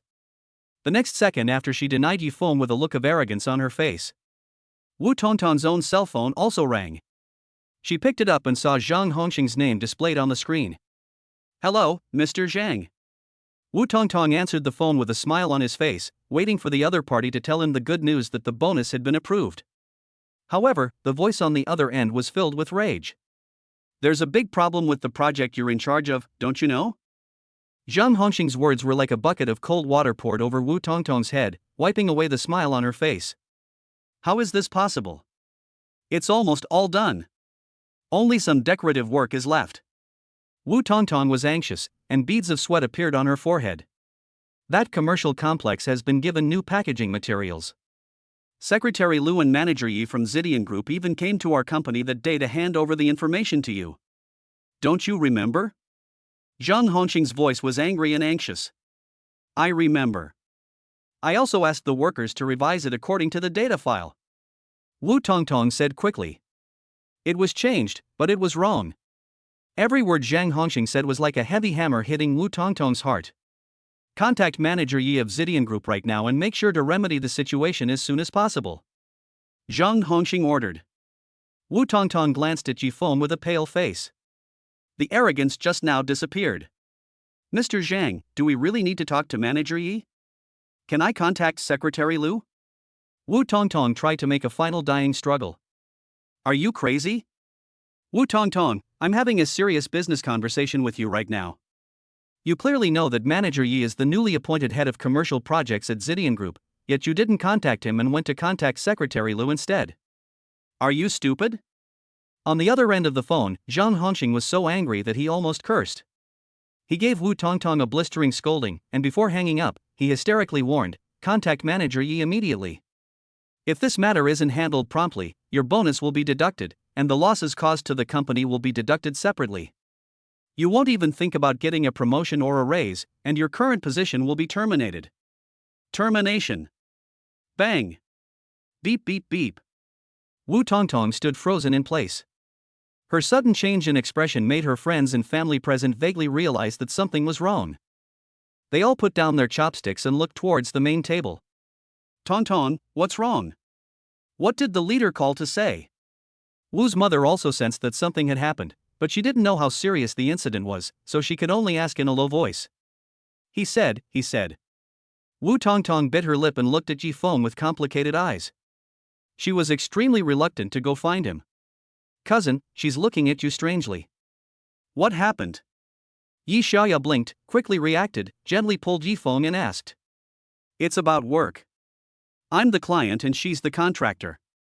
A serious problem has arisen on the project we're jointly responsible for. Yi Feng said simply. As he said that, he prepared to walk towards Wu Tongtong. In Yi Feng's opinion, the most important thing is to solve the problem first. Yi Xiaoya on the side rolled her eyes. Lu Shumi doesn't understand the relationship between Party A and Party B, but she knows it very well. Yi Xiaoya reached out and grabbed Yi Feng. Is it you or she who is causing the problem? She asked in a low, anxious voice. It should be her, right? Why do you care about this? Yi Feng was stunned. The next second, he and Lu Shumi were pulled up by Yi Xiaoya and walked out of the private room in a swagger. If that's the case, it's her fault for putting up with us just now. I'm waiting to see her kneel down and beg you. Yi Xiaoya snorted coldly and said softly. Chapter 58. Please don't leave. Really? The three of them had not yet reached the door of the private room. Wu Tongtong jumped up from her seat like a cat whose tail was stepped on. Without saying a word, he rushed towards Ji Feng and the others and grabbed Yi Feng's arm. In order to prevent him from breaking free, she held him tightly with both hands. The guests around were stunned. Meng Jiawei, the future fiancé, was stunned on the spot. With such an action, how could he, the future fiancé, keep his face? Meng Jiawei's face darkened. But Wu Tongtong had no time to care about him. Right now, it's a matter of life and death for her. Yi Feng, you can't leave. We still need to talk about work. Wu Tongtong changed her previous arrogance and pleaded desperately with a smile on her face. Oh, Miss Wu, in public, with your fiancé present, it's not nice for you to flirt with other men in front of him. Or have you always been such a disrespectful woman? Before Yi Feng could say anything, Yi Xiaoya beside him spoke coldly. Everyone in the box heard her words clearly. Meng Jiawei's face became even uglier. Pop. He threw the chopsticks heavily onto the table. Mother Wu, who was sitting on the right, tried hard to smile, but it didn't seem to be of much use. At the door of the box, Yi Xiaoya helped Ji Feng push Wu Tongtong away. Wu Tongtong glared at her fiercely. Yi Xiaoya raised her eyebrows. You asked for it, she replied with her eyes. Then, she pulled Ji Feng up and insisted on leaving. No, Yi Feng, I can't let you go. Wu Tongtong screamed and rushed over, trying to grab Yi Feng again. However, Wu Tongtong slipped on the red carpet due to her anxiety and fell forward. Even though he fell flat on his face, Wu Tongtong did not forget to hold Yifeng's calf. "Don't go. Please, I beg you, I really can't leave," Wu Tongtong begged bitterly. All the guests at the scene were stunned. Meng Jiawei endured it again and again, but he really couldn't stand such a disgraceful future fiancé. He snorted coldly, threw down his chopsticks, stood up and left. Mother Wu tried to persuade him to stay, but Wu Tongtong didn't even look at her and just hugged Yifeng tightly. "Manager Yi, I beg you. It wasn't my fault that the packaging materials for the project went wrong. Could you please forgive me this time and help me talk to my boss?" Wu Tongtong was about to cry. "I'll plead for you? I don't know how this could have gone wrong." Yifeng was much angrier than her. After all, the consequence of this mistake is that his wife may not go home with him. "I accidentally smudged the file, so I tried to restore it myself. Maybe some details are not right." At this point, Wu Tongtong had no choice but to admit it hesitantly. Yifeng's heart was filled with rage, so intense that it could burn someone to death. "You!" He raised his hand, as if he wanted to slap Wu Tongtong. Wu Tongtong closed her eyes. The next second, Yifeng pulled her up with great force, dragged her out of the private room. "Cousin, don't worry about her. She made her own mistakes, so let her bear the consequences," Yi Xiaoya shouted from behind. She had no idea whether this project could be delivered perfectly on time, as it would affect whether she could meet her new sister-in-law next week. Otherwise, Yifeng wouldn't be so anxious. He and Wu Tongtong disappeared outside the restaurant like a gust of wind, leaving the people in the private room looking at each other in bewilderment. Yifeng stopped a taxi on the side of the road. After giving the address, the driver drove towards the construction site. Yifeng and Wu Tongtong sat in the back seat of the car, both staring angrily at the front. No one spoke along the way. Did the young couple have a fight? The low pressure coming from the back seat made the driver unable to bear it. He glanced at the two of them in the rearview mirror and tried to lighten the mood with a joke. "Young people, that's how it is. My wife and I were just like that back then. We had a huge fight over a minor conflict, but in the end, we made up with a kiss. Just be more open-minded. If things really don't work out, just give me a kiss," the driver said with a smile. "We're not even a couple," Yifeng said coldly. "Yes, he came to me for a blind date, but I didn't like him," Wu Tongtong also said with a stern face. The driver stopped smiling. He knew he had said the wrong thing, so he just kept driving without saying another word. Yifeng, on the other hand, was also angry and did not give in to Wu Tongtong this time. "You have a flawed vision because you look down on me. My current wife is beautiful, rich, and 1,000 times better than you." Yifeng choked. "This is not entirely false. Is Su Xilan a woman comparable to Wu Tongtong? The levels are different." "Humph. You've lost your mind, you stinking loser. Do you really think you can marry Mr. Su from the Zidian group? If you have a mental illness, go see a doctor as soon as possible and don't delay treatment." Wu Tongtong originally wanted to keep her head down and endure the scolding for the sake of work. Unexpectedly, Yifeng actually said that she couldn't compare to other women. Which girl can stand this? She couldn't help herself and cursed back on the spot. Yifeng glared at her fiercely. Only then did Wu Tongtong remember that the mistake she made at work had not been resolved yet, and she secretly said "oh no" in her heart. "Arrive!" Fortunately, at this moment, the driver slammed on the brakes and stopped the car on the roadside at the destination. The atmosphere in the car also made him feel depressed. He was eager to take the two passengers to their destination as soon as possible, so he deliberately increased the speed of the car. Yifeng didn't bother to argue with Wu Tongtong. He quickly got out of the car and rushed to the construction site. Looking up, I saw that the main building of the project had been topped out, and the most conspicuous logo on the facade wall looked fine at first glance. However, Yifeng had memorized the modified packaging materials that Su Xilan had given him. He saw it at a glance. The original water drop on the logo was turned into a standard circle during actual production and installation. But even such a seemingly small problem is an extremely serious problem when it appears on a logo, a symbolic material that represents the brand image. The only thing to be thankful for is this isn't too difficult to change. Just notify the producer immediately, urgently make a batch of new materials, and replace the dots with the shape of water. After you restored the document from memory, Didn't you think of giving it to me for confirmation? Yi Feng turned around and asked Wu Tongtong, who was following behind him with questioning eyes. Wu Tongtong lowered her head and put her hands down, her eyes on her nose and her nose on her heart. She looked very honest and didn't say a word. If we really want to hold someone accountable, the responsibility lies entirely with her. Not only will the bonus you are about to receive be lost, but you may even lose your current job. No matter how Yi Feng scolded her, Wu Tongtong had no choice but to endure it. Where are the workers responsible for production and installation? I need to talk to them directly. Yi Feng's brain was working rapidly. He is already thinking about how to solve the problem most efficiently. Chapter 59, Looking for Someone in a Bar Street. Just talk to me if you have anything to say. Where can you find someone so late at night? Wu Tongtong said in a low voice. Talk to you? Can you operate the machines that make the materials, or climb up so high to install them? If talking to you is useful, why would I need to find someone? Yi Feng pointed at the facade of the top floor of the commercial complex and was almost laughing at Wu Tongtong's anger. Wu Tongtong then reluctantly took out her cell phone and contacted the installer. They are having fun on Bar Street now. After hanging up the phone, she reported to Yi Feng. Tell them to come right over. Yi Feng said decisively. Wu Tongtong didn't say anything. How? Yi Feng frowned. On the phone, the foreman said they were constructing according to the drawings given to them. They confirmed that there were no problems with the drawings before construction. The current problems were not their responsibility. No one would come during the break. Wu Tongtong said dejectedly. These workers are hardworking and can obey her orders during working hours.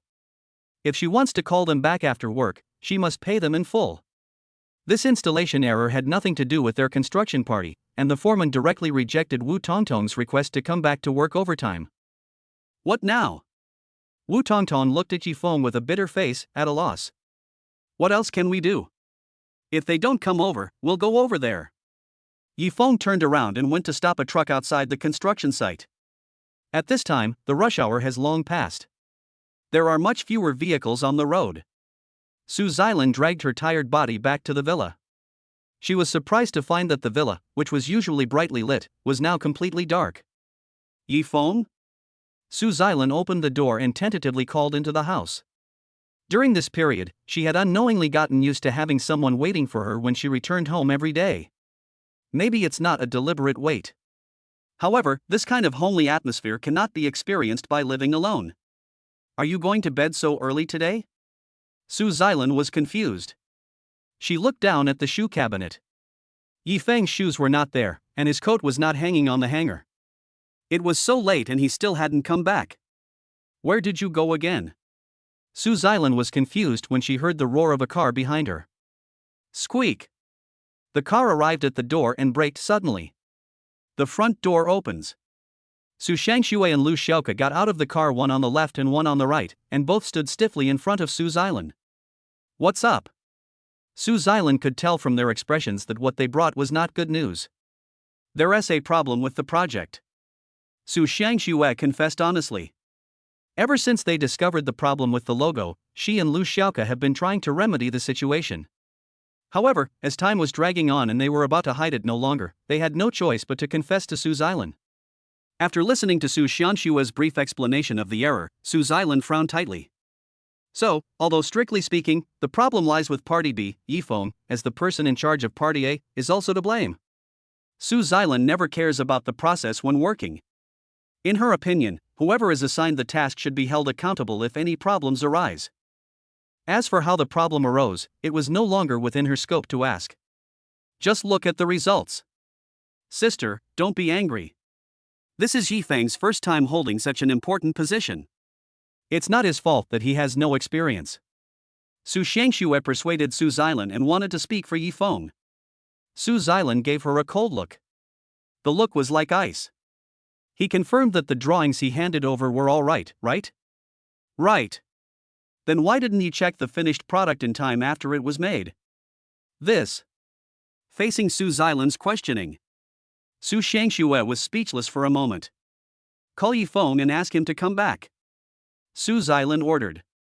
Su Shangxue and Lu Xiaoke looked at each other secretly again, both looking embarrassed. This little action did not escape Su Xilan's eyes. Is there anything else you haven't said? She raised her voice. I couldn't get through to Yifeng's phone just now. They said it was turned off. Lu Xiaoke reported back in a low voice. Sister, he received a notification and rushed to deal with this issue. He didn't turn off his phone on purpose to find me. I guess his phone was out of battery and he didn't even notice. Before Su Xilan could speak, Su Shangxue quickly explained. Humph. No matter what the reason is, this work error must be properly handled. Su Xilan warned. This commercial complex project occupies a large area and has huge potential for profit in the future. It is an extremely important part of Zidian Group's business map. There are also many competitors eyeing this. Once word of the logo issue gets out, it will not only give competitors an opportunity to spread negative news, but it may also affect the complex's subsequent investment promotion in brand entry. It can be said that a single move can affect the entire body. Therefore, it is different from the logo error that Su Shangxue, Lu Xiaoke, and others are worried about. Su Xilan was even more worried that Yifeng didn't understand the ins and outs of the matter and would make things worse in the process of handling the accident. If the news spreads everywhere, even if the remedy is successful, it will have an irreversible impact on the brand image and reputation of Zidian Group. That's when things become really difficult to handle. Go find him. He might not be able to handle this. Su Xilan blamed herself in her heart for overestimating Yifeng's ability to do things. She grabbed the coat she had just taken off and got into Su Shangxue's car. The BMW sped away into the night. At the same time, Yifeng and Wu Tongtong rushed to the bar street where the workers were. I walked the entire main street from beginning to end, but still couldn't find the group. Wu Tongtong made a few more calls and finally found out the other party's detailed whereabouts. She led Yifeng towards the bar street and an alley behind it. The alley was dimly lit and everyone was hurrying by with their heads down. Are there any inconspicuous shops on both sides of the alley entrance? The sign and door lights are both ambiguous pink. Su Gong and his team really know how to choose a place to celebrate. Compared to Yifeng, Wu Tongtong, as a woman, felt more embarrassed to come to such a place. She couldn't help but mutter. Finally, at the end of the alley, I found a bar called Lovebird. The storefront is not big, and after pushing the door open, the decoration inside is not luxurious. However, all the lights were extremely ambiguous. In addition, the bar waiters, both men and women, who walked among the men and women, were dressed hotly and looked particularly provocative. Excuse me, which table is Su Tianfei at? Yifeng casually stopped a waitress carrying a tray. The waitress looked Yifeng up and down, and suddenly a sweet smile appeared on her face. Are you looking for Su Tianfei? I remember seeing him coming just now. Where exactly is he? Why can't I remember him all of a sudden? The waitress smiled with ulterior motives and leaned forward deliberately. Only then did Yifeng see the tip note stuck in his clothes. Chapter 60 Bar Beauty Waitress. If this benefit fee is not given, there is no way to find out the whereabouts of Su Gong. Yifeng started to take out his wallet. Wu Tongtong, who was standing by, was quick-witted and took out $200 bills and stuffed them into the waitress's bra. Pervert, I won't give you the chance to enjoy yourself like this. She reprimanded Yifeng righteously. Yifeng said, I haven't done anything yet. Mr. Su Tianfei arrived a few hours ago and is now in the booth in the corner. The waitress who received the money didn't care who gave the tip. She directly pointed Yifeng and Wu Tongtong in a direction. The two hurried to the booth in the corner. It's Su Gong for sure, Wu Tongtong said in surprise. She quickly stepped forward to greet Su Tianfei. Mr. Su, you made it so hard for us to find you. Yeah. Su Tianfei responded perfunctorily, but he didn't even look at Wu Tongtong and Yifeng. Instead, he looked over their shoulders and tried to look behind them. Yifeng was surprised and turned around to look in the direction he was looking. I saw a beautiful waitress selling drinks at the next booth. Like the other waiters, she was wearing a black stocking bunny girl outfit. However, the other waitresses were extremely naked. However, this little beauty wore an ordinary tight t-shirt and shorts under the bunny girl clothes, covering the parts that should not be exposed tightly, which looked weird. However, the exposed white and slender thighs and the proud figure with a protruding front and a curved back are still eye-catching. While other waitresses put on heavy makeup and dressed themselves up like stage stars. This little beauty had the simplest smile on her face, without a trace of makeup, like a lotus blooming in clear water, naturally without any embellishment. It makes people feel that beauty is pure and incomparable. Su Gong, I'm sorry to disturb you, but the problem with the facade packaging of Zidian Group's commercial complex project must be resolved immediately. Can we talk about it now? Yi Feng withdrew his gaze. Beauty, just take a look at it. The most important thing right now is to quickly correct the error in the project logo. It can't be solved. Su Gong didn't even bother to look at him. He shook his head decisively and refused before he finished speaking. Our work has been completed. We constructed it according to the drawings and have passed your acceptance inspection. The stamped documents have been given to me. Any problems have nothing to do with my workers. After he finished speaking, he waved his hand impatiently. He seemed to think that Ji Feng and Wu Tongtong were standing there, disturbing him from looking at the beautiful woman. Has it passed the inspection? Yi Feng's pupils trembled. He suddenly turned his head and looked at Wu Tongtong beside him. Wu Tongtong wanted to lower her head into the cracks in the floor, not daring to breathe. Hiss. Yi Feng took a deep breath and forced himself to calm down. Engineer Su. He had to force a smile. The project has just finished, and the workers should still be staying on site tonight. No one knows the construction drawings of this project better than you. How about we hurry up and make some changes? Just consider it a favor, okay? The other person is in the right. Yi Feng could only discuss things with him in a kind way. Su Gong just shook his head. Just when the two sides were in a stalemate, a girl's screams and a man's loud scolding were heard from the booth nearby. What? I bought your wine, and you can't even hold my hand? You're making trouble. There were also voices echoed by several other men. I'm sorry, sir. I'm just a bartender and waiter, not some kind of escort princess. The beautiful girl who had been stared at by Su Gong was already accustomed to such situations. She explained with a smile. At the same time, he wanted to move away with the tray of drinks in his hand. A tall man of only 1.8 meters stood up from the booth, grabbed her slender wrist and refused to let her go. Please let me go. The beautiful waitress tried to break free. In the face of the absolute power difference, her full strength had little effect. I won't let you go. I bought you tens of thousands of dollars worth of wine. You should know the rules. The tall man said with a playful grin. As he said that, he simply moved closer and sniffed around the body of the beautiful waitress, ignoring her look of disgust. Brother Kidnapper, does it smell good? In the booth, his friends laughed heartily and teased him without restraint. It smells good. It smells really damn good. And it's that kind of innocent girly scent. My nose can't be wrong. The tall man said loudly with a lecherous look in his eyes. The waitress's face became even uglier, she was nervous and scared. Lu Minner was teased again. It's normal to be teased here. I didn't expect she still hasn't gotten used to it. If I had her face, I'd make at least 5 figures a night. But she's so stubborn, she's refusing to be a hostess and insisting on working part-time as a waitress. She must have ruined her brain by studying so much. Didn't the manager say she can do whatever she wants? You don't understand the manager. No one can resist the temptation after staying in a place like this for too long. A waitress earns $3,000 to $5,000 a month, and a hostess earns $30,000 to $50,000 a night. Who can hold on? Just wait, she'll have to change careers sooner or later. I think so too. All those barmaids here were all chaste and loyal at first. Now the most shameless ones have made it their living. Several waitresses passing by looked at the commotion over there, giggled and talked about it, but no one was willing to step forward to help. Sir, if you are not satisfied with the wine you just bought, you can return it if it is unopened. I will refund you, please stop dragging me. Lu Minor raised her voice and shouted to the tall man called Brother Kidnapper. Why should I return the things I bought? Brother Kidnapper glared hard, looking even more ferocious. Lu Minor shuddered. Then you drink it. I'll go somewhere else to recommend some drinks and come back later. She resorted to a delaying tactic.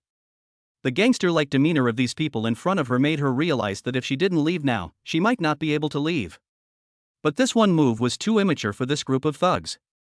Brother Guizi saw through her intention at a glance and winked at the brothers behind him.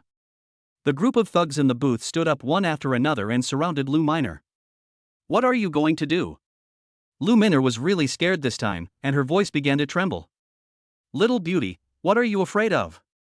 Our kidnapper is very good to women. If you follow him, half of the guys in the city will have to call you sister-in-law. How cool. One of the thugs said to Lou Minor with a smile. I don't want to be someone's sister-in-law. I haven't even graduated from college yet. Your eldest brother wants to find a bar hostess. I'll go and call a few bar princesses for him. Lou Minor refused clearly. She pushed away the two thugs blocking her way and tried desperately to run away. You damn stinky bitch, I asked you to accompany me because I liked you, but you don't even give me any respect. Do you look down on me? When Brother Gwizy saw this, he became furious. Chapter 61. Just do it to her in public. Men like him who are involved in the underworld care most about face. Lou Minor's public rejection, with so many pairs of eyes staring at him, made Brother Gwizy feel that he had completely lost face.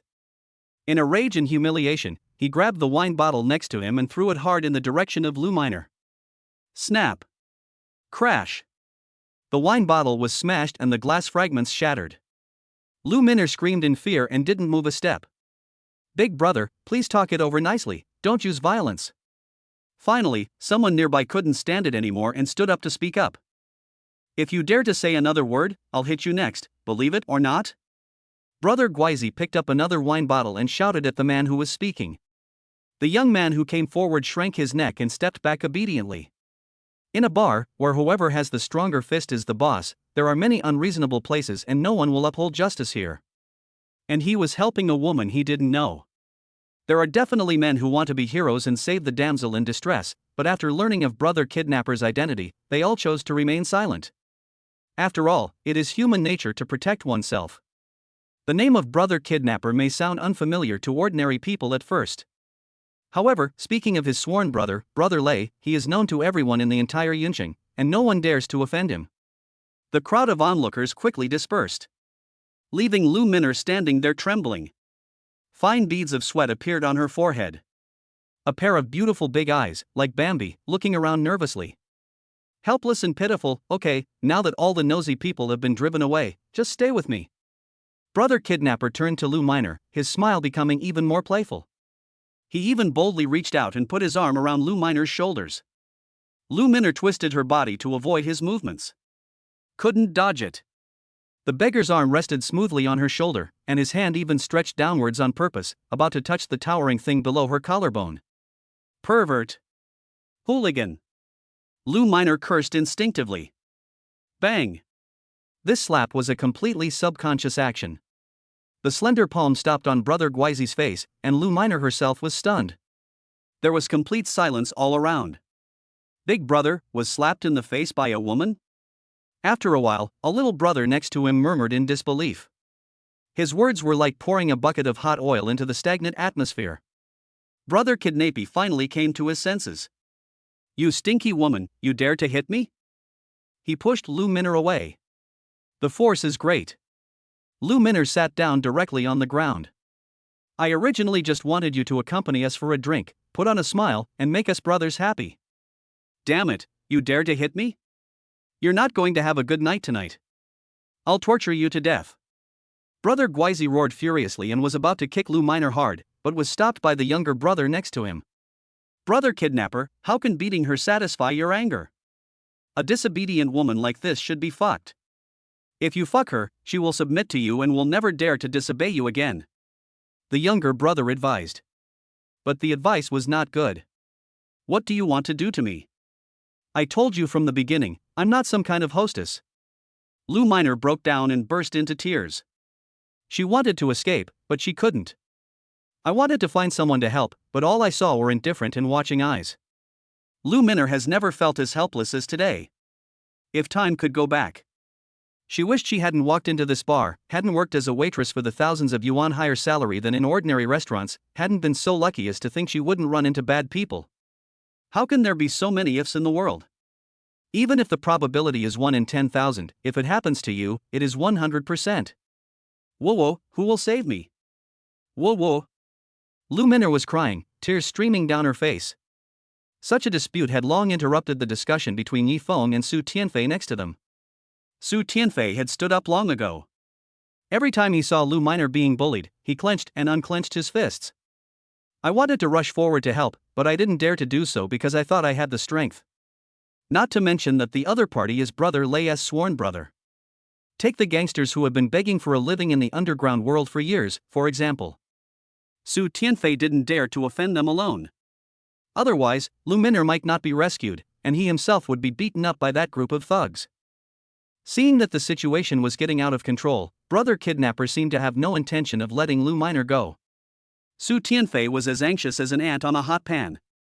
Suddenly, his eyes fell on Yifeng beside him. You just said the logo on the building's facade needs to be changed? Is it urgent?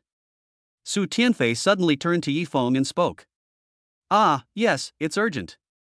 I want you to change to the correct logo before tomorrow night. Yifeng was stunned and answered subconsciously. He had just seen how Brother Guizi bullied Lu Min'er, and was feeling indignant. Just as he was about to step forward to save her, he was interrupted by Su Tianfei's words. If you save that girl, I'll replace all the logos on the facade for you before the sun sets tomorrow morning. Okay? Su Tianfei gritted his teeth. Become. Yifeng agreed to his conditions without thinking. He walked out of the booth and headed towards Brother Guizi and his group. At the same time, the bar manager who got the news also hurried over with his men. Brothers, if you are dissatisfied with our bar service, I apologize to you. Please give me some ground, give me some ground. The bar manager waved his arms and shouted to persuade them to reconcile from a distance. Give me a piece of shit. If I don't take this stinky bitch back tonight, this matter will never be over. Brother Guizi pointed at Lu Min'er, who was lying on the ground crying, and roared without turning his head. The bar manager smiled and was about to say something else. Brother Guizi stood in front of him and spoke. If you dare to meddle in my business, you'll never be able to open your bar again. His voice was cold. The bar manager's heart suddenly skipped a beat. Anyone who dares to open a bar of this nature must have someone behind the scenes who can protect them. This is an unspoken rule that both the bar owner and the customers who come to the bar are well aware of.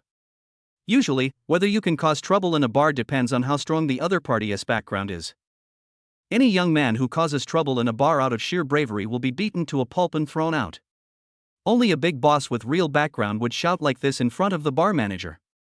As soon as Brother Guizi's words came out, the confidence in his words made the bar manager know that this was definitely not a guy who was just trying to be mysterious and talking nonsense. You are? The bar manager cautiously and tentatively asked about the other party's identity. You haven't even heard of Brother Guizi? Then have you heard of Brother Lei? Our Brother Guizi is Brother Lei's sworn brother. The little brother next to him started yelling, pretending to be powerful. Brother Lei? The bar manager's face suddenly became much uglier. The most rampant gang of hooligans in the underground of Yunqing, they even dare to extort money from the construction site of Zidian Group. It is said that several people in the group have killed people, but they were thrown into jail because there was no evidence. They are the most feared existence in the whole Yunqing. This is also an existence that this bar absolutely cannot afford to offend. Yes, Brother Lei and I are like brothers.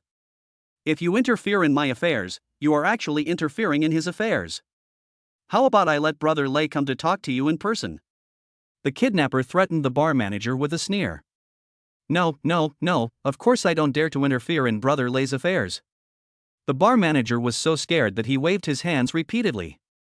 Since you don't dare to intervene, why don't you just get out of here right away? Seeing this, Brother Guizi pushed him aside impatiently, turned around and approached Lu Min'er. You little bitch, your manager can't help you, so just obey me. Let's not look for a hotel, I think this place is pretty good, ha. He grinned and reached out for Lu Min'er's clothes. Chapter 62 The Man Who Shot Brother Lei in the Face. Lu Min'er was terrified by his outrageous behavior. No! Don't touch me! Manager, save me! Someone help me call the police! She shouted again and again. Each cry was more desperate than the last. However, in front of this group of beasts, her cries had no effect, but instead aroused the beastly nature of the man in front of her. Tear! Brother Kidnapper tore off Lu Min'er's clothes with force. Lu Min'er screamed and pulled at her tattered bunny girl outfit with both hands, trying her best to cover her body. With such a pure face and such actions, Brother Guizi's desire was further stimulated. He simply stood in front of Lu Min'er and unbuckled the belt around his waist. Just when Brother Guizi reached out to Lu Min'er again, a hand reached out from the side and clamped his wrist tightly. What are you doing? Brother kidnapper glared angrily at the owner of the hand, Yifeng. I'm the one asking you, what are you doing in public to a girl who clearly said no? Yifeng asked coldly. Who cares what I do?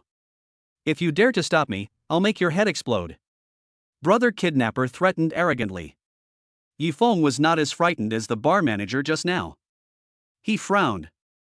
After Brother Guizi finished speaking, Yifeng picked up the only remaining beer bottle in the booth next to him and smashed it hard on his head without saying a word. With a bang. Sure enough, someone's head exploded. But it's not Yifeng's. But it belongs to Brother Guizi. The wine bottle glass shattered all over the floor. Brother kidnapper stood there in a daze, as if he couldn't believe what had just happened. It wasn't until a trickle of blood slowly flowed down his forehead that it added a bit of reality. Brother, you're bleeding. The younger brother next to him shouted a reminder. Brother Guizi touched the blood on his head and looked at Yifeng in shock. Yifeng ignored him and walked over to support Lu Min'er. Everyone else saw this scene, but no one dared to stop him, including the younger brothers brought by Brother Kidnapazi. No one expected that in Yunqing, there would actually be an unknown person who dared to attack Brother Lei's sworn brother in public. Everyone was stunned. Su Tianfei was even more stunned. His original intention was to hope that Yifeng would come forward, and while Yifeng was dealing with that group of thugs, he would take the opportunity to rescue Lu Min'er. Who could have thought that Yifeng would be so ruthless when he attacked?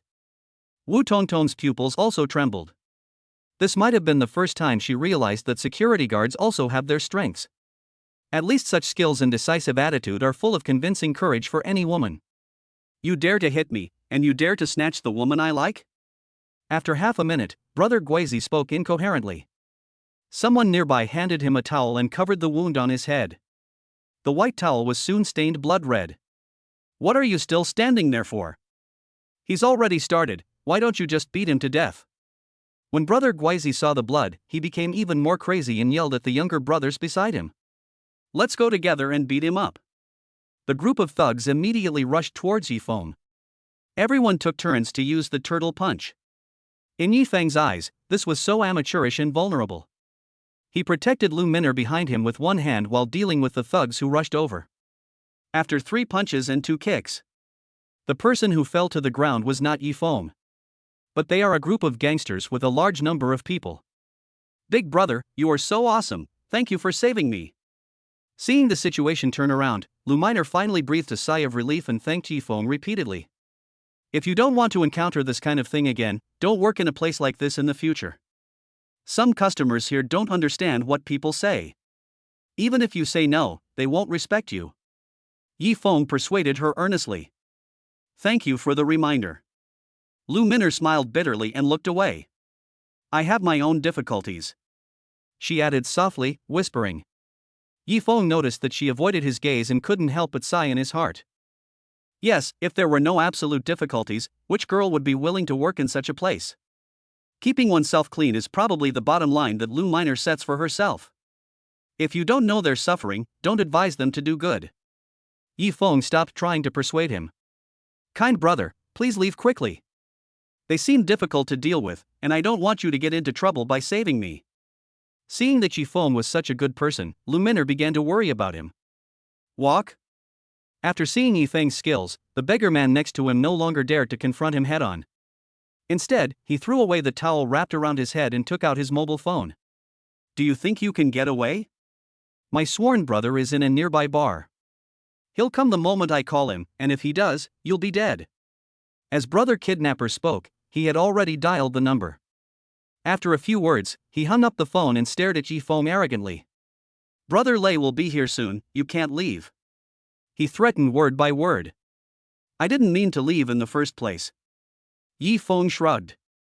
At this time, he had no idea that because his cell phone was out of battery and the connection was lost, the Su Island sisters and Lu Shouka were driving around the streets looking for someone. It's already late at night, where has Yifeng gone? Could it be that he knew that this project had such a big problem under his control and fled in fear of punishment? Lu Shouka, who was driving, suddenly said something. Su Xilan and Su Shangxue, sitting in the back seat of the car, were silent. So quiet it's almost deathly quiet. Lu Shouka looked at the two men's expressions in the rearview mirror, fell silent, and drove on. After much difficulty, I got the news from people outside the construction site. They said that Yifeng and the person in charge of the construction company had come, but left in a hurry and went to a bar. The three of them hurried to find this love bar. At this time, at the door of the bar, Brother Lei and his men were rushing in vigorously. "You even dare to hit my sworn brother? Who's so bold?" As soon as he entered the door, Brother Lei started shouting loudly. The crowd in the bar immediately made way for him. When Brother Lei came closer, he was suddenly shocked to see Yifeng's figure. Opposite Yifeng stood the beggar with blood all over his head. At a glance, Brother Lei roughly understood what had happened. With a sullen face and deliberate steps, he strode towards them. "Humph, brat, my big brother is here, you're done for today." When Brother Guizi saw Brother Lei, he was like seeing a reinforcement, and immediately pointed at Yifeng and yelled angrily. Lu Min'er was frightened by his appearance and trembled with fear. She instinctively shrank behind Yifeng, her small hands tightly grasping the hem of his clothes. When the other people around saw Brother Lei appear, fear appeared on their faces. Only Yifeng himself stood there calmly, and even kindly comforted Lu Min'er. "Don't be afraid, there's nothing to be afraid of. You're still stubborn even when you're about to die." Brother Kidnapper heard it. When Brother Lei arrived, he became bolder and broke the leg of the chair next to him with one kick, then swung the half-broken wooden stick and smashed it on Yifeng's head. Chapter 63 Lei Ji's Success. The stick had not yet hit Yifeng's head. Brother Lei grabbed him in mid-air. "Brother Lei, why are you stopping me, or are you going to teach this brat a lesson yourself?" Brother Guizi was stunned, and the wooden stick in his hand had been taken away by Brother Lei. "Teach your ass a lesson, I won't teach you a lesson." Brother Lei waved the stick in his hand. "What the hell are you doing? I called you here to help me, but you want to teach me a lesson." Brother Guizi became even angrier and pushed Brother Lei hard. Brother Lei got angry and hit Brother Guizi's knee with a stick. Brother Guizi's knee softened and he suddenly knelt on one knee on the ground. He got up and started fighting with Brother Lei. The onlookers were so confused by what was happening. I originally thought that Brother Guizi called Brother Lei to come and help. As a result, Brother Lei came and scolded Brother Guizi first. Brother Guizi was dissatisfied and scolded Brother Lei. Brother Lei beat him up, and the two of them fought. Every step was beyond the expectations of everyone present. Wonderful. Absolutely wonderful. Brother Lei, please explain to me clearly, what is going on? In the interval between fists and kicks, Brother Guizi asked breathlessly. "I'm stopping you for your own good. Do you remember I told you about a guy named Yifeng?" Brother Lei also stopped and cursed angrily. "That crazy man who doesn't care about his life?" Brother Guizi reacted immediately. He suddenly turned his head and looked at Yifeng. "Yes, he's that crazy idiot who didn't care about his own life. He beat up all my friends in the nightclub in one night. He wanted to kill others and didn't care about his own life." Regal roared. Only then did Brother Guizi wake up from his dream. He was too embarrassed to fight with Brother Lei again. After all, the other party really came to save him. Seeing Brother Guizi step aside, Brother Lei bowed to Yifeng. "Brother Yi, I assure you, this is all a misunderstanding. Kidnapper is ignorant, and I apologize to you on his behalf." Such words were enough to cause an uproar in the bar. That's Brother Lei. Brother Lei who was walking sideways in Yuncheng. Take the initiative to apologize to Yifeng who saved Lu Min'er. This face is enough. Yifeng smiled calmly. He has nothing to apologize to me for. He cursed at me and I hit him. It's fair. If you really want to apologize, you should apologize to her properly. Yifeng pointed at Lu Min'er who was hiding behind him. Lu Min'er's eyes widened. The big brother of society bowed to the young man who protected her? She didn't know who Yifeng was yet, she only knew that the young man in front of her met all her fantasies of a Prince Charming. A hero saving a beauty can happen to anyone, and it's hard not to be moved by the beauty.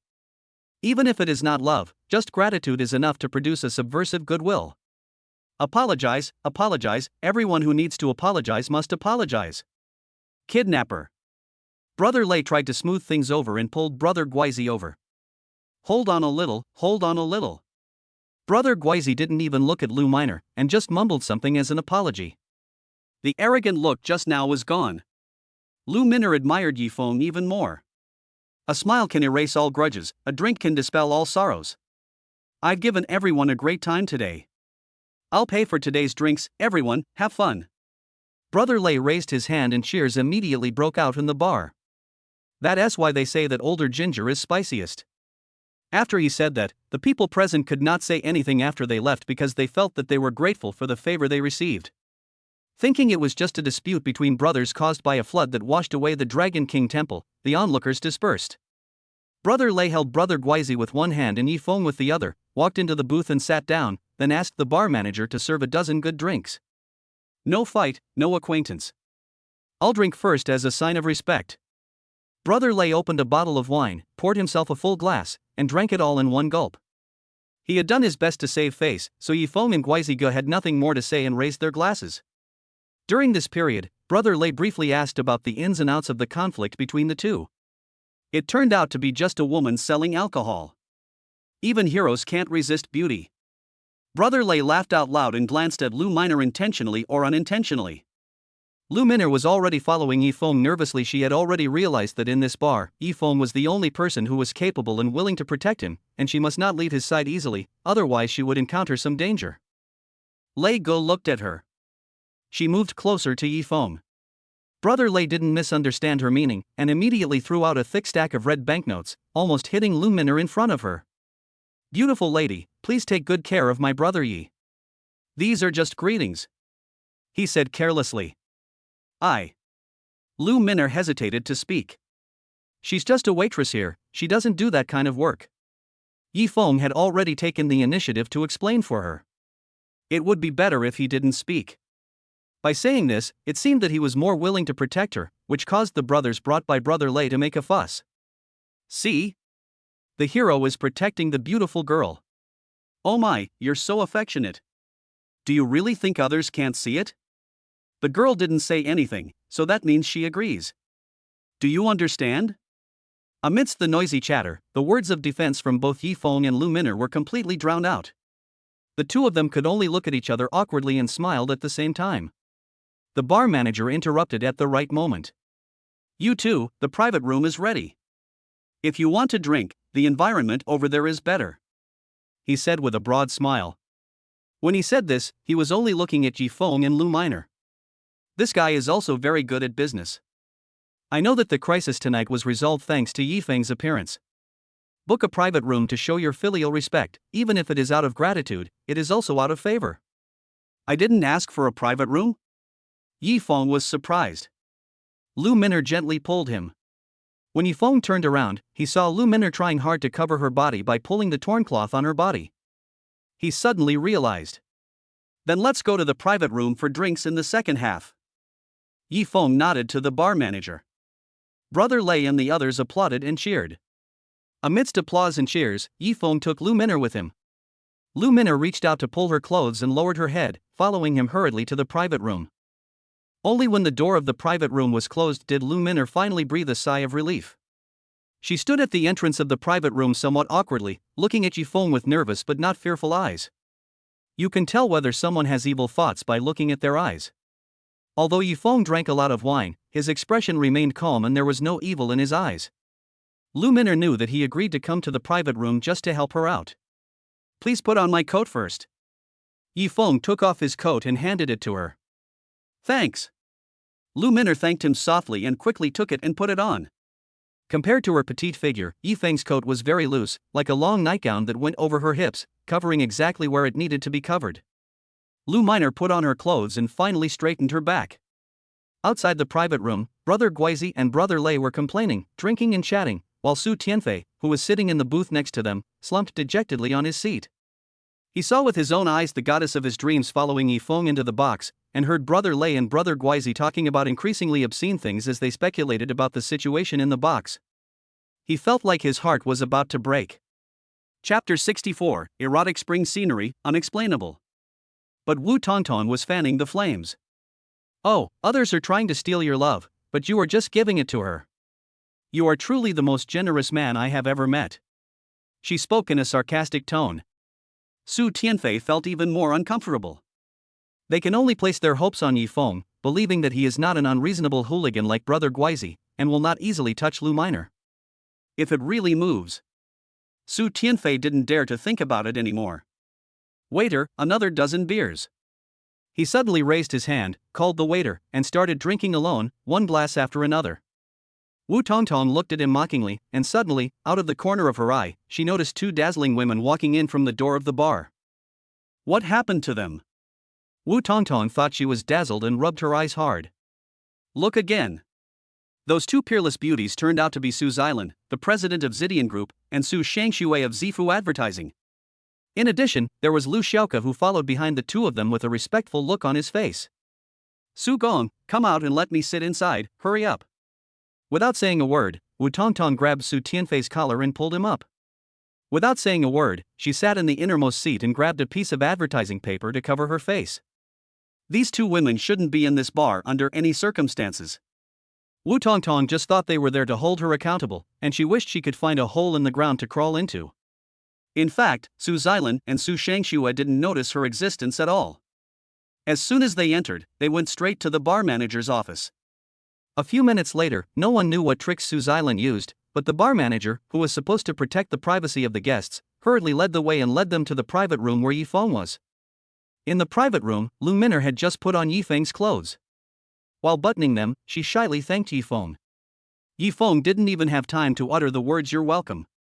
The door of the private room was opened by the bar manager with a key. Su Xilan and Su Shangxue walked into the box one after another. The scene before them made the two of them fall into silence.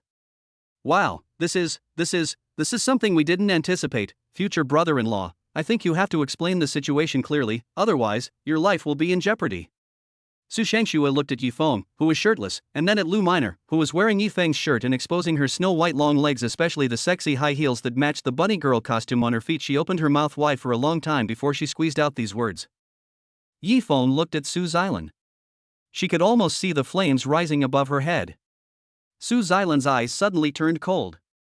It is even colder than the 1,000-year-old ice under the Antarctic Sea. If there's a problem with the project, it will affect the image and interests of the entire group company. Everyone is trying to find a way to remedy the situation. However, the person in charge of this project, the project manager I personally promoted, not only did not solve the problem, but instead was having fun in a place that was even more despicable than a bar. Every word Su Xilan said exuded extreme coldness. Yifeng, are you challenging my bottom line? She asked word by word. If words could kill, then Yifeng would have been cut into pieces by Su Xilan. No, listen to my explanation, this is a misunderstanding. Yifeng waved his hands hurriedly. It's true. You didn't misunderstand him because of this coat, did you? Then I won't wear it. I'll give it back to him. Lu Min'er on the side was more anxious than him. This was the savior who helped her out of trouble. She didn't want to watch Yifeng being misunderstood by others, so she hurriedly took off the coat she had just put on and wanted to return it to Yifeng. Take off your clothes.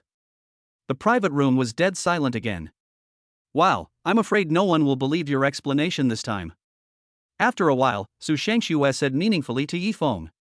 Only then did Lu Min'er realize how disheveled she looked after taking off her coat. With Yifeng standing next to her half-naked, it was hard not to think of something wrong with this scene. Su Xilan looked extremely angry. She is like a volcano. He looks cold, but the rage inside is so strong that he can deliberately burn people to death. Lu Min'er had no idea what to do. Boss Su, I hope you can give me 3 minutes. I will explain it to you clearly. Things are definitely not what you imagine. Yifeng rushed to Su Xilan. Before he could finish his words, Su Xilan slapped him smoothly in the face. The speed of the attack was so fast that even the battle-hardened Yifeng couldn't react. Wow!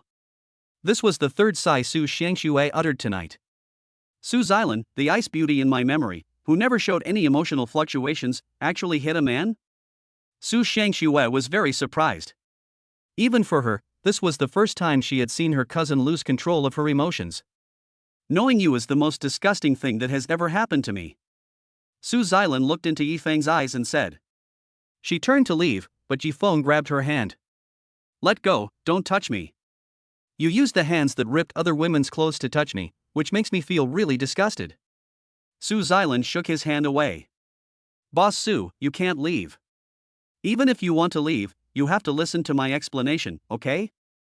Yifeng took the initiative to block the door of the private room and also blocked Su Xilan's way.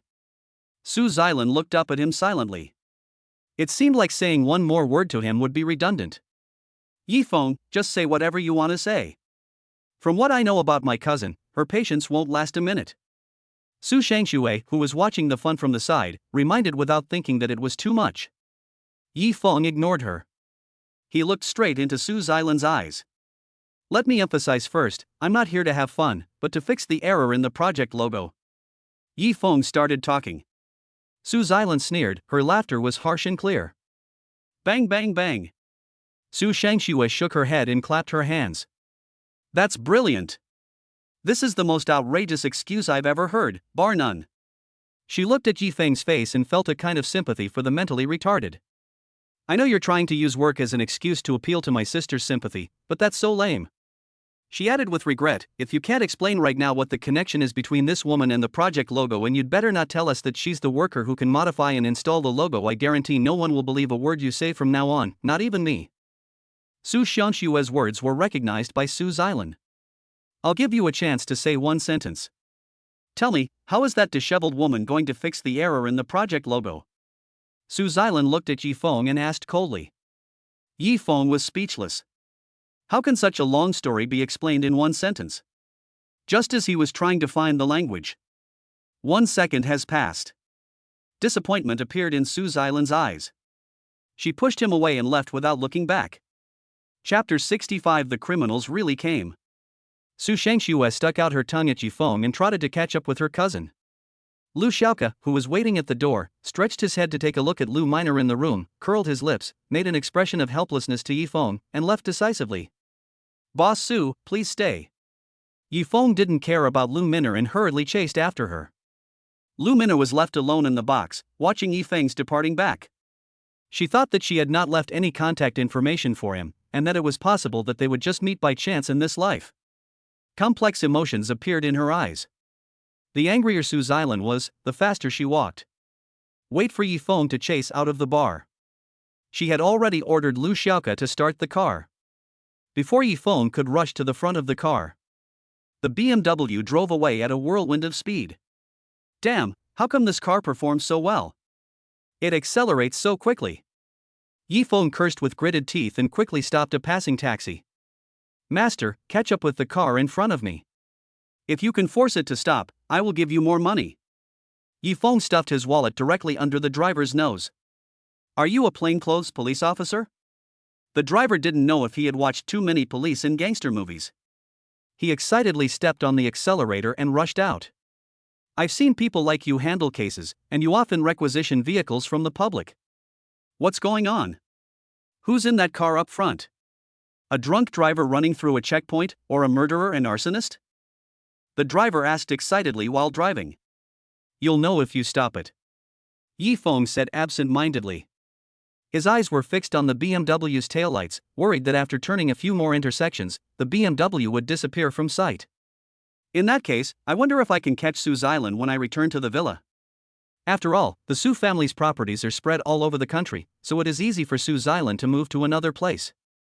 The worst outcome would be to block her at the company, provided that he could still go back to the company. Yifeng was full of thoughts and felt very confused. The driver continued to talk. Just stop talking and focus on driving. If you lose her, it'll really cause me a lot of trouble. Yifeng had no choice but to interrupt his curiosity. Because the BMW had run so fast that even its taillights could not be seen. How could I have lost him? I used to be a taxi driver in a mountain town. The driver raised his head proudly and whizzed through a red light in a split second. He actually saw the blurry shadow of the BMW at the limit of his vision. However, the BMW seemed to be parked there.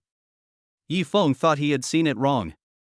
In fact, the BMW really stopped on the road. Because there was a van lying across the front of the car. The door of the van opened, and 5 or 6 burly men holding iron bars and machetes jumped out. As soon as they appeared, they circled the BMW and nodded to each other. That's the car. Su Xilan, who was in the car, clearly heard one of the gangsters talking to the others. Oh no! This group of people came prepared. They must be coming for me. Su Xilan analyzed calmly. We left in such a hurry this time that we didn't even bring a bodyguard.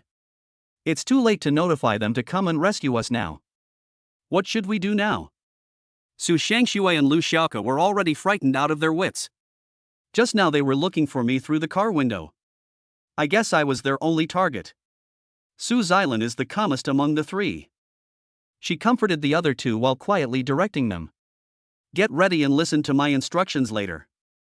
I'll find a chance to get out of the car. As soon as I close the door, Lu Xiaoke will immediately reverse the car. There's an intersection about 10 meters away. You can easily turn around and escape there. Remember that? Su Xilan gave Lu Xiaoke instructions quickly and sternly. She has to be strict. Lu Xiaoke's hands holding the steering wheel were covered in cold sweat. Okay. Everything is up to Mr. Su. Lu Xiaoke nodded heavily. We escaped, what will you do? Su Shangxue grabbed Su Xilan, who was beside her. If I stay alone, both of you can leave safely, and you can also call the police immediately and mobilize the Su family's resources to rescue me. If I don't do this, the three of us might all be trapped and killed by these people. We don't know when the others will realize we're missing, and we won't even have a chance to call the police. If you have a better idea, I'm all ears. Su Xilan looked into her eyes and spoke slowly. Su Xianshue's hand slowly loosened. I understand, sister. You must be careful. You must believe that I will save you. I will save you at all costs. She said finally. I know, I believe it's too late. Get ready. Su Xilan said. As they quickly said these few words, the group of gangsters who jumped out of the van had already swung several baseball bats and smashed them heavily at the BMW's glass. Crash. This group of people are obviously skilled at this. It only took 2 or 3 hits to completely break the BMW's glass. Amid the girls' screams, a hand reached in and tried to open the car door from the inside. Xiaoke, it's now! Su Xilan screamed. Lu Xiaoke suddenly kicked the car to start reversing. At the same time, Su Xilan pushed open the rear door, flipped out, struggled to stand up, and struggled to escape in the other direction of the car.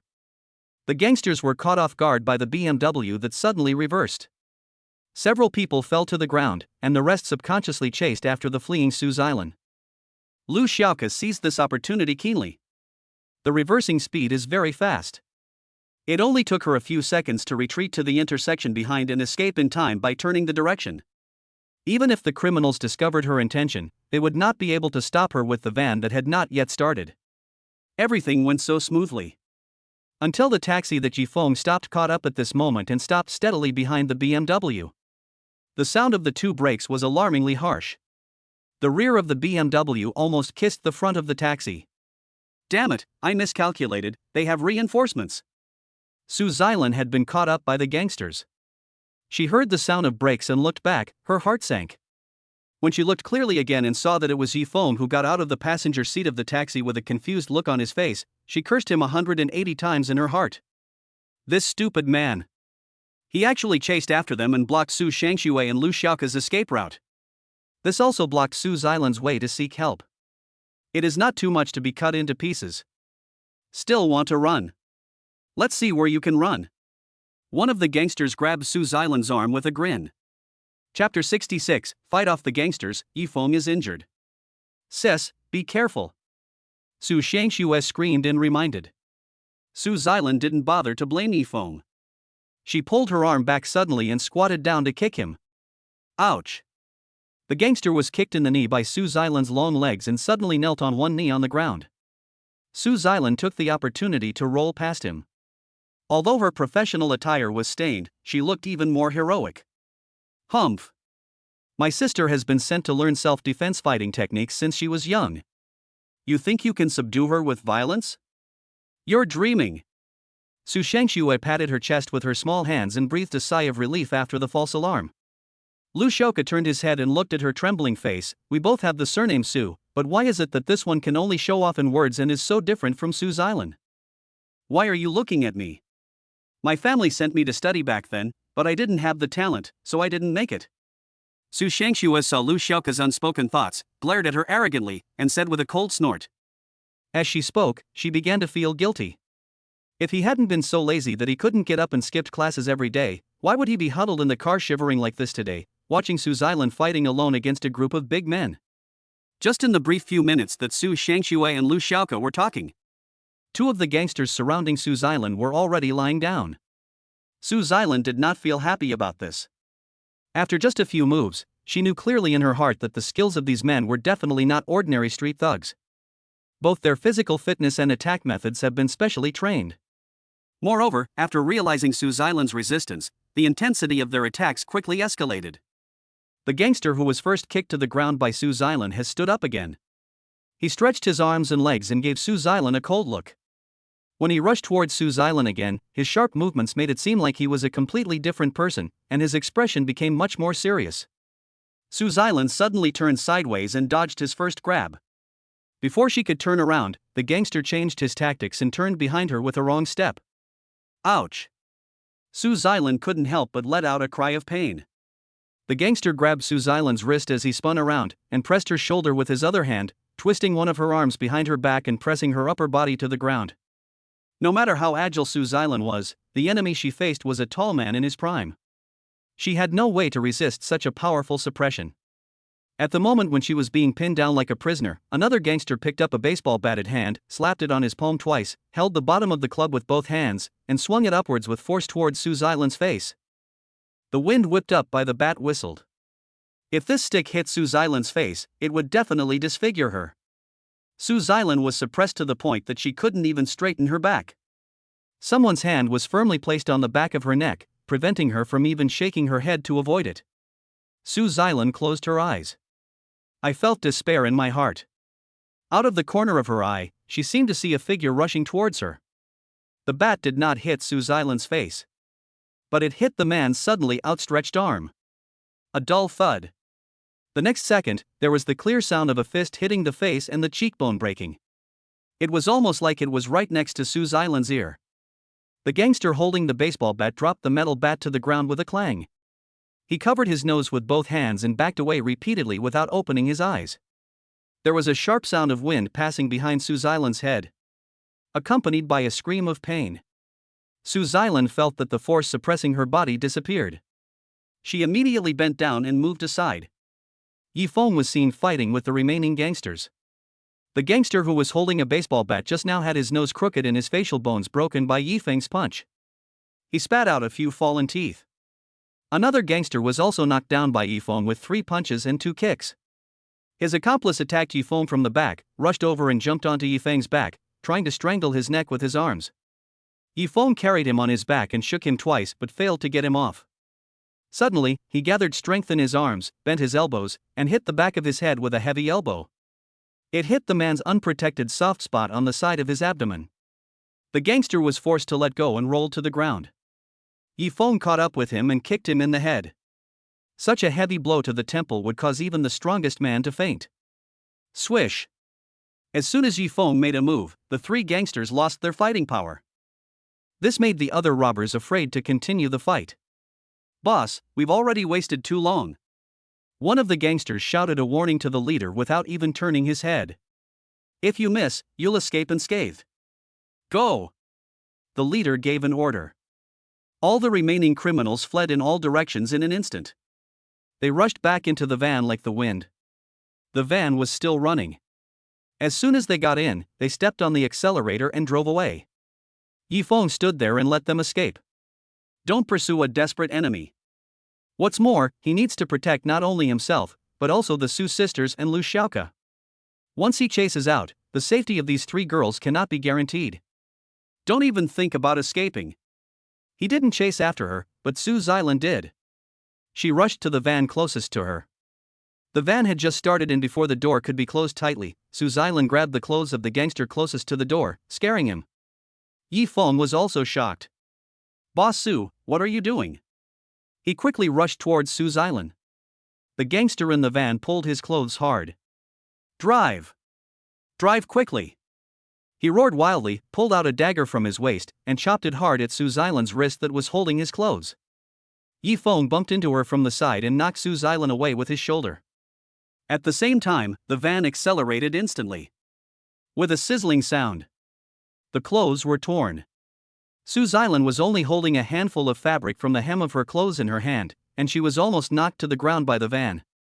Fortunately, I staggered 2 steps and stood firm. "Sue's island, are you trying to kill yourself?" Yi Feng yelled at her. Why are you yelling? I just want to confirm who sent them. Su Xilan glanced at him coldly, without any panic after the accident. She was as calm as if the robbery just now was just an immersive theatrical performance. Yi Feng was shocked. He knew that Su Xilan had a cold personality. But it can't be that fierce, right?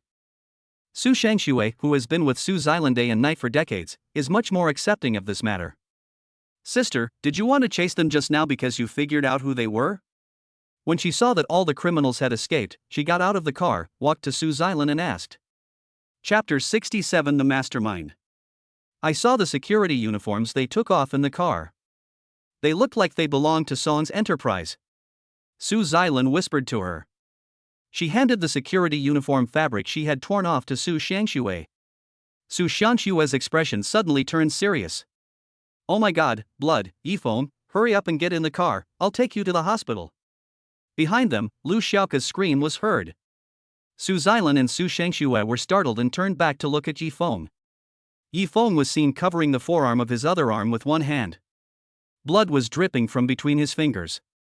You're hurt. Su Xilan rushed forward in 2 steps. Were you injured while protecting me just now?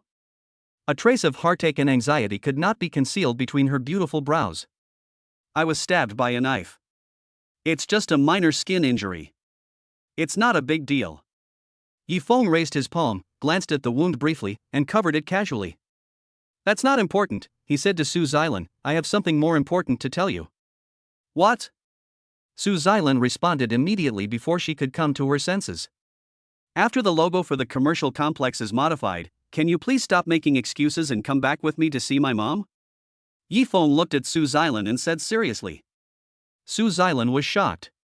You're injured, I was just robbed, and the project still has problems. And right now, your biggest concern is whether I can go back on time to meet your parents? She asked in disbelief. This is a major event in my life. I've already promised my mom. Yi Feng sighed helplessly. Su Xilan clenched her teeth. Let's get you to the hospital for treatment first. After she finished speaking, she turned and was about to leave. Yi Feng quickly stopped her. If you don't agree to me, I won't go to the hospital. Are you threatening me? She glared at Yi Feng with a cold brow. No, I just brought it upon myself. Yi Feng swaggered and sat down on the ground, half raising his bleeding arm. Alas, even though it's just a superficial wound, it still hurts. I don't know if I'll die from excessive blood loss. If I die like this, how am I going to explain this to old Master Su? While he was muttering to himself, he secretly glanced at Su Xilan's reaction. Su Xilan laughed out of anger. Su Shangxue pursed her lips slightly. She didn't want to interrupt, but looking at Su Xilan's expression, she wanted to laugh but didn't dare. She could only hold it back and almost got hurt. I won't agree to that, or your threat will succeed. Su Xilan thought about it calmly and said. A look of disappointment appeared on Yi Feng's face. However, I never said I wouldn't go see your mother. My biggest concession is to tell you an exact time. Let's say next Monday. After Su Xilan finished speaking, she walked towards the BMW. Yi Feng looked at her back and suddenly smiled. Next Monday was the time they had agreed to go home last month. After all the twists and turns, this woman had never explicitly rejected his invitation to go home with him, nor did she intend to delay it forever. He stood up from the ground and brushed the dust off his butt. Big hero, don't you care about your injury? Su Shangxue, who was standing next to him, noticed that Yi Feng no longer even pressed the wound with his hands, and asked in surprise. I told you it's just a minor skin injury, it's okay. Only then did Yi Feng reveal his wound. It turned out that the blade of the dagger only scratched his arm lightly, breaking the skin and causing some bleeding. During the time he was talking with Su Xilan, the bleeding had stopped on its own. Boss Su, we've called the police. They said they've received several reports and are on their way. On the other side, Lu Xiaoka hung up the phone and reported to Su Xilan. You stay here and handle the connection. I have to go back to the company to deal with the project logo issue. As a workaholic, Su Xilan didn't want to waste time dealing with the police and couldn't wait to leave. However, the BMW was hit twice, front and back. At this time, smoke was coming out of the hood and it couldn't be opened no matter what. Su Xilan didn't hesitate at all and immediately decided to walk back and hail a taxi while walking. Lu Xiaoka and Su Shangxue stayed where they were, waiting for the police to arrive. You two are clear about what to say and what not to say, right? Before leaving, Su Xilan gave them both a meaningful reminder. Su Shangxue and Su Xilan both nodded. Sister, don't worry. Su Shangxue gave him a look. Su Xilan left with peace of mind. What are you doing here? You're so skilled, why don't you go and protect my sister? Su Shangxue glanced at Yifeng again and nodded at Su Xilan's back. Yifeng quickly caught up with Su Xilan. How remote is this road? There's not even a bus. After the two walked a long way, they still couldn't stop a car. Su Xilan cursed angrily in a low voice. It's going to be busy a few intersections away, and it'll definitely be easier to get a taxi there. Yifeng finally found an opportunity to strike up a conversation and spoke attentively. Are you tired? If you can't walk anymore, I can hold you. As he spoke, he simply stretched out his hands to Su Xilan. Bang! Don't think I don't know that you're trying to take advantage of me. Su Xilan slapped his hand away without any hesitation and glared at him. I don't think so. This is really a waste of my kindness. Yifeng said frankly. What makes you think that? He also asked a question in return. Su Xilan's cheeks turned slightly red after being asked this question, and she ignored him again. By the way, isn't this commercial land developed by Song Enterprises in collaboration with Zidian Group? Why would they send someone to deal with you? Yifeng looked at the fabric of the criminal's clothes in Su Xilan's hand and couldn't help asking. Why do you think my parents arranged a blind date for me with Song Jun? Su Xilan glanced at him and continued to talk to herself. The business tycoons in Yunqing include our Zidian Group and Song Enterprise. There's no room for two tigers on one mountain. There are only so many resources. One side is bound to rise. It's just a matter of time. A business alliance isn't as simple as having a meal, drinking, and shaking hands.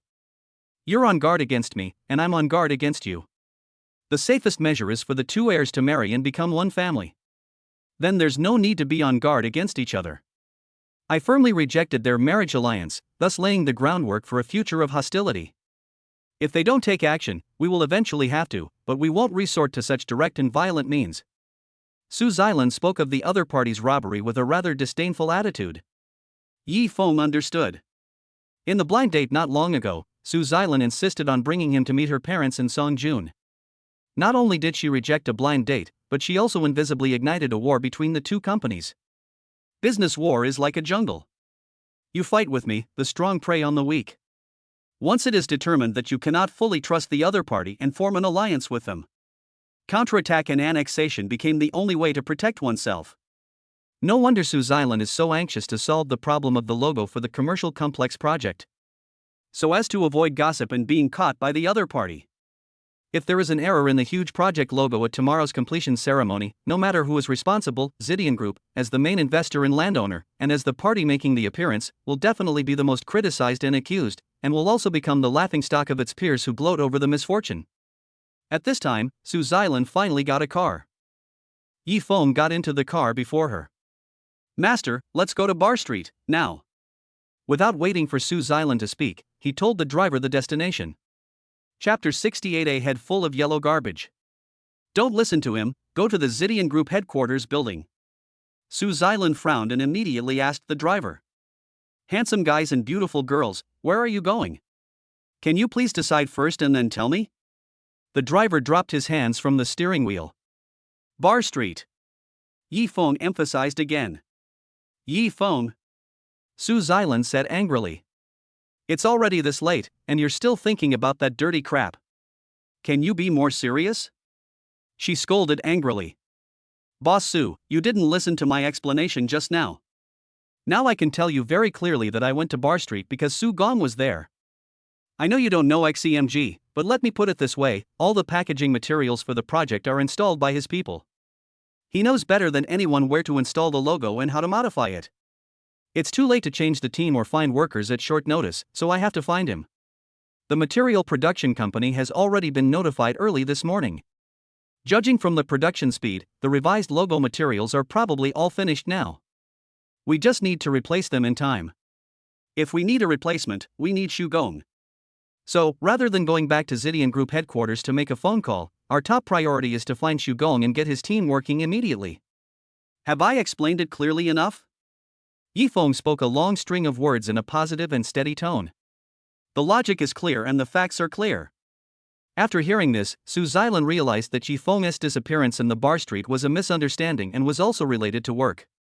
But how do you explain the disheveled bunny girl waitress? Her eyes turned cold. Yifeng seemed to guess what she was thinking. That's another misunderstanding, he had to say. And I don't think now is the time to explain. Changing the company logo is more important, isn't it?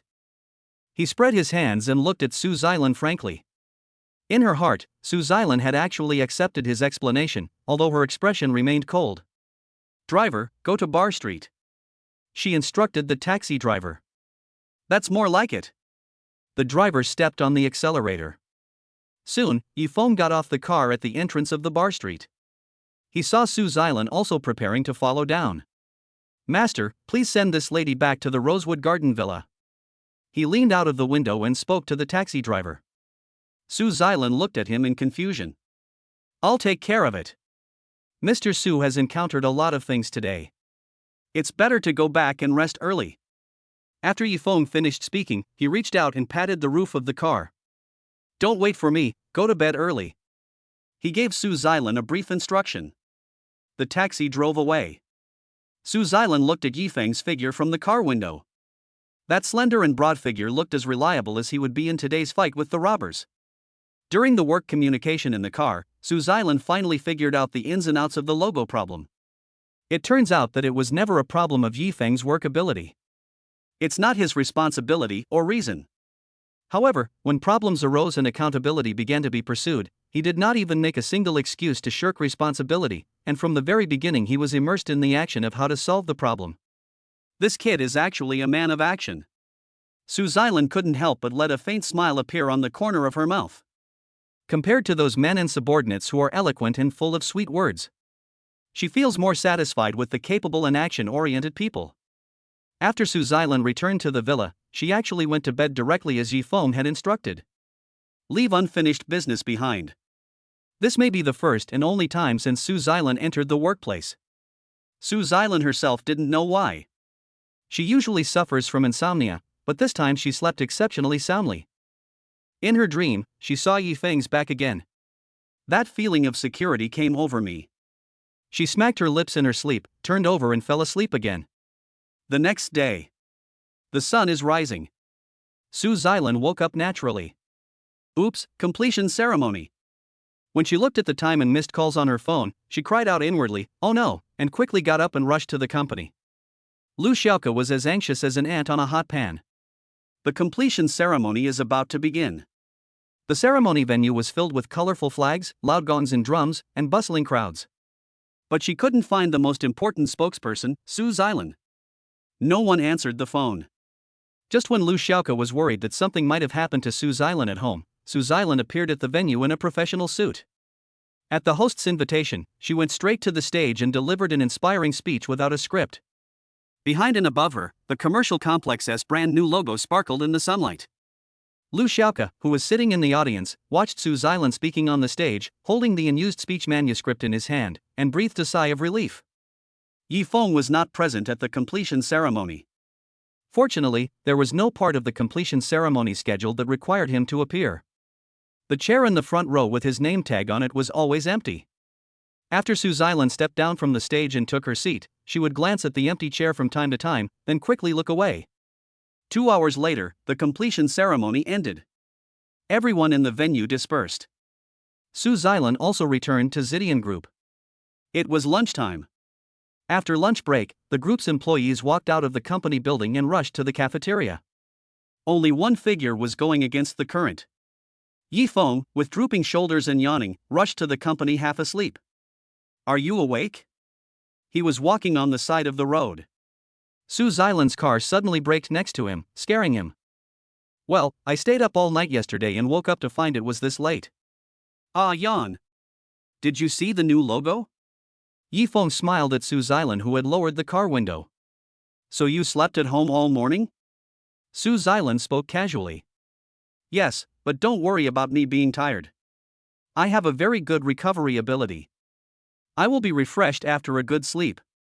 Yifeng thought Su Xilan asked this question because she was worried about his physical condition.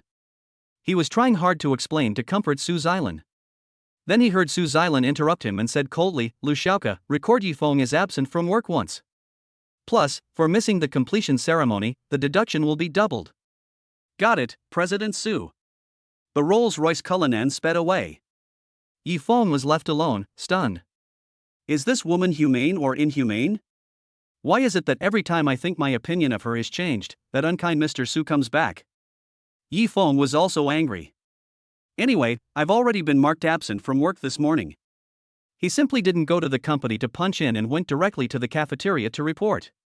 While he was enjoying his meal, Yifeng's cell phone rang. He glanced at the screen, answered the call and pressed the hands-free button. Lu Xiaoke, President Su said the miner's record right in front of me, so you don't have to call me specifically to remind me. Yifeng spoke as he ate. Who told you to skip work? Come to the company conference room right now. The meeting is starting now. Lu Xiaoke's tone was more serious than ever before. President Su will personally preside over the meeting. Coming immediately. She emphasized this and hung up the phone. Chapter 69, Zidian Group's Great Crisis. Yifeng heard the importance and urgency of this meeting from Lu Xiaoke's tone.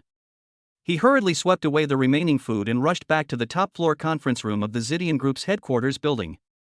This was the first time he joined this conference room in an official capacity. There were already quite a few people sitting around the conference table. The familiar ones are all top leaders of the company. Su Shangxue was among them. She changed from her previous playful and cute look, and sat on Su Xilan's left with a serious expression, holding a pen in her hand and scribbling something on a piece of paper. As soon as Yifeng entered the door, Lu Xiaoke winked at him and pointed to a seat. Yifeng walked quietly to his seat and sat down. Su Xilan spoke calmly, everyone is here, let's start the meeting now. Her opening remarks are always concise and to the point. The large electronic screen on one side of the conference room lit up. News footage from Yunqing TV is being replayed. This morning, the transfer ceremony for the South City shops was officially held. The general manager of Jaha Company and the representative of Song's Enterprise reached an agreement. Both parties signed and exchanged contracts, accompanied by a news anchor's commentary. The transfer ceremony ended in just a few minutes. The meeting room was silent. Jaha Company and Song's Enterprise have reached an agreement to transfer all the shops on that street in the south of the city to the Song family. Now the transfer and acquisition process has been completed. We are one step too late. There was hidden anger in Su Xilan's calm tone. Su Xilan planned this street of shops for a long time. It is adjacent to a brand new commercial complex. Once it is taken over, it can be used to build a new leading street, forming an internal and external commercial atmosphere with the completed commercial complex, attracting dynamic distribution of customer flow, and increasing the convenience of shopping. It is an indispensable traffic line in a one-stop theme commercial circle. It just so happened that Jaha was in a financial crisis and urgently needed funds to recover. Transferring shops is a sure win for them. Su Xilan had already set her sights on this opportunity and had been in friendly negotiations with Jaha. They had already started discussing the details, but Song Enterprise intervened and signed the transfer contract right under the nose of Zidian Group. Su Xilan had no expression on her face. However, everyone in the conference room could vaguely feel that her anger was filling the entire room. Sister, Song Enterprise did this on purpose. The date they signed the transfer contract with Jaha coincided exactly with the completion ceremony of our commercial project complex. It's hard to say if they didn't come prepared. Su Shangxue turned the black water-based pen in her hand, seeming to be lost in thought. Yes, they must have heard that all the senior executives of Zidian Group would be in attendance on the day of the completion ceremony. Even if they learned during the ceremony that they were signing the transfer contract with Jaha, no one would be allowed to leave the completion ceremony venue. The purpose of this is to ensure that the shop will not be disturbed during the transfer. Another company veteran followed suit. Scheming and sneaking around, this is the Song Corporation style. Another general manager of the Commercial Operations Department commented with disgust. Normally, he fights with these competitors the most, and this is not the first time he has been disgusted by the Song Group's outrageous operations. Boss Su, from a big picture perspective, if they do this, it's going to be very difficult for us. One of the most senior leaders in the company said to Su Xilan thoughtfully. Boss Wang, I'd like to hear your opinion. Su Xilan nodded to him. We at Zidian Group want to acquire this commercial street so that it can complement the new commercial complex. All planning and design are centered around this theme. Now that this street has been taken over by the Song Corporation, on the bright side, if they are willing to value this street and ease their relationship with the Zidian Group, they can completely upgrade the street and continue our route. But in this case, the profits belong to them, and they're just taking advantage of our presence. Our shopping complex will draw traffic to this street, forcing them to boost their businesses, while they can sit back and reap the profits. Mr. Wang's words made everyone in the meeting room look unhappy. No one wants to work so hard and end up becoming a wedding dress for the most disgusting competitor. To put it in a worst-case scenario, if they're determined to disgust us, they could easily use this street to encircle us, making it more difficult for people to enter the commercial complex. Our customer flow would be significantly reduced, and for a commercial complex, the impact would be fatal. Mr. Wang is indeed an experienced trader. In just a few words, the purpose of Song's enterprise in acquiring Jaha Store was clearly stated. You can attack when you advance and defend when you retreat. Now that this street was in their hands, Su Xilan was really troubled. Thank you, Mr. Wang, for your analysis. Su Xilan nodded heavily. No matter what, they've been scheming to build a plank road in the open while secretly attacking Chinsung this time, catching us off guard. The transfer of Jaha shop to them is a foregone conclusion. Before discussing how to deal with it in the later stages of operations, I noticed a detail. Su Xilan said this and picked up the remote control at hand. The news on the screen began to replay again. On a certain screen, Su Xilan quickly pressed the pause button. Did you notice their transfer amount? It's only 5 million more than ours. The others were suddenly startled. They just realized this. Did someone leak our bottom price to Song Enterprises? Su Xiangxue exclaimed. Yes. I thought so too. Su Xilan nodded coldly. The conference room fell into silence again. The reserve price is the most important information that cannot be disclosed during negotiations.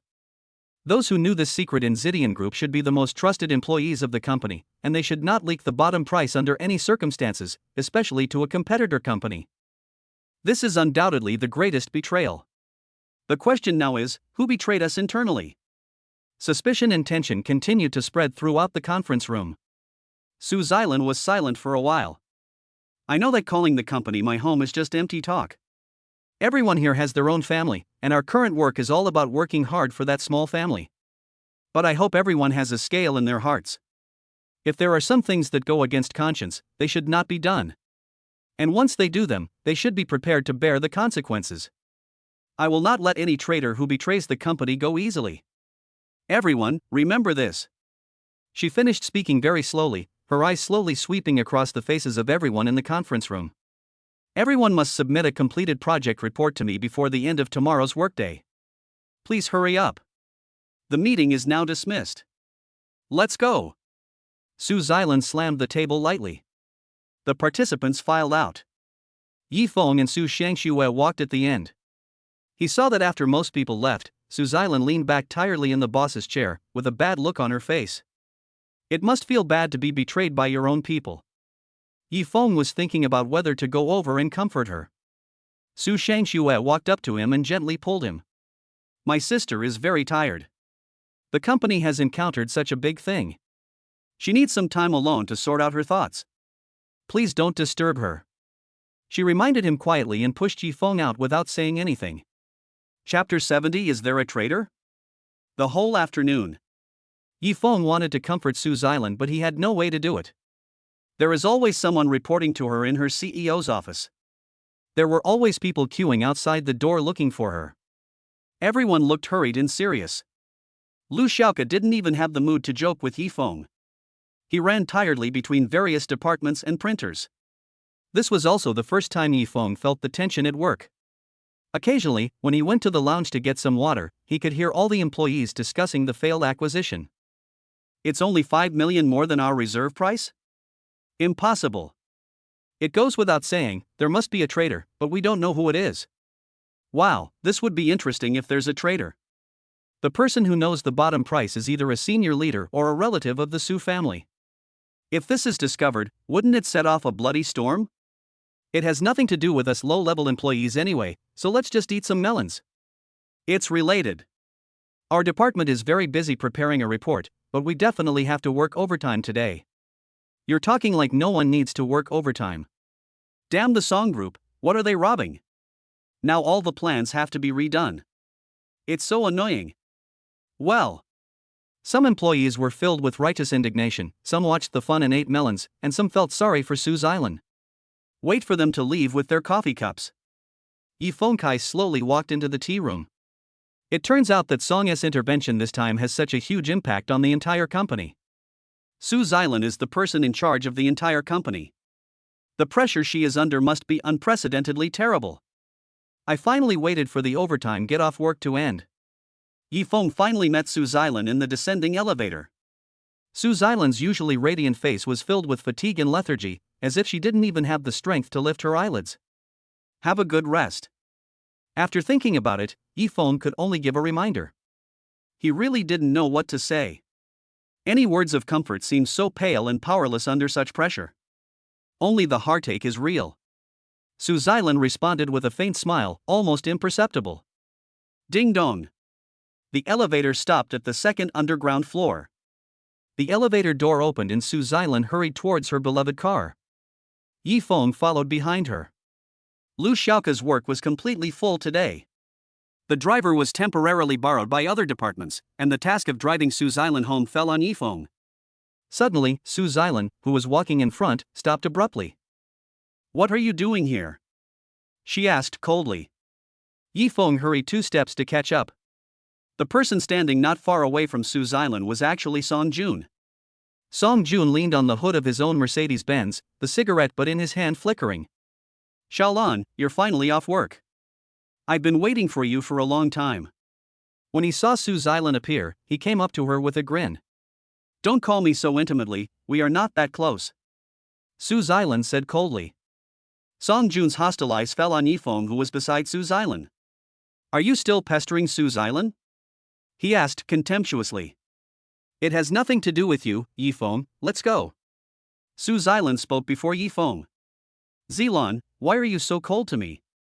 Is this guy doing something behind my back? Did he say something bad about me? The look in Song Jun's eyes when he looked at Yi Feng made him want to kill even more. Before this, even though Sue's Island was unhappy with Song Jun being the blind date arranged by her parents, she rarely showed it directly on her face. Considering the relationship between the two families and their upbringing, she at least maintained harmony and politeness on the surface. And now, even Song Jun could clearly feel Sue's Island's disgust and rejection of him. Don't you really know why I treat you like this? Sue's Island was originally ready to leave. Hearing Song Jun accusing Yi Feng, she suddenly stopped and turned to Song Jun to question him. Is it because of me? Song Jun pointed at his nose in surprise. I didn't do anything. He shrugged innocently. Don't tell me you didn't know anything about your family's acquisition of Jaha store. Seeing that he was pretending to be stupid, Sue's Island simply spoke frankly. Oh. You mean Jaha's shops? Aren't they just a few shops? Is it really necessary to make you and me enemies? Zilan, listen to me. After we get married, there will be no distinction between yours and mine. We are all one family. Song Jun was vague about the purchase of the shop, but showed great interest in the marriage. Sue's Island is extremely intelligent. As soon as I heard it, I knew he was deliberately playing dumb. There was even a hint of pride in his words. After all, this time Song Enterprise had Sue's Island in a difficult position, and Song Jun felt that he had the upper hand in their relationship. The marriage he proposed is also the best solution. Indeed, once Sue's Island marries him, not only will the problem of the shop be solved, but the two groups can also work together to grow bigger. This is the consideration of the Song family and also the plan of Sue's Island's parents. Only Sue's Island. She can make some sacrifices for the company. But he is unwilling to devote himself. Song Jun, Sue's Island's parents, and even those who turned against the company were all waiting for Sue's Island to be forced to go down this path. Only Sue's Island herself knows, she just refuses. Song Jun, listen carefully. I make my own decisions about my marriage and will not be coerced by anyone or anything. I despise you. I despise Song Enterprise's actions even more. She stared into Song Jun's eyes and spoke word by word. The smile on Song Jun's face disappeared. Being pointed at and told that he looked down on by a woman he liked, in front of another man. As the heir of the Song family, Song Joon had never suffered such humiliation before. Do you dare to say that again? He took a step closer to Su Xilan coldly, looking like he was about to take action. What are you going to do? Although Yifeng didn't say anything, he stood silently beside Su Xilan, like a quiet support. He noticed Song Jun's actions, and immediately stepped forward to protect Su Xilan behind him, staring at Song Jun and asked. You little bastard, she's a woman. If I don't hit her, do you think I won't hit you? Song Jun pointed at Yifeng's nose and shouted. Yifeng looked at him coldly. That look was like looking at an impotent and furious wild dog. Song Jun was enraged. He suddenly raised his hand and snapped his fingers. In an unnoticed corner nearby, the lights of a bodyguard car came on, and two tall and strong men walked out from the passenger seat and the back seat. From the attire they wore and the lines on their faces, they were obviously martial artists.